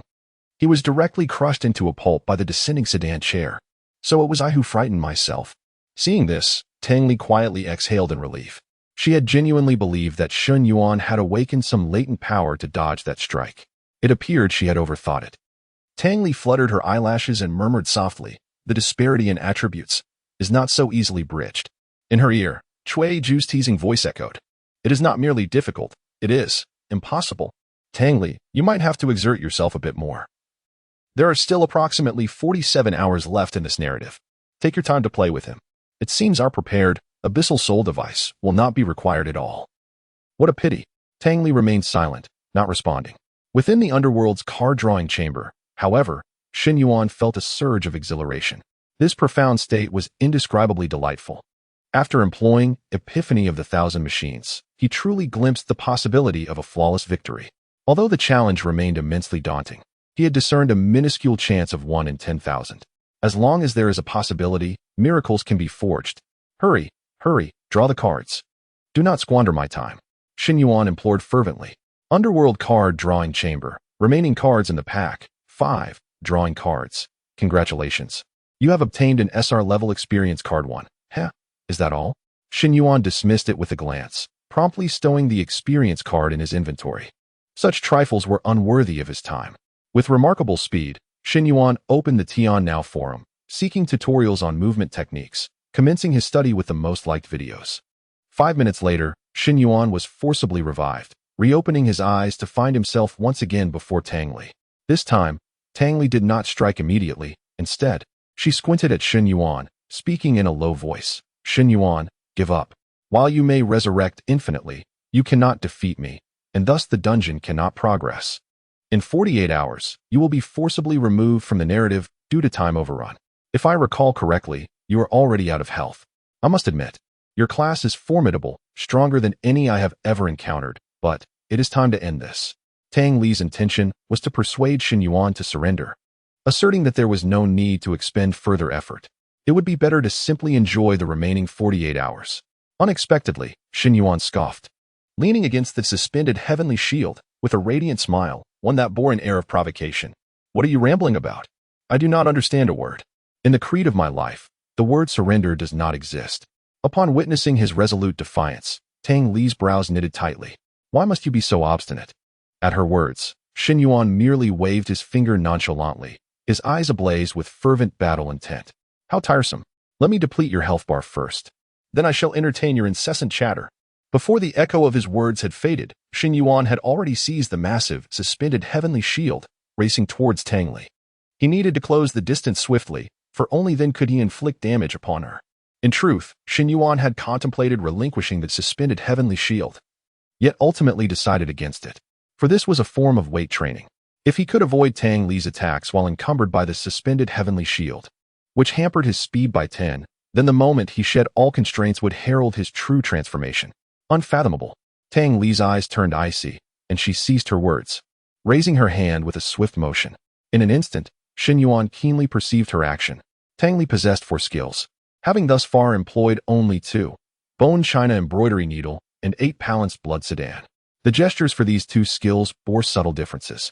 The former involved a needle-throwing motion, while the latter required a gentle lift of the palm before a downward thrust. Thus, this time, Tang Li was utilizing bone china embroidery needle. A flash of white light erupted as the embroidery needle shot forth. It felt as though the air was rent asunder, emitting a piercing shriek. Whoosh! Shen Yuan sidestepped with utmost speed. Alas, despite his already swift motion, the embroidery needle grazed his arm. Without a doubt, he was instantaneously defeated. Yet, Shen Yuan felt no hint of despondency. There had been significant progress this time. Just a hair's breadth more, and he would have evaded that embroidery needle. Conversely, upon witnessing her needle nearly miss its target, Tang Li's pupils dilated, disbelief etched across her fair visage. How could this be? Such rapid speed. How did Shen Yuan react in time? Remaining cards in the pack. 4. Drawing cards. Congratulations. You have obtained an SSR level attribute, card 1. SSR level attribute card successfully used. Gaining enhancements across all attributes. Defense 150, Energy 120, Attack 30, Speed 30, Endurance 30. Shen Yuan clenched his fist slightly. This reward was exceptional. Attributes were precisely what he currently lacked most. The more, the better. If his attributes could match Tang Li's, would he still need to expend such effort to defeat her? Shen Yuan shifted his gaze from the card and continued to focus intently on the forum, absorbing movement techniques.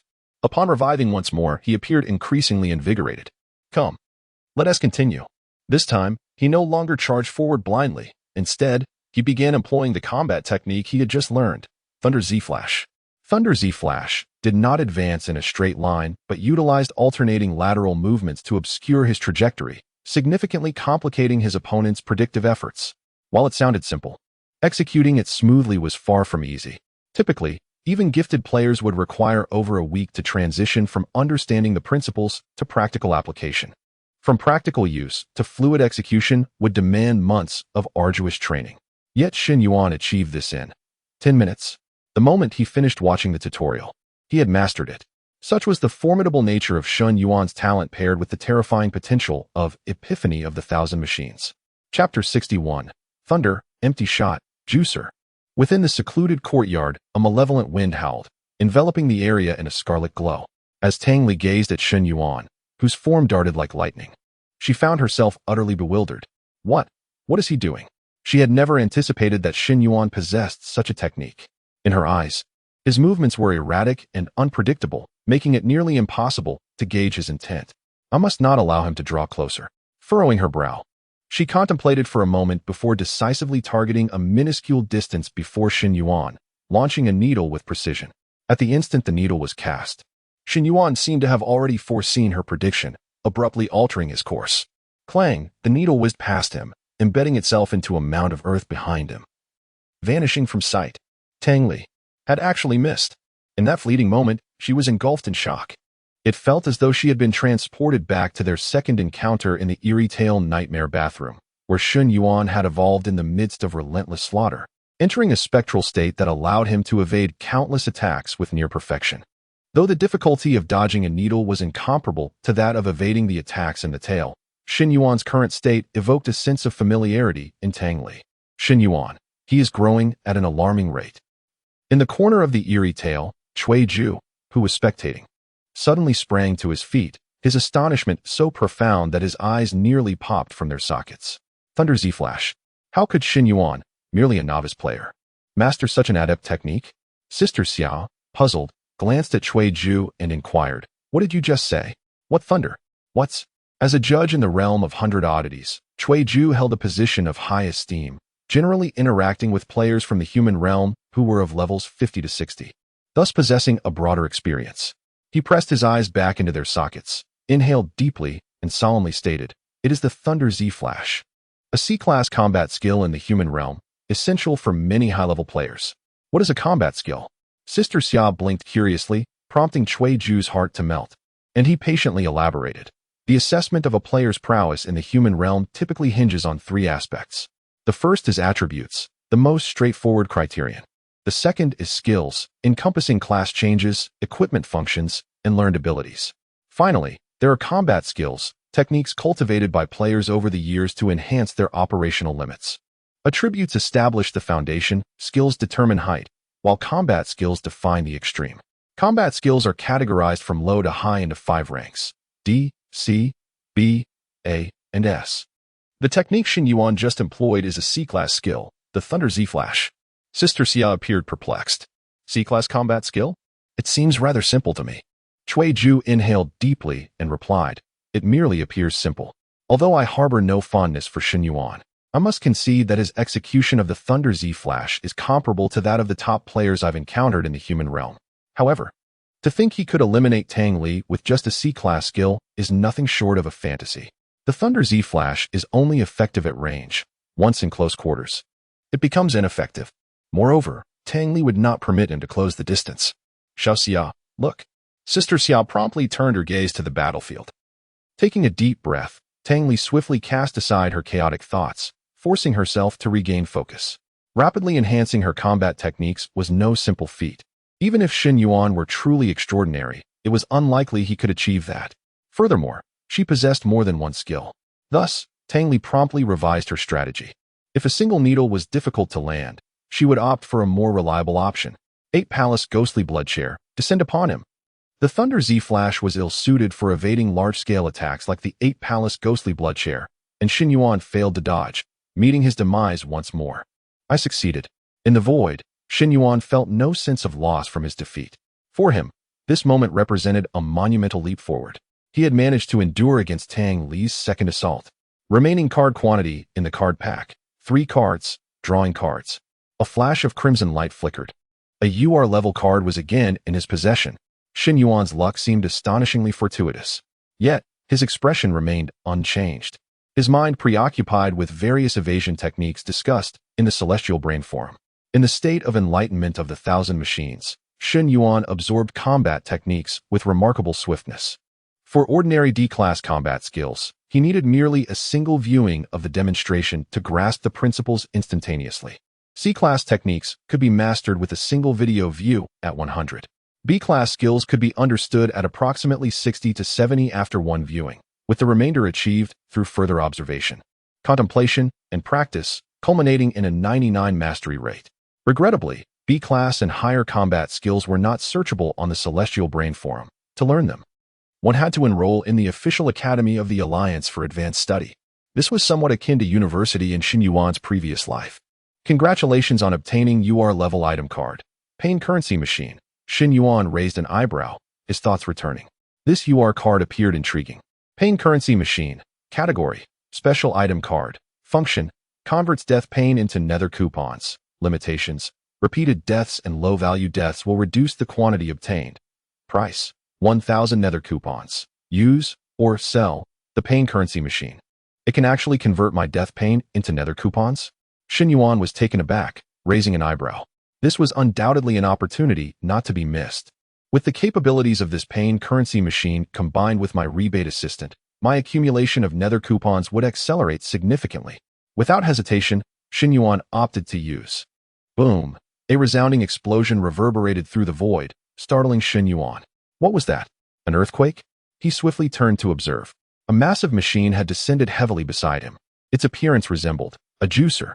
Yet, beneath this juicer, 5 large characters were inscribed. Pain currency machine. It was quite extravagant. Nevertheless, the items in this void were increasing. Initially, there had been only the yellow spring card drawing station, then a nether shop, and now a juicer. Speaking of the nether shop, upon unlocking the pain currency machine, I had also received a reward of 200 nether coupons through the rebate assistant. My collection of nether coupons should have grown considerably by now. It was time to make some purchases. Exiting the yellow spring card drawing station, Shen Yuan turned towards the nether shop. Unlike his earlier hesitance, he now exuded confidence, slamming his hand on the table and demanding, "Check my balance. Your nether coupon balance. 845 points. Over 800? When did it accumulate so much?" Yet, it still fell short of the top-tier equipment Shen Yuan initially wished to exchange for. Unfortunately, he could not continue hoarding. He needed to redeem something that would enhance his current combat capabilities. Chapter 62. Perverse, disgusting, shameless. Shen Yuan's gaze swept across the merchandise on the shelves of the Netherworld shop. Equipment? He shook his head, deciding to set that aside for now. His current gear was satisfactory, and there was no immediate need for a change. After surveying the items, his attention was drawn to a familiar object, the attribute card. Economical, effective, and capable of providing a permanent boost to attributes, it was undoubtedly the most suitable item for Shen Yuan at this moment. The attributes granted by the SSR attribute card were even comparable to that of a piece of silver-quality equipment, and unlike traditional gear, attribute cards did not have slot limitations. As long as he possessed Netherworld coupons, he could continually enhance his abilities. The Netherworld shop offered 2 types of attribute cards. SR level random attribute card. Category, item, function, randomly enhances one of the following attributes. Defense 100, stamina 80, attack 20, speed 20, endurance 20, price, 50 Netherworld coupons. SSR level attribute card. Category, item, function, enhances all of the following attributes. Defense 150, stamina 120, attack 30, speed 30, endurance 30, price, 280 Netherworld coupons. Evaluating the cost-to-benefit ratio. The SSR attribute card was undoubtedly superior. Without hesitation, Shen Yuan decided to go all in. His current savings were just enough to purchase 3 cards. Exchange successful. Would you like to use them? After decisively selecting use, 3 beams of golden light flashed, integrating the cards into Shen Yuan's attributes. Having spent all his time shopping, he had no opportunity to study. Upon resurrecting and opening his eyes, Shen Yuan found Tang Li, cold as ice, raising her hand to shoot a needle. "Oh, still daring to use needles? It seems you remain undeterred." Shen Yuan swiftly entered his fighting stance, executing Thunder Z-shaped flash with determination. His figure moved like lightning, making him elusive and unpredictable. The distance between Shen Yuan and Tang Li steadily diminished. Whoosh, whoosh, whoosh. The 3 needles were all evaded by Shen Yuan. Although 2 of the dodges were perilously close, he succeeded nonetheless. A smile crept across Shen Yuan's face as he evaded, hefting his hefty shield onto his shoulder. After dodging 2 more needles, his teasing voice echoed within the courtyard. "Hey, little Li, I've completely seen through your trick. Perhaps you should consider a different approach?" In the arena, Tang Li's expression darkened, her lips trembling uncontrollably. Watching Shen Yuan deftly evade her needles filled her with a mix of anger, impatience, and a tinge of grievance. Her eyes began to sting, and she felt an overwhelming urge to cry. This thought frightened her. No, she must not cry. Absolutely not. Tang Li clenched her jaw, her gaze fixed intently on Shen Yuan's movements. Each time she thought she had predicted his steps, she failed miserably. The more she missed, the more she yearned to strike Shen Yuan with her needles, hoping to redeem herself.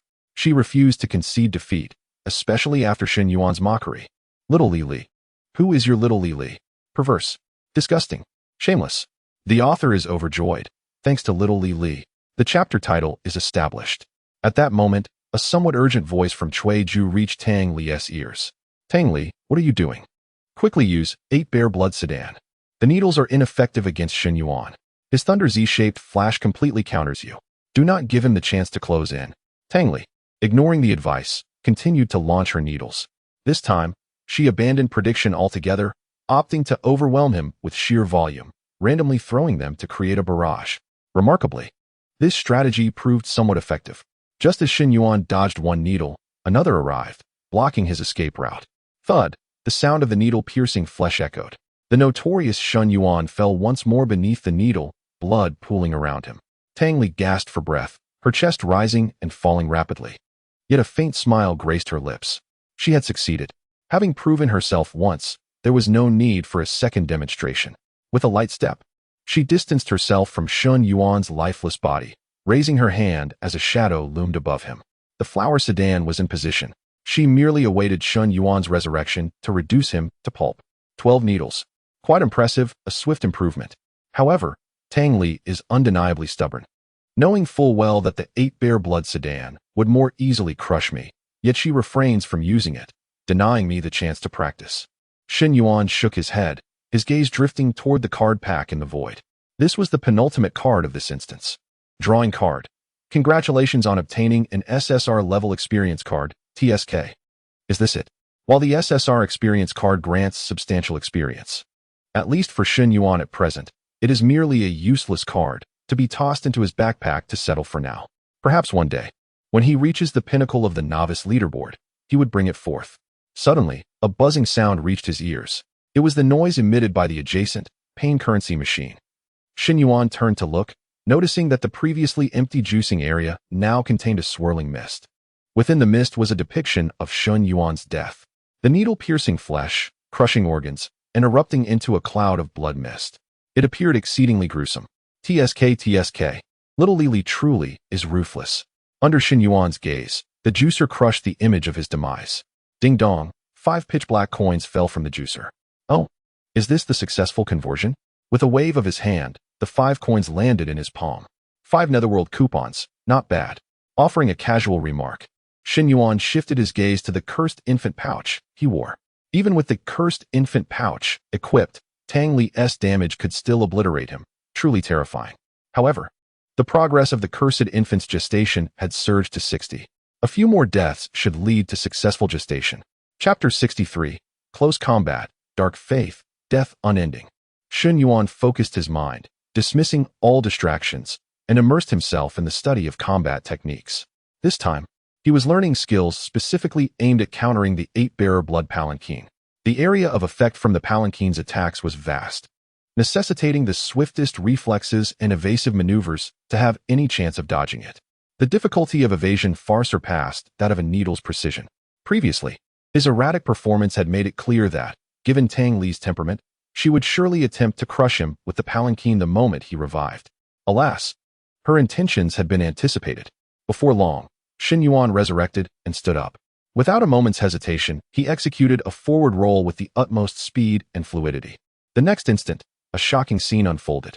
Mid-roll, Shen Yuan abruptly halted, planted his palms on the ground, and unleashed an explosive force from his abdomen, propelling himself forward like a wolf lunging for its prey, covering several meters in mid-air.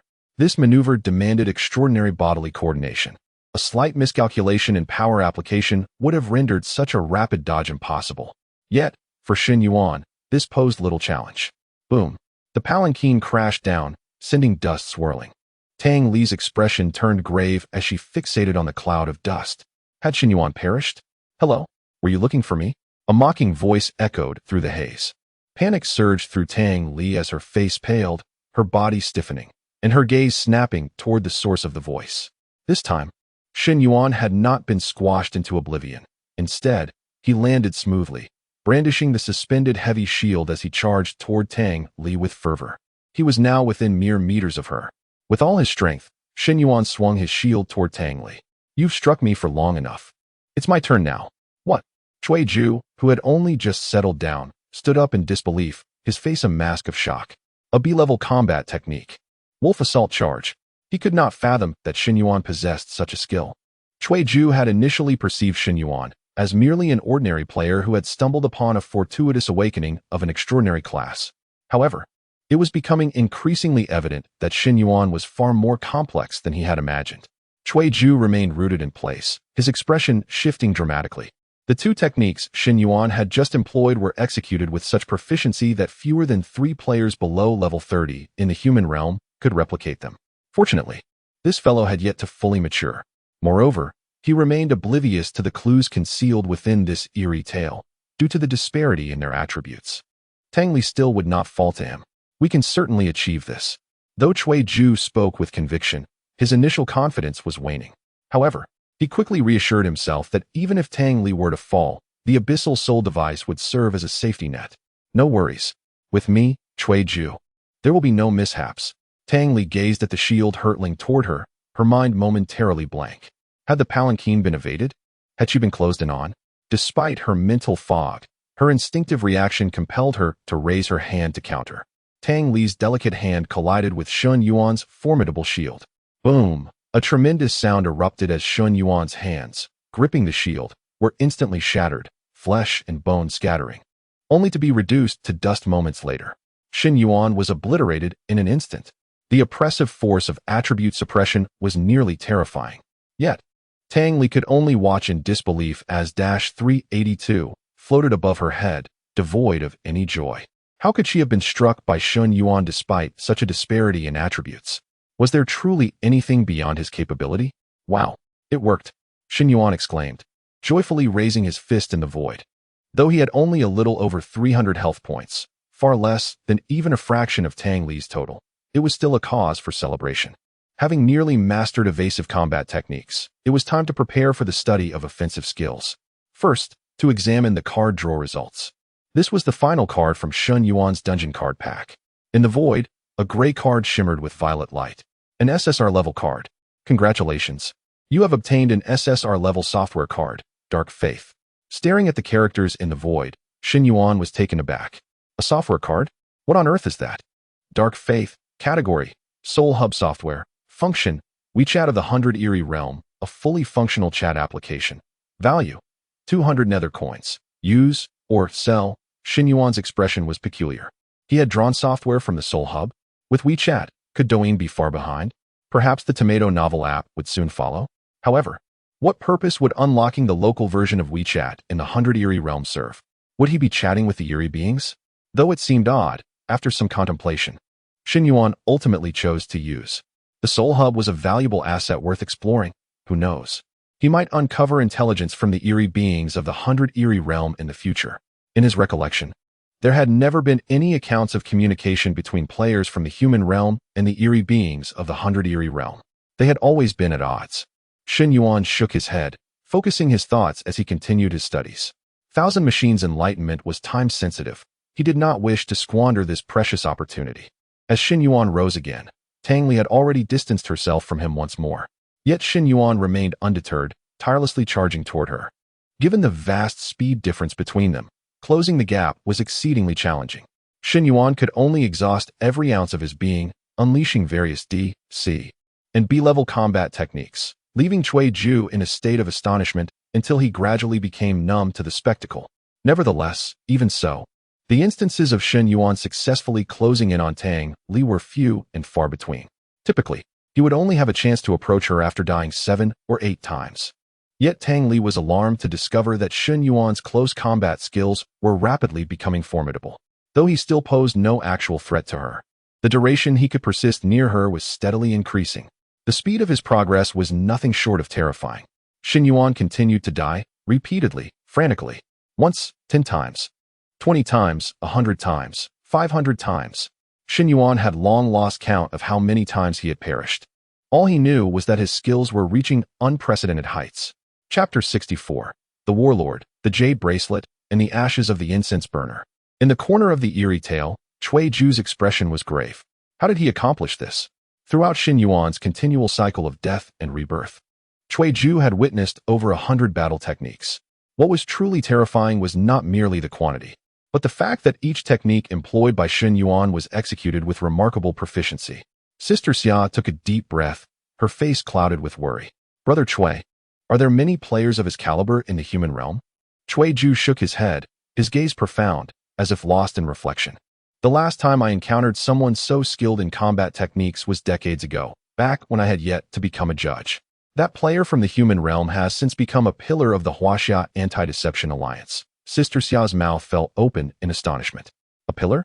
Are you referring to one of the 10 great kings? Which one? Cui Ju inhaled deeply. The warlord, Yi Wuwang. That fellow is nothing short of a walking arsenal of battle techniques. Over 60% of the S-grade techniques in the human realm originated from him. I never imagined that decades later, I would witness the shadow of Yi Wuwang in a mere youth. Back when Yi Wuwang first emerged, he was already above level 40. Yet Shen Yuan is barely at what level now? However, while this news is unfavorable for us, it also carries a glimmer of hope. Cui Ju felt a sense of relief multiple times in those past hours, thankful that Shen Yuan's level was still too low. Otherwise, they might truly struggle to contend with him. Cui Ju slowly exhaled, murmuring, "We cannot allow the human realm to have an 11th king. Shen Yuan must be eradicated." Yet this time, it was Tang Li who bore the brunt, enduring for a full 10 hours of intense combat. Was Shen Yuan not exhausted? Reflecting upon their earlier conjecture that he could only die 100 times seemed utterly ludicrous now. During this bizarre tale, he had already perished more than 1,000 times. Hadn't he? Sister Xiao's voice was hoarse as she nodded. It should be more than that. Cui Ju sighed. With over 30 hours remaining, I hope Tang Li can hold on until Shen Yuan meets his end. Then everything will be settled. Suddenly, Cui Ju's eyes widened in surprise, followed by a surge of exhilaration. Why was Shen Yuan standing still? Could it be he had finally given up? The system's voice echoed in Shen Yuan's mind, interrupting his advance toward Tang Li. Please note, the duration of 1,000 mechanisms enlightenment has ended. Oh? Has it already been 10 hours? Shen Yuan murmured, somewhat dazed. He had been completely immersed in his training and enhancement, oblivious to the passage of time. It was only upon the system's reminder that he awakened from his reverie. As 1,000 mechanisms enlightenment concluded, fatigue washed over Shen Yuan like a tide. However, it was not yet time to rest. He lifted his gaze toward Tang Li, who remained unchanged after 10 hours. Yet, Shen Yuan remained unfazed. The true spectacle was just beginning. In the other courtyard, Tang Li observed Shen Yuan's sudden stillness, her eyes flickering with uncertainty. Had he finally surrendered? She quietly sighed in relief. She was utterly exhausted. 10 continuous hours of combat had begun to take its toll. She gazed at Shen Yuan, her lips parting slightly. You finally made the right choice. I told you it was futile. You cannot kill me. The disparity in our attributes is too great to be bridged by mere technique. Shen Yuan grinned. Oh, I am well aware. Tang Li's frustration surged. You knew? Then why did you exert yourself so fiercely for 10 hours? Are you out of your mind? Leaning casually against the suspended heavy shield, Shen Yuan replied, if I missed this opportunity, where else would I find such a formidable sparring partner? Tang Li frowned. Sparring partner? You're on the brink of death. What is there left to practice? Shen Yuan laughed heartily. Who told you I was on the brink of death? Tang Li's voice turned icy. You cannot kill me, and the dungeon cannot progress. When the 48 hours are up, you will undoubtedly fail the quest, losing health to the point of negative values. Is that not akin to death? Shen Yuan shook his head, leisurely retrieving a jade bracelet from his bag. No, you are mistaken, little Li Li. I cannot kill you. Only when you are at your peak. Upon seeing the jade bracelet, Tang Li's expression shifted dramatically. How did you know? Shen Yuan's smile brightened even further. I didn't know, but now I do. Initially uncertain of the bracelet's purpose, Shen Yuan inferred everything from Tang Li's reaction. Tang Li was momentarily stunned. Had she fallen for his ruse? Had she truly been so easily deceived by Shen Yuan? In the next moment, the suspended heavy shield was swiftly stowed in Shen Yuan's bag. With the shield removed, his speed returned to a full 100%. Shen Yuan's gaze became sharp as he swiftly scanned the entire courtyard, rapidly analyzing the content of the eerie tale in his mind. The jade bracelet was likely one of the tools of the ghostly bride. Destroying it would undoubtedly weaken her power. Within this courtyard, the most likely object capable of destroying such a tool was the ashes of the incense burner. The incense burner, housing the power of offerings, contained the ability to ward off evil. Without hesitation, Shen Yuan dashed toward the 8 immortals table. His speed was akin to a fleeting shadow, far swifter than when he had first entered the joyful death tale. The reason was simple. The pain currency machine had been an absolute workhorse during those 10 hours, tirelessly transforming all of Shen Yuan's deaths into nether currency. Although the monotony of his deaths had somewhat affected the yield of the nether currency, he still amassed a substantial collection of over 1,200 pieces, more than he had ever gathered before. It could be described as a sudden windfall. Chapter 65, Rebound. Shattered mirror, of course I dare. Without hesitation, Shen Yuan exchanged all the Netherworld coupons for SSR attribute cards, acquiring a total of 4. As a result, his attributes saw a significant enhancement. Including the previously drawn SSR attribute card, Shen Yuan had utilized 8 cards in total. Each card boosted his defense by 150 points, amounting to a remarkable 1,200 points. This enhancement was nearly on par with the benefits provided by the golden 1-star weapon, the suspended heavy shield. Now, Shen Yuan's overall attributes had undergone a transformative renewal. Shen Yuan, level 10, class, not yet awakened, health 0, defense 7,313, energy 2,550, attack 649, speed 729, stamina 703. Though Shen Yuan was only at level 10, his overall attributes were already comparable to those of a typical level 15 player. Once he underwent class advancement, his attributes would undoubtedly become even more formidable. Upon witnessing Shen Yuan charging towards the 8 Immortals table, Ju urgently shouted, "Quick! Stop him!" However, it was unnecessary for Ju to direct. Tang Li had already reacted. Without hesitation, she unleashed her skill, 9 string puppet play, attempting to restrain Shen Yuan. In an instant, multiple paper figures materialized within the courtyard, their pale and eerie forms twisting rigidly. They grasped crimson threads in their hands. Should Shen Yuan make contact with these scarlet threads, he would be immobilized for a duration of 3 seconds. Unfortunately, Tang Li's skill had long been unraveled by Shen Yuan. He leaped high into the air, employing the B-class combat skill double jump, using the momentum to alter his direction and height. Simultaneously, he combined it with the B-class skill wolf charge, surging forward effortlessly, evading the grasp of 9 string puppet play. As Shen Yuan landed gracefully, he found himself before the 8 Immortals table. Guess the 2 characters. Shen Yuan even had the leisure to turn back and smile at Tang Li. In the next moment, he unhesitatingly tossed the jade bracelet into the incense burner.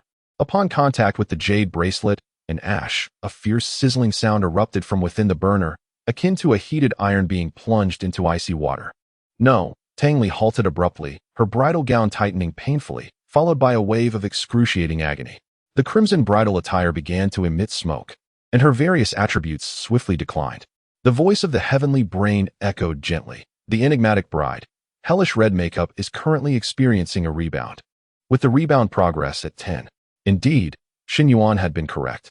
He looked at Tang Li, who was clutching her chest and frozen in place, and said earnestly, "Don't cry if it hurts. I'll comfort you later. My primary task now is to clear this challenge." Tang Li. In her pain, Tang Li could not utter a word. Otherwise, she would have rolled her eyes skyward and hurled a few harsh words at him. "Comfort? You think I need your comfort? Even if I perish from the pain, I will shed not a single tear. I certainly do not require your consolation." Moreover, this pain was not particularly agonizing. It was more the constraint of a ghost tale. Since Shen Yuan triggered the plot, the enigmatic bride, Tang Li, had to relinquish all means of attack and appear tormented. It was all merely a script. Shen Yuan pondered, squeezing his chin. With the rebound progress at 10, it seemed that there were multiple items capable of weakening the boss. Seizing the opportunity while Tang Li was distracted, he swiftly scanned the courtyard for suspicious objects. The first item that caught his eye was the Swona near the 8 Immortals table, still playing its background music. This object had appeared out of thin air, clearly suspicious. Moreover, it was well known that certain characters received boosts under specific background music. I have been annoyed by this sound for far too long. It's giving me a headache. Shen Yuan retrieved his large shield from his backpack, swinging it round, and striking the Swona with no hesitation. "Don't." Tang Li, having just regained her footing, attempted to intervene.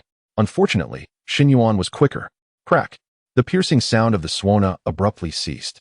The instrument shattered into pieces, releasing a cloud of acrid black smoke. Tang Li grimaced. The pain surged through her body once more, leaving her even paler. The enigmatic bride, hellish red makeup, is currently experiencing a rebound, with the rebound progress at 20. Indeed, my guess was accurate. Shen Yuan did not linger and charged towards the main house.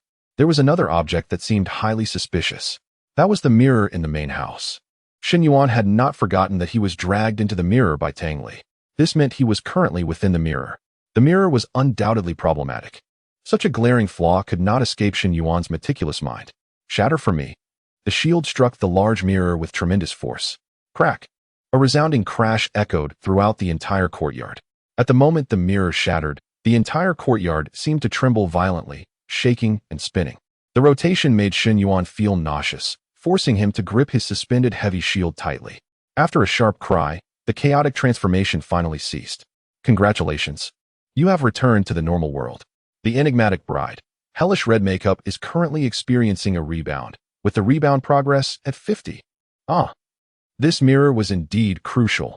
Look, the rebound surged to 50 in an instant. Shen Yuan instinctively glanced beside him, realizing he still stood at the entrance of the main house. He had been standing here, eyes closed, when Tang Li seized him by the neck from within the mirror. It turned out he had not moved an inch from the start. As he turned his gaze towards the courtyard behind, he observed that the moonlight had returned to its normal silvery hue, calm as water, as if everything previously experienced had never occurred. Understanding dawned upon him.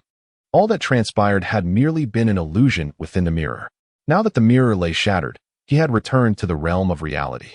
His gaze shifted back to Tang Li, who stood quietly beside the broken mirror. She appeared significantly weaker than before, her form swaying as if on the brink of collapse. The formerly splendid crimson bridal gown was now mostly charred, reduced to tattered remnants. At some point, the old woman had knocked over her red lantern beside the shattered mirror. Shen Yuan's heart stirred. It seemed the eerie crimson moonlight from the mirrored world was cast upon the mirror by this lantern's glow.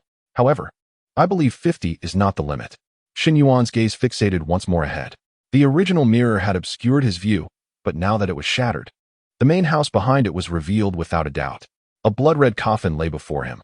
This must be the coffin where the enigmatic bride rested. Without hesitation, Shen Yuan chose to assist Tang Li in demolishing the house. You dare! Tang Li attempted to intervene, but her current state rendered her incapable of action. This feeble threat only seemed to encourage Shen Yuan further. Of course I dare. Shen Yuan grinned, raising his shield and crashing it down upon the coffin. 500 gifts achieved. Additional update at 8 p.m. We are still far from the goal of 500 ratings. Everyone, please lend a hand and give a 5-star review. The author expresses gratitude. Chapter 66. The Ghostly Infant, Mother, Cherry.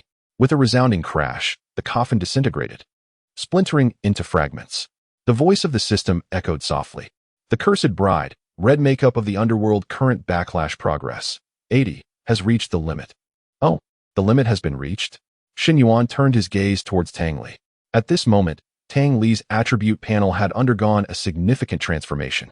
The cursed bride, red makeup of the underworld, status, weakened, type, boss, health, 59,999, energetic, 39,999, attack, 1799, speed, 579, skills, 1.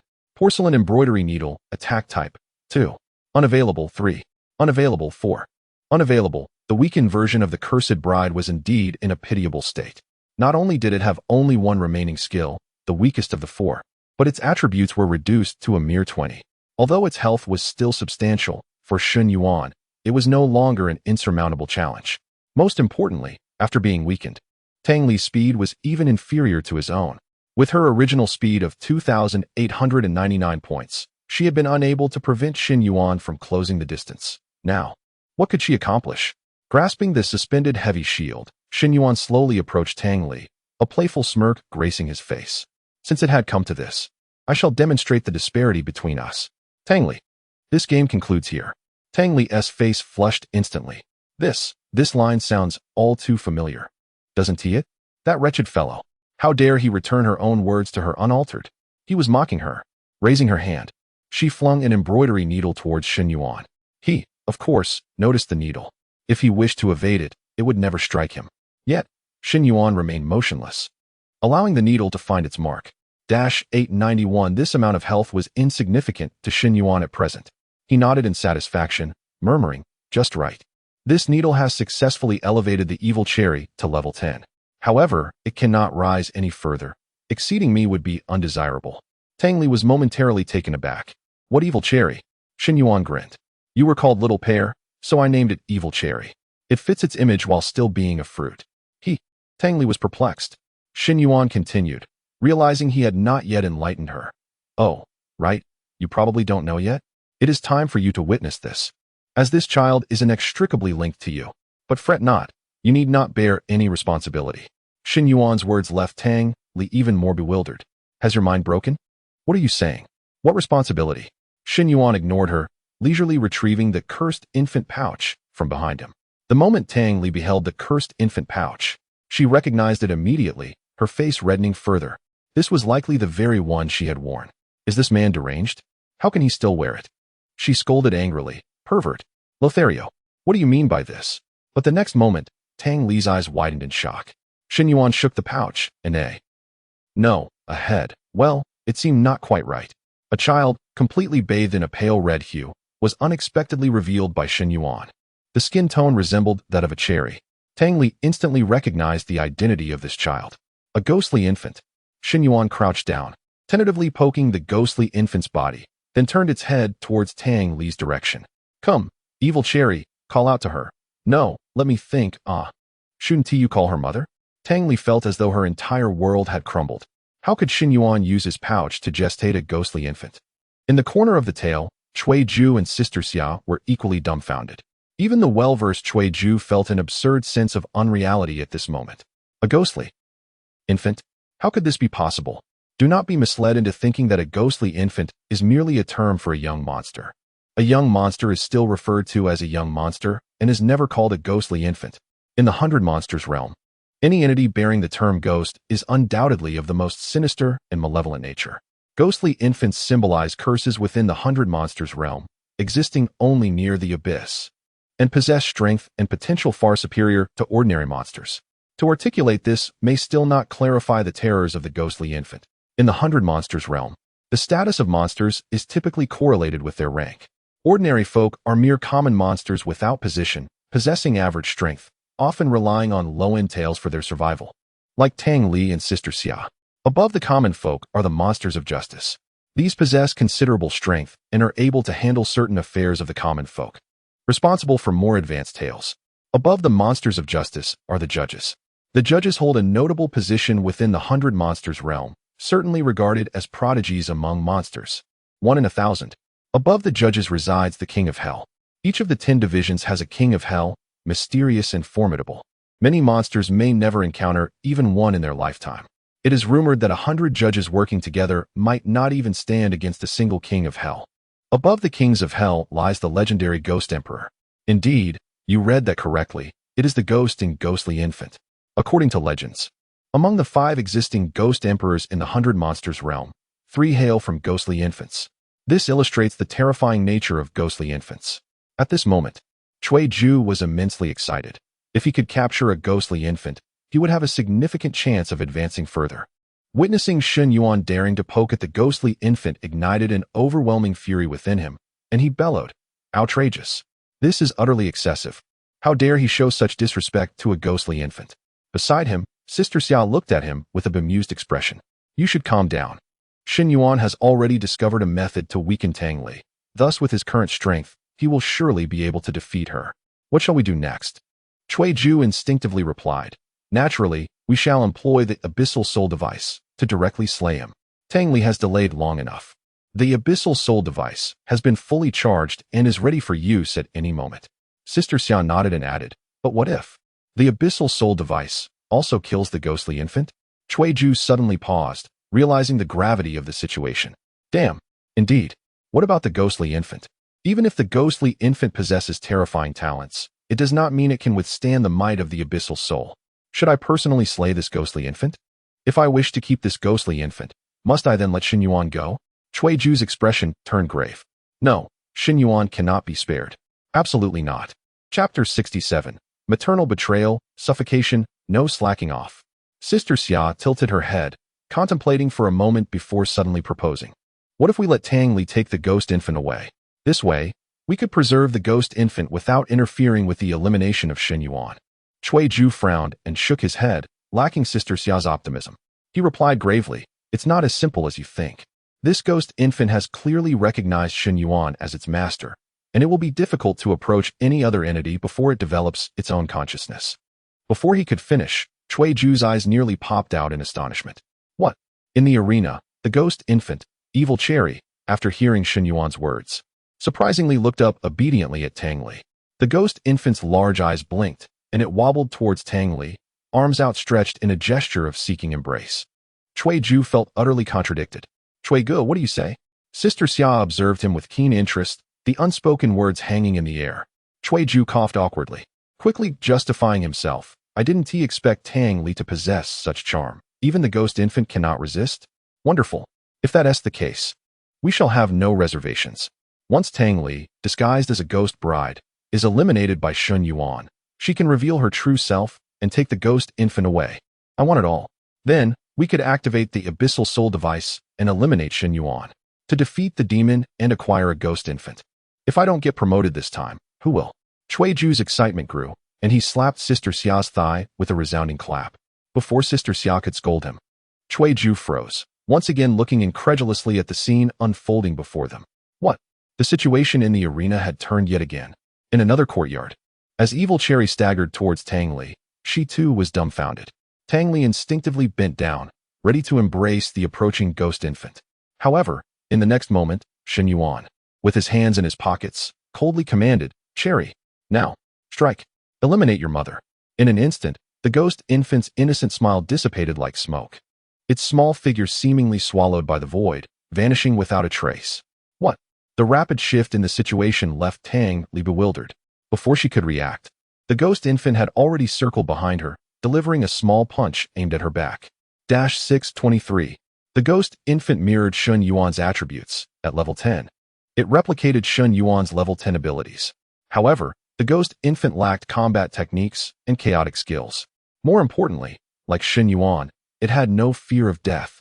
Upon dying, its soul would return to the vengeful infant pouch, requiring only a brief period of gestation before it resurrected, retaining its level and power. Thus, this ghost infant was undoubtedly the perfect henchman. This time, Shen Yuan intended to test the ghost infant's true strength. With a soft thud, the tiny fist struck Tang Li, lacking any real force. However, the health deduction was undeniably genuine. After being punched by the ghost infant, Tang Li finally reacted. A sense of being toyed with swelling within her. Damn Shen Yuan. Moreover, the ghost infant was adept at deception, having led her in circles. The name Evil Cherry was indeed fitting. Tang Li gritted her teeth, spinning around to retaliate against the ghost infant behind her. Unfortunately, Shen Yuan would not stand idly by and watch her strike the child. Isn't it a bit excessive for a mother to hit a child?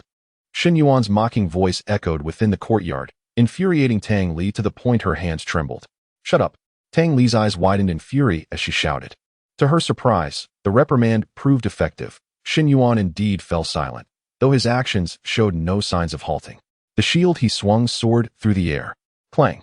The sounds reverberated throughout the courtyard.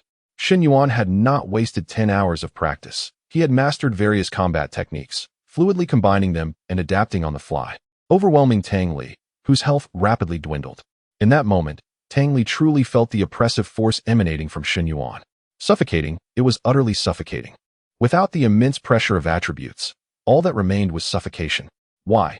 Was he merely a new player, having participated in only a few instances? Minutes passed, and Tang Li had not even grazed the hem of Shen Yuan's attire. Behind her, the ghost infant continued to pound her relentlessly, utterly disregarding the bond between mother and child, even occasionally jumping to strike at her knees. In moments of excitement, it would emit adorable little sounds. Cherry, put in more effort, no slacking off. As Shen Yuan swung his shield, he urged the ghost infant to intensify its assault. Originally, Shen Yuan's output alone was insufficient to wear down Tang Li, who had over 60,000 health points, but with the ghost infant's assistance, the pace noticeably quickened. Tang Li struggled to contend with Shen Yuan alone, while the evil cherry applied relentless pressure, delivering punches without pause. In a corner of the arena, watching Tang Li's health bar diminish, Cui Ju and Sister Xia's expressions darkened. Cui Ju could hardly believe they had truly reached this critical juncture. He took a deep breath and solemnly declared, "In that case, let us prepare. The abyssal soul device is about to make its entrance." Sister Xia nodded gravely. Indeed, Chapter 68. The auspicious hour has arrived. The three coffins rise. In the courtyard, at last. The bloodline of Tang Li has been entirely drained by one person and one infant. With a piercing wail, 2 beams of crimson light fell from Tang Li's form. Landing in the center of the courtyard, Tang Li herself swiftly retreated, heading straight for the scarlet coffin that Shen Yuan had previously destroyed. Shen Yuan did not pursue. Instead, he took great interest in surveying his surroundings. Defeating the boss, the ghostly bride, merely granted Shen Yuan the opportunity to further explore the eerie tale. It did not signify that he had successfully cleared the narrative dungeon. Come back, malevolent cherry, your task is complete. Shen Yuan, with a broad smile, tugged at the cursed infant pouch, casually beckoning Cherry to return. This scoundrel, having exploited the ghostly infant, immediately sought to summon it back to the cursed infant pouch.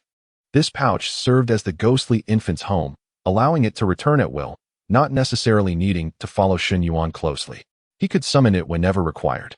Cherry, upon seeing the cursed infant pouch, promptly shook his head in defiance, his face a mask of resistance. He had only just gained a semblance of freedom. What fun could there be inside the pouch compared to the outside world? Yet Shen Yuan was not one to be defied. With a mere wave of his hand, he summoned the ghostly infant back. You little rascal, dare you disobey? Next time, I shall spank you. Cherry trembled within the cursed infant pouch. He was still quite fearful of his master. Having dealt with the ghostly infant, Shen Yuan turned his attention to the two crimson beams of light that had fallen from Tang Li. Astonishingly, they were two coffins. As Shen Yuan approached the coffins, he noticed that they bore two names engraved upon them. One read Cui Ju, while the other, surprisingly, bore Shen Yuan's own name. He was familiar with himself. But who was this Cui Ju? A frown creased Shen Yuan's brow as he seemed to recall something. The skeleton he had seen in the well. More specifically, the male skeleton. The differences between male and female skeletal structures are quite pronounced, easily discernible. Given that this was a ghostly marriage, there must be both a male and female involved. If Tang Li, masquerading as the ghostly bride, was the female, then could this Cui Ju be the male? But why was there a coffin for me? Am I the third wheel? The story of three individuals seems rather crowded. No, something is amiss. Suddenly, an almost imperceptible sound of air being sliced through reached his ears. This sound was so faint it could easily be mistaken for a falling leaf. Yet, Shen Yuan, ever vigilant, immediately reacted, dodging swiftly to the side. A yellow talisman was slapped onto the coffin inscribed with his name. Had he not moved, this talisman would have struck him directly. You truly are suspicious, just as I suspected from the sounds behind me. Shen Yuan's voice dripped with mockery as he turned to regard the figure that emerged from behind. It was the old woman, his client. At that moment, her half-formed body was rising from the pool of blood, gradually reassembling itself. This bizarre scene even caused Shen Yuan's sanity to waver. The old woman's form writhed like a maggot in the blood. Her eyes, not yet fully restored, locked onto Shen Yuan with evident shock. You, how could you? The old woman was, in fact, the character portrayed by Xia Jie in this eerie narrative dungeon. Xia Jie had never anticipated her silent resurrection, nor that she could ambush Shen Yuan while he was preoccupied with the coffins, only to be evaded by him. The sound of the talisman being launched was inaudible unless one listened intently, let alone reacting to dodge in an instant. Is this person truly human? Shen Yuan waved his hand, interrupting Xia Jie. There is nothing impossible. After all, your narrative has been riddled with holes from the beginning. First, your existence as this old woman is quite redundant, as the introductory text has already conveyed the necessary information. There was no need for you to reiterate it personally. As for that ridiculous lantern you gave me, it serves no purpose other than to frighten. Xia Jie's expression turned peculiar as her body gradually formed amidst the blood. Is that all? You merely paid a little more attention to me? Shen Yuan shook his head. Of course not. That merely heightened my suspicion. Subsequently, after you finished your introduction, you disregarded my objections and insisted on probing, only to bizarrely perish before my eyes. What does this signify? Many eerie tales employ such NPCs to enhance the sense of dread, do they not? Xia Jie queried. Shen Yuan smiled and continued. When you died, your blood flowed onto my arm, and that blood was cold. The last eerie tale I participated in, the blood of the NPC was warm. Therefore, you are not right. Xia Jie wanted to laugh. Her form had fully materialized, resembling the old woman now, and she coldly retorted, none of those reasons constitute decisive evidence. Shen Yuan shrugged. I do not require conclusive evidence. A mere hint of doubt suffices to make me wary of the bloodstain from your demise. It appears my gamble paid off. By the way, if that skeleton also intends to ambush me, you might as well spare him the effort. It would be futile. The old woman narrowed her eyes slightly, surprise flickering in her gaze. Behind her, the skeleton, Cui Ju, who had been cautiously rising from the well, suddenly froze. What? He saw through me too? How is that possible? In the center of the courtyard, Shen Yuan leaned against the coffin inscribed with his name, leisurely continuing to unveil his deductions. That skeleton is your grandson, I assent it? Preserved so well, you must frequently tend to it, I suspect. He is the one who truly vanished from this courtyard. The mention of a granddaughter in the commission was fabricated by you. You summoned me not to search for your granddaughter, but to offer me as a sacrifice in exchange for your grandson. Am I right? That phrase, the young marriage, is bait. The in contract seeks the soul encapsulates this meaning. The old woman's complexion shifted repeatedly, but soon, she erupted in wild laughter. Ha ha. Remarkable. Shen Yuan, you are indeed astute. It seems no detail escapes your notice. If this joyous slaughter were truly the original hidden dungeon, it appears we cannot stop you. Unfortunately, now, all your analyses are in vain. In an instant, a chilling wind howled. The old woman, in a frenzy, clawed at her own eyes with her fingers, her voice hoarse as she screeched, "Come forth. The auspicious hour has arrived. Rise, coffins." The old woman's voice had transformed entirely, no longer resembling that of a normal human. Its piercing sharpness rivaled that of a swana. A tempest roared within the courtyard. However, Shen Yuan sensed that this wind was unlike ordinary gales. It carried a palpable aura of death. At that moment, the two coffins beside Shen Yuan began to levitate slowly. Not only these two, but the coffin belonging to Tang Li in the main house also hung suspended in midair. 3 scarlet coffins floated above the courtyard, aligned head to tail, resembling a needle, or perhaps a hairpin. Indeed, these 3 coffins were the incarnations of the abyssal soul vessel. With matters reaching this point, Ju no longer concealed himself. He leaped from the edge of the well, his skeletal form soaring into the air. However, his shoulders appeared oddly askew, creating a rather strange sight. Less eerie and more comical. It was the moment when Shen Yuan emerged from the well, his footfall resonating with significance. Ju's voice gradually echoed, "Shen Yuan, I am the Judge Ju. You are perhaps the first human player to encounter a judge at level 10. You ought to feel a sense of pride." Chapter 69. The Abyss, Eternal Night, and the Obliteration of All. As Shen Yuan turned his head, he beheld a crooked skeleton, nearly bursting into laughter. How could this skeleton have such uneven shoulders? Ju, witnessing Shen Yuan's unexpected mirth in such dire circumstances, felt a surge of anger within him. How could one smile when death loomed so closely? Should I commend your fortitude or chastise you for your lack of concern? Suddenly, he noticed the old woman behind him stifling a laugh. Ju was perplexed. "Xia, maintain your composure. What is so amusing?" The old woman gestured to the position of his shoulders, and Ju glanced down, realizing that the skeleton he had possessed had somehow become askew, rendering it quite comical. Embarrassed, he attempted to rectify the situation, but to no avail. He could only muster the courage to maintain his current stance. However, in his heart, he had already cursed Shen Yuan 1,000 times. He had initially planned to record the moment of his triumph over Shen Yuan and post it on the Baigui Realm Forum to showcase his elegance and charm. Now, that idea was utterly deflated. Such a post would become the subject of ridicule in the Baigui Realm for a decade.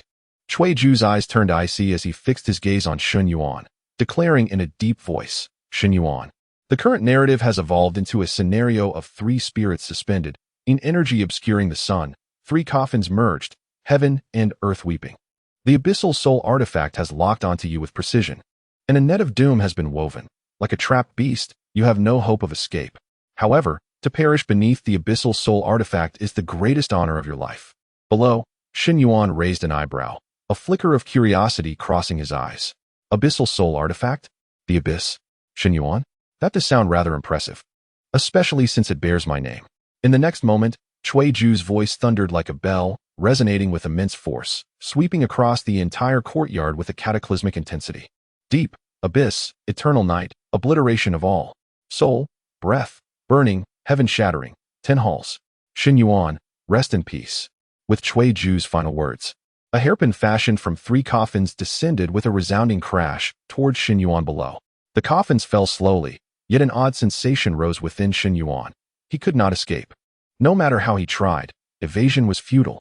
This feeling was unprecedented, as if he had been irrevocably marked by the 3 coffins. Since evasion was impossible, he decided not to evade. Shen Yuan casually placed his hands in his pockets, fixing his gaze directly upon the 3 coffins above. "I am infinitely resurrected. Why should I fear you?" Not far away, Tang Li also appeared in midair, her eyes fixed on Shen Yuan below, her expression shifting repeatedly. The fate of success or failure, life or death, hung in the balance at this moment. Not only Tang Li, but Ju and Sister Xia also concentrated their gazes on Shen Yuan. Sister Xia had distanced herself from the courtyard. Wary of being affected by the power of the abyssal soul artifact, she could not withstand the terrifying abyssal soul breath. The three spirits hovering in the air could already sense the dense aura of death below, causing them to tremble involuntarily. At last, the three coffins descended, and a dense black mist erupted violently. In that instant, the entire courtyard was engulfed by a surging wave of black fog, consuming everything.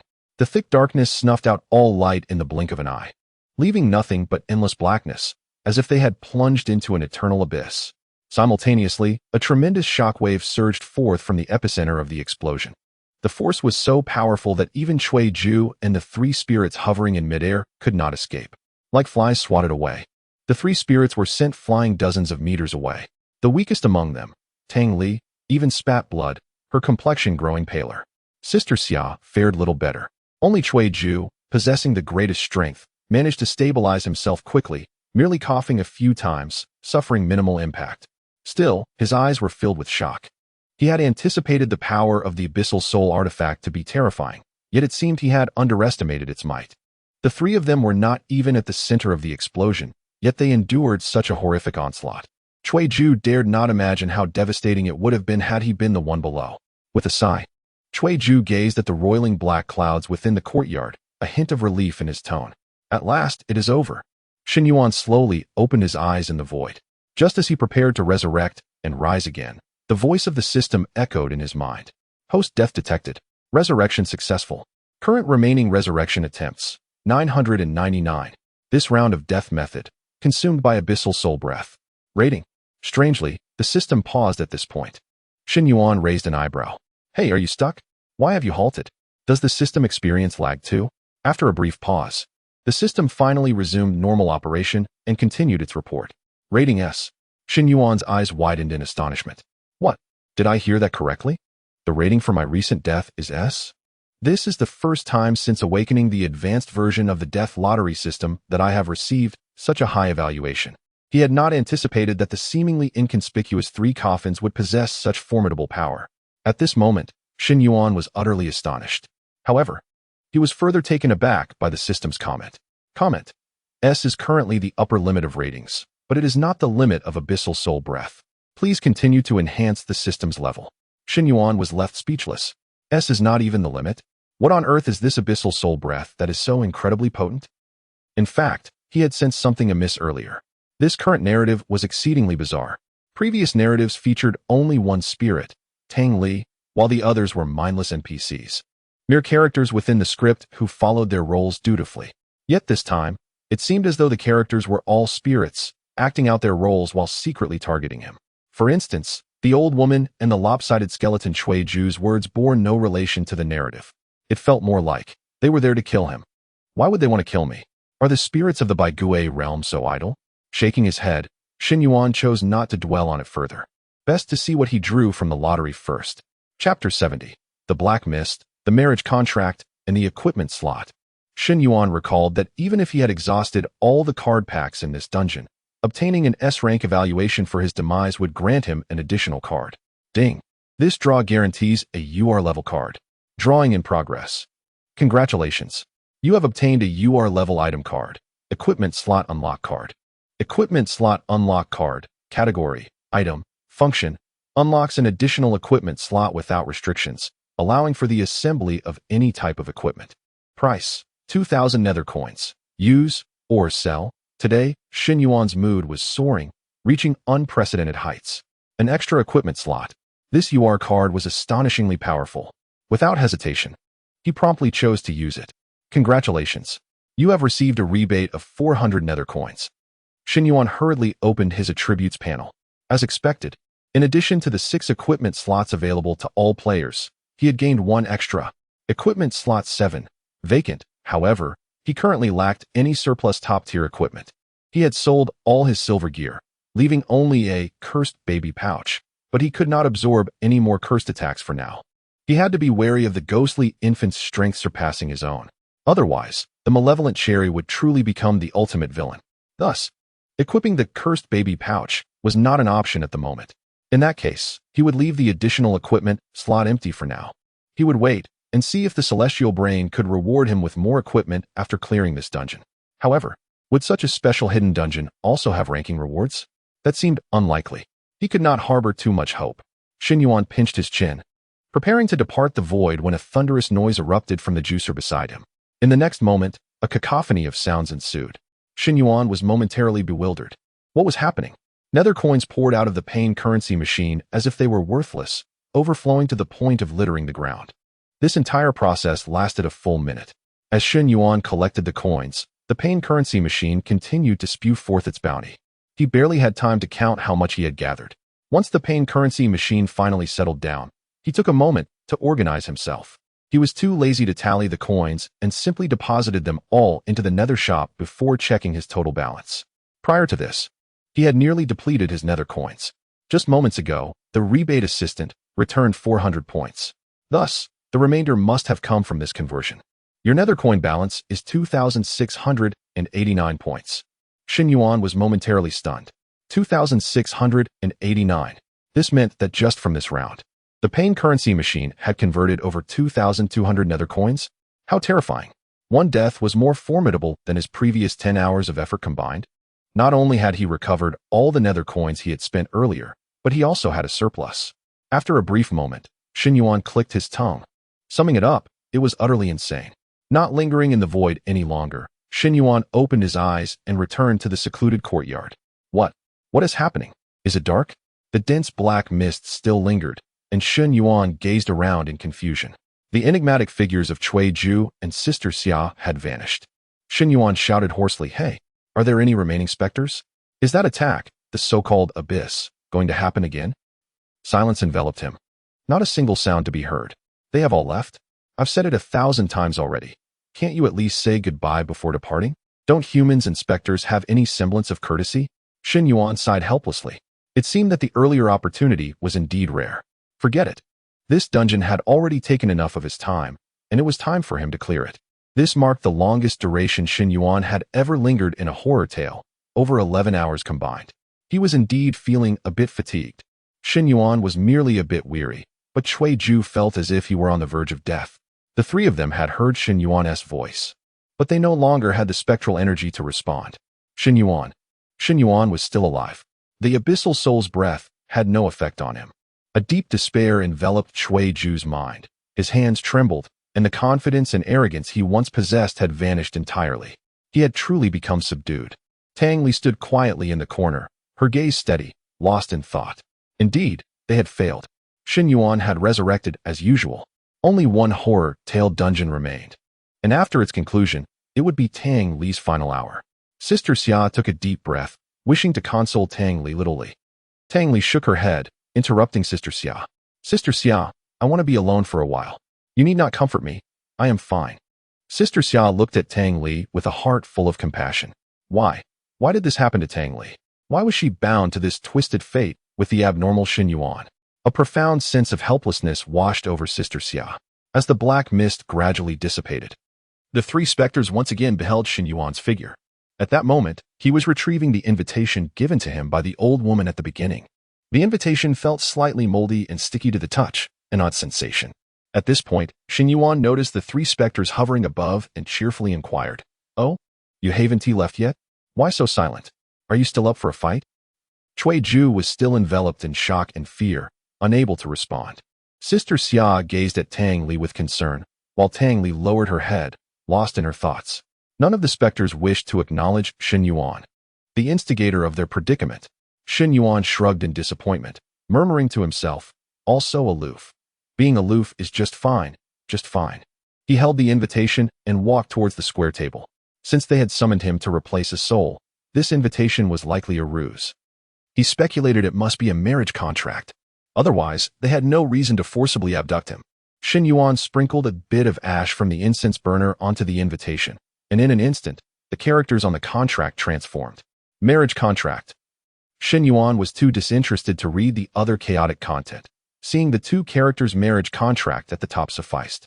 The name in the corner caught his eye. Male, Shen Yuan; female, Tang Li. This was likely a name altered by the old woman, truly insidious. Not only that, countless of Shen Yuan's fingerprints appeared on this marriage contract. This explained the invitation's sticky and moldy texture. Its purpose was to ensure Shen Yuan's fingerprints were left behind. Unbeknownst to him, he had consented to this ghostly marriage. Shen Yuan raised his hand and tore the marriage contract in half. Without the contract, this ghostly marriage would naturally come to naught. This should be the method to clear this horror tale. Crack. The marriage contract in Shen Yuan's hand shattered with a resounding noise. The once crimson characters vanished, replaced by 8 grand words, yin and yang in order. Joyful death returns to dust. Shen Yuan softly recited this phrase. Chapter 71. The hairpin, the supreme, and the reconstructing stone. Tick-tock. A drop of rain cascaded down, landing softly on Shen Yuan's hand.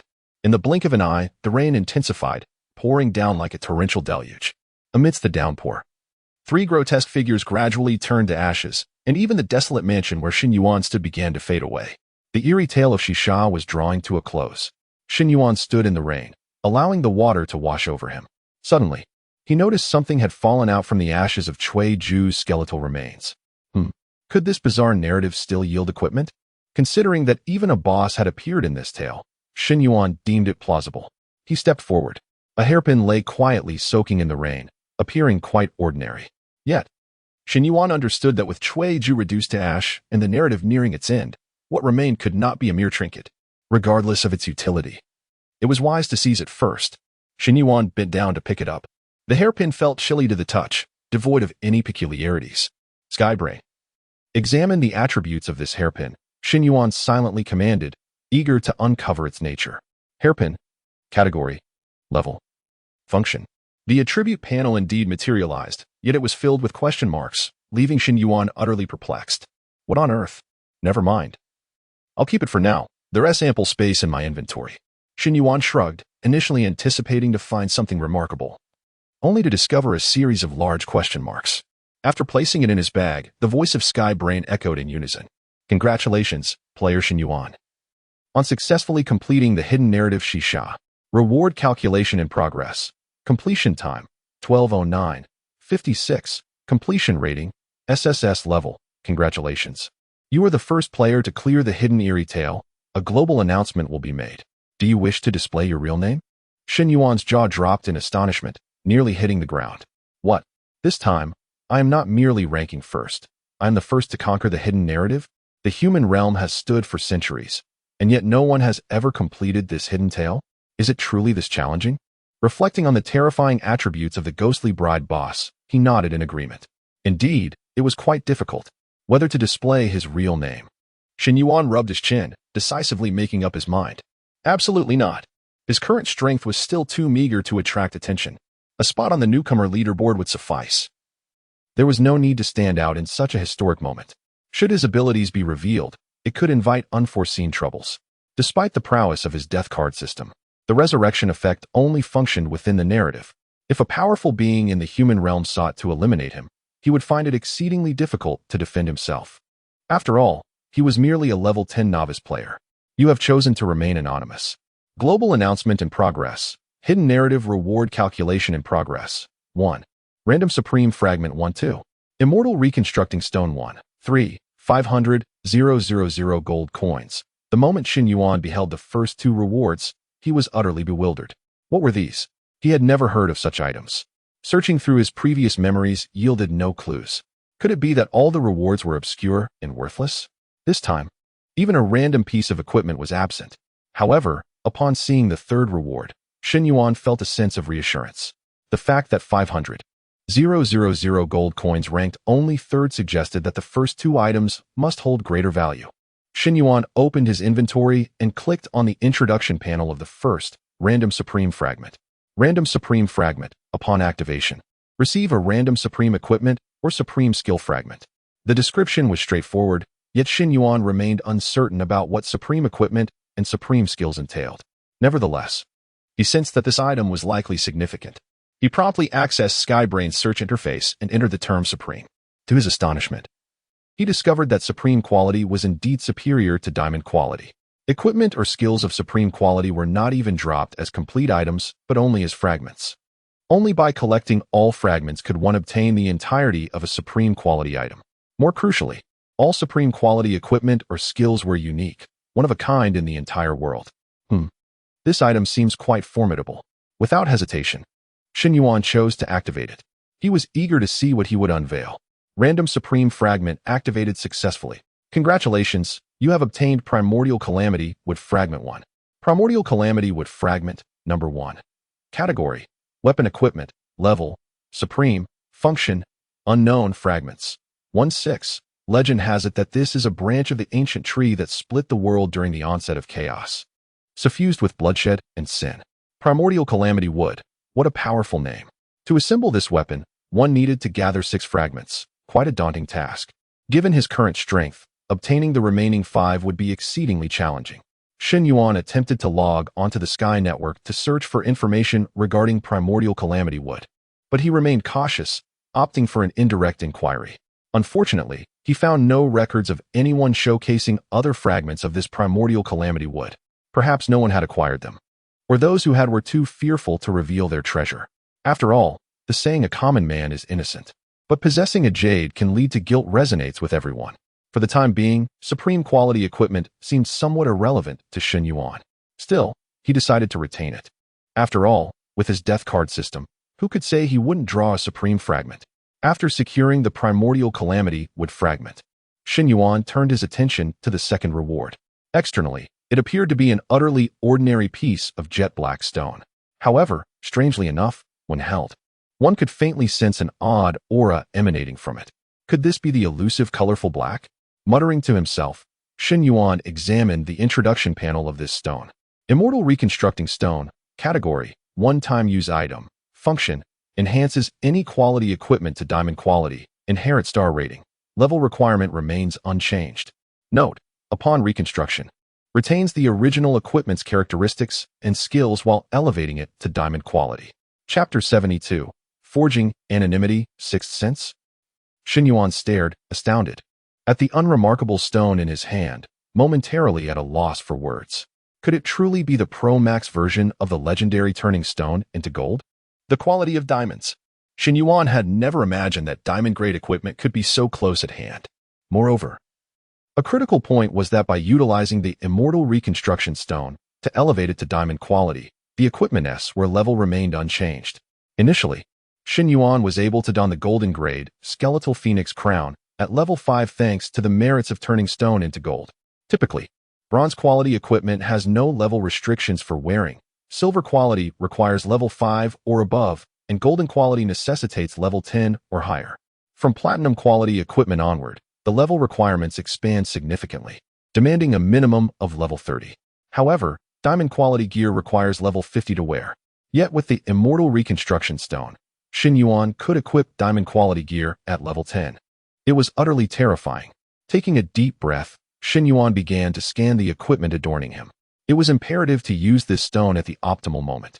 As his level continued to rise, the advantages brought by diamond quality equipment would gradually diminish. The pressing concern now was determining which piece of equipment should receive the Immortal Reconstruction Stone. The suspended heavy shield was not an option, as it served merely as a transitional piece. It was ill-suited for him, who preferred unmatched speed combined with exceptional maneuverability. The Cursed Scar Spirit Boots. Perhaps not this one either. This equipment was already formidable. Further enhancement would likely yield negligible differences. Suddenly, a spark ignited in Shen Yuan's eyes. The Skeletal Phoenix Crown. It possessed noble crowd control abilities and undoubtedly had ample potential. Even at the golden level, it could guarantee a 1-second immobilization. If upgraded to diamond quality, it might further enhance its capabilities. In high-stakes battles, even an additional second of control could alter the entire course of the conflict. Not to mention it was a crowd control skill, undeniably game-changing. Excellent, it shall be. Just as Shen Yuan prepared to employ the Immortal Reconstruction Stone, he abruptly halted. No, I overlooked an important detail. Star rating. If quality determines the strength of skills, then star rating influences the potency of attributes. The disparity between a golden 1-star and a golden 5-star may not be significant, perhaps only a few hundred points in defense or dozens in speed. However, the gap between diamond 1-star and diamond 5-star is entirely different. The difference could exceed 1,000 points. Upgrading a golden 1-star to a diamond 5-star is the most cost-effective choice. Shen Yuan swiftly entered the underworld shop, rummaging through the counter. I recall seeing it. Found it. Here. Forging Stone, golden quality. Category: Item. Function: Has a chance to increase the star rating of golden quality equipment upon use. Note: no downgrade for failures between 1 to 2 stars and 2 to 3 stars. Downgrade by 1 star for failures between 3 to 4 stars and 4 to 5 stars. Price: 300 Underworld tickets. This is it. The Forging Stone. It can elevate the star rating of equipment, albeit with the risk of failure. To upgrade a golden 1-star piece to a golden 5-star would require at least 4 Forging Stones, amounting to 1,200 Underworld tickets. This price is still acceptable to Shen Yuan. After all, such a sum could not procure a diamond 5-star piece. Of course, that is assuming all 4 succeed in one attempt. Yet Shen Yuan was confident. As the child of destiny, misfortune could not possibly befall him. He would undoubtedly succeed on the first try without error. Just as Shen Yuan was about to purchase the Forging Stones and proceed with the forging, a familiar voice suddenly reached his ears. "Brother, you're back?" It was Shanxi. Shen Yuan opened his eyes to find himself once again at his dining table.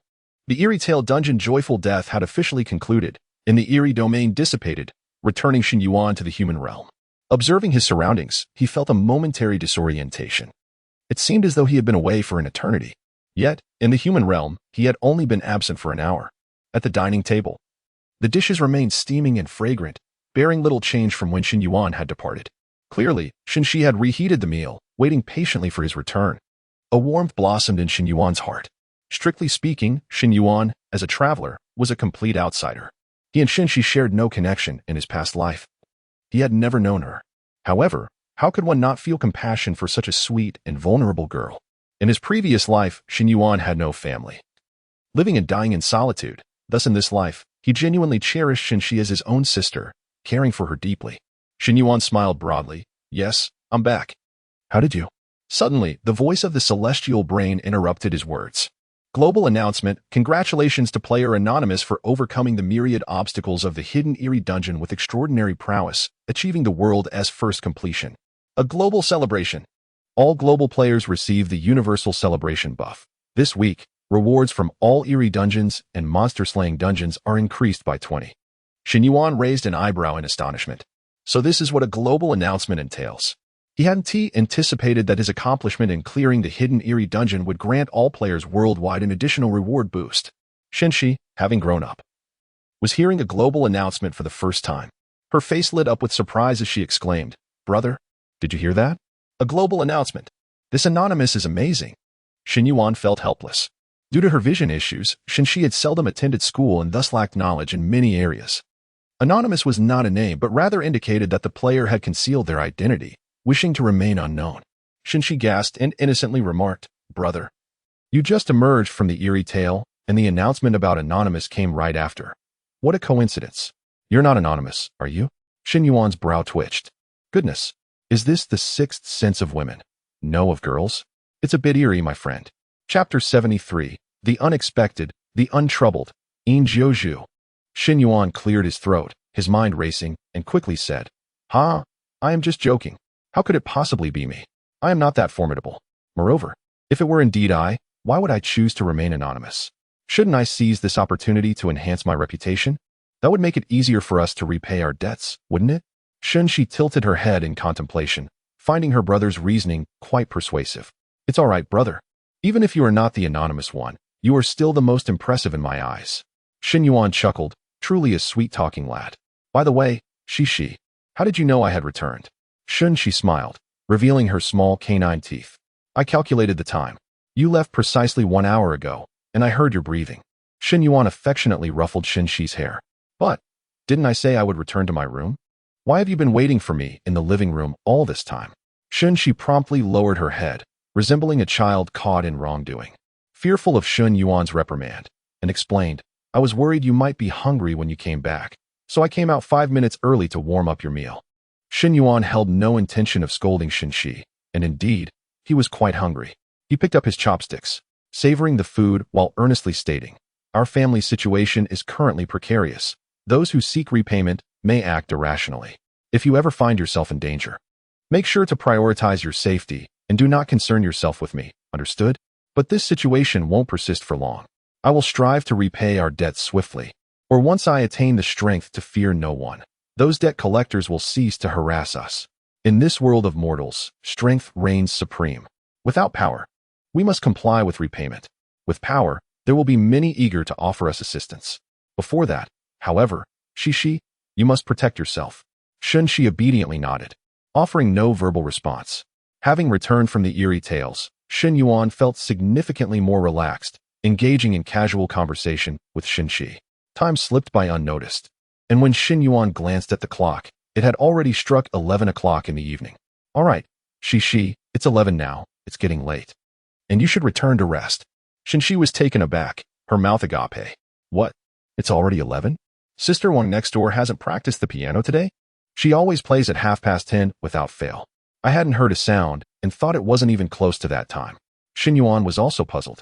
Indeed, Sister Wang was a pianist specializing in sound manipulation, and she practiced daily to maintain her skill. Perhaps she had gone out tonight?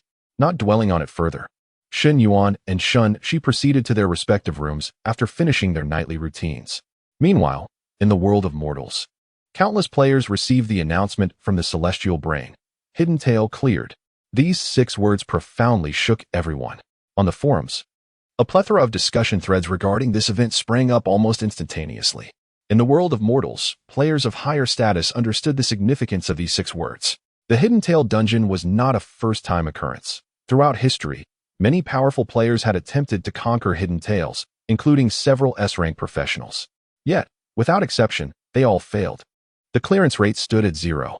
Surviving players returned from their failures as if transformed, becoming fragile and fearful. Many subsequently participated in other tales, only to perish swiftly. Due to the celestial brain's limitations, no one knew what they had encountered. Yet, it was evident to all that the Hidden Tail dungeon was terrifying. Among the most notorious Hidden Tail incidents in recent years was the one involving the younger brother of the Battle King, Yi Wu Wang. After entering a Hidden Tail dungeon, Yi Wu Cho neither perished nor failed. He mysteriously vanished. Indeed, he simply disappeared. An hour after the tale commenced, logically, Yi Wu Cho should have returned to the real world whether he succeeded or failed. Yet, curiously, he vanished as if he had evaporated from existence. Now, 3 years later, Yi Wu Wang had searched relentlessly but found no trace of his brother. This extraordinary event undoubtedly added layers of mystery to Hidden Tales, instilling deeper fear among players in the world of mortals. However, the invincible myth of Hidden Tales had now been shattered. The entire world of mortals was naturally in a state of ecstatic turmoil. At the headquarters of the Huaxia Anti-Eerie Alliance, a glass cup slipped from a hand and shattered loudly upon the tiled floor, instantly turning to shards. In the vast conference room, filled with hundreds, a profound silence enveloped the crowd, no one daring to breathe. The act of breaking a glass was trivial, yet the individual responsible was none other than Yi Wu Wang, the pinnacle of world of mortals players. In that moment, Yi Wu Wang had lost all semblance of his former might. His eyes widened, as if they might burst from their sockets, his mouth slightly agape, yet producing no sound. Hidden Tail, cleared? Yi Wu Wang gasped heavily, fixated on the celestial brain's announcement, fearful of misreading a single word. After what felt like an eternity, he finally spoke again, his voice trembling. Fine. I don't care what it costs. You must locate this anonymous individual who cleared the Hidden Tail. He may possess crucial information about the Hidden Tales and perhaps can rescue Wu Cho. As he uttered these words, tears streamed down his face. Wu Cho, are you all right? At the headquarters of one of the largest guilds in the world of mortals, Yu Jiu Ding, President Yin Jiuzhu toyed with his wine glass, raising an intrigued eyebrow. Cleared the Hidden Tail dungeon, yet chose to remain anonymous? Just the global announcement and rewards alone would grant him enough prestige to be a candidate for the title of king. I truly cannot fathom why he would choose anonymity. Could it be a distaste for fame? Or perhaps his identity is something to be concealed? Quite intriguing. I shall investigate this matter thoroughly. If I can recruit such talent into Yu Jiu Ding, our standing could ascend even further. Beside him, a subordinate inquired, puzzled, President. Aren't we already the top guild in the world of mortals? Yin Jiuzhu's expression darkened as he kicked him lightly. Stop your nonsense. I seek an overwhelming lead. Do you understand? Ideally, I want to monopolize the entire world of mortals. I am not satisfied with merely being a president. Rather, he left the sentence unfinished, gazing towards the direction of the Huaxia Anti-Eerie Alliance. I aspire to be the king. Thank you all for your gifts. Additional updates tonight. Chapter 74, Confidence. The Old Dung and 9,000 Sorrows. Tianfu Garden 301. Unknown to Shen Yuan. A significant portion of the human realm was restless and unable to sleep due to a globally broadcast announcement. with many players preparing to stay awake through the night to grind in dungeons for items.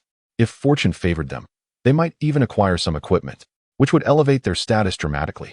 After all, ordinary players lacked Shen Yuan's extraordinary prowess, making it quite challenging to obtain gear. Within the human realm, countless factions sought to uncover the identity of the anonymous player, Shen Yuan. By the time Shen Yuan donned his pajamas and settled into bed, it was already 11:30. He stared at the ceiling, momentarily devoid of sleepiness. Contemplating, he resolutely closed his eyes and re-entered the void. It was the perfect opportunity to forge the Bone Phoenix crown. He aimed to elevate it to a 5-star gold level, allowing him to experience the sensation of diamond-quality equipment. Previously interrupted while intending to purchase forging stones, he could now proceed. Do you confirm the use of 1,200 phantom tickets to purchase 4 forging stones? Without hesitation, Shen Yuan selected confirm. Just 4. No questions asked. Confidence is key. Current forging target, gold 1-star, gold 2-star. Success rate, 90. Do you confirm? Of course, confirm. With me around, there will be no mishaps.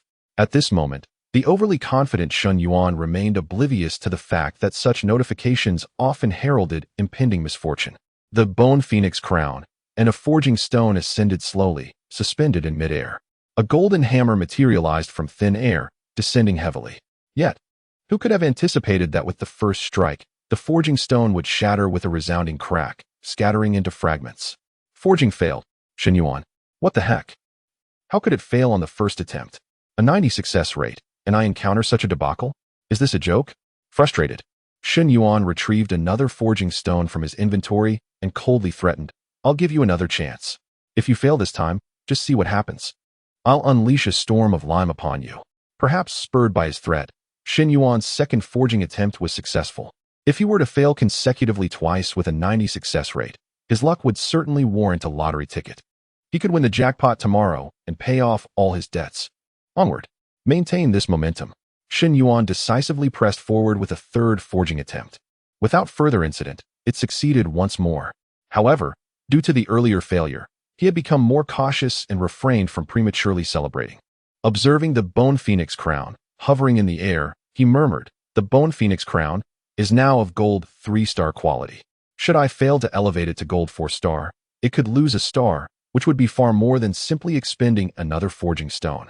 Having succeeded twice in a row had depleted his luck, so he resolved to find someone to shift the fortune. Fortunately, he had a new account at hand, surely blessed with good fortune. Shen Yuan grinned mischievously and slowly withdrew the cursed infant pouch from his inventory. To be on the safe side, he waved his hand, concealing the Yellow Springs card room, the phantom shop, and the pain currency machine, leaving only the golden hammer visible in the void. Next, Shen Yuan pinched the ends of the cursed infant pouch and gave it a shake. An evil cherry tumbled out, bewilderedly supporting itself in the void, lifting its head to reveal its large, confused eyes. What is happening? I was sleeping soundly. Why was I summoned? And where is this place? It's so dark and frightening, far worse than the environment inside the cursed infant pouch. So this old dung lives in such poor conditions. The evil cherry felt a sense of balance restored. Shen Yuan grinned, propping up the ghostly infant and pointing at the golden hammer suspended in the void. Do you see that golden hammer? Listen, cherry, just help me press, confirm, for a moment. I assure you, it won't affect you at all. Without giving the ghost infant a chance to refuse, Shen Yuan directly took the chubby little hand of the ghost infant and pressed it against the button in the void. The golden hammer vibrated and began to swing once more. Shen Yuan's eyes were glued to the hammer. After several descents, the Bone Phoenix crown radiated brilliance. He knew that signified success. In a flash, he retrieved another forging stone, one he had purchased before summoning the ghost infant. Cherry, this is the final attempt. Give it your all, and it must succeed. If it fails, you'll have to work off the debt when you grow up. No, I can't wait that long. If it fails, I'll send you to work tomorrow. Cherry. Had Cherry been capable of speech, it would have undoubtedly erupted in a tirade. After Cherry pressed the button once more, the golden hammer swung into action. The clang echoed through the void. The final result was, with the last strike, the forging stone and the Bone Phoenix crown melded perfectly. It was completed. Shen Yuan raised his arms in jubilation. Excellent, Cherry. Your task is fulfilled. Now, return to sleep. Perhaps next time, I'll bring you out for some fun. Without hesitation, Shen Yuan stuffed Cherry back into the cursed infant pouch. The poor evil Cherry, unable to voice its grievances, had been reduced to a mere tool, or rather, a tool of mischief. The Bone Phoenix crown returned to Shen Yuan's grasp, but it had undergone a transformation. Gold 5-star. Without further delay, Shen Yuan produced the Immortal Reconstruction Stone and selected it for use on the Bone Phoenix crown. Usage successful. Equipment reconstruction in progress. Please wait. Congratulations. Reconstruction successful. Bone Phoenix crown. Category: accessory equipment. Level: Diamond 5-star. Defense: 22,000. Energy: 8,000. Attack: 1,200. Speed: 1,000. Stamina: 3,000. 3,000 grievous threads. Energy cost 200. Cooldown 60s upon wearing. Hair transforms into 3,000 vengeful threads, capable of binding up to 99 targets simultaneously. Each target is guaranteed a minimum bind of 3 seconds, with binding time extending based on the disparity in strength. 6,000 wicked threads. Energy cost 300. Cooldown 90s. Wicked threads burst forth, capable of attacking up to 99 players simultaneously, with each thread dealing 50 of attack attributes and damage. 9,000 sorrow threads. Energy cost 3,500. Cooldown 600's 9,000 sorrow threads morph into blood-red thorns, capable of penetrating up to 99 players, draining one of the ensnared player's maximum defense value for every second while healing the user. Each blood-red vine is guaranteed to persist for a minimum of 3 seconds, with intensity heightened based on the user's defense attributes. Wearing restrictions. Level 5 and above. Chapter 75. The Startling Sparrow, the Lonely Grave, the Gravekeeper. Shen Yuan could surmise that diamond-quality equipment would undoubtedly possess remarkable strength, yet he was astounded to discover such an extraordinary model. Is this real? A defensive bonus of 22,000 points. Such a figure is rather terrifying, isn't it? The diamond-quality skeletal phoenix crown offers an all-encompassing attribute enhancement, exhibiting no weaknesses, truly a numerical monstrosity. Each attribute's enhancement value surpasses Shen Yuan's current total attributes. Not only is the attribute enhancement formidable, but the 3 skills of the skeletal phoenix crown are equally astonishing. The first skill, 3,000 vengeful threads, is an unparalleled control skill. Shen Yuan had never heard of a control skill capable of simultaneously restraining 99 players. With 99 players, each held for a minimum of 3 seconds. To put it in a familiar phrase, if one person controls for 3 seconds, then 99 people would be restrained for a staggering 297 seconds. The second skill, 6,000 deceptive threads, is a premier area attack skill. Although the damage enhancement is only 50, which is not particularly high, it excels in its ability to target 99 players. Coupled with Shen Yuan's attributes, which far exceed those of a level 10, it is no longer merely a matter of being invincible in one-on-one combat. He could easily take on 99 opponents simultaneously. The third skill, 9,000 sorrowful threads, is the pinnacle of skills. It can siphon one of an enemy player's maximum defense value every second. If it were to be fully utilized on 99 individuals, it could restore a staggering amount of defense per second. It is practically the embodiment of immortality. After a prolonged moment of contemplation, Shen Yuan could only utter a single phrase: incredible. Truly incredible. He swallowed hard and unhesitatingly donned the skeletal phoenix crown. He might very well be the first player in history to wear diamond-quality equipment at level 10. Instantly, Shen Yuan's attribute panel underwent a transformative change. Shen Yuan, level 10, class, unawakened, health, 0, defense, 28, 963, energetic, 10, 550, attack, 1, 849, speed, 1, 704, stamina, 3, 653. Gazing at his attributes, Shen Yuan estimated that his current prowess was roughly equivalent to that of a level 30 player without an awakened class. He was ahead by 20 levels. Taking a deep breath, he suppressed the excitement bubbling within him. In the mere 2 days since he had traversed to the human realm, he had achieved such accomplishments. To say he was not proud would be disingenuous. With such strength, he felt quite formidable indeed. It was hard to imagine the extent of his attributes upon completing 9 tales of the Bazaar and transitioning to an SSS-class profession. He yearned to complete those tales immediately. Unfortunately, there was a limit to the number of tales he could undertake, and participation was not guaranteed. However, with only 5 tales left, the dawn of hope was already visible. 2 tales a day, and he would be there in just 3 days. Murmuring contentedly, Shen Yuan emerged from the void. preparing to retire for the night. Good night, world. Bang! At that moment, a resounding explosion shattered the stillness of the night without warning. The sound was overwhelming, and Shen Yuan distinctly felt the bed quaking as if it had been struck by a heavy blow, nearly toppling him to the ground. His expression turned ashen. The noise clearly emanated from his living room. A sense of dread washed over him as he realized someone had broken in. Buzz! In an instant, an alarm erupted. Sharp and jarring, as if thunder had struck the ground. This sound could surely be heard for miles around. Without hesitation, Shen Yuan leaped from his bed, flinging open the bedroom door to peer into the living room. The sight that met him was one of utter chaos. The security door had been reduced to splinters, scattered across the floor. The shards glimmered with a blinding crimson light, accompanied by an excruciatingly loud alarm. This was a defensive measure set up by his father before his capture, dubbed Startling Sparrow. If anyone forced their way in, a piercing alarm would sound, alerting the nearby police within a minute or two. Yet, the shadowy figure standing at the doorway, hands casually tucked in pockets, seemed utterly unconcerned by the resounding alarm. Casting a mocking glance at the glimmering fragments on the floor, he muttered to himself, "As I suspected, that old fool enjoys setting up useless contraptions. Startling Sparrow, huh? Fool, did you truly believe this would stop me? No one would hear the alarms, no one would come to this place, and no one could save your son. This place has become a lonely grave. Shen Tian, watch closely as I bring about the demise of your entire family." The shadow exuded confidence because he had utilized his professional abilities to seal off the entire third floor. As an A-grade spatial class profession known as the Gravekeeper, he possessed the power named Lonely Grave. This extraordinary ability could completely seal any area, transforming it into an utterly desolate graveyard.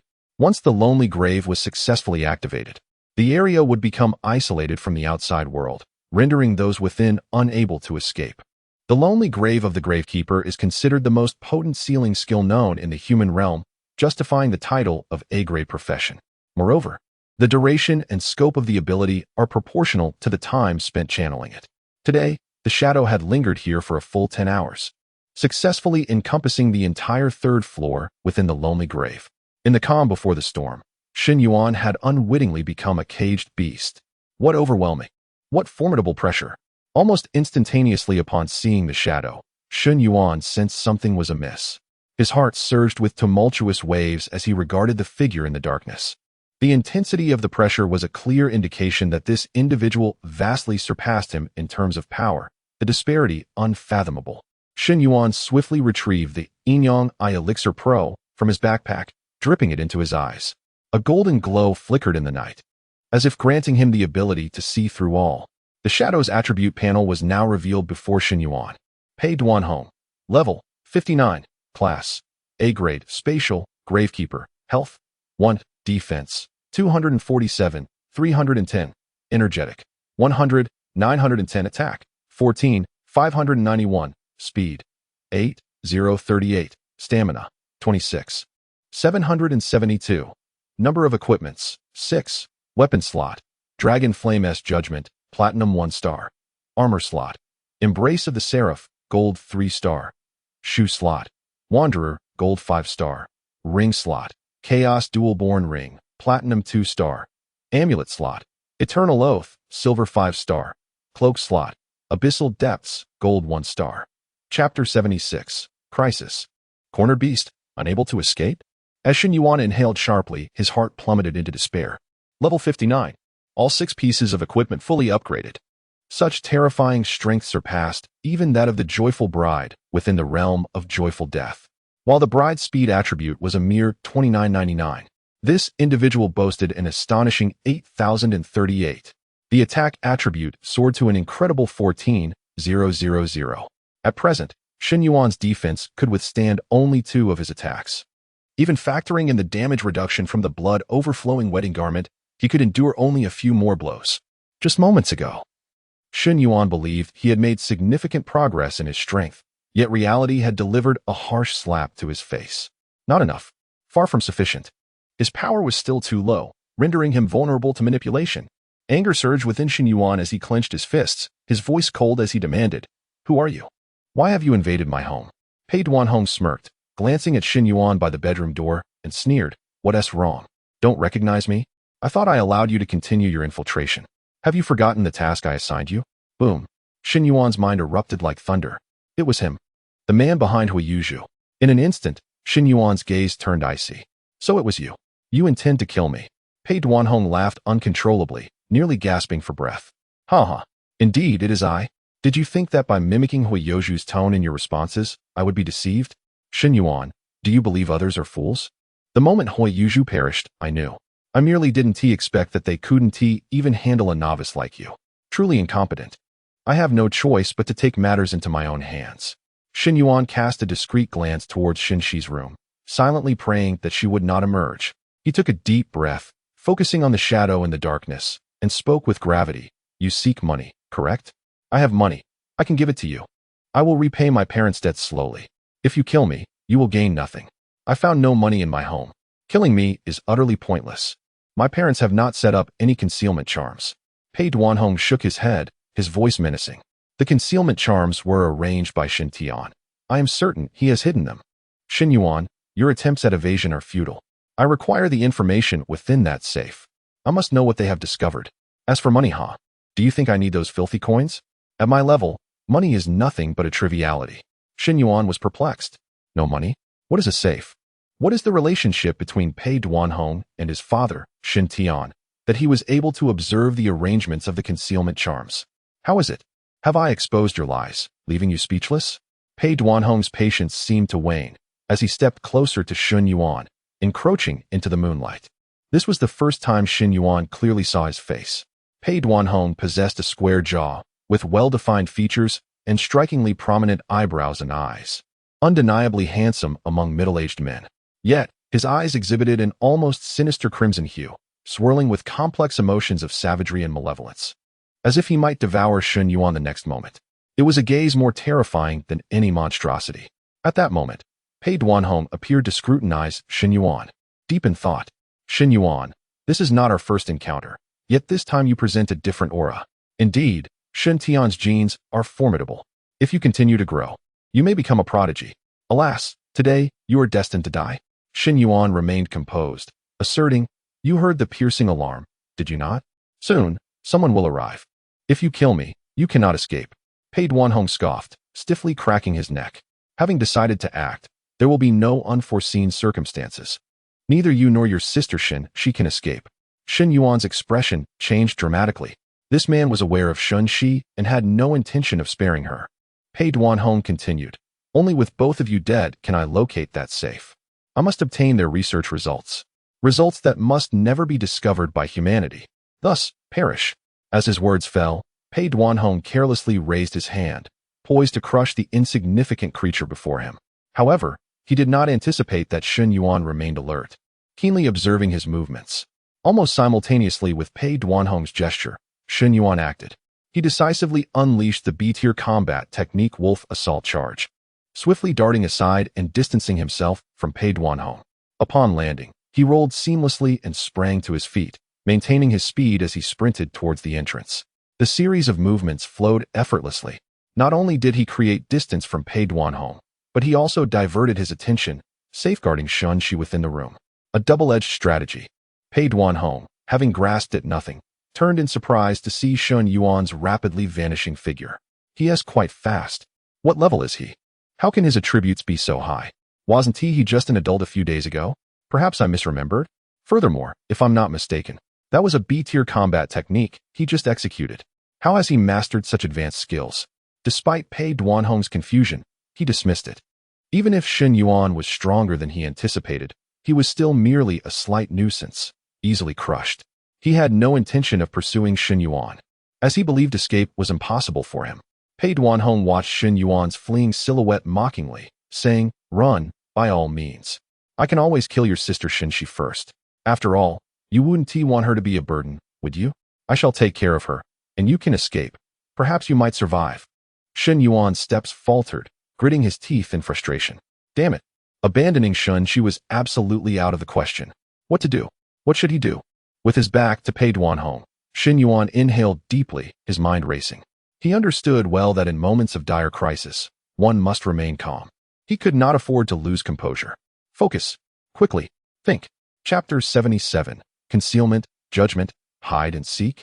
Since he could not rely on sheer strength, Shen Yuan was left with no choice but to depend on the cards he had drawn from the underworld lottery.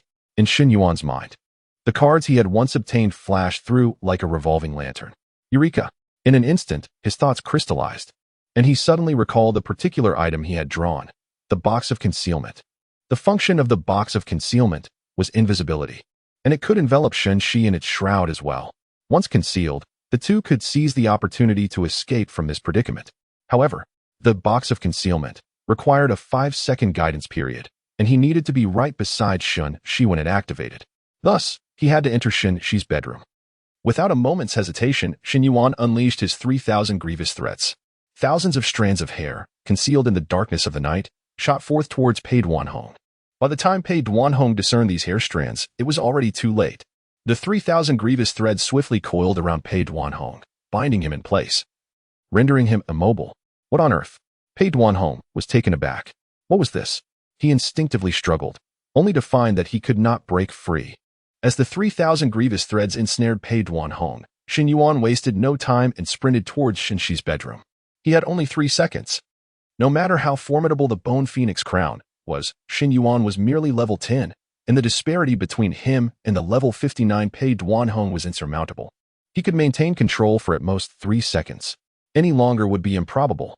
Just as Shen Yuan fired off the 3,000 grievous threads, the guidance for the box of concealment commenced. With a 5-second guidance period and a 3-second control window, there was a 2-second interval. In a mere 0.98 seconds, Shen Yuan darted to the doorway of the bedroom like an arrow released from its bow. He pulled the bedroom door open with utmost speed and then slammed it shut with a resounding thud that reverberated ominously. Yet, he understood that this door might not withstand even a second, but for now, Shen Yuan needed it to obscure Pei Duanhong's line of sight. He had devised a plan. As Shen Yuan rushed into the bedroom, a stick swung towards him. "Intruder, I'll kill you. You shan't harm my brother." Shen Shi, believing the intruder to be a villain, swung the blind cane that Shen Yuan had gifted her wildly in the air. Shen Yuan grasped the cane mid-swing and urgently whispered, "Cici, don't be afraid. It's me." Shen Shi immediately halted her attack, her eyes lighting up with joy. "Brother, are you all right?" But soon, her expression shifted dramatically. "Brother, why are you back? You must run." Shen Yuan had no time for lengthy explanations and spoke urgently, "Listen to me. Hold your breath and don't make a sound. Understand?" Shen Shi paused for a moment before nodding obediently. "Okay." 3 seconds elapsed. Outside the door, Pei Duanhong suddenly felt the 3,000 grievous threads that bound him slacken. With a slight exertion, all the threads disintegrated into ash. The restraints were lifted. Pei Duanhong's sinister voice echoed softly. "It appears your father indeed left you quite a few intriguing treasures. This device managed to restrain me for a full 3 seconds. Truly a formidable item, one I have never encountered before. Alas, in the face of such a disparity in strength, what use are these clever contrivances?" A striking crimson sword materialized in Pei Duanhong's hand. This was his weapon, the Dragon Flame Judgment, a platinum-grade item of considerable quality. With a casual flick of his wrist, this seemingly mundane action unleashed an astonishing force. The wooden door of Shen Shi's bedroom was obliterated in an instant, reduced to splinters that scattered like confetti. The debris, propelled by tremendous force, embedded itself deeply into the bed. Pei Duanhong peered into the room. The window stood wide open. Yet there was no sign of Shen Yuan and Shen Shi. It appeared as though they had escaped through the window. "Hey." Pei Duanhong chuckled softly, utterly unfazed. He understood that Shen Yuan had deliberately opened the window to mislead him into thinking they had fled that way.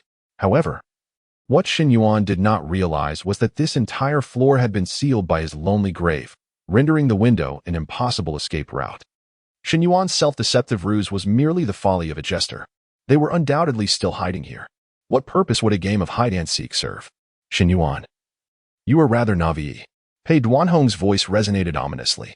He stepped into the room, surveying every possible hiding spot. Given that this was Shen Shi's bedroom, the furnishings were minimal to accommodate her blindness, consisting only of a bed and a wardrobe. Yet, after inspecting beneath the bed and within the wardrobe, Pei Duanhong found no trace of Shen Yuan or Shen Shi. Not here," Pei Duanhong murmured, his brow furrowing slightly. After a moment of contemplation, he sensed something amiss. No exit through the window or door, and no hiding places beneath the bed or in the wardrobe. After eliminating all conceivable possibilities, the remaining option, however absurd, must be the truth. Shen Yuan remained in this room, merely hidden from view. Perhaps he possessed some kind of invisibility device. After all, Shen Yuan had access to top-tier control items. It was conceivable that he could also wield an invisibility artifact. However, Pei Duanhong knew that invisibility devices could be easily pierced under conditions of significant strength disparity. Why had he failed to see through Shen Yuan's disguise? It was likely that Shen Yuan's invisibility device was exceptional. After a brief hesitation, Pei Duanhong feigned a casual approach towards the window, extending his body to peer outside. Meanwhile, Shen Yuan and Shen Shi remained concealed within the box of concealment, scarcely daring to breathe. Shen Yuan noted that Pei Duanhong's attention was entirely focused outside. Just as he intended to gently guide Shen Shi to move away, he suddenly halted. Something was amiss. Pei Duanhong should not have been so composed. Was he not enraged by their absence? After checking the window, he should have immediately leaped out to pursue or continued searching the room, rather than remaining motionless by the window. What was it? Was the view outside so captivating that it compelled Pei Duanhong to abandon his pursuit? This flaw was too glaring. As if he were deliberately biding his time for their escape, Shen Yuan felt the palpable silence enveloping the room. In such an environment, even the faintest sound would resonate disproportionately. Thus, Pei Duanhong had not been deceived. He likely suspected that they remained in the room. He was waiting for Shen Yuan to reveal a flaw, then strike decisively. Should Shen Yuan make any sudden movement, he would undoubtedly seize the opportunity to pinpoint his location. He could not underestimate the capabilities of a level 59 player. This individual was far more astute than he had imagined. Chapter 78. Empty again, corpse oil, and the great turmoil. In a moment of dire predicament, Shen Yuan found himself trapped between a rock and a hard place. To flee might lead to being caught by Pei Duanhong, while waiting was not a viable option either. The duration of the concealment box was merely 10 minutes, and if he lingered, the invisibility effect would wear off, leaving both him and Shen Shi facing certain death. There was no choice but to take a gamble. Inaction was not in Shen Yuan's nature. Most would tread carefully in such a situation, striving to make no sound. However, with Pei Duanhong actively seeking to discern their movements, even the faintest noise would surely reach his ears. Thus, Shen Yuan decided to unleash phantom wind, propelling himself forward with all his might. He wagered that the sudden surge in his speed would catch Pei Duanhong off guard, allowing him to evade the initial attack. If he could reach the living room, the layout of the room could buy him and Shen Shi precious moments for escape. With his plan resolved, Shen Yuan wasted no time, scooping Shen Shi into his arms and dashing out. As anticipated, Pei Duanhong was merely feigning ignorance. Almost simultaneously with Shen Yuan's movement, Pei Duanhong whirled around, his body streaking towards the bedroom door like a bolt of black lightning, his sword slicing through the air with a menacing whistle aimed directly at Shen Yuan's head. Trying to flee, Pei Duanhong accurately gauged Shen Yuan's speed and position. He was certain that this strike would not be evaded. Shen Yuan had previously dodged Pei Duanhong's attacks due to the latter's underestimation, but this time, Pei Duanhong was determined to afford no chances. The blade sliced through the air with a terrifying whoosh, yet it missed. Shen Yuan's footsteps had already carried him beyond the confines of the bedroom. What? It missed again. Pei Duanhong was genuinely astonished. Shen Yuan's speed had inexplicably increased.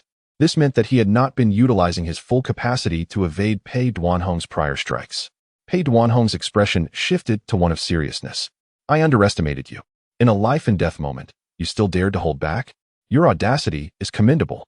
He stood firm, his sword suddenly held horizontally. In an instant, a chilling and terrifying aura emanated from him, warping the very air around them. Great turmoil, explode for me, Pei Duanhong shouted, swinging his sword. The great turmoil, a 5-star elemental skill of silver quality, appeared to manifest as a blade of wind, but in truth, it commanded the very elements of air, unleashing waves that could inflict 60 of his attack power as damage, representing a formidable area of effect attack. As the winds of the great turmoil spread, the fragile cement walls crumbled, incapable of offering any resistance. By the time Shen Yuan heard the walls shatter, it was already too late. Oh no! Reacting swiftly, Shen Yuan shielded Shen Shi with his body. Fortunately, her small stature allowed her to be entirely enveloped within his embrace. 8754. A horrific crimson number floated above Shen Yuan's head. This one strike had reduced his defense by roughly a third. The violent shock felt as though it had displaced his internal organs, and he coughed up a mouthful of crimson blood. Congratulations. You have successfully used blood to stain the wedding garment, gaining an additional 25 damage reduction effect. The system chimed in Shen Yuan's mind. Yet, at that moment, he had no time to ponder the implications of his blood loss. The attack had caused the invisibility effect of the concealment box to dissipate, illuminating both him and Shen Shi in the pale moonlight, exposing them to Pei Duanhong's gaze. Shen Yuan's heart raced. Pei Duanhong's arsenal of abilities was overwhelming. He had managed to escape, yet was still revealed by that all-encompassing strike of the great turmoil. This was a serious predicament. With no alternative, he resolved to act with desperation. From his pack, he retrieved a candle-like object, casting it into the room without a backward glance. This was an item he had acquired during the coffin robbery, classified as R-grade, and in comparison to his later acquisitions, it seemed somewhat trivial. Were it not for the crisis, he might have forgotten it entirely. Corpse oil candle. Category: R-grade item. Function: seals a 10-meter radius for 10 minutes, preventing anyone or entities from leaving, unless the user dies or cancels the effect. From the item's description, it appeared quite powerful. However, being merely an R-grade item, Shen Yuan was uncertain of its true efficacy. Yet, with no other options left, he placed his trust in it. As the corpse oil candle soared through the air, the viscous oil splattered around Pei Duanhong, bubbling on the floor and emitting a noxious odor. In the next instant, lifeless, pallid corpses emerged from the oil, standing in place and blocking Pei Duanhong's path. Were a typical novice player to witness this scene, they would likely be paralyzed with fear. Yet Pei Duanhong was no novice. At level 59, he was a seasoned warrior. He merely raised an eyebrow in surprise. What is this? A sealing item? At level 59, I have never encountered such a sinister object. Interesting, Shen Tian. What treasures have you truly acquired, and how much do you still conceal from me? With a swift motion, Pei Duanhong's sword cleaved through the closest corpses, reducing them to dust. Such trivial items could not hope to impede him. Yet, he was unprepared for the fact that behind that row of corpses stood another. Pei Duanhong swung his sword again, smirking. There are quite a few. If you dare, summon another. Before his words could fully escape, yet another line of pallid corpses materialized, their vacant eyes fixated intently on Pei Duanhong within the circle. This relentless onslaught of corpses stirred a growing annoyance within Pei Duanhong. Is this never-ending? Chapter 79. A dead end, betting on a standstill. Once, Shen Yuan had acquired 3 corpse oil candles, and he used them all at once. As he approached the door, he glanced back and was alarmed to find that Pei Duanhong had already extinguished 2 of the candles. What? Wasn't it supposed to last 10 minutes? How could it falter in mere seconds? Was it counterfeit? Thankfully, at that moment, Shen Yuan's 3,000 grievances was no longer on cooldown. Without a moment's hesitation, he unleashed it, managing to delay Pei Duanhong for another 3 seconds. These precious moments allowed Shen Yuan to escape, clutching Shen Shi, into the corridor. He even took the opportunity to consume a minor immortal recovery pill to restore some of his defense, preparing for any unforeseen circumstances. If he could just get out of this building and reach the nearby Alliance police station, they should be safe. He couldn't believe that this madman would dare to continue his killing spree in front of the Alliance. The pitch-black corridor was devoid of light, and the usually responsive sound-activated lights seemed to have malfunctioned, offering no response whatsoever. Shen Yuan rushed towards the stairwell. It was imperative not to take the elevator. If Pei Duanhong were to block them, they would have no escape. Upon reaching the stairwell, a sticky sensation underfoot compelled Shen Yuan to look down. To his horror, he discovered a pool of blood. A glance towards the corner revealed several corpses. With the dim moonlight, he faintly recognized the face of Sister Wang from next door, along with some rough-looking men dressed similarly to the usual debt collectors. Shen Yuan's heart sank. No wonder, no debt collectors today. Everything felt eerily tranquil. What a lunatic! Without a moment's pause, Shen Yuan charged into the stairwell. Just then, a loud bang reverberated, and he felt as though he had collided with an invisible wall, ricocheting backward. Ignoring the pain, he quickly hoisted Shen Shi, who had fallen alongside him, and stood up to assess the situation. Although the stairwell appeared empty, Shen Yuan could distinctly sense an unseen barrier blocking his path. With no other option, he dashed towards the mid-corridor window. Jumping from a height and risking injury was better than facing certain death, and with his strength, he was confident he wouldn't be harmed. However, a chilling realization struck him. There was also an invisible wall outside the window. There was no escape, nowhere to flee. At that moment, Shen Yuan understood why Pei Duanhong had been able to immediately ascertain that he was still inside the room and why he acted so recklessly. Seemingly unafraid of Shen Yuan's escape, because he had sealed off the area, Shen Yuan dared not linger. He could hear footsteps approaching from behind. Pei Duanhong had emerged from the room. He had to keep running and devise a plan. Brother. Shun Shi lifted her head, her vacant eyes straining to find Shen Yuan. Even from behind, she could clearly hear the frantic beating of his heart. At that moment, she loathed her own eyes. If it weren't for them, she wouldn't be a burden, forcing her brother to carry her to safety. Brother, that bad man is very strong, isn't he? As Shen Yuan sprinted, he reassured Shen Shi. It's all right. He's just trash, far inferior to you and me. Brother, put me down. You need to run. Don't worry about me. You won't slow me down, but if I let you go, you will surely perish. But, Shi, no more arguments. Shen Yuan interrupted her, his tone unusually grave. If I survive by abandoning you, I will live in shadow for the rest of my days, forever despising myself. So even if it means death, I choose to stand and face it. Shen Shi was taken aback by his words, falling into silence. Shen Yuan, meanwhile, focused intently on the footsteps behind him. Pei Duanhong was drawing ever closer, and the corridor ahead was rapidly dwindling, leaving him with little room to maneuver. Was he truly destined to die here? Shen Yuan was unwilling to accept that. Should he confront Pei Duanhong? Even with his mastery of numerous combat techniques, his experiences within the joyful demise had taught him that a vast difference in attributes could not be compensated for by skill alone. Engaging Pei Duanhong in a life-or-death struggle would undoubtedly lead to his demise. He could not afford to fight head-on. He needed to think outside the box. In that fleeting moment, a desperate plan formed in Shen Yuan's mind, a plan that teetered on the brink of life and death. But it was the only way to seize a glimmer of hope. A narrow escape was preferable to certain doom. Taking a deep breath, Shen Yuan glanced at the time. 11:55, 5 minutes until midnight. It was now or never. He was betting it all. If he won, he would live.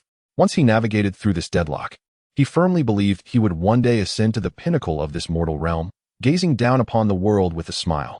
If he lost, then so be it. After all, he was already a dead man come to life. What was there to fear? As for Shen Shi, there was nothing he could do. It was her fate, and he had done his utmost. Taking another deep breath, he addressed her solemnly. Shi, do you trust me?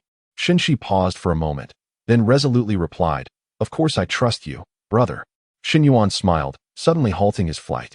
He turned sharply and set Shen Shi down. He would no longer run. If escape was impossible, then there was no need to flee.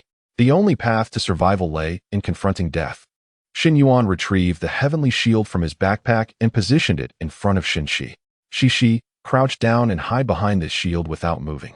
You aren't yet 18. You haven't awakened your attributes. One touch and you'll perish, understand? Shen Shi nodded immediately, tentatively reaching out to touch the shield before squatting down behind it. Not far away, Pei Duanhong's figure slowly approached. Shen Yuan took a few steps forward, creating distance between them and closed his eyes, selecting a skill card from his backpack. Crimson Essence Surge. Function. Consumes life force to significantly enhance the effects of all personal skills, including equipment skills, for 5 minutes. Cost. After 5 minutes. Due to the depletion of life force, a weakened state will ensue, lasting 30 minutes. This was an SSR-level skill card that Shen Yuan had drawn while in the Cursed Iron Cage. The crisis of today compelled him to reveal all of his hidden cards. Chapter 80. Blood of the Heart. Willing to fight, no more retreat? With a decisive snap, the Crimson Marrow curse in Shen Yuan's hand transformed into a violet radiance, signifying his choice to utilize it. A sudden sweetness surged in his throat, and he expelled a thick stream of scarlet blood. Shen Yuan narrowed his gaze. This was the blood of the heart, the most refined essence of the human body, exceedingly precious. After expelling this heart's blood, he could distinctly feel a significant drain of energy from his body, rendering him momentarily weaker. However, almost instantly, the expelled blood transformed into countless tiny droplets in the void, surging back into Shen Yuan's body. His weakened form was rejuvenated, even brimming with more vitality than before. At this moment, his skin appeared to be enveloped in a layer of crimson aura, reminiscent of the evil cherry. Congratulations, all your skills have been significantly enhanced. The voice of the system echoed, but Shen Yuan remained unfazed, his expression composed to the utmost degree. He retrieved the cursed infant pouch from his backpack, shaking it casually to release the evil cherry. Such a formidable combatant, now was not the time to hold back. The little cherry, filled with fury, scrambled to its feet. What the hell? What are you doing, old man? However, it soon sensed something amiss, glancing around until it spotted Pei Duanhong not far away. The cursed infant's perception was remarkably keen.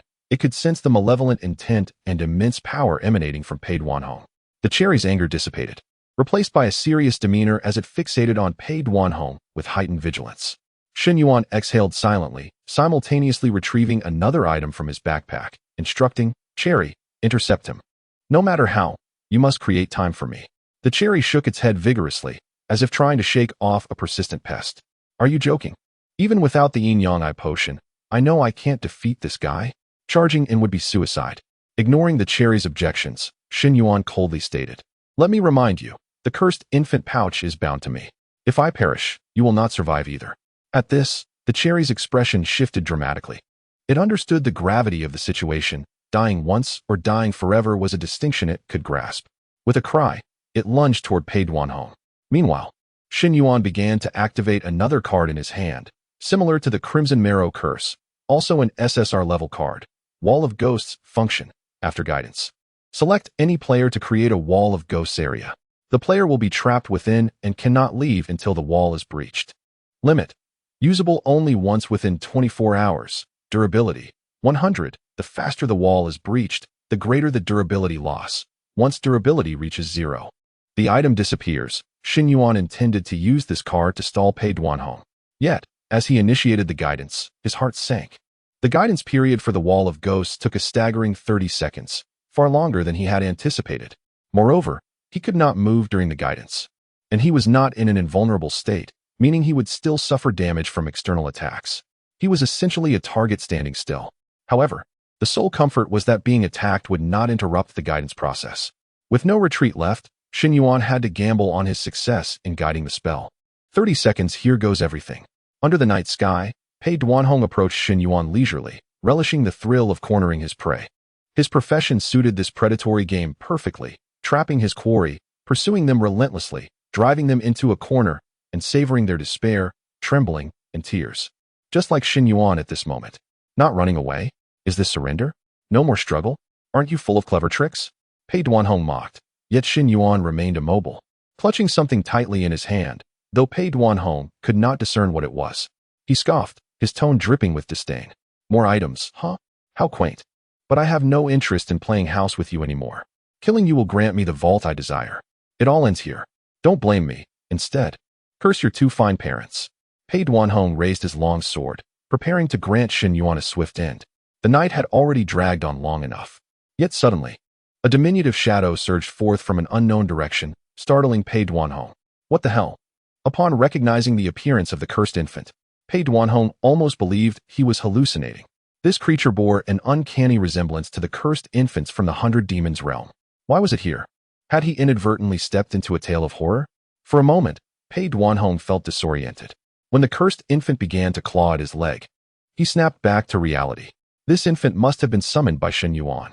Pei Duanhong stared at Shen Yuan in astonishment. Summoning a cursed infant? How could that be? Could it be that the rumors were true?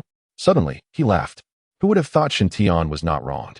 He had displayed such grievance and fury. Yet it was all a facade. How hypocritical. Cursed infants were prodigies of the 100 Demons realm, and if left unchecked, they could grow into formidable beings. Pei Duanhong had no idea how Shen Yuan had made the infant manifest in the human realm. He simply focused on attacking. Anything that obstructed him would face annihilation. No matter how hard the evil cherry fought, the disparity in attributes between it and Pei Duanhong was insurmountable. With a casual swing of his sword, the evil cherry was sent flying, its defenses obliterated, crashing heavily to the ground, lifeless. In the next instant, it transformed into a crimson light, merging into Shen Yuan's body.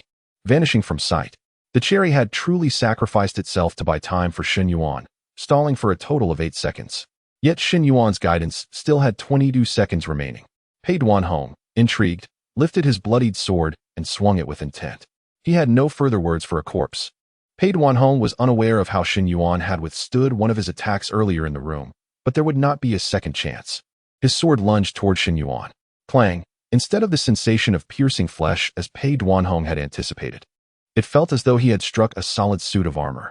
This indicated Shen Yuan's defenses were still intact. How could this be? Pei Duanhong's eyes widened in disbelief. Just how much defense did this guy possess? Observing the numbers floating above Shen Yuan's head, Pei Duanhong fell into self-doubt. 2918. Why was my damage so low? Pei Duanhong exclaimed. His attack attribute was a staggering 591 points. How could it inflict less than 3,000 damage on Shen Yuan? Was this guy cheating? From the very beginning, Shen Yuan had continuously slapped Pei Duanhong's face with reality, dodging one attack, withstanding a celestial sweep, and now enduring a sword strike. Killing a mere teenager should not be this arduous. This left Pei Duanhong feeling quite vexed. Chapter 81. One sword, another sword, yet another sword. Shen Yuan observed the damage value hovering above his head, fully aware that the blood-stained wedding dress had mitigated a significant portion of the damage he had incurred.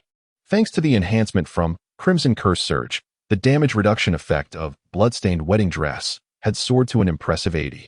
However, even with such formidable protection, his health would not last much longer. The guidance process left him unable to move, preventing him from utilizing combat skills to evade or maneuver. He could only withstand the assault. And 19 seconds remained. By heavens, I refuse to believe this. Pei Duanhong swung his sword once more. 2918. The familiar number appeared, yet Shen Yuan remained steadfast, standing motionless, as if unaffected. Pei Duanhong's expression twisted in disbelief. How could he still be alive? Was this man some sort of tortoise? Today seemed to be a nightmare for Pei Duanhong. One more strike, surely this time he would perish. Just as Pei Duanhong prepared to strike again, countless strands of familiar black hair erupted forth once more. It was none other than his old nemesis, 3,000 grievances. These strands ensnared Pei Duanhong completely, rendering him immobile and incapable of wielding his sword. Damn! Pei Duanhong felt as if he might spew blood. Every time he was ensnared by these strands, he was immobilized for 3 seconds, unable to attack. While 3 seconds might not alter the course of battle, it was certainly infuriating.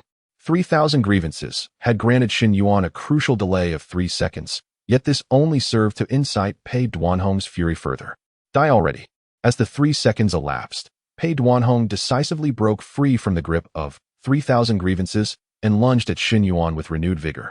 He could not fathom why eliminating Shen Yuan proved so challenging.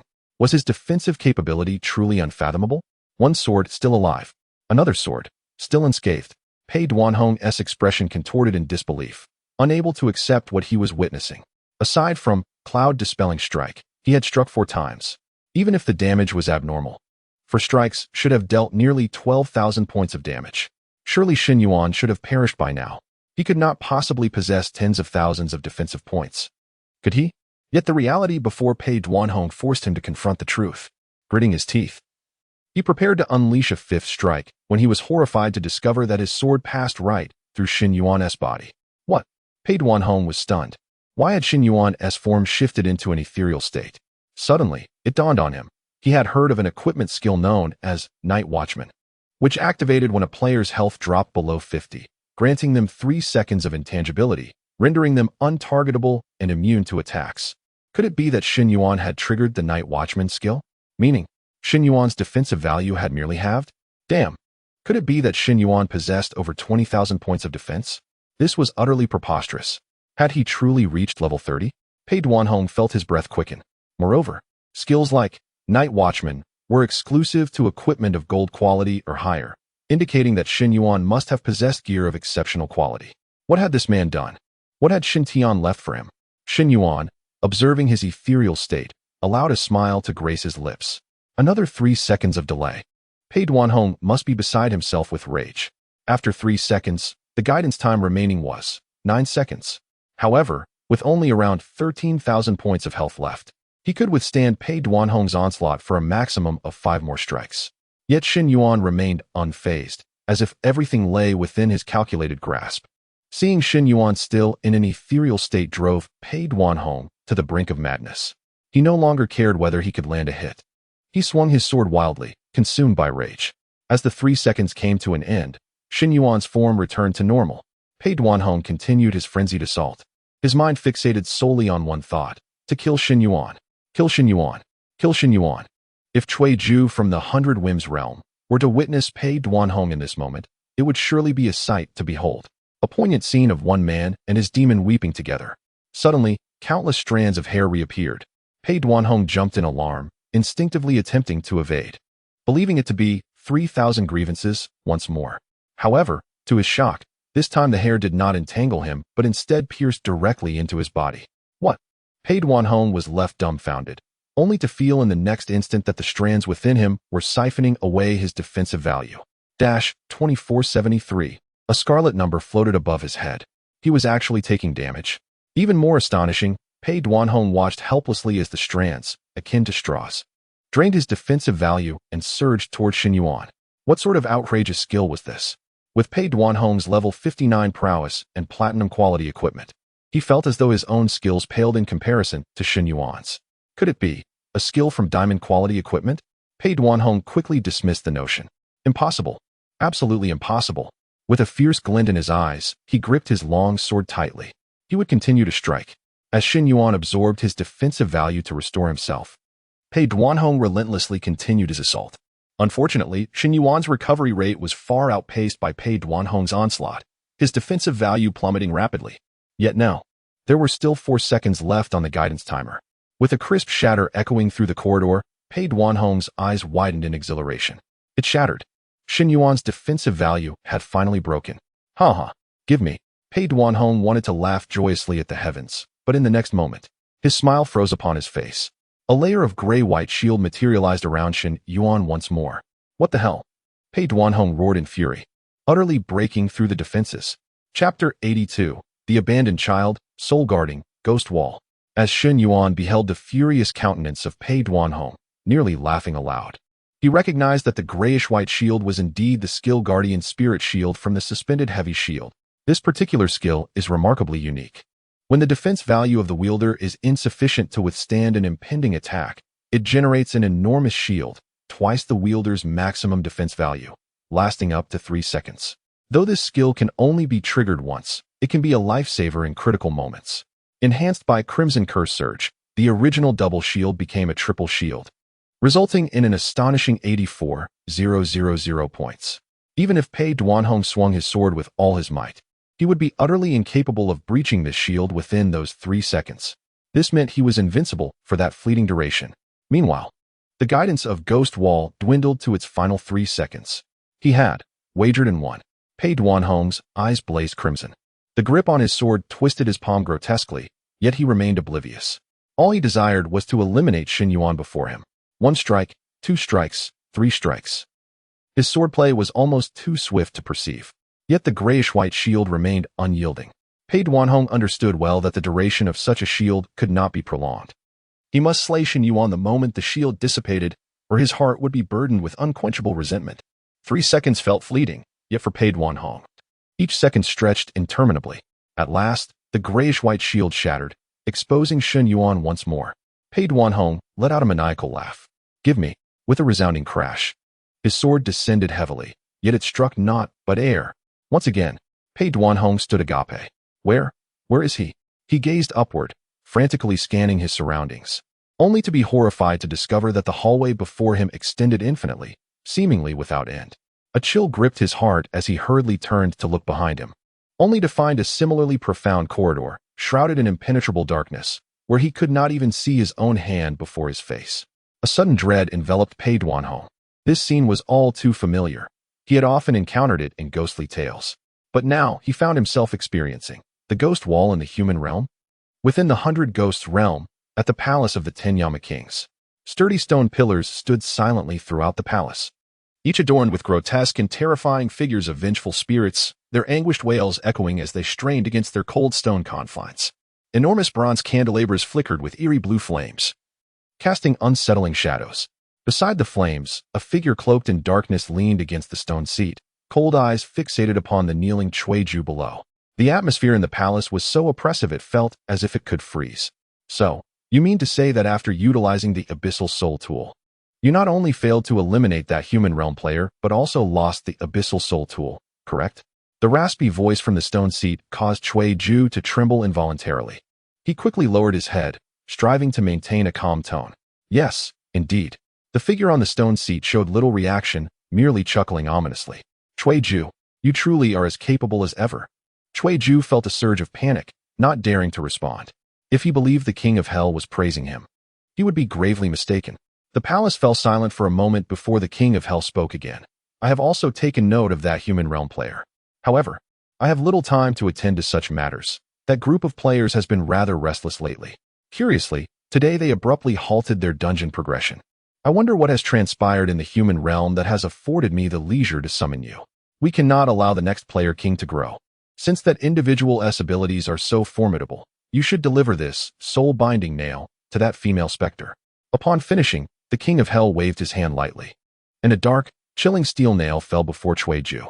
His expression shifted dramatically. He had certainly heard of the soul-binding nail. Its primary function is to seal the occupational abilities of human realm players. However, the cost is steep. It requires the life of a specter to wield. The king of hell's gaze locked on Ju, stating coldly, "I trust you comprehend my intent.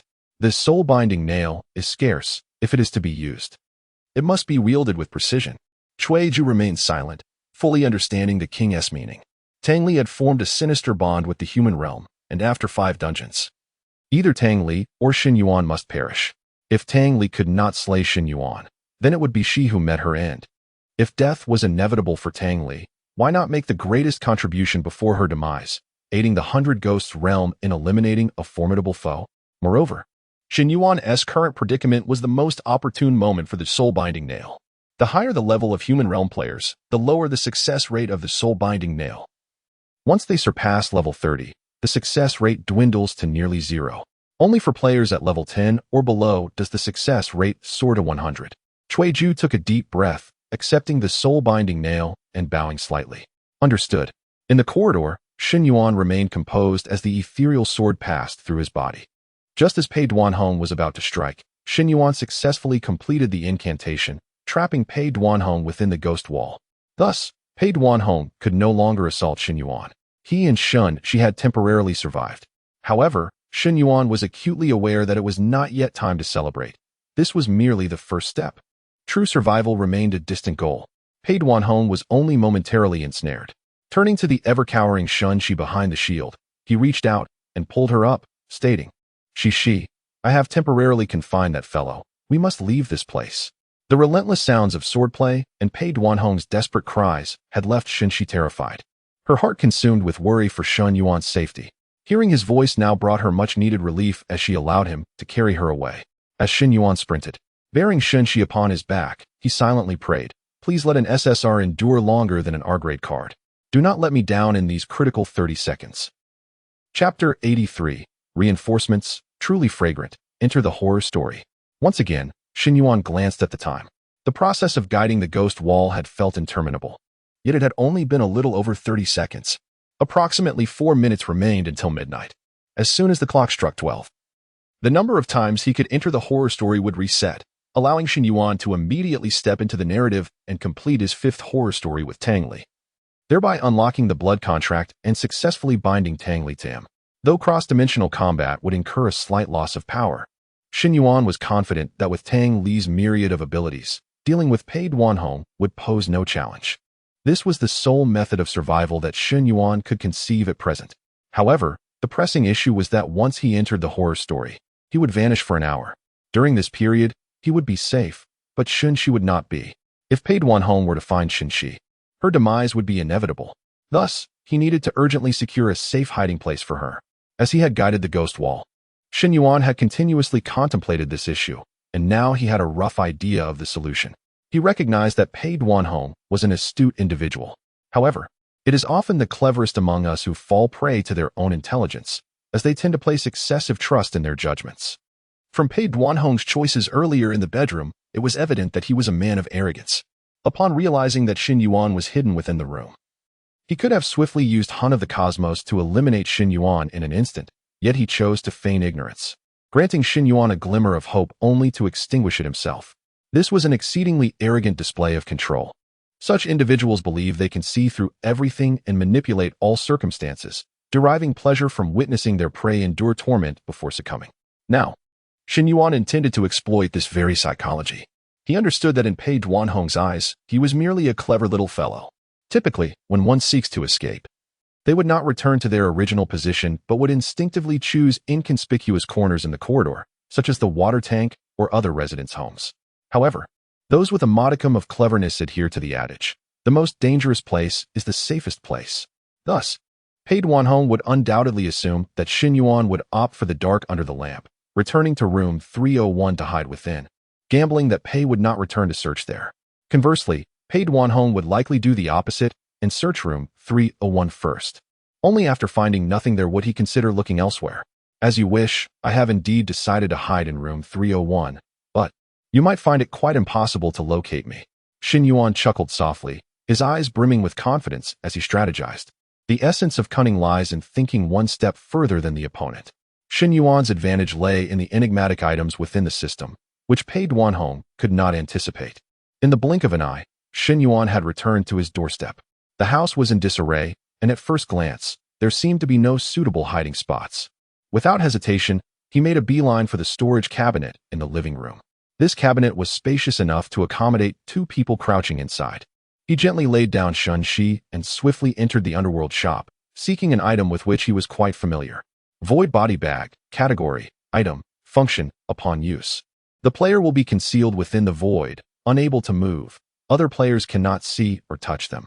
But the concealed player will also be unable to perceive the outside world. Duration, 15 minutes. Price, 120 underworld coupons. It was somewhat embarrassing, originally. Shen Yuan had drawn this item but, unaware of the impending circumstances, had chosen to sell the void body bag. Now, he had no choice but to repurchase it in a fit of chagrin. Nevertheless, this item was most suitable for the current predicament. The key was its ability to render the user invisible and untouchable. This was the advantage of the void body bag over the concealment box. If attacked, the concealment box's invisibility would falter. Pei Duanhong had already witnessed the concealment box's capabilities and would undoubtedly strike at it during his search to preclude Shen Yuan's stealth. The 15-minute duration was sufficient to evade Pei Duanhong's initial search. He would not return to re-examine that area in the short term. Though the entire 3rd floor was not exceptionally large, a meticulous search would take approximately an hour, ample time for Shen Yuan to return from the horror story. Shen Yuan inspected the void body bag he had acquired from the underworld shop and glanced at the interface of the ghost wall. This SSR item was indeed superior to R-grade items. Not only had it endured thus far, but it also allowed him to check the current state of the ghost wall. However, upon glancing at the status, his heart sank slightly. Pei Duanhong within the ghost wall had already located the core of the ghost wall and was relentlessly attacking it, likely on the verge of breaking free. Shen Yuan immediately opened the cabinet door, addressing Shen Shi. Shi, you need to hide in this cabinet for about an hour. During this time, you must not make a sound. I am going into the horror story to find reinforcements for both of us. Shen Shi's small face displayed a hint of confusion. Reinforcements? Shen Yuan smiled. Indeed, a formidable ally. Shen Shi obediently nodded, and under Shen Yuan's guidance, she nestled into the cabinet. Shen Yuan hurriedly concealed himself inside and closed the cabinet door. Just then, the clock struck midnight, the chime echoing alongside the system notification within Shen Yuan's mind. Your item ghost wall has been dispelled. Durability consumed, 67 points, currently in cooldown. Pei Duanhong had emerged. Shen Yuan took a deep breath. The success of his plan hinged upon Pei Duanhong's choices. He donned the void body bag on Shun Shi and decisively activated it. In the next moment, the void body bag enveloped Shen Shi, gradually vanishing into the void, becoming invisible. Shen Yuan reached out to touch her, and indeed, he felt nothing at all. This item proves remarkably effective. With Shun Shi secured, Shen Yuan felt no further apprehension and resolutely opened the celestial interface, scanning the list of horror stories of golden quality. Soon, he pinpointed one. Oh, summon the deity? This time, I truly need to summon a divine being, such an apt name. It shall be you. Without further hesitation, Shen Yuan selected to enter the horror story. Chapter 84. Farewell, Summoner, Countdown. In the corridor, a resounding crack echoed as all illusions shattered into countless fragments. Pei Duanhong gasped for breath, having finally broken free from the cursed ghost wall. Had he not encountered this phenomenon before, he might not have escaped so easily. Where did Shen Yuan acquire such abilities? There were far too many unsettling aspects about this individual. No, he must be eliminated. Until this child is dealt with, my heart shall remain troubled. Pei Duanhong glanced around, but Shen Yuan's figure was nowhere to be seen. A disdainful smirk appeared on his lips as he directed his gaze towards room 301 behind him. Oh, does he wish to play hide and seek with me? Let me ponder. Do you think I cannot discover your hiding place in the dark? You believe I cannot guess you've returned to room 301? Such trivial tricks are beneath me. A wretched brat like you cannot escape my watchful eye. Dream on. Without hesitation, Pei Duanhong strode forward, sword in hand, toward room 301. In the Hundred Ghosts realm, Tang Li gazed silently at the soul-settling nail that Cui Ju had handed her. Sister Xia was already in tears, while Cui Ju hung his head, a visage of despair. Cui Ju felt a deep sense of guilt towards Tang Li.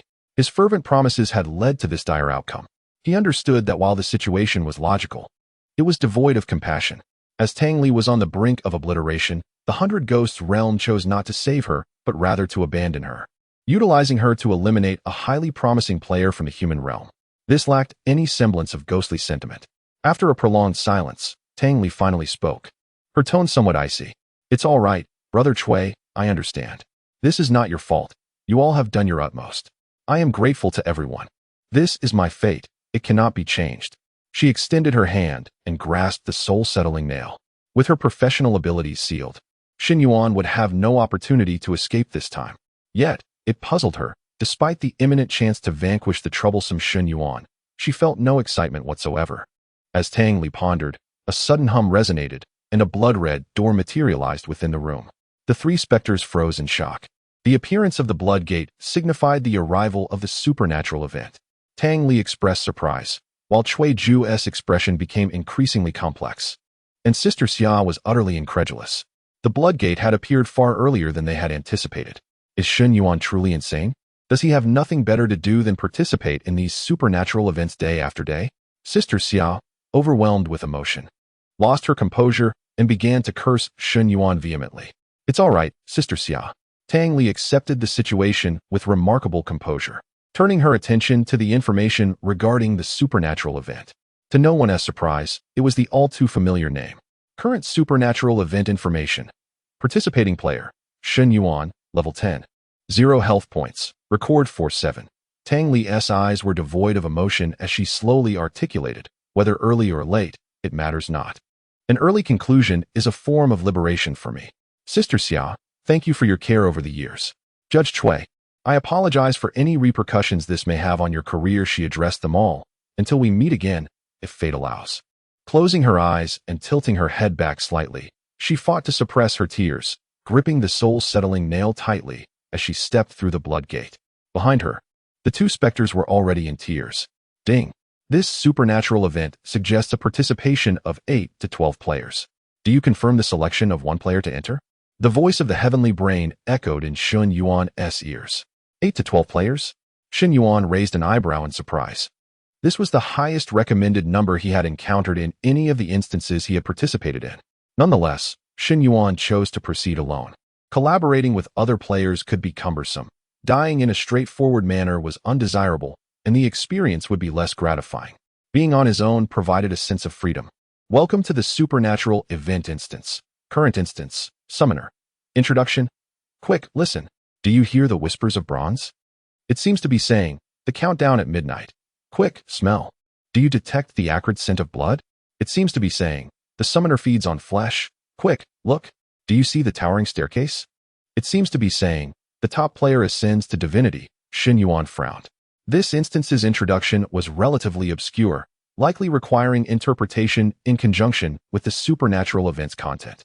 From his preliminary analysis, it seemed that players at the bottom of the countdown might face grave danger. To succeed, one might need to achieve the top rank and become first. Shen Yuan's expression turned peculiar. Could it be that the ranking was among the players? If I enter alone, do I count as first or last? Please note, your current health points are 0. Failure once more will result in annihilation. Current number of participants in this instance. 1. Current instance difficulty, golden 5 stars. The heavenly brain wishes you an enjoyable experience in this supernatural event. As per usual. Before entering the instance, the heavenly brain reported some data about the event and reminded Shen Yuan of his imminent demise, concluding with a wish for his enjoyment.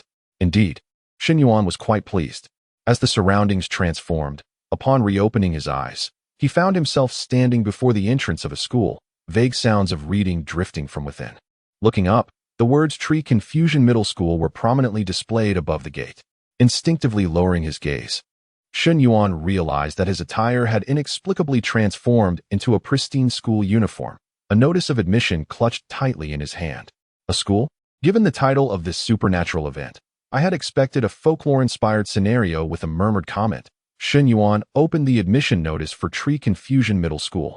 There was nothing particularly amiss, except for a section detailing the school's introduction, which left him somewhat astonished. Students who successfully graduate from this school have a 100 admission rate to Qingbei. A 100 admission rate. Is this school truly that exceptional? Or is this statement merely a play on words? If the graduation rate is 100, what of those who do not graduate? Are they expelled? Or Shen Yuan recalled the phrase from the introduction regarding the countdown at midnight, leading him to form some conjectures. He casually tucked the admission notice into his pocket and prepared to step into the school. Suddenly, an urgent voice called from behind him. "Classmate, why aren't you hurrying along?" A boy, wearing the same school uniform, dashed out beside him, a puzzled expression on his face. The boy's uniform was somewhat oversized, covering him entirely.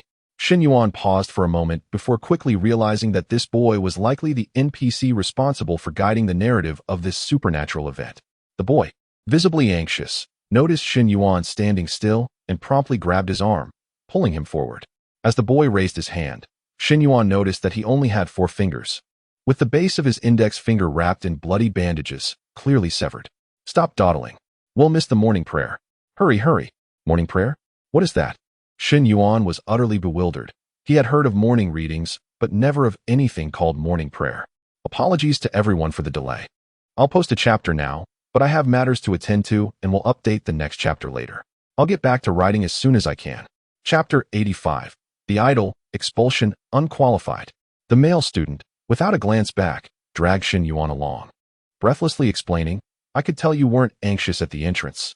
You must be new here, right? I'm only being kind. Who else would care? Every morning, our Tree Confusion High School conducts a morning prayer, abbreviated as morning worship. This is the secret behind our students' rapid score improvement. So, you must not be late, or you might face expulsion." The boy ran swiftly, while Shen Yuan discreetly withdrew his arm, trailing behind at a leisurely pace. It was only when they entered the teaching building that Shen Yuan realized the sounds he had heard outside were not the sounds of students reading aloud, but rather the synchronized chanting of scriptures. For imposing teaching buildings loomed like cages, enclosing a square area roughly the size of a football field. Within this area, at least 1,000 students knelt in perfect rows, their foreheads pressed firmly against the ground, lips moving rhythmically as they recited incomprehensible verses, their expressions filled with utmost devotion. Yet, the entire scene appeared rather bizarre. Before each student stood an ancient bronze idol, identical in form. The idol's visage was grotesque, one eye emanating a chilling glow, while the other was nothing but a hollow socket, resembling a black void. Beneath its eyes, the idol's mouth gaped wide, revealing jagged, sharp fangs.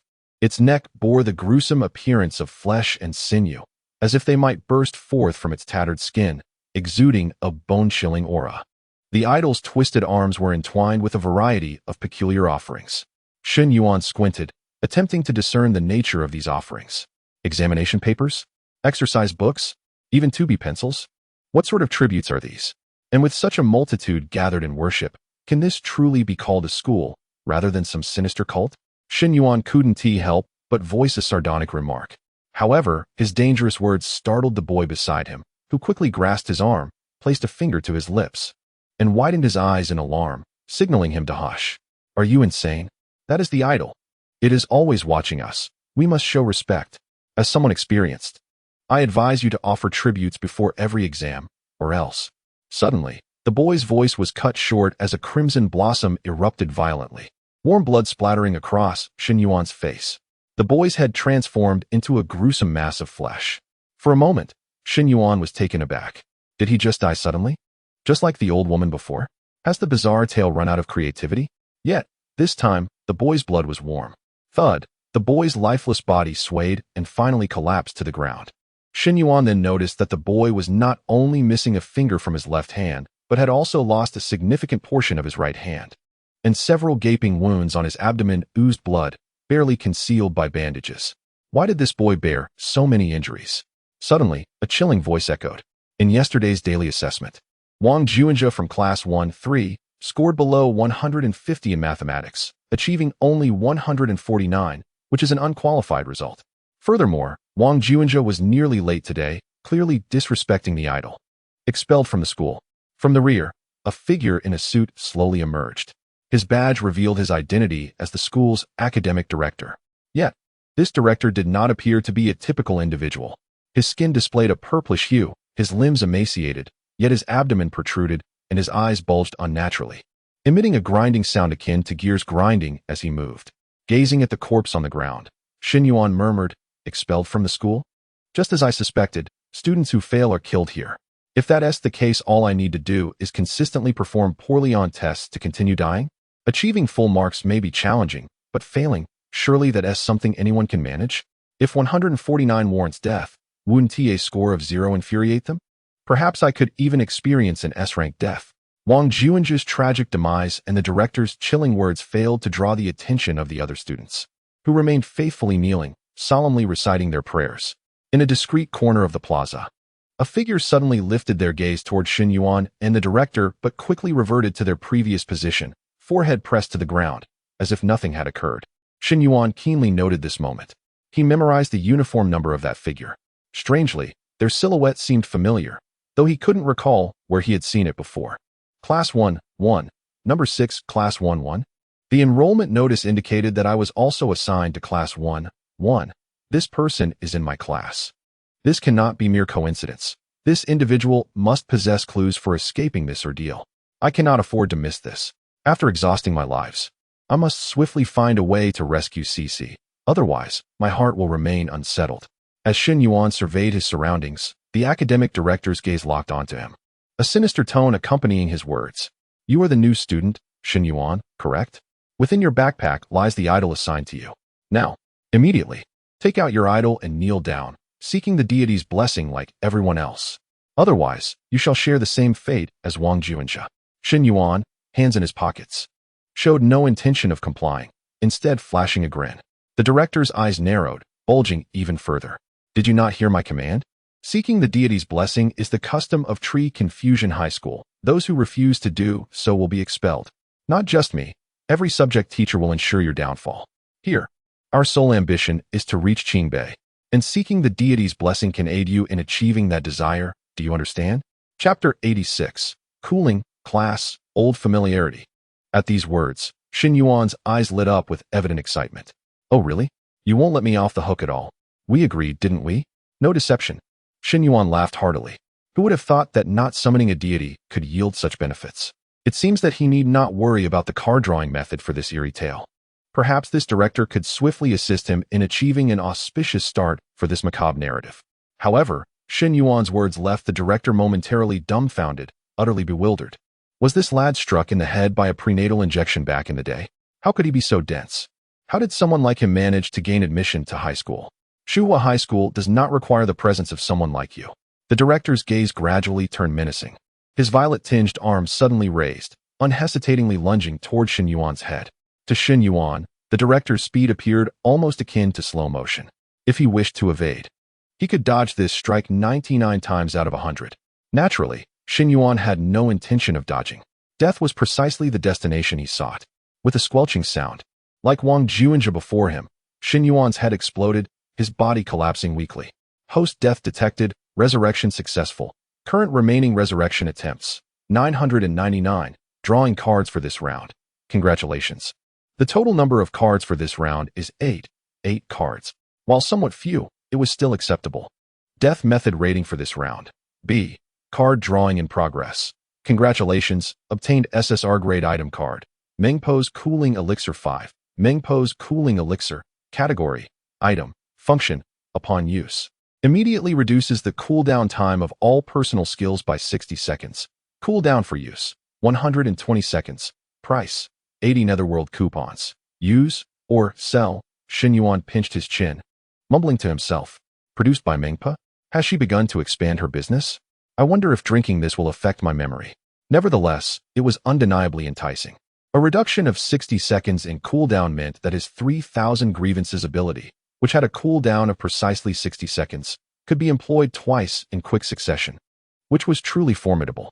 Stretching lazily, Shen Yuan opened his eyes to the void and resurrected. As he stood, he caught sight of the director turning away, hands clasped together toward the sky, forehead touching palms, fervently praying. Shen Yuan curiously approached, following the director's gaze skyward. Above the ominous clouds, something seemed to flicker in and out of visibility. Was that a bronze cauldron?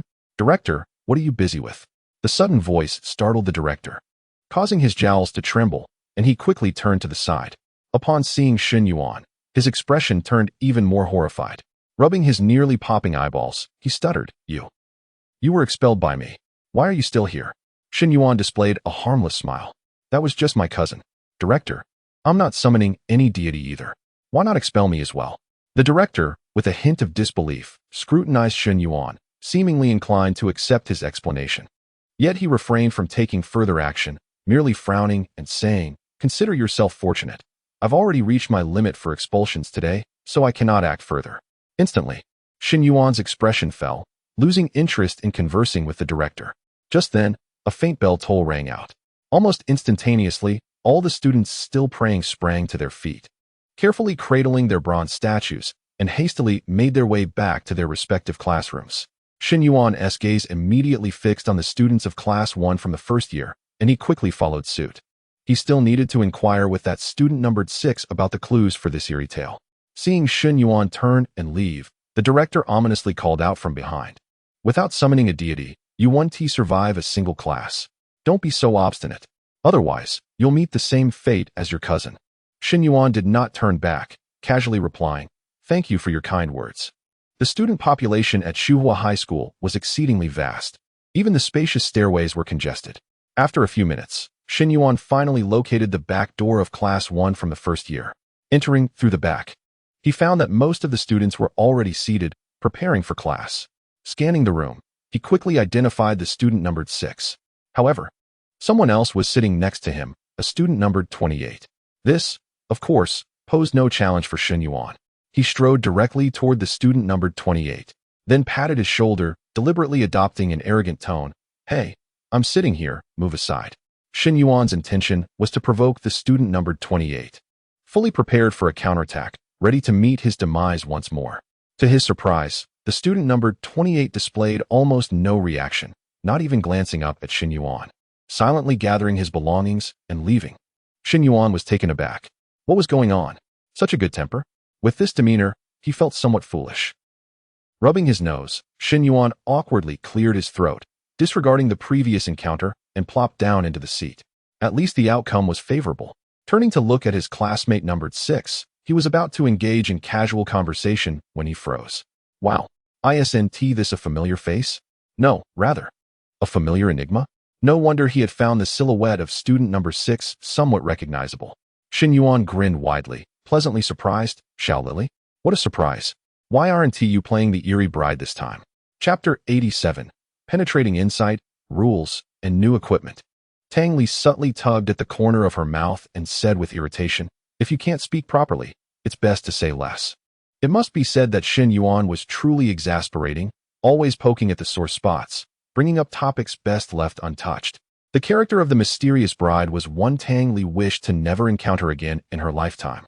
At this thought, her eyes dimmed, revealing a hint of melancholy. Indeed, she had no opportunity to engage with it again. Unperturbed by Tang Li's remarks, Shen Yuan scrutinized her with a peculiar expression and said, You're not going to play a human this time, are you? Hiding among human players, waiting for the chance to eliminate them? Tang Li cast a resigned glance at her school uniform. Shen Yuan was as astute as ever, seeing through her intentions in a mere second. He was correct. In this peculiar narrative, her role was that of student number 6, disguised as an ordinary human, capable of appearing at will.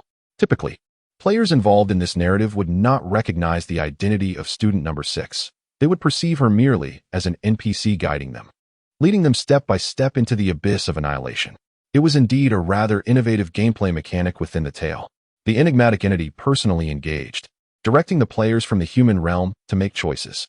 Such narratives enjoyed immense popularity on the 100 Oddities streaming platform. However, this tactic was utterly ineffective against Shen Yuan. He recognized her, knowing she was the enigma, making it exceedingly difficult for her to play her part. Taking a deep breath, Tang Li endeavored to calm her emotions. In truth, Being recognized was not an insurmountable issue. It would not hinder her mission this time. She merely needed to strike after Shen Yuan violated the killing rule, using the soul-sealing spike to confine his professional abilities and then perish alongside him. The challenge lay in the fact that this narrative had unfolded too hastily. She had not yet had the opportunity to modify the scenario with the judgment roulette, which meant she could not act as freely as she had in the cursed iron cage narrative. She would have to wait until Shen Yuan truly broke the rules. This narrative's killing rules comprised two stipulations. The first player to summon a spirit would perish. Since Shen Yuan had entered the tale alone, it meant that as soon as he attempted to summon a spirit, she would be able to act. However, during the morning prayers, Tang Li had observed Shen Yuan closely and had seen no indication that he intended to summon a spirit. Other players might be compelled to do so under the threat of the disciplinary head, but Shen Yuan was unafraid. He would rather face death multiple times. Tang Li rubbed her temples in despair. Fortunately, there was a second rule. The second rule stated that after the daily evening study session, if any player in the group had a score below the top 100, the Enigma could strike once. This rule was relatively reliable. Within Tree Confusion Academy, everyone's scores were terrifyingly impressive. Without summoning a spirit, Shen Yuan would undoubtedly fail to enter the top 100, which meant that by the end of the day, he would trigger the inevitable death rule, and that would be her moment to act. As for the daylight hours, Tang Li resolved to play her final role to the best of her ability. Did I guess correctly? Shen Yuan, observing Tang Li's expression, immediately realized his assumption was right. He couldn't suppress a chuckle. His choice was indeed fortuitous. It was challenging for such an enigma to infiltrate among the players. Yet he had effortlessly seen through it due to his acquaintance with Tang Li. No worries. Even if you don't reveal yourself, you won't deceive me. If you feel frustrated, I can pretend not to know you. Shen Yuan patted Tang Li's shoulder as a gesture of comfort. Tang Li's expression tightened, and she replied coldly, "Thank you, but I do not require it." Shen Yuan shrugged, feeling somewhat foolish. Cold demeanor, but perhaps that's better. Just then, the chime announcing the beginning of the first class rang out. As Shen Yuan entered the classroom, he had already noted the schedule on the blackboard. Morning prayers, mathematics, physics, lunch break, chemistry, daily test, evening study, score announcement. The courses at this school were even fewer than those in Shen Yuan's high school in his past life. He recalled that they had early study sessions, for classes in the morning, for in the afternoon, and 3 evening study sessions.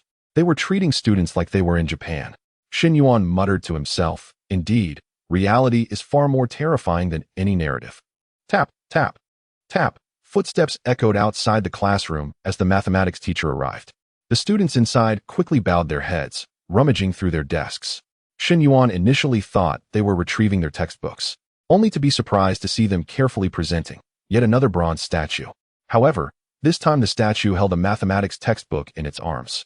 Leaning towards Tang Li, Shen Yuan whispered, "Are the students in this school also praying during class?" Tang Li, startled by his sudden closeness, felt her cheeks warm. She discreetly created a slight distance before replying softly, "Indeed." On Tang Li's desk, there was also a bronze statue. Shen Yuan nodded in understanding. The mathematics teacher entering the classroom bore an uncanny resemblance to the disciplinary head, with bizarre, purplish-blue skin, bulging eyes, and grotesquely contorted limbs, truly abnormal. As the mathematics teacher's gaze swept across all the students, she paused slightly when her eyes landed on Shen Yuan. Every student had a bronze statue on their desk, except for Shen Yuan, whose desk was bare save for a mathematics textbook. The mathematics teacher immediately snapped, "Student number 50. Why have you not summoned a spirit? The first thing we do in class is summon a spirit. Do you not know this?" Student number 50 was Shen Yuan's identification number. Shen Yuan raised an eyebrow. "Here it comes." Just as the disciplinary head had said, as long as Shen Yuan did not summon a spirit, none of the subject teachers would let him off the hook. Without fail, a piece of chalk instantly pierced through Shen Yuan's skull, and he was killed once more. Unfortunately, the points for these kills were not high, merely rated as B-level. Remaining card pack count, 7 cards, drawing cards. Congratulations. You have acquired an SSR grade equipment card. Crimson Lament, category, armor equipment, level, gold 3 stars, defense, 1000, energy, 800, passive skill Scorching Crimson. After receiving an attack from the enemy, recover energy based on 10 of the lost defense value. Passive skill Soul Lament. When dealing damage to the enemy, recover defense value based on 10 of the damage dealt. Wearing level 10, price, 350 ghost tokens. Use or sell? Oh, my extra equipment slot can finally be put to use? Seeing that he had drawn an SSR grade card, and it was an equipment card at that, Shen Yuan felt immensely satisfied. This was precisely what he needed. A gold 3 stars equipment was already the highest quality piece he could acquire. Aside from the diamond 5 stars, Bone Phoenix crown he currently wore. Moreover, the skills of this equipment were quite intriguing, consisting entirely of passive abilities, one for recovering energy when taking damage, and another for regaining defense when inflicting damage. Quite comprehensive indeed. Without a moment's hesitation, Shen Yuan donned the equipment. At present, Shen Yuan possesses a remarkable 7 pieces of equipment. If this scene were to be witnessed by other players in the mortal realm, it would undoubtedly provoke a tempest of astonishment. The pain he endured from his 2 recent deaths yielded a modest return of merely 6 nether tokens, though any gain is better than none. In contrast, the rebate amounted to a substantial 70 points. The accumulation of nether tokens must be approached with patience and perseverance, as extraordinary circumstances akin to the previous eerie tales are not easily encountered. After all, rare items from the 100 Oddities realm are not so plentiful, are they? Chapter 88. The Anomaly, the Scholar, Cheating. When Shen Yuan opened his eyes once more, tranquility had returned to the classroom. The mathematics teacher stood with his back turned, clutching the remaining fragment of chalk that had met Shen Yuan's head, diligently inscribing notes on the blackboard. Chalk dust cascaded down onto the podium, resembling delicate snowflakes. Upon completing his writing, he turned to face the class, his gaze sweeping past Shen Yuan without so much as a flicker of recognition. As he continued to elucidate the textbook material, below him, all the students remained fervently bowed before the bronze statue, engaged in earnest prayer. I understand now, Shen Yuan suddenly declared after a moment of contemplation. His desk mate, Tang Li, felt a jolt of anxiety at his words. Tightening her grip on the soul-subduing nail and glancing at Shen Yuan. What do you mean? Shen Yuan pointed at the mathematics teacher and replied with a smile. The same death rule applies. The NPC in this tale will only act once within a short time frame. Even if I die and revive, they will choose to selectively ignore me as if I were invisible. Tang Li let out a breath of relief, albeit with a hint of exasperation. Is that all? I thought you had made a groundbreaking discovery. Perhaps the NPCs in these tales had never encountered your peculiar ability to resurrect, leaving them at a loss on how to handle you. Hey. You can say what you want, but there's no need to label me as anomalous. Shen Yuan retorted. Am I not anomalous?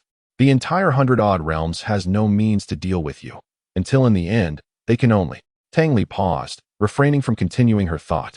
Unperturbed by Tang Li's comments, Shen Yuan was preoccupied with devising a strategy for his impending demise within the tale.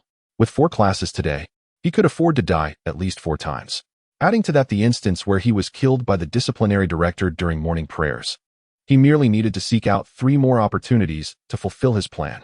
For Shen Yuan, this posed no significant challenge. If all else failed, he could simply die again during class tomorrow. With no pressure regarding the number of deaths, he could begin to seek a method to clear the tale in advance. On the podium, the mathematics teacher's voice was monotonous and mechanical, devoid of any inflection. In his previous life as a student, Shen Yuan had dreaded such educators, compounded by the fact that he had not had a moment to rest before being pursued by the wretched Pei Duanhong. He was utterly fatigued as he plunged into this tale, both mentally and physically drained. The duration of the Crimson Vein curse he had cast had long expired, its enhancements fading, leaving him to suffer the after-effects of blood loss. Shen Yuan's current state was far from ideal. Coupled with the teacher's droning lecture, he felt himself teetering on the brink of unconsciousness. Tang Li noticed Shen Yuan nodding off beside her and mistakenly assumed he was attentively listening to the lesson. A quick glance revealed that his head was nearly buried in his desk, lost in slumber. Hey, buddy, this is a tale. While others are screaming and fleeing, you're snoozing away? Is that polite? Minutes later, Shen Yuan suddenly lifted his head, his gaze sharpening as he regained consciousness, albeit a bit slowly. He sat there dazed, staring blankly ahead, lost in thought. After a moment, he turned to Tang Li and asked, Xiao Lily, didn't they say that scoring low in this school would lead to death? Someone just died with a score of 149. Yet why are these students not paying attention in class? Aren't they afraid of dying? Tang Li blinked, looking around the classroom. Indeed, as Shen Yuan had noted, no one was listening. All the students were engrossed in fervent prayer, not a single soul willing to spare the mathematics teacher a glance. Enhancing one's score solely through diligent study is exceedingly difficult, she mused. However, Invoking the divine is different. If you sincerely offer your prayers, your score can rise swiftly. I can tell you that the only way to clear this tale is to achieve the top score in your grade. Without invoking the divine, you will undoubtedly fail. Shen Yuan scoffed, shrugging nonchalantly. Oh, so I can only rely on the divine? That's merely a roundabout way of doing things. You haven't witnessed the prowess of a scholar like me, have you? These are just freshman-level problems. How could they possibly challenge me? If I wish to clear this tale, I can do so at any time. Tang Li let out a cold huff, her thoughts unspoken. At that moment, every student in the classroom abruptly raised their heads, turning toward the podium. Shen Yuan followed suit and discovered that the mathematics teacher had begun distributing test papers. In a frigid tone, the teacher announced, "This is today's pop quiz. I hope everyone takes it seriously. The results will be disclosed immediately." Shen Yuan turned to Tang Li, only to find her watching him with keen interest. "Come on, scholar, show us what you've got." Perhaps due to the impending doom of dying together, Tang Li felt a greater ease in their interaction. No longer concerned with the divide between the 100-odd realms and the players from the human realm. After all, she was not in a rush to eliminate Shen Yuan. Tang Li understood that Shen Yuan was unlikely to invoke the divine anytime soon, as he was not fearful of death. To end it all, they would have to wait until the evening when the rankings were announced. Until then, she could linger a few more hours. With a resolute expression, Shen Yuan peered at the test paper in his hands, which bore no resemblance to anything comprehensible. This might be a tad too easy, he declared hoarsely, feigning confidence. He was determined not to let Tang Li see him falter. Whether it was overcoming challenges, battling monsters, or deciphering tales, Shen Yuan could manage it all, even if he had to force himself through it. However, mathematics was a different story entirely. Unfortunately, Tang Li had already seen through his facade, letting out a derisive laugh as she lowered her head to scribble on her own paper. The sound of her laughter reached Shen Yuan's ears. "Laughing at me? I refuse to believe that you, a mere anomaly, can solve math problems. Come, let me check your answers." Shen Yuan craned his neck to glimpse at Tang Li's paper. Before he could discern its contents, a chilling voice pierced the air from behind him. "Number 50. What are you doing?" Turning around, Shen Yuan was startled to find the mathematics teacher standing beside him, having approached unnoticed. In response to the teacher's inquiry, Shen Yuan candidly confessed, then promptly returned his gaze to the front. I'm cheating." This left the mathematics teacher utterly flabbergasted. "What? This young rascal is so forthright. It nearly took my breath away in rage. Do you not know that Tree Confusion High School prohibits cheating? According to school regulations, a cheater should be expelled." The mathematics teacher threatened coldly, yet Shen Yuan appeared unfazed, adjusting his angle to see Tang Li's paper. "Hey, Xiao Lily, don't be so stingy. I'm just checking answers, seeing if yours matches mine." Tang Li, upon hearing this, immediately shielded her paper even more, leaving Shen Yuan with no opportunity to sneak a peek. Shen Yuan was left speechless. "Not giving me a shred of face?" The mathematics teacher watched in disbelief as Shen Yuan brazenly cheated before him, completely disregarding his authority, nearly bursting with indignation. When had he ever been so openly disrespected by a student? "Wait a moment, it seems I've already been disrespected once today by Shen Yuan." Though the teacher chose to forget that little detail. Gritting his teeth, the mathematics teacher began to roar, his voice nearly shredding his vocal cords, erupting from deep within him. "It seems you are unwilling to grant me even a semblance of dignity. Since you are so eager for demise, allow me to facilitate your request." With a grand gesture, the mathematics teacher summoned a multitude of examination papers that soared from the podium, resembling a mountainous avalanche of assessments, which ultimately crushed Shen Yuan, still entangled with Tang Li, into a pool of sanguine fluid. Chapter 89. Departure, Fate, and Amulet. Tang Li remained unfazed, diligently continuing to write on the examination paper before her. After all, Shen Yuan would resurrect, so killing him would serve no purpose. Once Shen Yuan was eliminated, the fury on the mathematics teacher's face vanished in an instant, restoring tranquility as he turned to leave without lingering. Death method rating. B. Perhaps it was Shen Yuan's provocation that incited the mathematics teacher's somewhat excessive response, resulting in a higher mortality assessment than in previous instances. However, the card draw results remained unchanged, still a purple SSR level card. Oh, Shen Yuan was somewhat surprised. It seemed he had drawn 3 SSRs in a row. Given the low rating of this death, such odds were indeed remarkable. Yet what he desperately required was a UR level card, for he was merely 1 UR card away from completing his system upgrade task. Alas, drawing cards was a matter of luck, and impatience would yield no results. Leisurely, Shen Yuan gazed into the void. Remaining card pack quantity, 6 cards, drawing cards. Congratulations. Obtained SSR level item card, electronic amulet. Upon seeing the name of this item card, Shen Yuan was left with a multitude of questions. He vividly recalled drawing an SR level electronic peachwood sword, previously utterly useless, which he had promptly sold without a second thought. This electronic amulet couldn't possibly be equally worthless, could it? Electronic amulet. Category, item, function. Input the name of any player from the human realm. Upon successful entry, this amulet can withstand any attack of any intensity once daily, and it exists permanently. Price, 500 nether coins. Use or sell. Shen Yuan paused momentarily, only to be overtaken by joy. This time, it was genuinely not the sort of useless item as the electronic peachwood sword. Without hesitation, he chose use. A dialog box appeared before him. Please input the player's name. Shen Yuan promptly entered the name, Shen Shi. Since Shen Shi was under 18, she possessed no attributes, and any slight attack could potentially endanger her life. However, with the electronic amulet, it felt as though Shen Shi had gained an extra life each day, providing Shen Yuan with a measure of reassurance. Once this supernatural tale concluded, even if Shen Yuan successfully contracted Tang Li, a fierce battle was inevitable, and there was no doubt Shen Shi might be caught in the crossfire.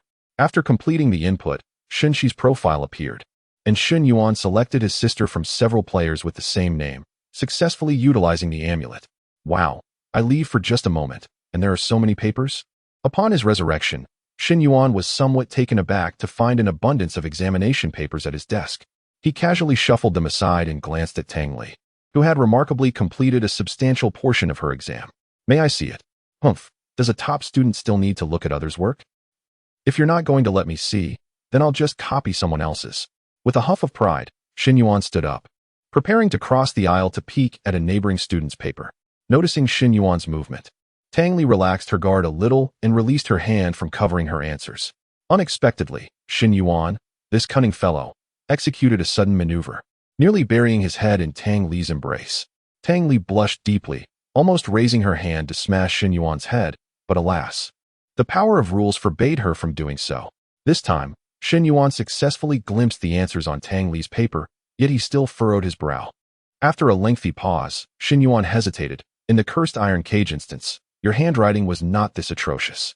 Now it resembles a ghost scrawl. I can hardly decipher it. Is this some form of Martian script? Tang Li shot him a sidelong glance, responding coolly, this is divine script. Incomprehensible to mere mortals like you who have not beseeched the divine. Moreover, these answers are not my own. They were inscribed by the deity's statue on my behalf. Thus, what we call an examination is not a test of knowledge, but rather a trial of one's ability to honor the divine. Do you understand, Shen Yuan? Without divine favor, one cannot venture far in Shuhua High School. Shen Yuan fell silent, simply gazing at Tang Li. Sensing his unwavering stare, Tang Li instinctively looked up, only to realize how close Shen Yuan was, his gaze fixed intently upon her. She hastily averted her eyes again, her tone becoming somewhat flustered. What are you staring at? Shen Yuan chuckled, straightening his posture. Me? I was merely observing your acting skills, which are rather lacking, I must say. You should know me well enough. The more you urge me to seek the divine, the less inclined I am to do so. Other supernatural beings may wish to harm me, but you are different. Tang Li appeared perplexed. Different? Indeed. Your insistence on my seeking the divine might actually be aiding me. For you fear I will perish and continually resurrect. Remember the same coffin calamity instance? You were terrified to tears. In her heart, Tang Li resolved never to speak another word to Shen Yuan. How could this guy be so insufferable?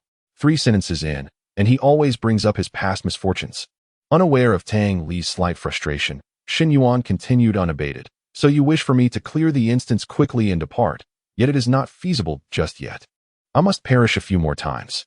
Having said this, Shen Yuan picked up a pen and, imitating Tang Li's answers, hastily scribbled a few lines before rising to submit his paper. The mathematics teacher seemed oblivious to his actions. Shen Yuan placed the exam on the podium and exited the classroom. He intended to explore the campus, taking advantage of the current lull in activity to seek out clues. Once he had pieced together the information needed for a successful clearance, he could wipe clean his death count and swiftly conclude the supernatural tale, returning to the human realm. Although the duration of the supernatural tale remained fixed at 1 hour regardless of the speed of completion, Shen Yuan's perception of time was entirely different. As long as Shun Shi remained in peril, his heart would remain heavy. If he took 10 hours to clear the instance, he would be anxious for a full 10 hours. Conversely, if he succeeded in just 10 minutes, he would only need to worry for that brief span. Observing Shen Yuan's departing figure, Tang Li's expression was complex. Clearing. You might not have that opportunity. Had you not lifted my veil back then, perhaps we would not have descended into such dire straits. The veil lifted, fate entwined, grievances eternally bound. Could it be that mutual destruction also counts as a form of fate? 2,000 gifts achieved. Additional update at 8 o'clock tonight. See you all at 8. By the way, I have created a fan group for this book. Interested friends can click on my profile. Chapter 90. Forbidden Zone, Severed Hand, Blood Eyes. The sound of Shen Yuan's footsteps echoed in the corridor. Was it perhaps a touch too quiet? Even the usual sounds of reading and teaching from the classrooms were conspicuously absent. As he walked, Shen Yuan gazed through the glass to observe the situation in the other classes. To his surprise, every single class was engaged in a pop quiz, students fervently scribbling away, entirely oblivious to Shen Yuan's presence outside the window. It must be said, the frequency of examinations at Tree Confusion High School was truly excessive. There seemed to be a pop quiz in every lesson, daily tests, and likely weekly and monthly assessments as well. The notion of a weekend was unfathomable. There simply was none. It was utterly inhumane. The students spun like tops, relentlessly driven by the school, forced into an unending cycle. Shen Yuan withdrew his gaze and turned to the sky outside the corridor. The thin mist that had enveloped the horizon during morning prayers had dissipated, revealing the once obscured bronze giant that loomed in the heavens, its contours now sharp and glinting coldly in the sunlight. Yet, Shen Yuan now perceived it as resembling a sinister altar. The presence of this altar was jarringly out of place. Any rational person could discern that something was amiss. Upon first glimpsing the altar, Shen Yuan recalled the phrase from the introduction, "The top student ascends to become a deity." Shen Yuan pinched his chin thoughtfully. The term ascend likely referred to this altar, coupled with Tang Li's mention of the urban legend suggesting that only the top student could pass. It led him to speculate that perhaps the daily top student would have a unique method of ascending this altar. It remained uncertain whether ascending the altar would yield clues for passage or if it would lead directly to success. If it were the latter, might the difficulty of this urban legend be somewhat too lenient? Or perhaps the challenge lay in other aspects, much like the urban legend Joyful Death, where the puzzle solving was not overly complex, yet the true test was the ability to defeat the boss, the ghostly bride. Shen Yuan continued to ponder as he made his way down the corridor, soon arriving at the end of the first-floor hallway. Just as he contemplated turning back, he noticed what appeared to be a bulletin board. The bulletin board was coated in a thick layer of dust, clearly untouched for quite some time. If it weren't for Shen Yuan's keen eyesight, one could easily overlook this unassuming, dusty object that turned out to be a bulletin board. Adhering to his principle of not overlooking any potential source of clues, Shen Yuan hurried over. He raised his hand, initially intending to wipe away the thick dust, but hesitated, unable to bring himself to do so. Instead, he decisively opened his backpack, retrieved a pack of wet wipes purchased with his 24-hour membership card, and cleaned the surface of the bulletin board. Elegance must be maintained, after all. Once the dust was cleared, the contents beneath became visible. Aside from some inconsequential student award announcements, Shen Yuan noticed a particularly suspicious piece of information. Effective immediately, the library is completely closed and designated as an absolute forbidden zone. All students are prohibited from approaching the library. Violators will be expelled. This clue clearly indicated that the library was indeed problematic. He had to investigate it. Shen Yuan turned on his heel, but after taking a step, he halted. He had no idea where the library was. The school lacked a map. To seek it out would mean aimlessly wandering, and after a moment's hesitation, Shen Yuan chose not to proceed towards the library, opting instead to return to his classroom. Calculating the time, the first period was about to end, and the results of the pop quiz would soon be announced. He needed to return to hear them. Since achieving the top score was essential for passing, Shen Yuan felt it prudent to gauge just how difficult attaining that top position would be. However, as he passed by the entrance of Class 1-3, he caught a glimpse of a student seated in the corner, anxiously scratching his head while staring at his test paper. This sight amused Shen Yuan. It seemed not every student at this school was a top scholar. Apparently, this lad was struggling. After a chuckle, Shen Yuan dismissed the scene and prepared to leave. Yet unexpectedly, the student in the classroom abruptly stood up, seized the statue on his desk, and walked out. Was he feeling bold? Shen Yuan watched in curiosity. Inside the classroom, the supervising teacher, upon seeing the student carry the statue away, did not intervene. Instead, he nodded in approval, his eyes filled with satisfaction. Good job, student 49 has finally awakened. The student, oblivious to his surroundings, almost collided with Shen Yuan as he exited the classroom, his gaze fixated on the statue he cradled. Suddenly, he dropped to his knees with a thud. In the next moment, to Shen Yuan's astonishment, the student, in a nearly frenzied manner, pulled out a gleaming kitchen knife from his pocket. The blade sliced through the air with a sharp sound as it descended towards his palm. A sickening crack echoed, mingled with the sound of shattering bone. Blood sprayed forth like an ink spill, some droplets even splattering in Shen Yuan's direction. Fortunately, he reacted swiftly, stepping back just in time to evade the crimson deluge. What was this lunatic attempting to do? Shen Yuan frowned, perplexed as he stared at the student. After severing his own hand, the student trembled in pain, nearly losing consciousness, yet he gritted his teeth, determined, and placed his severed hand upon the statue. Vivid crimson dripped down the statue's crevices, as if it were a living entity, seeping into the mottled patterns, vanishing in an instant. Shen Yuan's pupils constricted. The blood had been consumed by the statue. More horrifyingly, the severed hand visibly darkened and rotted at a discernible pace, swiftly disintegrating into powder. Meanwhile, the statue's singular eye suddenly blazed with a sinister blood-red light, its appearance growing increasingly bizarre and unpredictable. Chapter 91. Achieved, full score, first place before the one-eyed. Crimson bronze statue, student number 49 exhibited no trace of fear. Instead, a bizarre smile spread across his face. His lips curled upwards, almost reaching his ears, as if something was forcibly lifting the skin of his cheeks with hooks. I did it. I did it. I achieved it. Even with blood streaming from the severed stump of his hand, student number 49 disregarded the pain. Clutching the bronze statue tightly to his chest as he rushed back to the classroom, he plopped down in his seat, using his intact left hand to press a ballpoint pen into the wound of his severed hand. The pen cap sank into the flesh, instantly stained crimson with blood. Yet, his expression grew increasingly frenzied as he fixated on the exam paper before him, writing furiously, completely shedding his earlier anxious demeanor. Witnessing this scene, Shen Yuan's expression gradually turned grave. Soon, the time for the exam concluded, and all students immediately ceased writing, submitting their papers. Student No. 49's exam sheet was already soaked with blood, rendering it nearly illegible.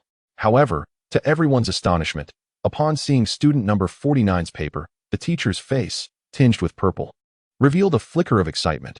Full score. It's a perfect score. Number 49, you finally did it. Shen Yuan raised his eyebrows in disbelief.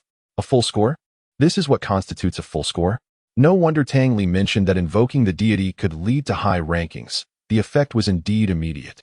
Yet, this only accentuated the statue's eerie nature. Almost instantaneously, as the teacher's words fell, every student in the classroom turned abruptly to gaze at student number 49. Their eyes held no hint of congratulations, but rather were filled with boundless resentment and profound fear. Shen Yuan narrowed his eyes, quickly piecing it together. The other students resented student number 49 for achieving a perfect score of 150. Their competition had just increased. What terrified them more was that No. 49 was brutally relentless toward himself, and he could potentially surpass them one day. A chill crept down Shen Yuan's spine. The act of venerating the statue seemed to harbor its own competitive undertones. He recalled Wang Juanjia, who had lost a finger, the severed digit, the bloodstain on his abdomen, all likely from venerating the statue. Yet, someone was more ruthless than him, allowing others to continue achieving perfect scores, while Wang Juanjia faced expulsion. Over time, students would sacrifice increasingly horrific things for higher grades, descending further into despair. Without pausing, Shen Yuan hastened toward class 1 of the first year. Inside the classroom, the mathematics teacher began announcing the exam results. Number 17, perfect score, completed in 8 minutes and 23 seconds, ranked 40th. Number 23, perfect score, completed in 8 minutes and 25 seconds, ranked 41st. After hearing only a couple of names, Shen Yuan was left stunned. What? Are they really ranking based on completion time now? A score of 150 is not enough. Now we must compete on who can achieve a perfect score faster? At that moment, Shen Yuan finally understood why Wang Juanjia's score of 149 was deemed insufficient. It was utterly competitive. returning through the back door to his seat. Shen Yuan sat down heavily and asked Tang Li, "What score did I get?" Without turning her head, Tang Li replied coolly, "They haven't reached the last place yet." Shen Yuan's mouth twitched. What does that mean? Have I already been declared last? On the podium, the mathematics teacher was left with only 2 exam papers. No. 28. 149 points. Unqualified. Ranked 49th, second to last in the class. Shen Yuan raised an eyebrow. Number 28? That student sounds familiar. Isn't he the unfortunate soul whose seat I occupied without a word? Of the 49 students, he was the only one without a perfect score. Number 50. The mathematics teacher stared incredulously at the paper in his hands, momentarily shocked. He even doubted whether he had misread it. Upon confirming there was no error, he raised his head abruptly, gritting his teeth. Number 50, 0 points. This is utterly nonsensical. 0 points? Shen Yuan was bewildered. None of the answers he had transcribed were correct. Was Tang Li also merely scribbling? No, he was already last. Tang Li's score had been announced earlier, so she must have achieved a perfect score. Was there some sort of anti-counterfeiting mark on her Mars-like handwriting that rendered his copied answers invalid? Just then, a faint chuckle reached Shen Yuan's ears from beside him. He swiftly turned to glare at Tang Li. She remained impassive, her expression cold, as if she were 1,000 miles away. Keep pretending. It's you, isn't it? Shen Yuan was convinced that Tang Li was stifling laughter, ignoring him entirely. Tang Li acted as if she hadn't heard. Just as Shen Yuan was about to continue his accusations against her, a deafening crash of overturned desks and chairs erupted from the back. Accompanied by a heart-wrenching scream, a voice cried out, "Ah!" Shen Yuan turned to look. It was student number 28. He had upended his desk and chair, tears streaming down his face as he muttered something. "I've given you everything, even my brother's life. Why can't my grades improve? Why? Answer me." Student No. 28 fixed his gaze on the statue in his hand, letting out a primal scream before raising it high, poised to smash it down, yet hesitated, frozen at the apex. Unable to let go. He was unwilling, yet too afraid. In Shuhua High School, no one dared to show disrespect towards the statue. The mathematics teacher on the podium seemed oblivious to student number 28's actions, leaving the classroom without a backward glance as the bell rang. Some classmates glanced towards student number 28 with hints of anticipation, but more were indifferent, not even turning around, as if they had not heard him, remaining engrossed in their prayers. Student number 28 stood there, as if petrified. Suddenly, he felt his grip loosen. Looking up in horror, he realized the statue was no longer in his hand. What? Panic surged through him as he turned to see Shen Yuan snatching the statue away. Before student No. 28 could utter a word, a sharp crack echoed through the classroom. Shen Yuan had smashed the statue to pieces. In that instant, all the students' gazes converged upon the scene. However, they were not focused on Shen Yuan and student number 28, but rather the shattered fragments of the statue strewn across the floor. Student number 28 stood frozen, dumbfounded, staring at the scattered bronze shards, his body trembling uncontrollably. Shen Yuan lightly patted his shoulder, wearing a bright smile. "No need to thank me. It was a mere trifle. Just a favor among friends." Student number 28's pupils dilated suddenly, his neck cracking like a brittle branch as he whipped his head towards Shen Yuan. His gaze was filled with venomous resentment, as if it could manifest into a tangible force. "Why did you shatter my statue? I'm finished. My brother died for nothing. I can't even get into Qingbei." His nails dug deep into his palm, blood seeping between his fingers and dripping onto the ground. Shen Yuan remained unfazed, still smiling. "I'm helping you. You hesitated, and I merely made a decision for you." Number 28's face was devoid of any semblance of reason. With a sudden surge, he lunged at Shen Yuan. However, Shen Yuan did not flinch, clearly resigned to his fate. A resounding thud echoed as number 28's fist struck Shen Yuan with tremendous force. Yet, to Shen Yuan's astonishment, he realized he was still alive. Chapter 92. Purple, purple, and more purple. What? Shen Yuan was bewildered. Why was he still alive? Shouldn't T number 28 have eliminated him instantly, just like the director of education and the mathematics teacher? After a moment's hesitation, Shen Yuan swiftly retrieved the ordinary version of the yin-yang eye drops from his backpack and applied it to his eyes. In the next instant, number 28's attribute panel materialized before him. High School Class 1, number 28. Category, NPC Monster. Defense, 2,800. Energy, 1,200. Attack, 1,000. Speed, 200. Shen Yuan was engulfed in confusion. Was this NPC monster truly that weak? Compared to the NPC in Cursed Iron Cage, Akai, It was utterly incomparable. How could such attributes even qualify as an NPC? It seemed that the students in this eerie tale were not deemed significant, thus their attributes were rather low. The designers of the horror narrative likely did not anticipate that players could have conflicts with their classmates. Based on number 28's attributes, it would take considerable effort to eliminate him. He couldn't just stand there and be beaten, could he? After some contemplation, Shen Yuan decisively stripped himself of all his equipment. This would significantly reduce his attributes, making it much easier for number 28 to kill him. Alas, it was truly not easy to seek death. He had to diminish his combat power. After a moment of lament, Shen Yuan stood still, awaiting the furious number 28 to end his life. Suddenly, he noticed the broken statue on the ground emanating a thick black mist. Within this mist, a strong scent of blood lingered. Abruptly, a cacophony of chairs crashing to the ground filled the classroom. Shen Yuan looked up, except for Tang Li. All the students in the classroom had abruptly stood up, their eyes bulging, fixated on the swirling black mist. They appeared to yearn for it. No. Rather than the students desiring the black mist, Shen Yuan felt it was more like the statues in their hands were longing for it. They swayed their stiff bodies, eagerly rushing towards the black mist, stretching their hands to touch it. The single eye of the bronze statue in their grasp turned crimson once more, continuously absorbing the encroaching black mist, becoming increasingly eerie. While Shen Yuan observed, number 28 depleted Shen Yuan's defense, ultimately sending him to the realm of death for card drawing. After eliminating Shen Yuan, number 28's gaze returned to a blank state. He staggered and slowly walked out of the classroom. In the void, Shen Yuan's cards gradually flipped over. A captivating purple. Yet again, it was SSR. For consecutive draws, Shen Yuan was dumbfounded. Was it really this impressive? Remaining cards in pack 5, drawing. Congratulations. You have obtained SSR level item card. Death Omen, category, item, function. The pain acquired through death will be doubled. Price, 280. Use or sell death pain doubled. After a brief moment of astonishment, Shen Yuan quickly comprehended the function of this card. Goodness, with this item card, did it not mean that the rewards obtained through the pain currency machine would also be doubled in the future? Moreover, the accumulation speed of the pain piggy bank would increase as well. Without a hint of hesitation, Shen Yuan decisively chose to use it. If this card were obtained in isolation, it would be utterly worthless, bringing no benefits, only side effects. However, for Shen Yuan, Death Skip Pain Piggy Bank, Pain Currency Machine Death Omen directly formed the pinnacle card set of Pain Chain. Shen Yuan felt no side effects, and the benefits were significantly enhanced. What a delight! When Shen Yuan opened his eyes again, number 28 had vanished without a trace.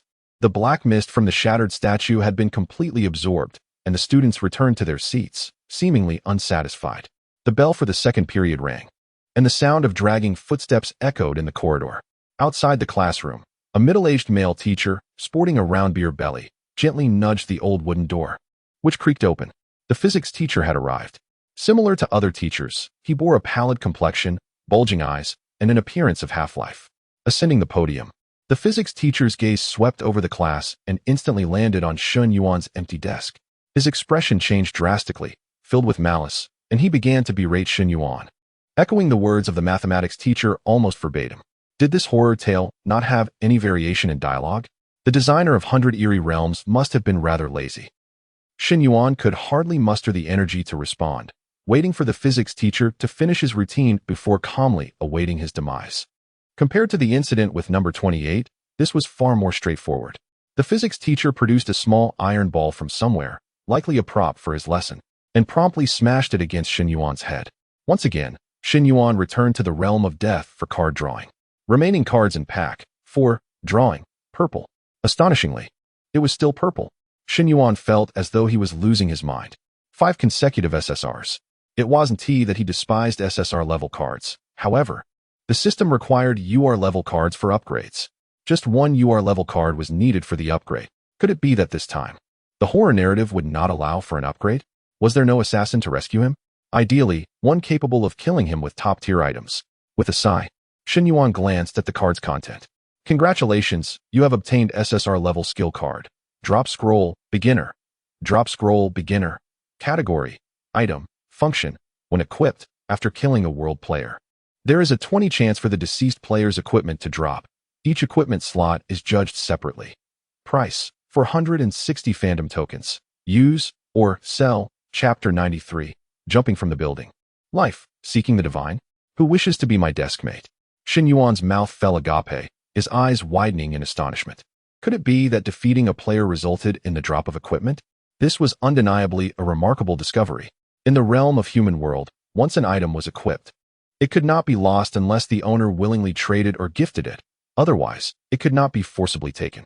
However, with this skill card in hand, Shen Yuan could now obtain equipment through murder. Each equipment slot could be independently evaluated, each with a 20 chance, meaning that with a stroke of good fortune, acquiring 3 or 4 pieces of gear in one go was entirely feasible. As a veritable purveyor of equipment, Shen Yuan would surely find his stock more abundant with this newfound ability. Indeed, the SSR level card drawn from this eerie tale was rather impressive. Without hesitation, Shen Yuan activated it. He planned to have Xiao Lily eliminate that scoundrel Pei Duanhong once this eerie narrative concluded, eager to test the effectiveness of this skill. The equipment adorning that fellow was far from ordinary. Upon his revival, Shen Yuan found himself once again in the classroom. Just then, a dull thud resonated from outside the window. Bang! Shen Yuan instinctively turned to look. Someone had jumped from the building. Crimson blood spread profusely across the ground. The victim's head nearly obliterated, brain matter and blood intertwining in a horrifying spectacle. Recognizing the uniform, Shen Yuan identified the body as that of student 28, who had recently clashed with him. In the silent classroom, the sound of a heavy object hitting the ground failed to stir even a ripple of reaction. The physics teacher continued to lecture in his unvarying tone about force analysis. The students lay neatly atop their desks, their necks twisted at unnatural angles, murmuring incantations as blood flowed freely outside, as if their world revolved solely around the echo of fervent prayers. Looking at the corpse outside, Shen Yuan remarked in surprise. Student 28 jumped? Could it be that after killing me, he succumbed to guilt and took his own life? Tang Li cast a sidelong glance at Shen Yuan, perplexed by his narcissism. After a moment of contemplation, she replied, "You are indulging in self-importance. Student 28's suicide has nothing to do with you. In this school, gaining admission to Qingbei is the singular ambition of every student, and they would do anything to achieve it. Seeking the divine is their only path to success. When you destroyed the idol, you obliterated his chance of success, thus extinguishing any reason for him to live." Shen Yuan turned to gaze at Tang Li, pausing momentarily before responding. Though this is merely a tale of the bizarre, I must admit I have encountered a place quite similar to this, where individuals become frenzied in pursuit of a singular goal, losing sight of all else. I believe that a singular objective should never serve as the measure of a person's life. Whether it be academic advancement, employment, or income, these do not define one's worth or significance. Moreover, the essence of education should be to cultivate a well-rounded character, not to manufacture exam machines. Tang Li faltered, struggling to comprehend Shen Yuan's words. As a creature of the 100 eerie realms, she existed only as a being of enigma, devoid of a true human experience. Shen Yuan, sensing the conversation's stagnation, picked up the physics textbook on his desk. With time to spare, perhaps he could self-educate and achieve the top rank in the school without reliance on the idol? Such a scenario might even unlock a hidden opportunity.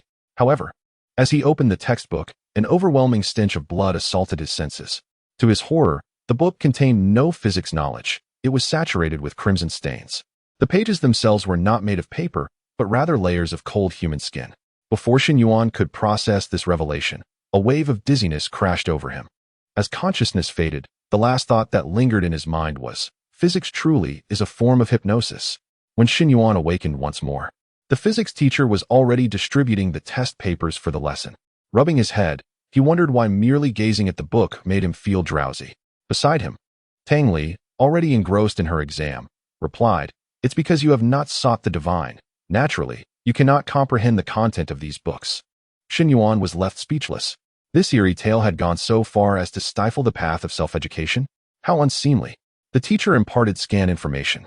They were either testing or preparing for tests. Thus, it appeared that without seeking the divine, acquiring knowledge was utterly impossible. Wait a moment. Shen Yuan suddenly paused, a sense of familiarity washing over him. Wasn't this the very tactic employed by certain tutoring programs in his past life? The teacher avoided teaching essential content, raising the bar for the textbooks beyond the reach of self-study, ultimately coercing students to deplete their finances for supplementary classes. How insidious. Feeling disheartened, Shen Yuan lost all motivation to cheat, scribbling a few words on the paper before submitting it. This time, however, he did not leave the classroom immediately but returned to his seat, smiling at Tang Li. "Xiao Lily, are you done yet?" Tang Li was bewildered, sensing that Shen Yuan had ulterior motives. What scheme was he concocting now? Shen Yuan wore a broad grin, though it held a deeper significance. "Once you're finished, accompany me to seek the divine." Tang Li was taken aback by Shen Yuan's sudden change of heart regarding seeking the divine. She tightened her grip on the pen. If Shen Yuan sought the divine, he would violate the certain death rule, which meant he would be on the verge of ending his own life. Finally, was it about to arrive? Oddly, Tang Li's current predicament was intricately linked to Shen Yuan. Yet, she felt no animosity towards him, nor did she blame him. Instead, she regarded herself as unfortunate, believing it was simply her fate. Unaware of Tang Li's thoughts, Shen Yuan urged, "Why are you dawdling? Hurry up. I can hardly wait to seek the divine. Besides, you won't die. Even if you don't finish, it doesn't matter. Just submit your paper." After a moment of hesitation, Tang Li quickened her writing pace. Soon, an impeccable test paper was complete. "Let's go." Shen Yuan, unable to contain his impatience, seized Tang Li's arm and rose to leave the classroom. The physics teacher showed no reaction to their actions. "Let go of me." Once outside the classroom, Tang Li forcefully freed herself from Shen Yuan's grasp. She gazed at him, gripping the soul-settling nail tightly, taking a deep breath before declaring, "You may begin to seek the divine." Chapter 94, Celebrating Birthdays, Longevity, and the Library. Yet, Shen Yuan showed no intention of retrieving the idol from his backpack, stating, "I wouldn't summon a deity here. Shouldn't one seek a more solemn place for such an occasion? The idol would surely appreciate my respect, wouldn't you agree?" Tang Li wore an expression of utter disbelief. Outwardly displeased, she inwardly sighed in relief. A solemn place? Where on earth did he wish to go? A glimmer of cunning danced in Shen Yuan's eyes, revealing his ulterior motives. "How about the library? It is filled with books, a veritable ocean of knowledge, undoubtedly dignified enough. The idol will surely perceive my sincerity." Upon hearing the word library, Tang Li's expression shifted to one of incredulity. She understood Shen Yuan's intentions. After all, she was familiar with the peculiarities of the narrative. The library was a forbidden zone, fraught with danger, yet players could glean vital information for their progression. Shen Yuan must not have truly intended to summon a deity, but rather was uncertain of the library's location, thereby seeking her guidance. Seeing through Shen Yuan's thoughts, Tang Li chose not to expose his clever ruse, but instead quietly stowed away the soul-restraining nail and nodded gently. "Very well, follow me." In the narrative, her role inherently included guiding others. It was rather challenging for players to locate the library on their own. Under Tang Li's lead, they exited through the back door of the teaching building. Ahead lay two paths. The left led to a cluster of buildings, while the right meandered into a small grove. Just as Shen Yuan assumed Tang Li would head towards the buildings, she unexpectedly veered directly into the grove. Clearing his throat shyly, Shen Yuan remarked, "Is it appropriate for the two of us to venture into a small grove?" Tang Li, leading the way, rolled her eyes in exasperation, choosing silence as she continued forward. Shen Yuan contemplated, tightened his coat, and followed suit. However, Tang Li did not linger in the grove. They swiftly emerged, revealing a dilapidated building. Without her needing to say a word, Shen Yuan deduced that this must be the legendary library. He felt a wave of relief.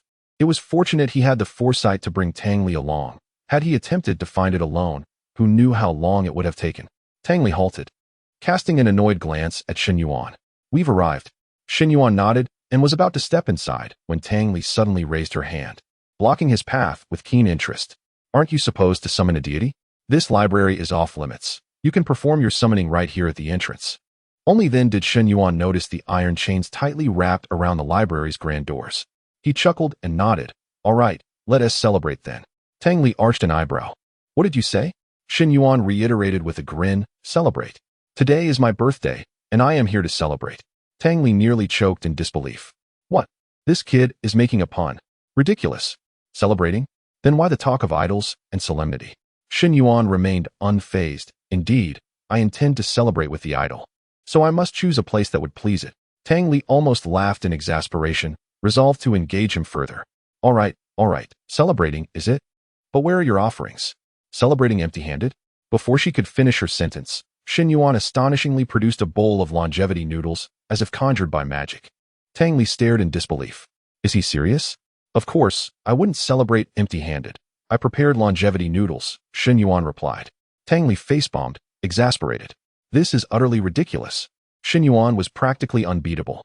Watching him deftly pick up a fried egg with his chopsticks and consume it, she remarked with a hint of curiosity. Don't humans typically eat cake for birthdays? Why noodles? Shen Yuan mumbled. What do you mean, you humans? Aren't you human too? This is longevity noodles. Eating them will ensure I live long enough to avoid perishing in this bizarre tale.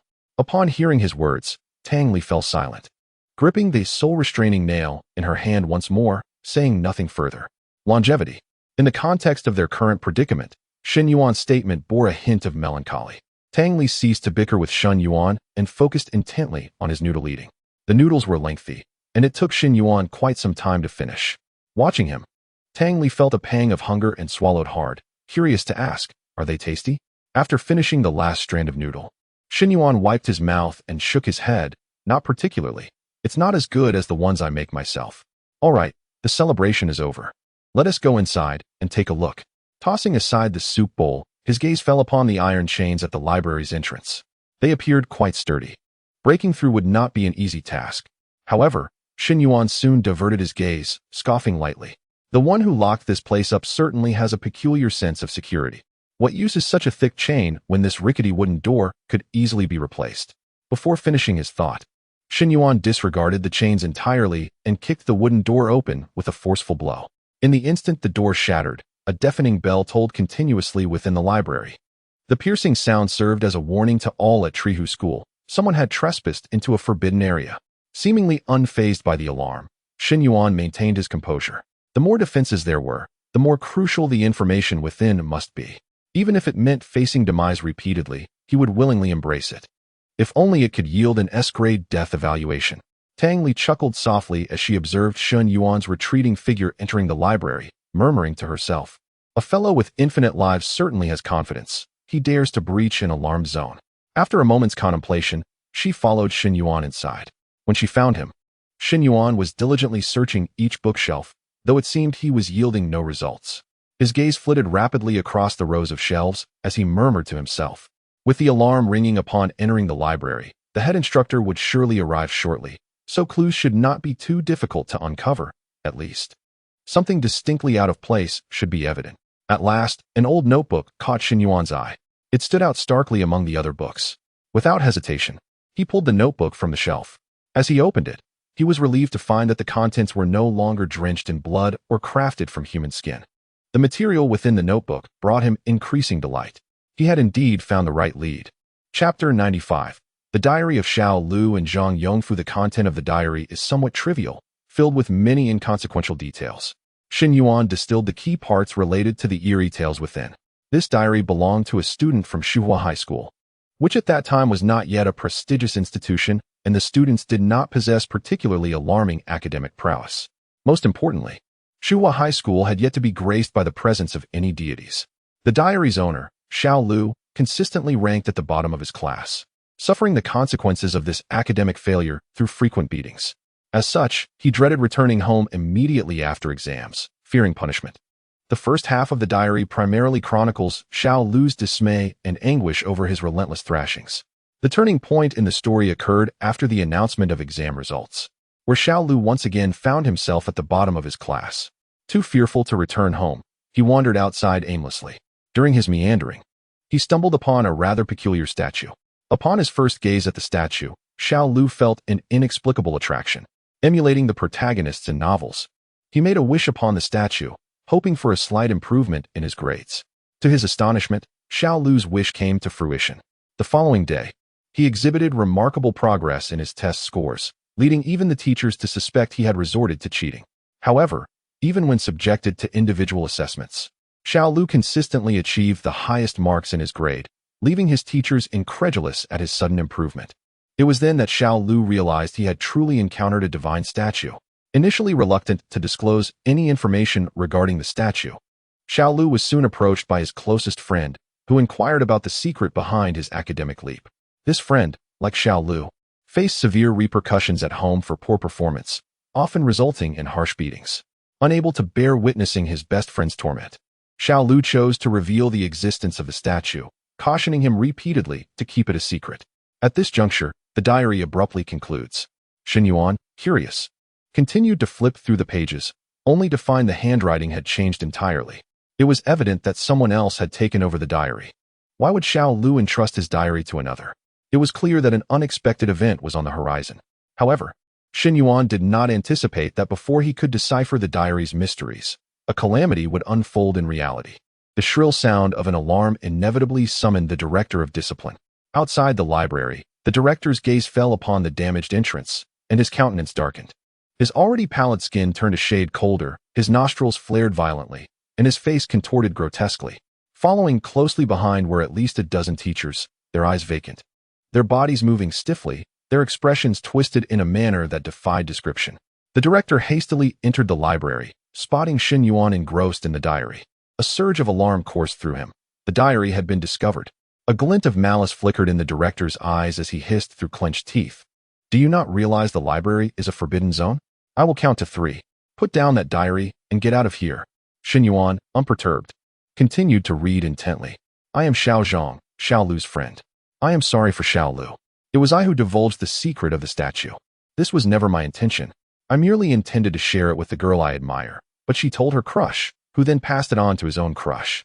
Like a game of telephone, the news spread like wildfire. Soon, the entire school was aware of Xiao Lu's miraculous statue that could elevate academic performance. Early that morning, countless students clamored for the statue, oblivious even to Xiao Lu, who was trampled in the frenzy. Xiao Lu perished, crushed underfoot. At the moment of his death, the statue went berserk. It engulfed Xiao Lu's lifeless body, swelling and swirling with dense black mist, gradually ascending into the air. Fragments of bronze fell from the statue, transforming into new idols that appeared in the hands of every student. Thus began an era where each student possessed a statue, and their grades soared, turning Shuhua High School into the sole prestigious institution, with a staggering 100 admission rate to elite universities. As for me, the one who unveiled the statue's secret, I became a hero in their eyes. I wished to halt their reliance on the statue, yet they would not listen. Strangely, I found myself unable to part with it either. Eventually, I came to believe that using the statue was not inherently wrong. At least our grades genuinely improved, albeit at a small cost. Yet, why did I sense that the offerings pleasing to the statue were dwindling? The diary continued, with several blank pages following. Shen Yuan flipped a few more pages, noticing the handwriting retained a similar style, yet flowed more naturally, exhibiting signs of maturity. He surmised that Xiao Zhang must have resumed writing in the diary years later, accounting for the changes in penmanship. The director of discipline, furious at Shen Yuan's blatant disregard, felt a surge of rage and attempted to snatch the diary from him. Those who knew the secrets of the library must perish.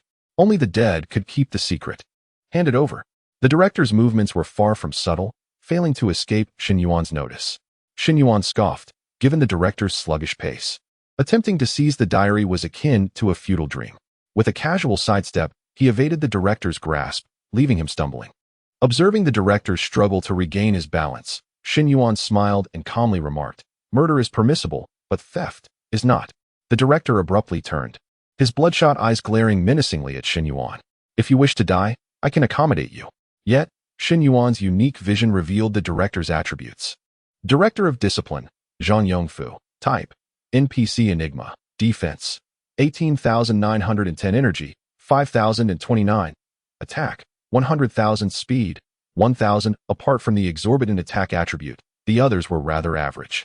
Suddenly, Shen Yuan narrowed his eyes. Zhang, what a coincidence. It dawned on him, and he quickly glanced back at the diary. The director, undeterred, attempted once more to seize the diary, but Shen Yuan effortlessly sidestepped again, reading as he dodged the director's strikes with ease. Chapter 96. Spin, Leap, Eyes Closed. I have returned. Or rather, I have been expelled from Qingbei and forced to return. I never anticipated that the idol could not be removed from Shuhua High School. And without the idol, I am no different from a mere wastrel. I believe it must be that my offerings have not been sufficient. If I am devout enough and my tributes ample enough, the idol will surely bestow upon me its favor once more, ensuring my wealth and prosperity. Thus, I resolved to return to Shuhua High School as a teacher. Under my guidance, every student at Shuhua High School must pay homage to the idol. On one hand, this is my contribution to the idol. On the other, I can assist these students in improving their grades. What joy in that! However, as the number of supplicants increases, so do the idol's demands. I recall that initially, one merely needed to sacrifice a night of sleep to exchange for a perfect score. Now, however, the price has escalated to one of flesh and blood. Yet I cannot halt, nor is there a path of retreat. Fortunately, I have ascended to the position of Director of Education, granting me greater authority to recruit more students. Should any student harbor rebellious thoughts, I shall regard them as offerings to the idol. In my school, dissent shall not be tolerated. Of course, I must also provide some incentives. So I decreed that only the top student of the grade may have the opportunity to pay homage at the altar. As long as one can worship at the altar, Qingbei is not merely a dream. Little do they know that this is an utterly deceitful scheme. Entering the altar, they become sacrifices I offer to the idol. Oh idol, in light of my unwavering loyalty, you shall show me mercy, yes? The diary abruptly concludes here. Shen Yuan wore an expression of inevitable realization. His suspicion had not been unfounded. The deadpan friend in the diary, Xiao Zhang, is indeed the Director of Education, Zhang Yongfu. From Zhang Yongfu's written accounts, it is evident that he has become accustomed to enhancing his own grades through the idol. Without the idol, he has revealed his true self, indistinguishable from a failure, and was swiftly expelled from Qingbei. The stark contrast drove him gradually to madness, leading him to scheme to use all students at Shuhua High School as offerings. Zhang Yongfu continuously imposed stringent requirements, coercing students to worship the idol and treating those who violated the rules as sacrifices. All of this, merely to curry favor with the idol. Shen Yuan was engrossed in the secrets unveiled by the diary, yet he remained oblivious to the frantic Director of Education, who had been thwarted several times, now seething with rage. He suddenly remembered that he had brought help. Attack. Eliminate him. Retrieve the diary. The Director of Education waved his hand, signaling all the teachers behind him to join in. Shen Yuan raised an eyebrow. After a brief moment of contemplation, he realized he might not escape death this time. The sheer number of the director's followers left him with no room to evade. Shen Yuan was not particularly concerned about dying. However, he feared that once he perished, the director would seize the diary. After all, resurrecting would require a moment of time. Shen Yuan quickly cast his gaze towards Tang Li. He did not want her to watch idly from the sidelines. Thus, he decisively threw the diary towards her. Little Li, please hold on to this for a while. Tang Li, bewildered, caught the diary, but when she looked up again, Shen Yuan had already been overwhelmed by the frenzied teachers. Reduced to mere pulp, gazing at the diary in her hands, Tang Li felt an inexplicable urge to laugh. Shen Yuan truly trusted her, entrusting such a crucial item to her care. If she were to tear up the diary, would Shen Yuan not explode? In the Huangquan card drawing chamber, Shen Yuan watched as the cards slowly reversed in the void, a foreboding sensation creeping into his heart. This time, it wouldn't be another SSR, would it? Uft. Forget I said anything. Give me a UR. Huangquan card drawing chamber system. I shall grant your wish, but only the first part. A purple radiance bloomed once more. Like a bewitching flower. 6 consecutive SSRs. Shen Yuan felt utterly numb. Very well, SSR it is then. This time, he drew an SSR level attribute card, and without hesitation, he used it. Upon reviving, when Shen Yuan opened his eyes, he expected that the director and his cohorts would leave after killing him once. To his surprise, they remained by his side, though now they were focused on Tang Li. However, they merely watched, too fearful to act. After all, Tang Li was an official worker of the 100-odd realm, not someone these NPCs could dare to provoke. Even surrounded by a group of grotesque figures with ashen skin and bizarre appearances, Tang Li displayed not a hint of fear, for she was the more terrifying entity. Tang Li ultimately did not tear apart the diary. Upon Shen Yuan's revival, she unhesitatingly tossed the diary back to him. You can hold on to it. The moment the diary landed in Shen Yuan's hands, the director spun around at lightning speed, clearly having awaited this moment for a long time. He glared at Shen Yuan, shouting once more, "Hand over the diary now. You are courting death." Shen Yuan was speechless. Moments ago, he had been too intimidated to breathe in front of Tang Li, yet now the director dared to bark orders at him? Do NPCs truly judge their audience? The director lunged at Shen Yuan once more. Instinctively dodging, Shen Yuan suddenly realized something was amiss. The death-refreshing hatred mechanism should not have failed. Could it be that the diary was so crucial, its hatred value so high, that they would only relent once he left the library? Shen Yuan pondered further. With 2 card draws remaining, perhaps he should utilize this opportunity to complete them all, then focus on clearing the dungeon. With that thought, Shen Yuan decisively tossed the diary back to Tang Li. Please hold on to it for me a bit longer. After throwing the diary, Shen Yuan was once again engulfed by the frenzied teacher's assault. Remaining card pack quantity, 2 cards, drawing cards. Congratulations, you have obtained SSR level experience card 3. Not bad. Normally one would only receive 1 experience card per draw, yet this time he received 3. However, they were not UR level cards, making them virtually useless. Shen Yuan casually stored the experience cards in his backpack for later use, and then revived once more. Upon opening his eyes, he was astonished to find the diary already suspended in midair. The director was fixated on the diary, soaring upwards, his gaunt figure twisting and leaping in the air. Eyes closed, Shen Yuan gasped, springing up to catch the diary before the director could reach it. As he landed, he caught a glimpse of Tang Li stifling a laugh. This girl, she dared to anticipate his revival time and threw the diary over in advance. It was utterly unreliable. Had he reacted a moment slower, the diary might have been snatched away. Never mind, he should hasten to read the diary. Shen Yuan opened the diary, continuing to read. This was already the final page of the diary. It was clear that this entry had been recorded after a significant lapse of time since the last. Chapter 97. Soul Sound, Abstraction, Come, Souls. Why can I not destroy this diary? I have tried every conceivable method, yet nothing has worked. Is it due to the contents inscribed within? But why is this diary even unable to leave the library? I see now. Could it be because the library was converted from an old teaching building? This is the very place where Xiao Lu met his demise, and it is also the birthplace of the statue's ascension. Thus, the diary cannot depart from here. Now that the statue has grown increasingly powerful, I have drawn closer to realizing my dream of divinity. I cannot allow anyone else to seize my hard-earned fruits. No, I must seal this away, ensuring that no one else discovers it. If that is the case, then I shall seal off the library. After all, students at Tree Confusion Academy do not require such a redundant resource to enhance their grades. No one will ever learn of my secret. I shall forever be the most diligent director of education at Tree Confusion Academy, leading it towards unparalleled glory. Of course, most importantly, I shall remain eternally loyal to the statue. Thus concludes the entire diary. Shen Yuan has gained a fundamental understanding of the origins of Tree Confusion Academy. No longer avoiding the director's assaults, Shen Yuan carelessly discarded the diary, only to meet his end at the director's hands once more. In the void, Shen Yuan anxiously gazed at the card within the emptiness. The final draw of this eerie tale. The last opportunity to enhance the system. Will it succeed? Give me. Open. As Shen Yuan's voice echoed, a brilliant purple light illuminated the entire void. Astonishing. An 8-fold SSR. Shen Yuan was at a loss, uncertain whether to laugh or cry. Congratulations, you have acquired an SSR level software card. Soul Sound. Soul Sound. Category: Soul Hub Software. Function: the Douyin of the 100 Eerie Realms. A fully featured video and live streaming application. Value: for 150 nether coupons. Use or sell. Shen Yuan's eyes nearly popped out. What in the world? Soul Sound. The Douyin of the 100 Eerie Realms has arrived? Does that mean I can casually browse videos from the 100 Eerie Realms? The anger from not drawing a UR level card dissipated instantly, and Shen Yuan decisively chose Use, retrieving the Soul Hub from his backpack.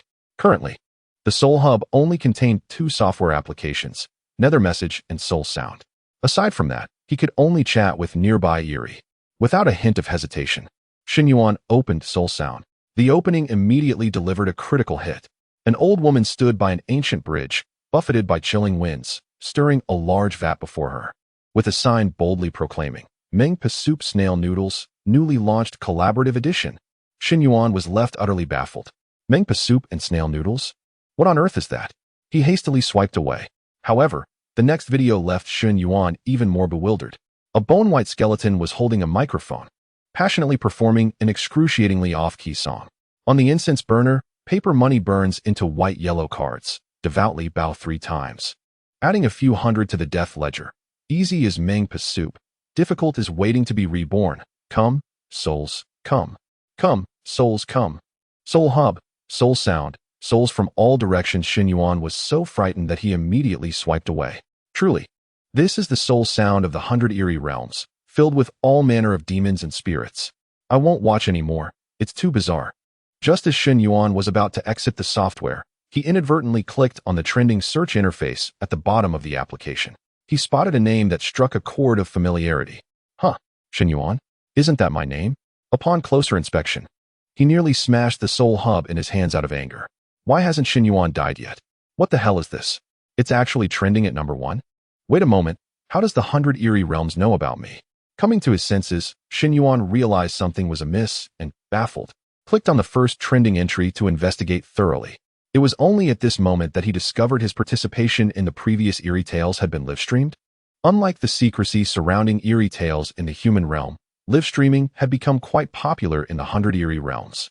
Now, he had become a top influencer in the 100 Eerie Realms. However, it seemed that almost all of the Eerie beings in this realm fervently wished for his demise. Shen Yuan immediately felt intrigued and wanted to continue observing the Eerie beings' evaluations of him. But before he could focus, the time limit for lingering in the void had been reached. He must revive. Thus, Shen Yuan decisively opened his eyes. In the library, the director and others had already picked up the diary, glaring intently at Shen Yuan and the others. Shen Yuan ignored them and turned to Tang Li. Let's go. It's time to return. By the way, may I ask you something? Are the Eerie beings in the 100 Eerie Realms all rather abstract? Due to the time spent in the library, when Shen Yuan and Tang Li returned to the classroom, the second period and lunch break had already concluded, and the third period chemistry class was announcing the results of the in-class test. Both Shen Yuan and Tang Li had not participated in the chemistry test, so it was no surprise they received a score of 0. Yet, this pair of one person and one Eerie was unconcerned. After all, one could not be killed by NPCs, and the other was too feared by NPCs to be killed. After announcing the results, the chemistry teacher, holding a flask, spoke in a stiff tone. The daily test will commence in the next class. Please prepare yourselves.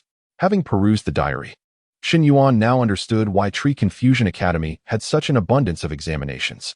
The director was deliberately doing this.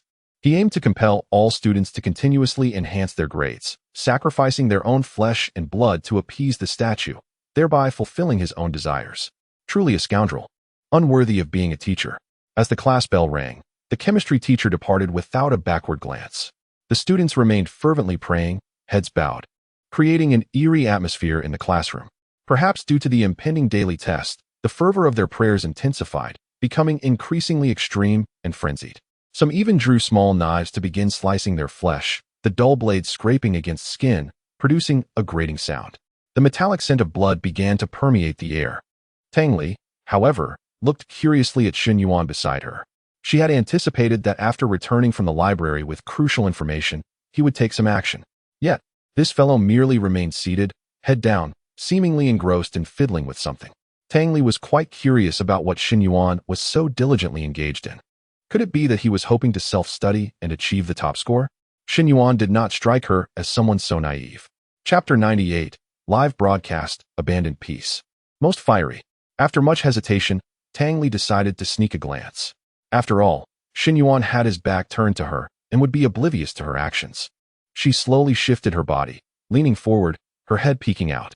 The scene resembled that of a thief in the night. What are you up to? Shen Yuan's voice boomed like thunder, suddenly erupting. Tang Li froze, retracting her body abruptly, gazing at Shen Yuan, who was still turned away. How did he know she had leaned in? Did he grow eyes on the back of his head? Or was it her own guilty conscience that made her believe he was addressing her? In the next moment, Shen Yuan turned around, looking at Tang Li with keen interest, and jested, "Little pair, what are you sneaking around for behind my back? I saw everything. Are you trying to take advantage of me?" Tang Li's lips parted slightly, ready to scold Shen Yuan, when her gaze suddenly fell upon the soul pivot in his hand, leaving her utterly stunned.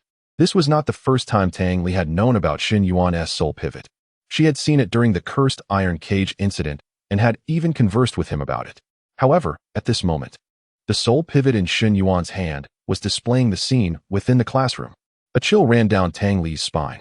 How was this possible? It seemed Shen Yuan was watching a live broadcast from the 100 Spirits realm, but soon, she dismissed that possibility. First of all communications within the Strange Tales domain should have been severed. Even if Shen Yuan possessed a soul pivot, how could he connect to the Naihan network? Moreover, even if Shen Yuan had some divine means to access the Naihan network from the Strange Tales domain, how could he see the live broadcast when she hadn't even started streaming? At this moment, Tang Li was entirely certain that she had not made the same mistake as during the same coffin disaster. She had certainly not accidentally started the live broadcast. This was her final strange tale, and she did not wish for her tragic demise to be displayed for all the 100 Spirits realm creatures to witness, becoming fodder for their idle chatter. She simply wanted to leave quietly. Thus, she confirmed this several times. Tang Li swallowed hard and tentatively asked Shen Yuan, "What? Are you watching?" Shen Yuan had no intention of hiding the truth, handing the soul pivot over. "Don't you know? It's your live broadcast from the 100 Spirits realm. This account called Official 10 Halls is streaming our strange tale. I just saw you sneak up on me through the live feed, which is why I decided to scare you. I must say, it's quite marvelous that your 100 Spirits realm can stream strange tales. In our human realm, merely discussing tales of the strange would invite divine retribution." Tang Li's gaze fell upon the screen of the soul pivot, her mind suddenly blank. At the very center of the image was Shen Yuan and herself huddled together. Official 10 Halls. Upon hearing this name, Tang Li instantly understood what was happening. It was the 10 Halls Yama. As the pinnacle of power in the 100 Spirits realm, the Yama had the authority to forcibly activate hidden cameras within strange tales, streaming them without the creature's knowledge. Typically, whether a strange creature would be broadcasted was determined by the creature itself, and the Yama would not intervene. Yet now, not only did the 10 Halls Yama require her life, but he also intended to create a spectacle, allowing other strange creatures to witness how his subordinates would slay Shen Yuan, a new star from the human realm. She was nothing more than a pawn in the Yama's game, to be discarded once her utility had been exhausted. Tang Li felt her mind spiral into chaos.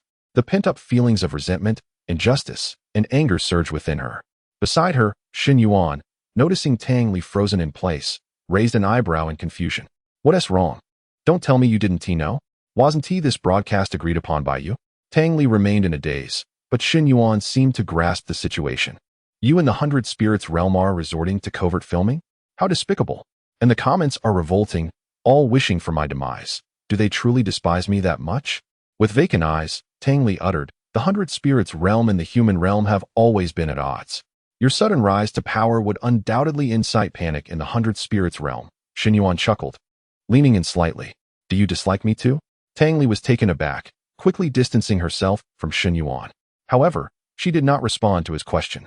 Shen Yuan did not press further. He simply turned off the soul pivot, grinning widely, his tone relaxed and confident. "I relish the feeling of being disliked yet untouchable. These comments may shout for my death, but when it comes to the strange tales, they might just wet themselves in fear. Since they wish for my demise, I shall live well. I will become their nightmare, ensuring they remember my smiling face each time they awaken in terror at midnight." Tang Li looked up at Shen Yuan, who, in that moment, radiated an unexplainable vigor. Just then, the bell for the 4th period rang. The proctor entered the classroom, silent, and began distributing the exam papers. Shen Yuan's eyes were resolute as he suddenly raised his arm, stretching his neck and wrists. Tang Li stared at Shen Yuan, puzzled. What was he up to? Why was he moving his body? Was he preparing for a massacre? But in this strange tale, mere slaughter wouldn't suffice, would it? Wait, was it possible that Shen Yuan merely intended to vent his frustrations towards the 100 Spirits realm?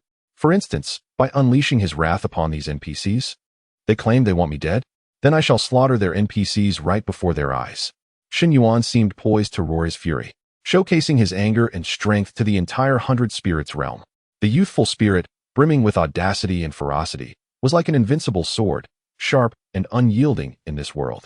Tang Li's heart raced. She felt as though her entire being was igniting. What Shen Yuan was about to do was something she dared to think, but not dare to execute. In the next moment, Shen Yuan made his move. Was he coming for the proctor first? Tang Li focused intently on Shen Yuan, only to see him lay down on the desk, sound asleep. Tang Li's mind was filled with questions. What was going on? Wasn't there supposed to be a bloody battle? Why did he suddenly lie down? In bewilderment, she poked Shen Yuan, utterly perplexed. What are you doing? Shen Yuan squinted, lifting his head in a daze. Huh, what?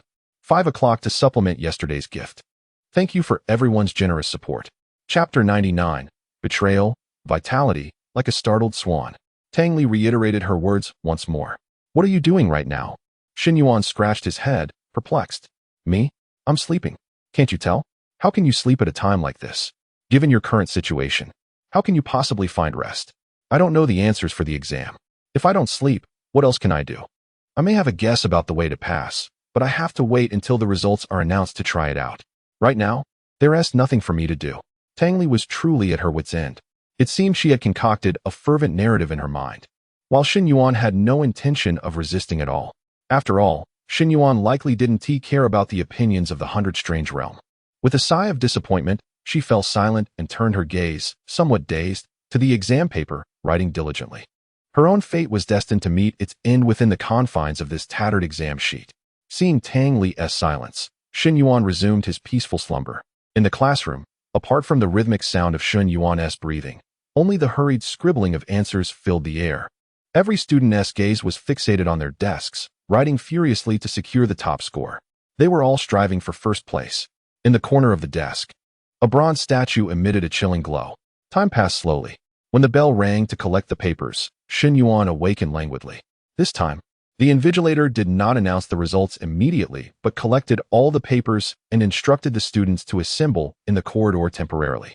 The daily exam results would be personally tallied by the head of the department, with a unified ranking across all 3 grades, culminating in the announcement of the top score in the central square.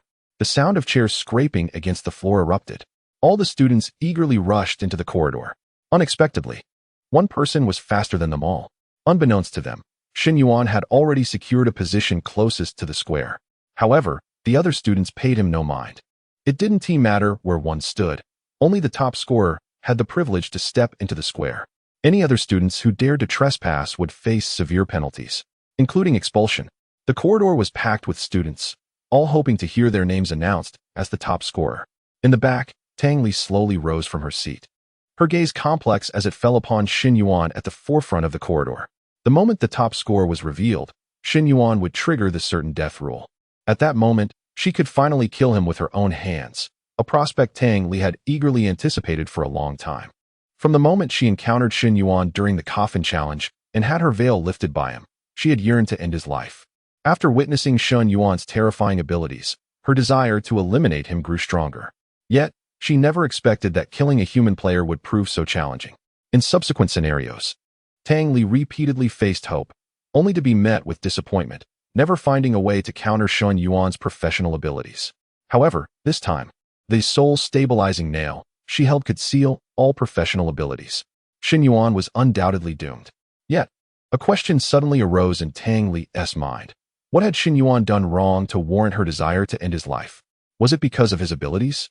Indeed, his powers were formidable and inscrutable, but he was merely navigating through the bizarre tales without committing heinous acts. At worst, he had stolen a few garments, causing a bit of embarrassment. Beyond that, he had done nothing wrong.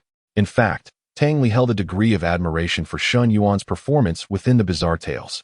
He displayed intelligence, thoughtfulness, and perseverance. Each time he succeeded, she found herself genuinely impressed. Was it the curse of the dark fate? To survive, Tang Li felt compelled to kill Shen Yuan. Otherwise, she would perish herself, which was understandable. But now, with her own survival seemingly impossible, why should she drag Shen Yuan down with her? Thus, did she truly need to wield the soul-stabilizing nail? As Tang Li's thoughts whirled chaotically, Shen Yuan suddenly turned around and noticed that she had remained motionless in the classroom. Hey, little Li, why are you still dawdling? Come over here. I have space. Looking at Shen Yuan's beaming face, Tang Li felt her frozen heart begin to thaw slightly. This enigmatic fellow, despite his quirks, made her feel oddly comfortable and even a bit happy in this bizarre scenario. The last time she felt such ease was with Sister Xia. Shen Yuan possessed a vitality that seemed absent from the Hundred Strange realm, a freshness unique to the human realm. Such feelings were rare for Tang Li. After a moment of hesitation, it appeared she had finally made up her mind. She quietly stowed away the soul-stabilizing nail, gracefully moving through the throng of students to stand beside Shen Yuan. In that fleeting moment, unnoticed by anyone, Tang Li revealed a smile of release. In an instant, it was as if an iceberg had melted and all things were rejuvenated. That smile was as beautiful as a startled swan. Perhaps, among the two of them, one might survive, and that would be quite all right. As for whether Shen Yuan would have any impact on the Hundred Strange realm in the future, who cared?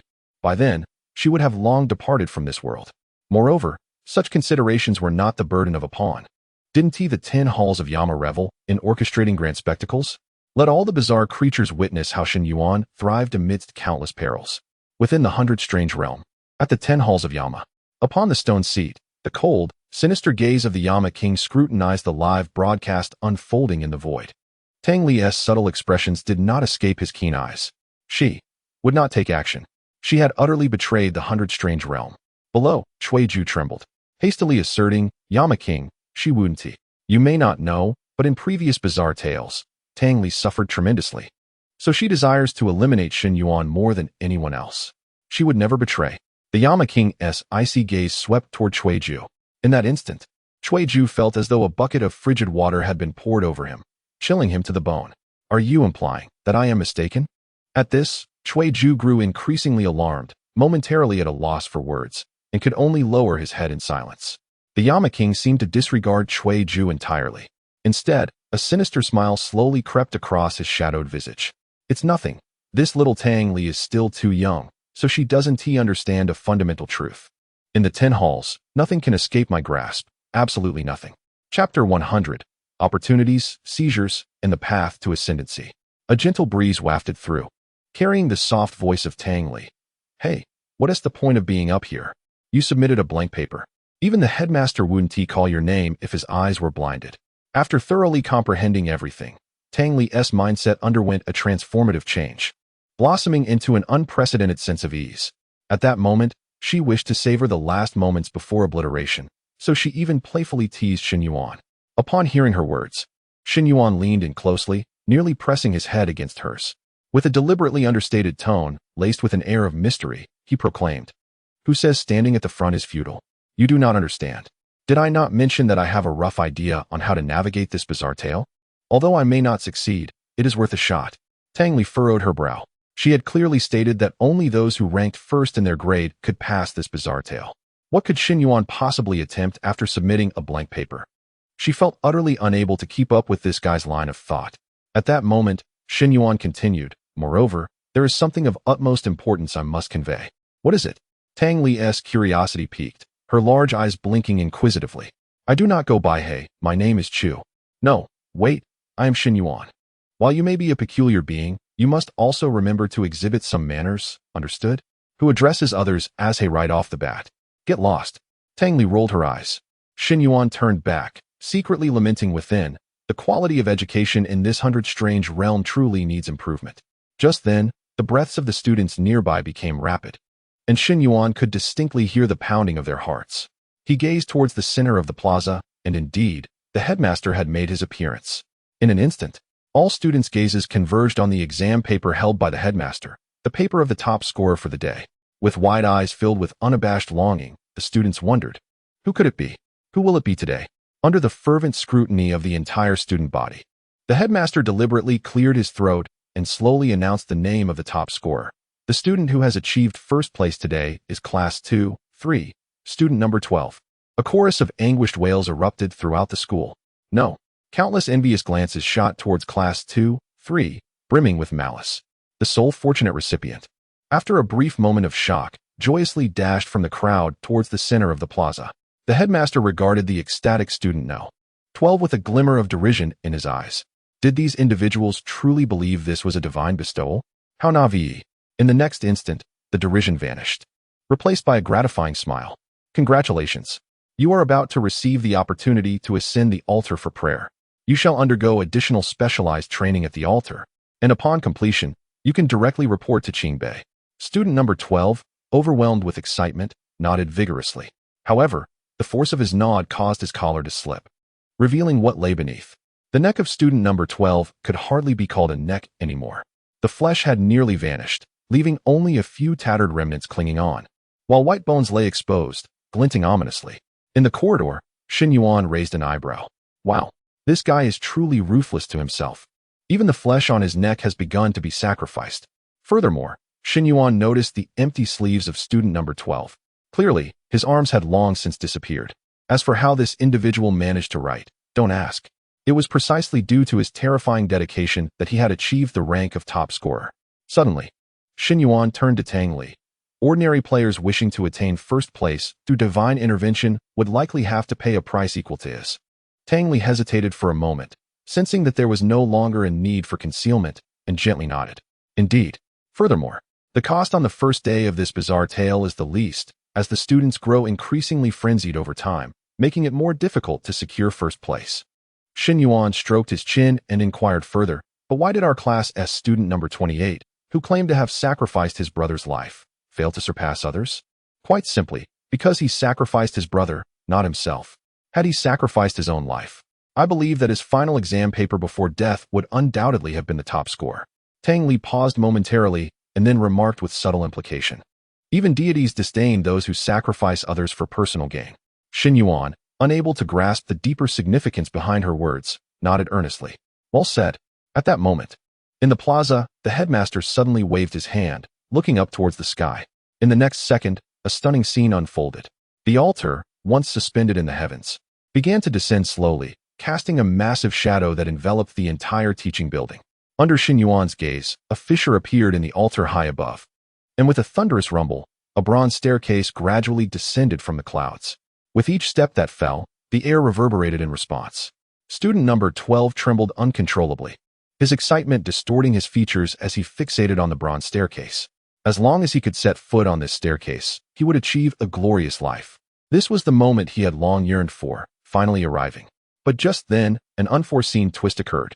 A shadow, blurred by speed, suddenly appeared, racing ahead of student No. 28 to ascend the staircase. It was Shen Yuan. Indeed, seizing the opportunity. This was Shen Yuan's attempt. From his diary, Shen Yuan had learned that the root of the bizarre tale at Tree Confusion High School lay in the enormous altar above. The bronze statues in the students' hands were also formed by splitting from the altar. To break the cycle of the bizarre tale, there was but one path to take: destroy the altar. The prerequisite for destroying the altar was to approach it. Thus, attaining first place was not the key to passing. As long as one could ascend the bronze staircase and get closer to the altar high above, they could navigate this bizarre tale. Shen Yuan's sudden emergence was entirely unexpected for everyone. After a brief moment of shock, the headmaster was the first to react, his expression shifting dramatically as he bellowed, "Quick! Everyone, intervene! Stop him at once!" Chapter 101. Control, Failure, Too Ruthless. Behind, the mathematics teacher swiftly extracted a piece of chalk from his pocket, aiming it at the rapidly ascending Shen Yuan on the bronze staircase. Whoosh, the chalk shot forth. Shen Yuan, upon the staircase, sneered. "Did you genuinely believe I was a soft persimmon merely because you managed to defeat me once in the classroom?" Without hesitation, Shen Yuan activated Phantom Gale, augmenting his speed by 80, effortlessly evading the incoming chalk. The physics teacher, observing this, furrowed his brow. "Let me handle this," he declared, producing a small steel ball. This time, his prediction was more forward. However, Shen Yuan abruptly cancelled Phantom Gale, his speed plummeting, causing the steel ball to miss entirely. For Shen Yuan, the attacks from these NPCs posed no real threat. Each of his strides could leap 4 or 5 steps, propelling him up the staircase with remarkable swiftness, nearly reaching the halfway point in the blink of an eye. Despairing over the loss of his qualification, the anxious number 12 plopped down on the ground, weeping uncontrollably. "That was my spot. Someone stop him." Meanwhile, several teachers launched simultaneous assaults, such as the chemistry teacher hurling reagent bottles and the biology teacher tossing skull models. Regrettably, all these attacks were easily evaded by Shen Yuan. After the joyous death training, his growth was nothing short of terrifying. Even if hit, he could resurrect on the spot, remaining unaffected. At that moment, Shen Yuan was perilously close to the altar. With a grin, he retrieved the massive, suspended heavy shield from his backpack, resting it on his shoulder as his robe billowed in the fierce wind. He was prepared to obliterate this altar. Below, the cacophony of curses and roars was swallowed by the howling wind. He was merely a step away from victory. He was the ultimate victor. The golden 5-star horror narrative was as simple as that. Control. Below, Tang Li observed Shen Yuan's relentless ascent toward the altar, alongside the furious director and teachers, and could not help but smile. The day's results had been announced, and the power of the rules had been lifted. If she wished, she could strike down Shen Yuan with the soul-binding nail at any moment. Yet, regrettably, she no longer desired to do so. Tang Li even knew that her smile might be witnessed by the entire 100 Strange realm. Countless eerie entities were likely hurling accusations of treachery at her in the barrage. But so what? She would soon be obliterated, and in the 100 Strange realm, there were no familial ties to bind her. Alone and unencumbered by attachments. As for the conundrum that was Shen Yuan, it would be left for the 10 Yama Kings to grapple with. It had ceased to concern Tang Li. If the entire 100 Strange realm could not withstand Shen Yuan alone, then it deserved its demise. Just as Tang Li believed Shen Yuan could reach the altar, successfully destroy it, and clear the challenge, an unexpected twist occurred high above. A dark light suddenly enveloped Shen Yuan atop the altar. He was inexplicably locked in midair, his body rigid and immobile. What was happening? What is this? The sudden turn of events left Shen Yuan bewildered. He attempted to use his skills, but under the shroud of darkness, he found himself utterly powerless. In the next moment, Several test papers flew out from the director's office, hurtling toward Shen Yuan. Each paper was blank, the only inscription being the name Shen Yuan in the designated space. These were all Shen Yuan's test papers. Shen Yuan stared in confusion. What is happening? Why are my test papers here? As he pondered in bewilderment, the papers soared directly into the altar. Moments later, the black pillar of light enveloping Shen Yuan dissipated, freeing him from his constraints. However, more critically, the bronze staircase beneath him had vanished. Score validation error, ritual cancelled. A chilling mechanical voice resonated amidst the swirling clouds. In that instant, only two words echoed in Shen Yuan's mind. What the? Shen Yuan never anticipated that the altar had a validation step, fundamentally preventing him from seizing opportunities intended for others. A sudden sensation of weightlessness overwhelmed him, and he began to plummet uncontrollably. The wind whistled past his ears, and the once near altar receded into the distance. Shen Yuan's attempt had failed. Just as Shen Yuan was about to hit the ground, several strands of blood shot forth, but rather than heading toward him, they steadied his fall. Shen Yuan glanced at the blood strands below him, surprised to see Tang Li. In the entire horror narrative, only she could manipulate such blood threads. Yet, Tang Li pretended not to notice, focusing intently on the floor beneath her, as though the blood strands were unrelated to her. Shen Yuan chuckled. This girl has a charming side. The disappointment from his failed attempt dissipated completely. He waved at Tang Li, calling out, "Thanks, little Li, but you might have forgotten. I can resurrect infinitely." Upon hearing this, Tang Li suddenly realized her action might have been unnecessary. Shen Yuan could revive on the spot after falling. He hardly needed her conspicuous intervention. Instantly, Tang Li, flustered and annoyed, retracted her blood strands, letting Shen Yuan land heavily on his backside. Ouch! Shen Yuan yelped, clutching his rear in agony. This Tang Li was more trouble than help. Grimacing, he rose from the ground, gazing up at the altar in the sky, muttering to himself. I never expected this thing to be so cautious, rechecking at the brink to confirm if the one who ascended the staircase is a replacement. Alas, I must consider alternative methods. Could it be that I must truly secure first place? Frustration mounted as he raked his fingers through his hair. What a waste of time. Ignoring the murderous glare from number 12 and the predatory stares of the director and others, Shen Yuan prepared to walk toward Tang Li. Suddenly, for reasons unknown, he felt every hair on his body stand on end. It was as if something terrifying was locking onto him. Shen Yuan dismissed it, instinctively glancing at Tang Li. Perhaps she was angry again and wanted to teach him a lesson? However, he found her equally bewildered. At this moment, a tempest brewed within Tang Li's heart. She suddenly realized that this soul-binding nail in her pocket was absorbing her energy autonomously. How could this be? Tang Li could distinctly feel her eerie essence being siphoned away, her body rapidly weakening and wilting. This soul-binding nail was activating. In an instant, Tang Li comprehended. It must be the 10 Yama Kings at work. She never imagined they could bypass her and directly manipulate this soul-binding nail to absorb her eerie essence, forcibly triggering it. The 10 Yama Kings. What a cunning strategy. Tang Li cast a resentful glare toward the concealed camera in the void, gritting her teeth. Too ruthless. Truly too ruthless. Indeed, those who ascend to the throne of Yama are no ordinary beings. Chapter 102. Hurry, warning, no profession? Within the realm of 100 ghosts. In the palace of the 10 Kings of Hell, an eerie stillness enveloped the space, with a chilling aura surging like a black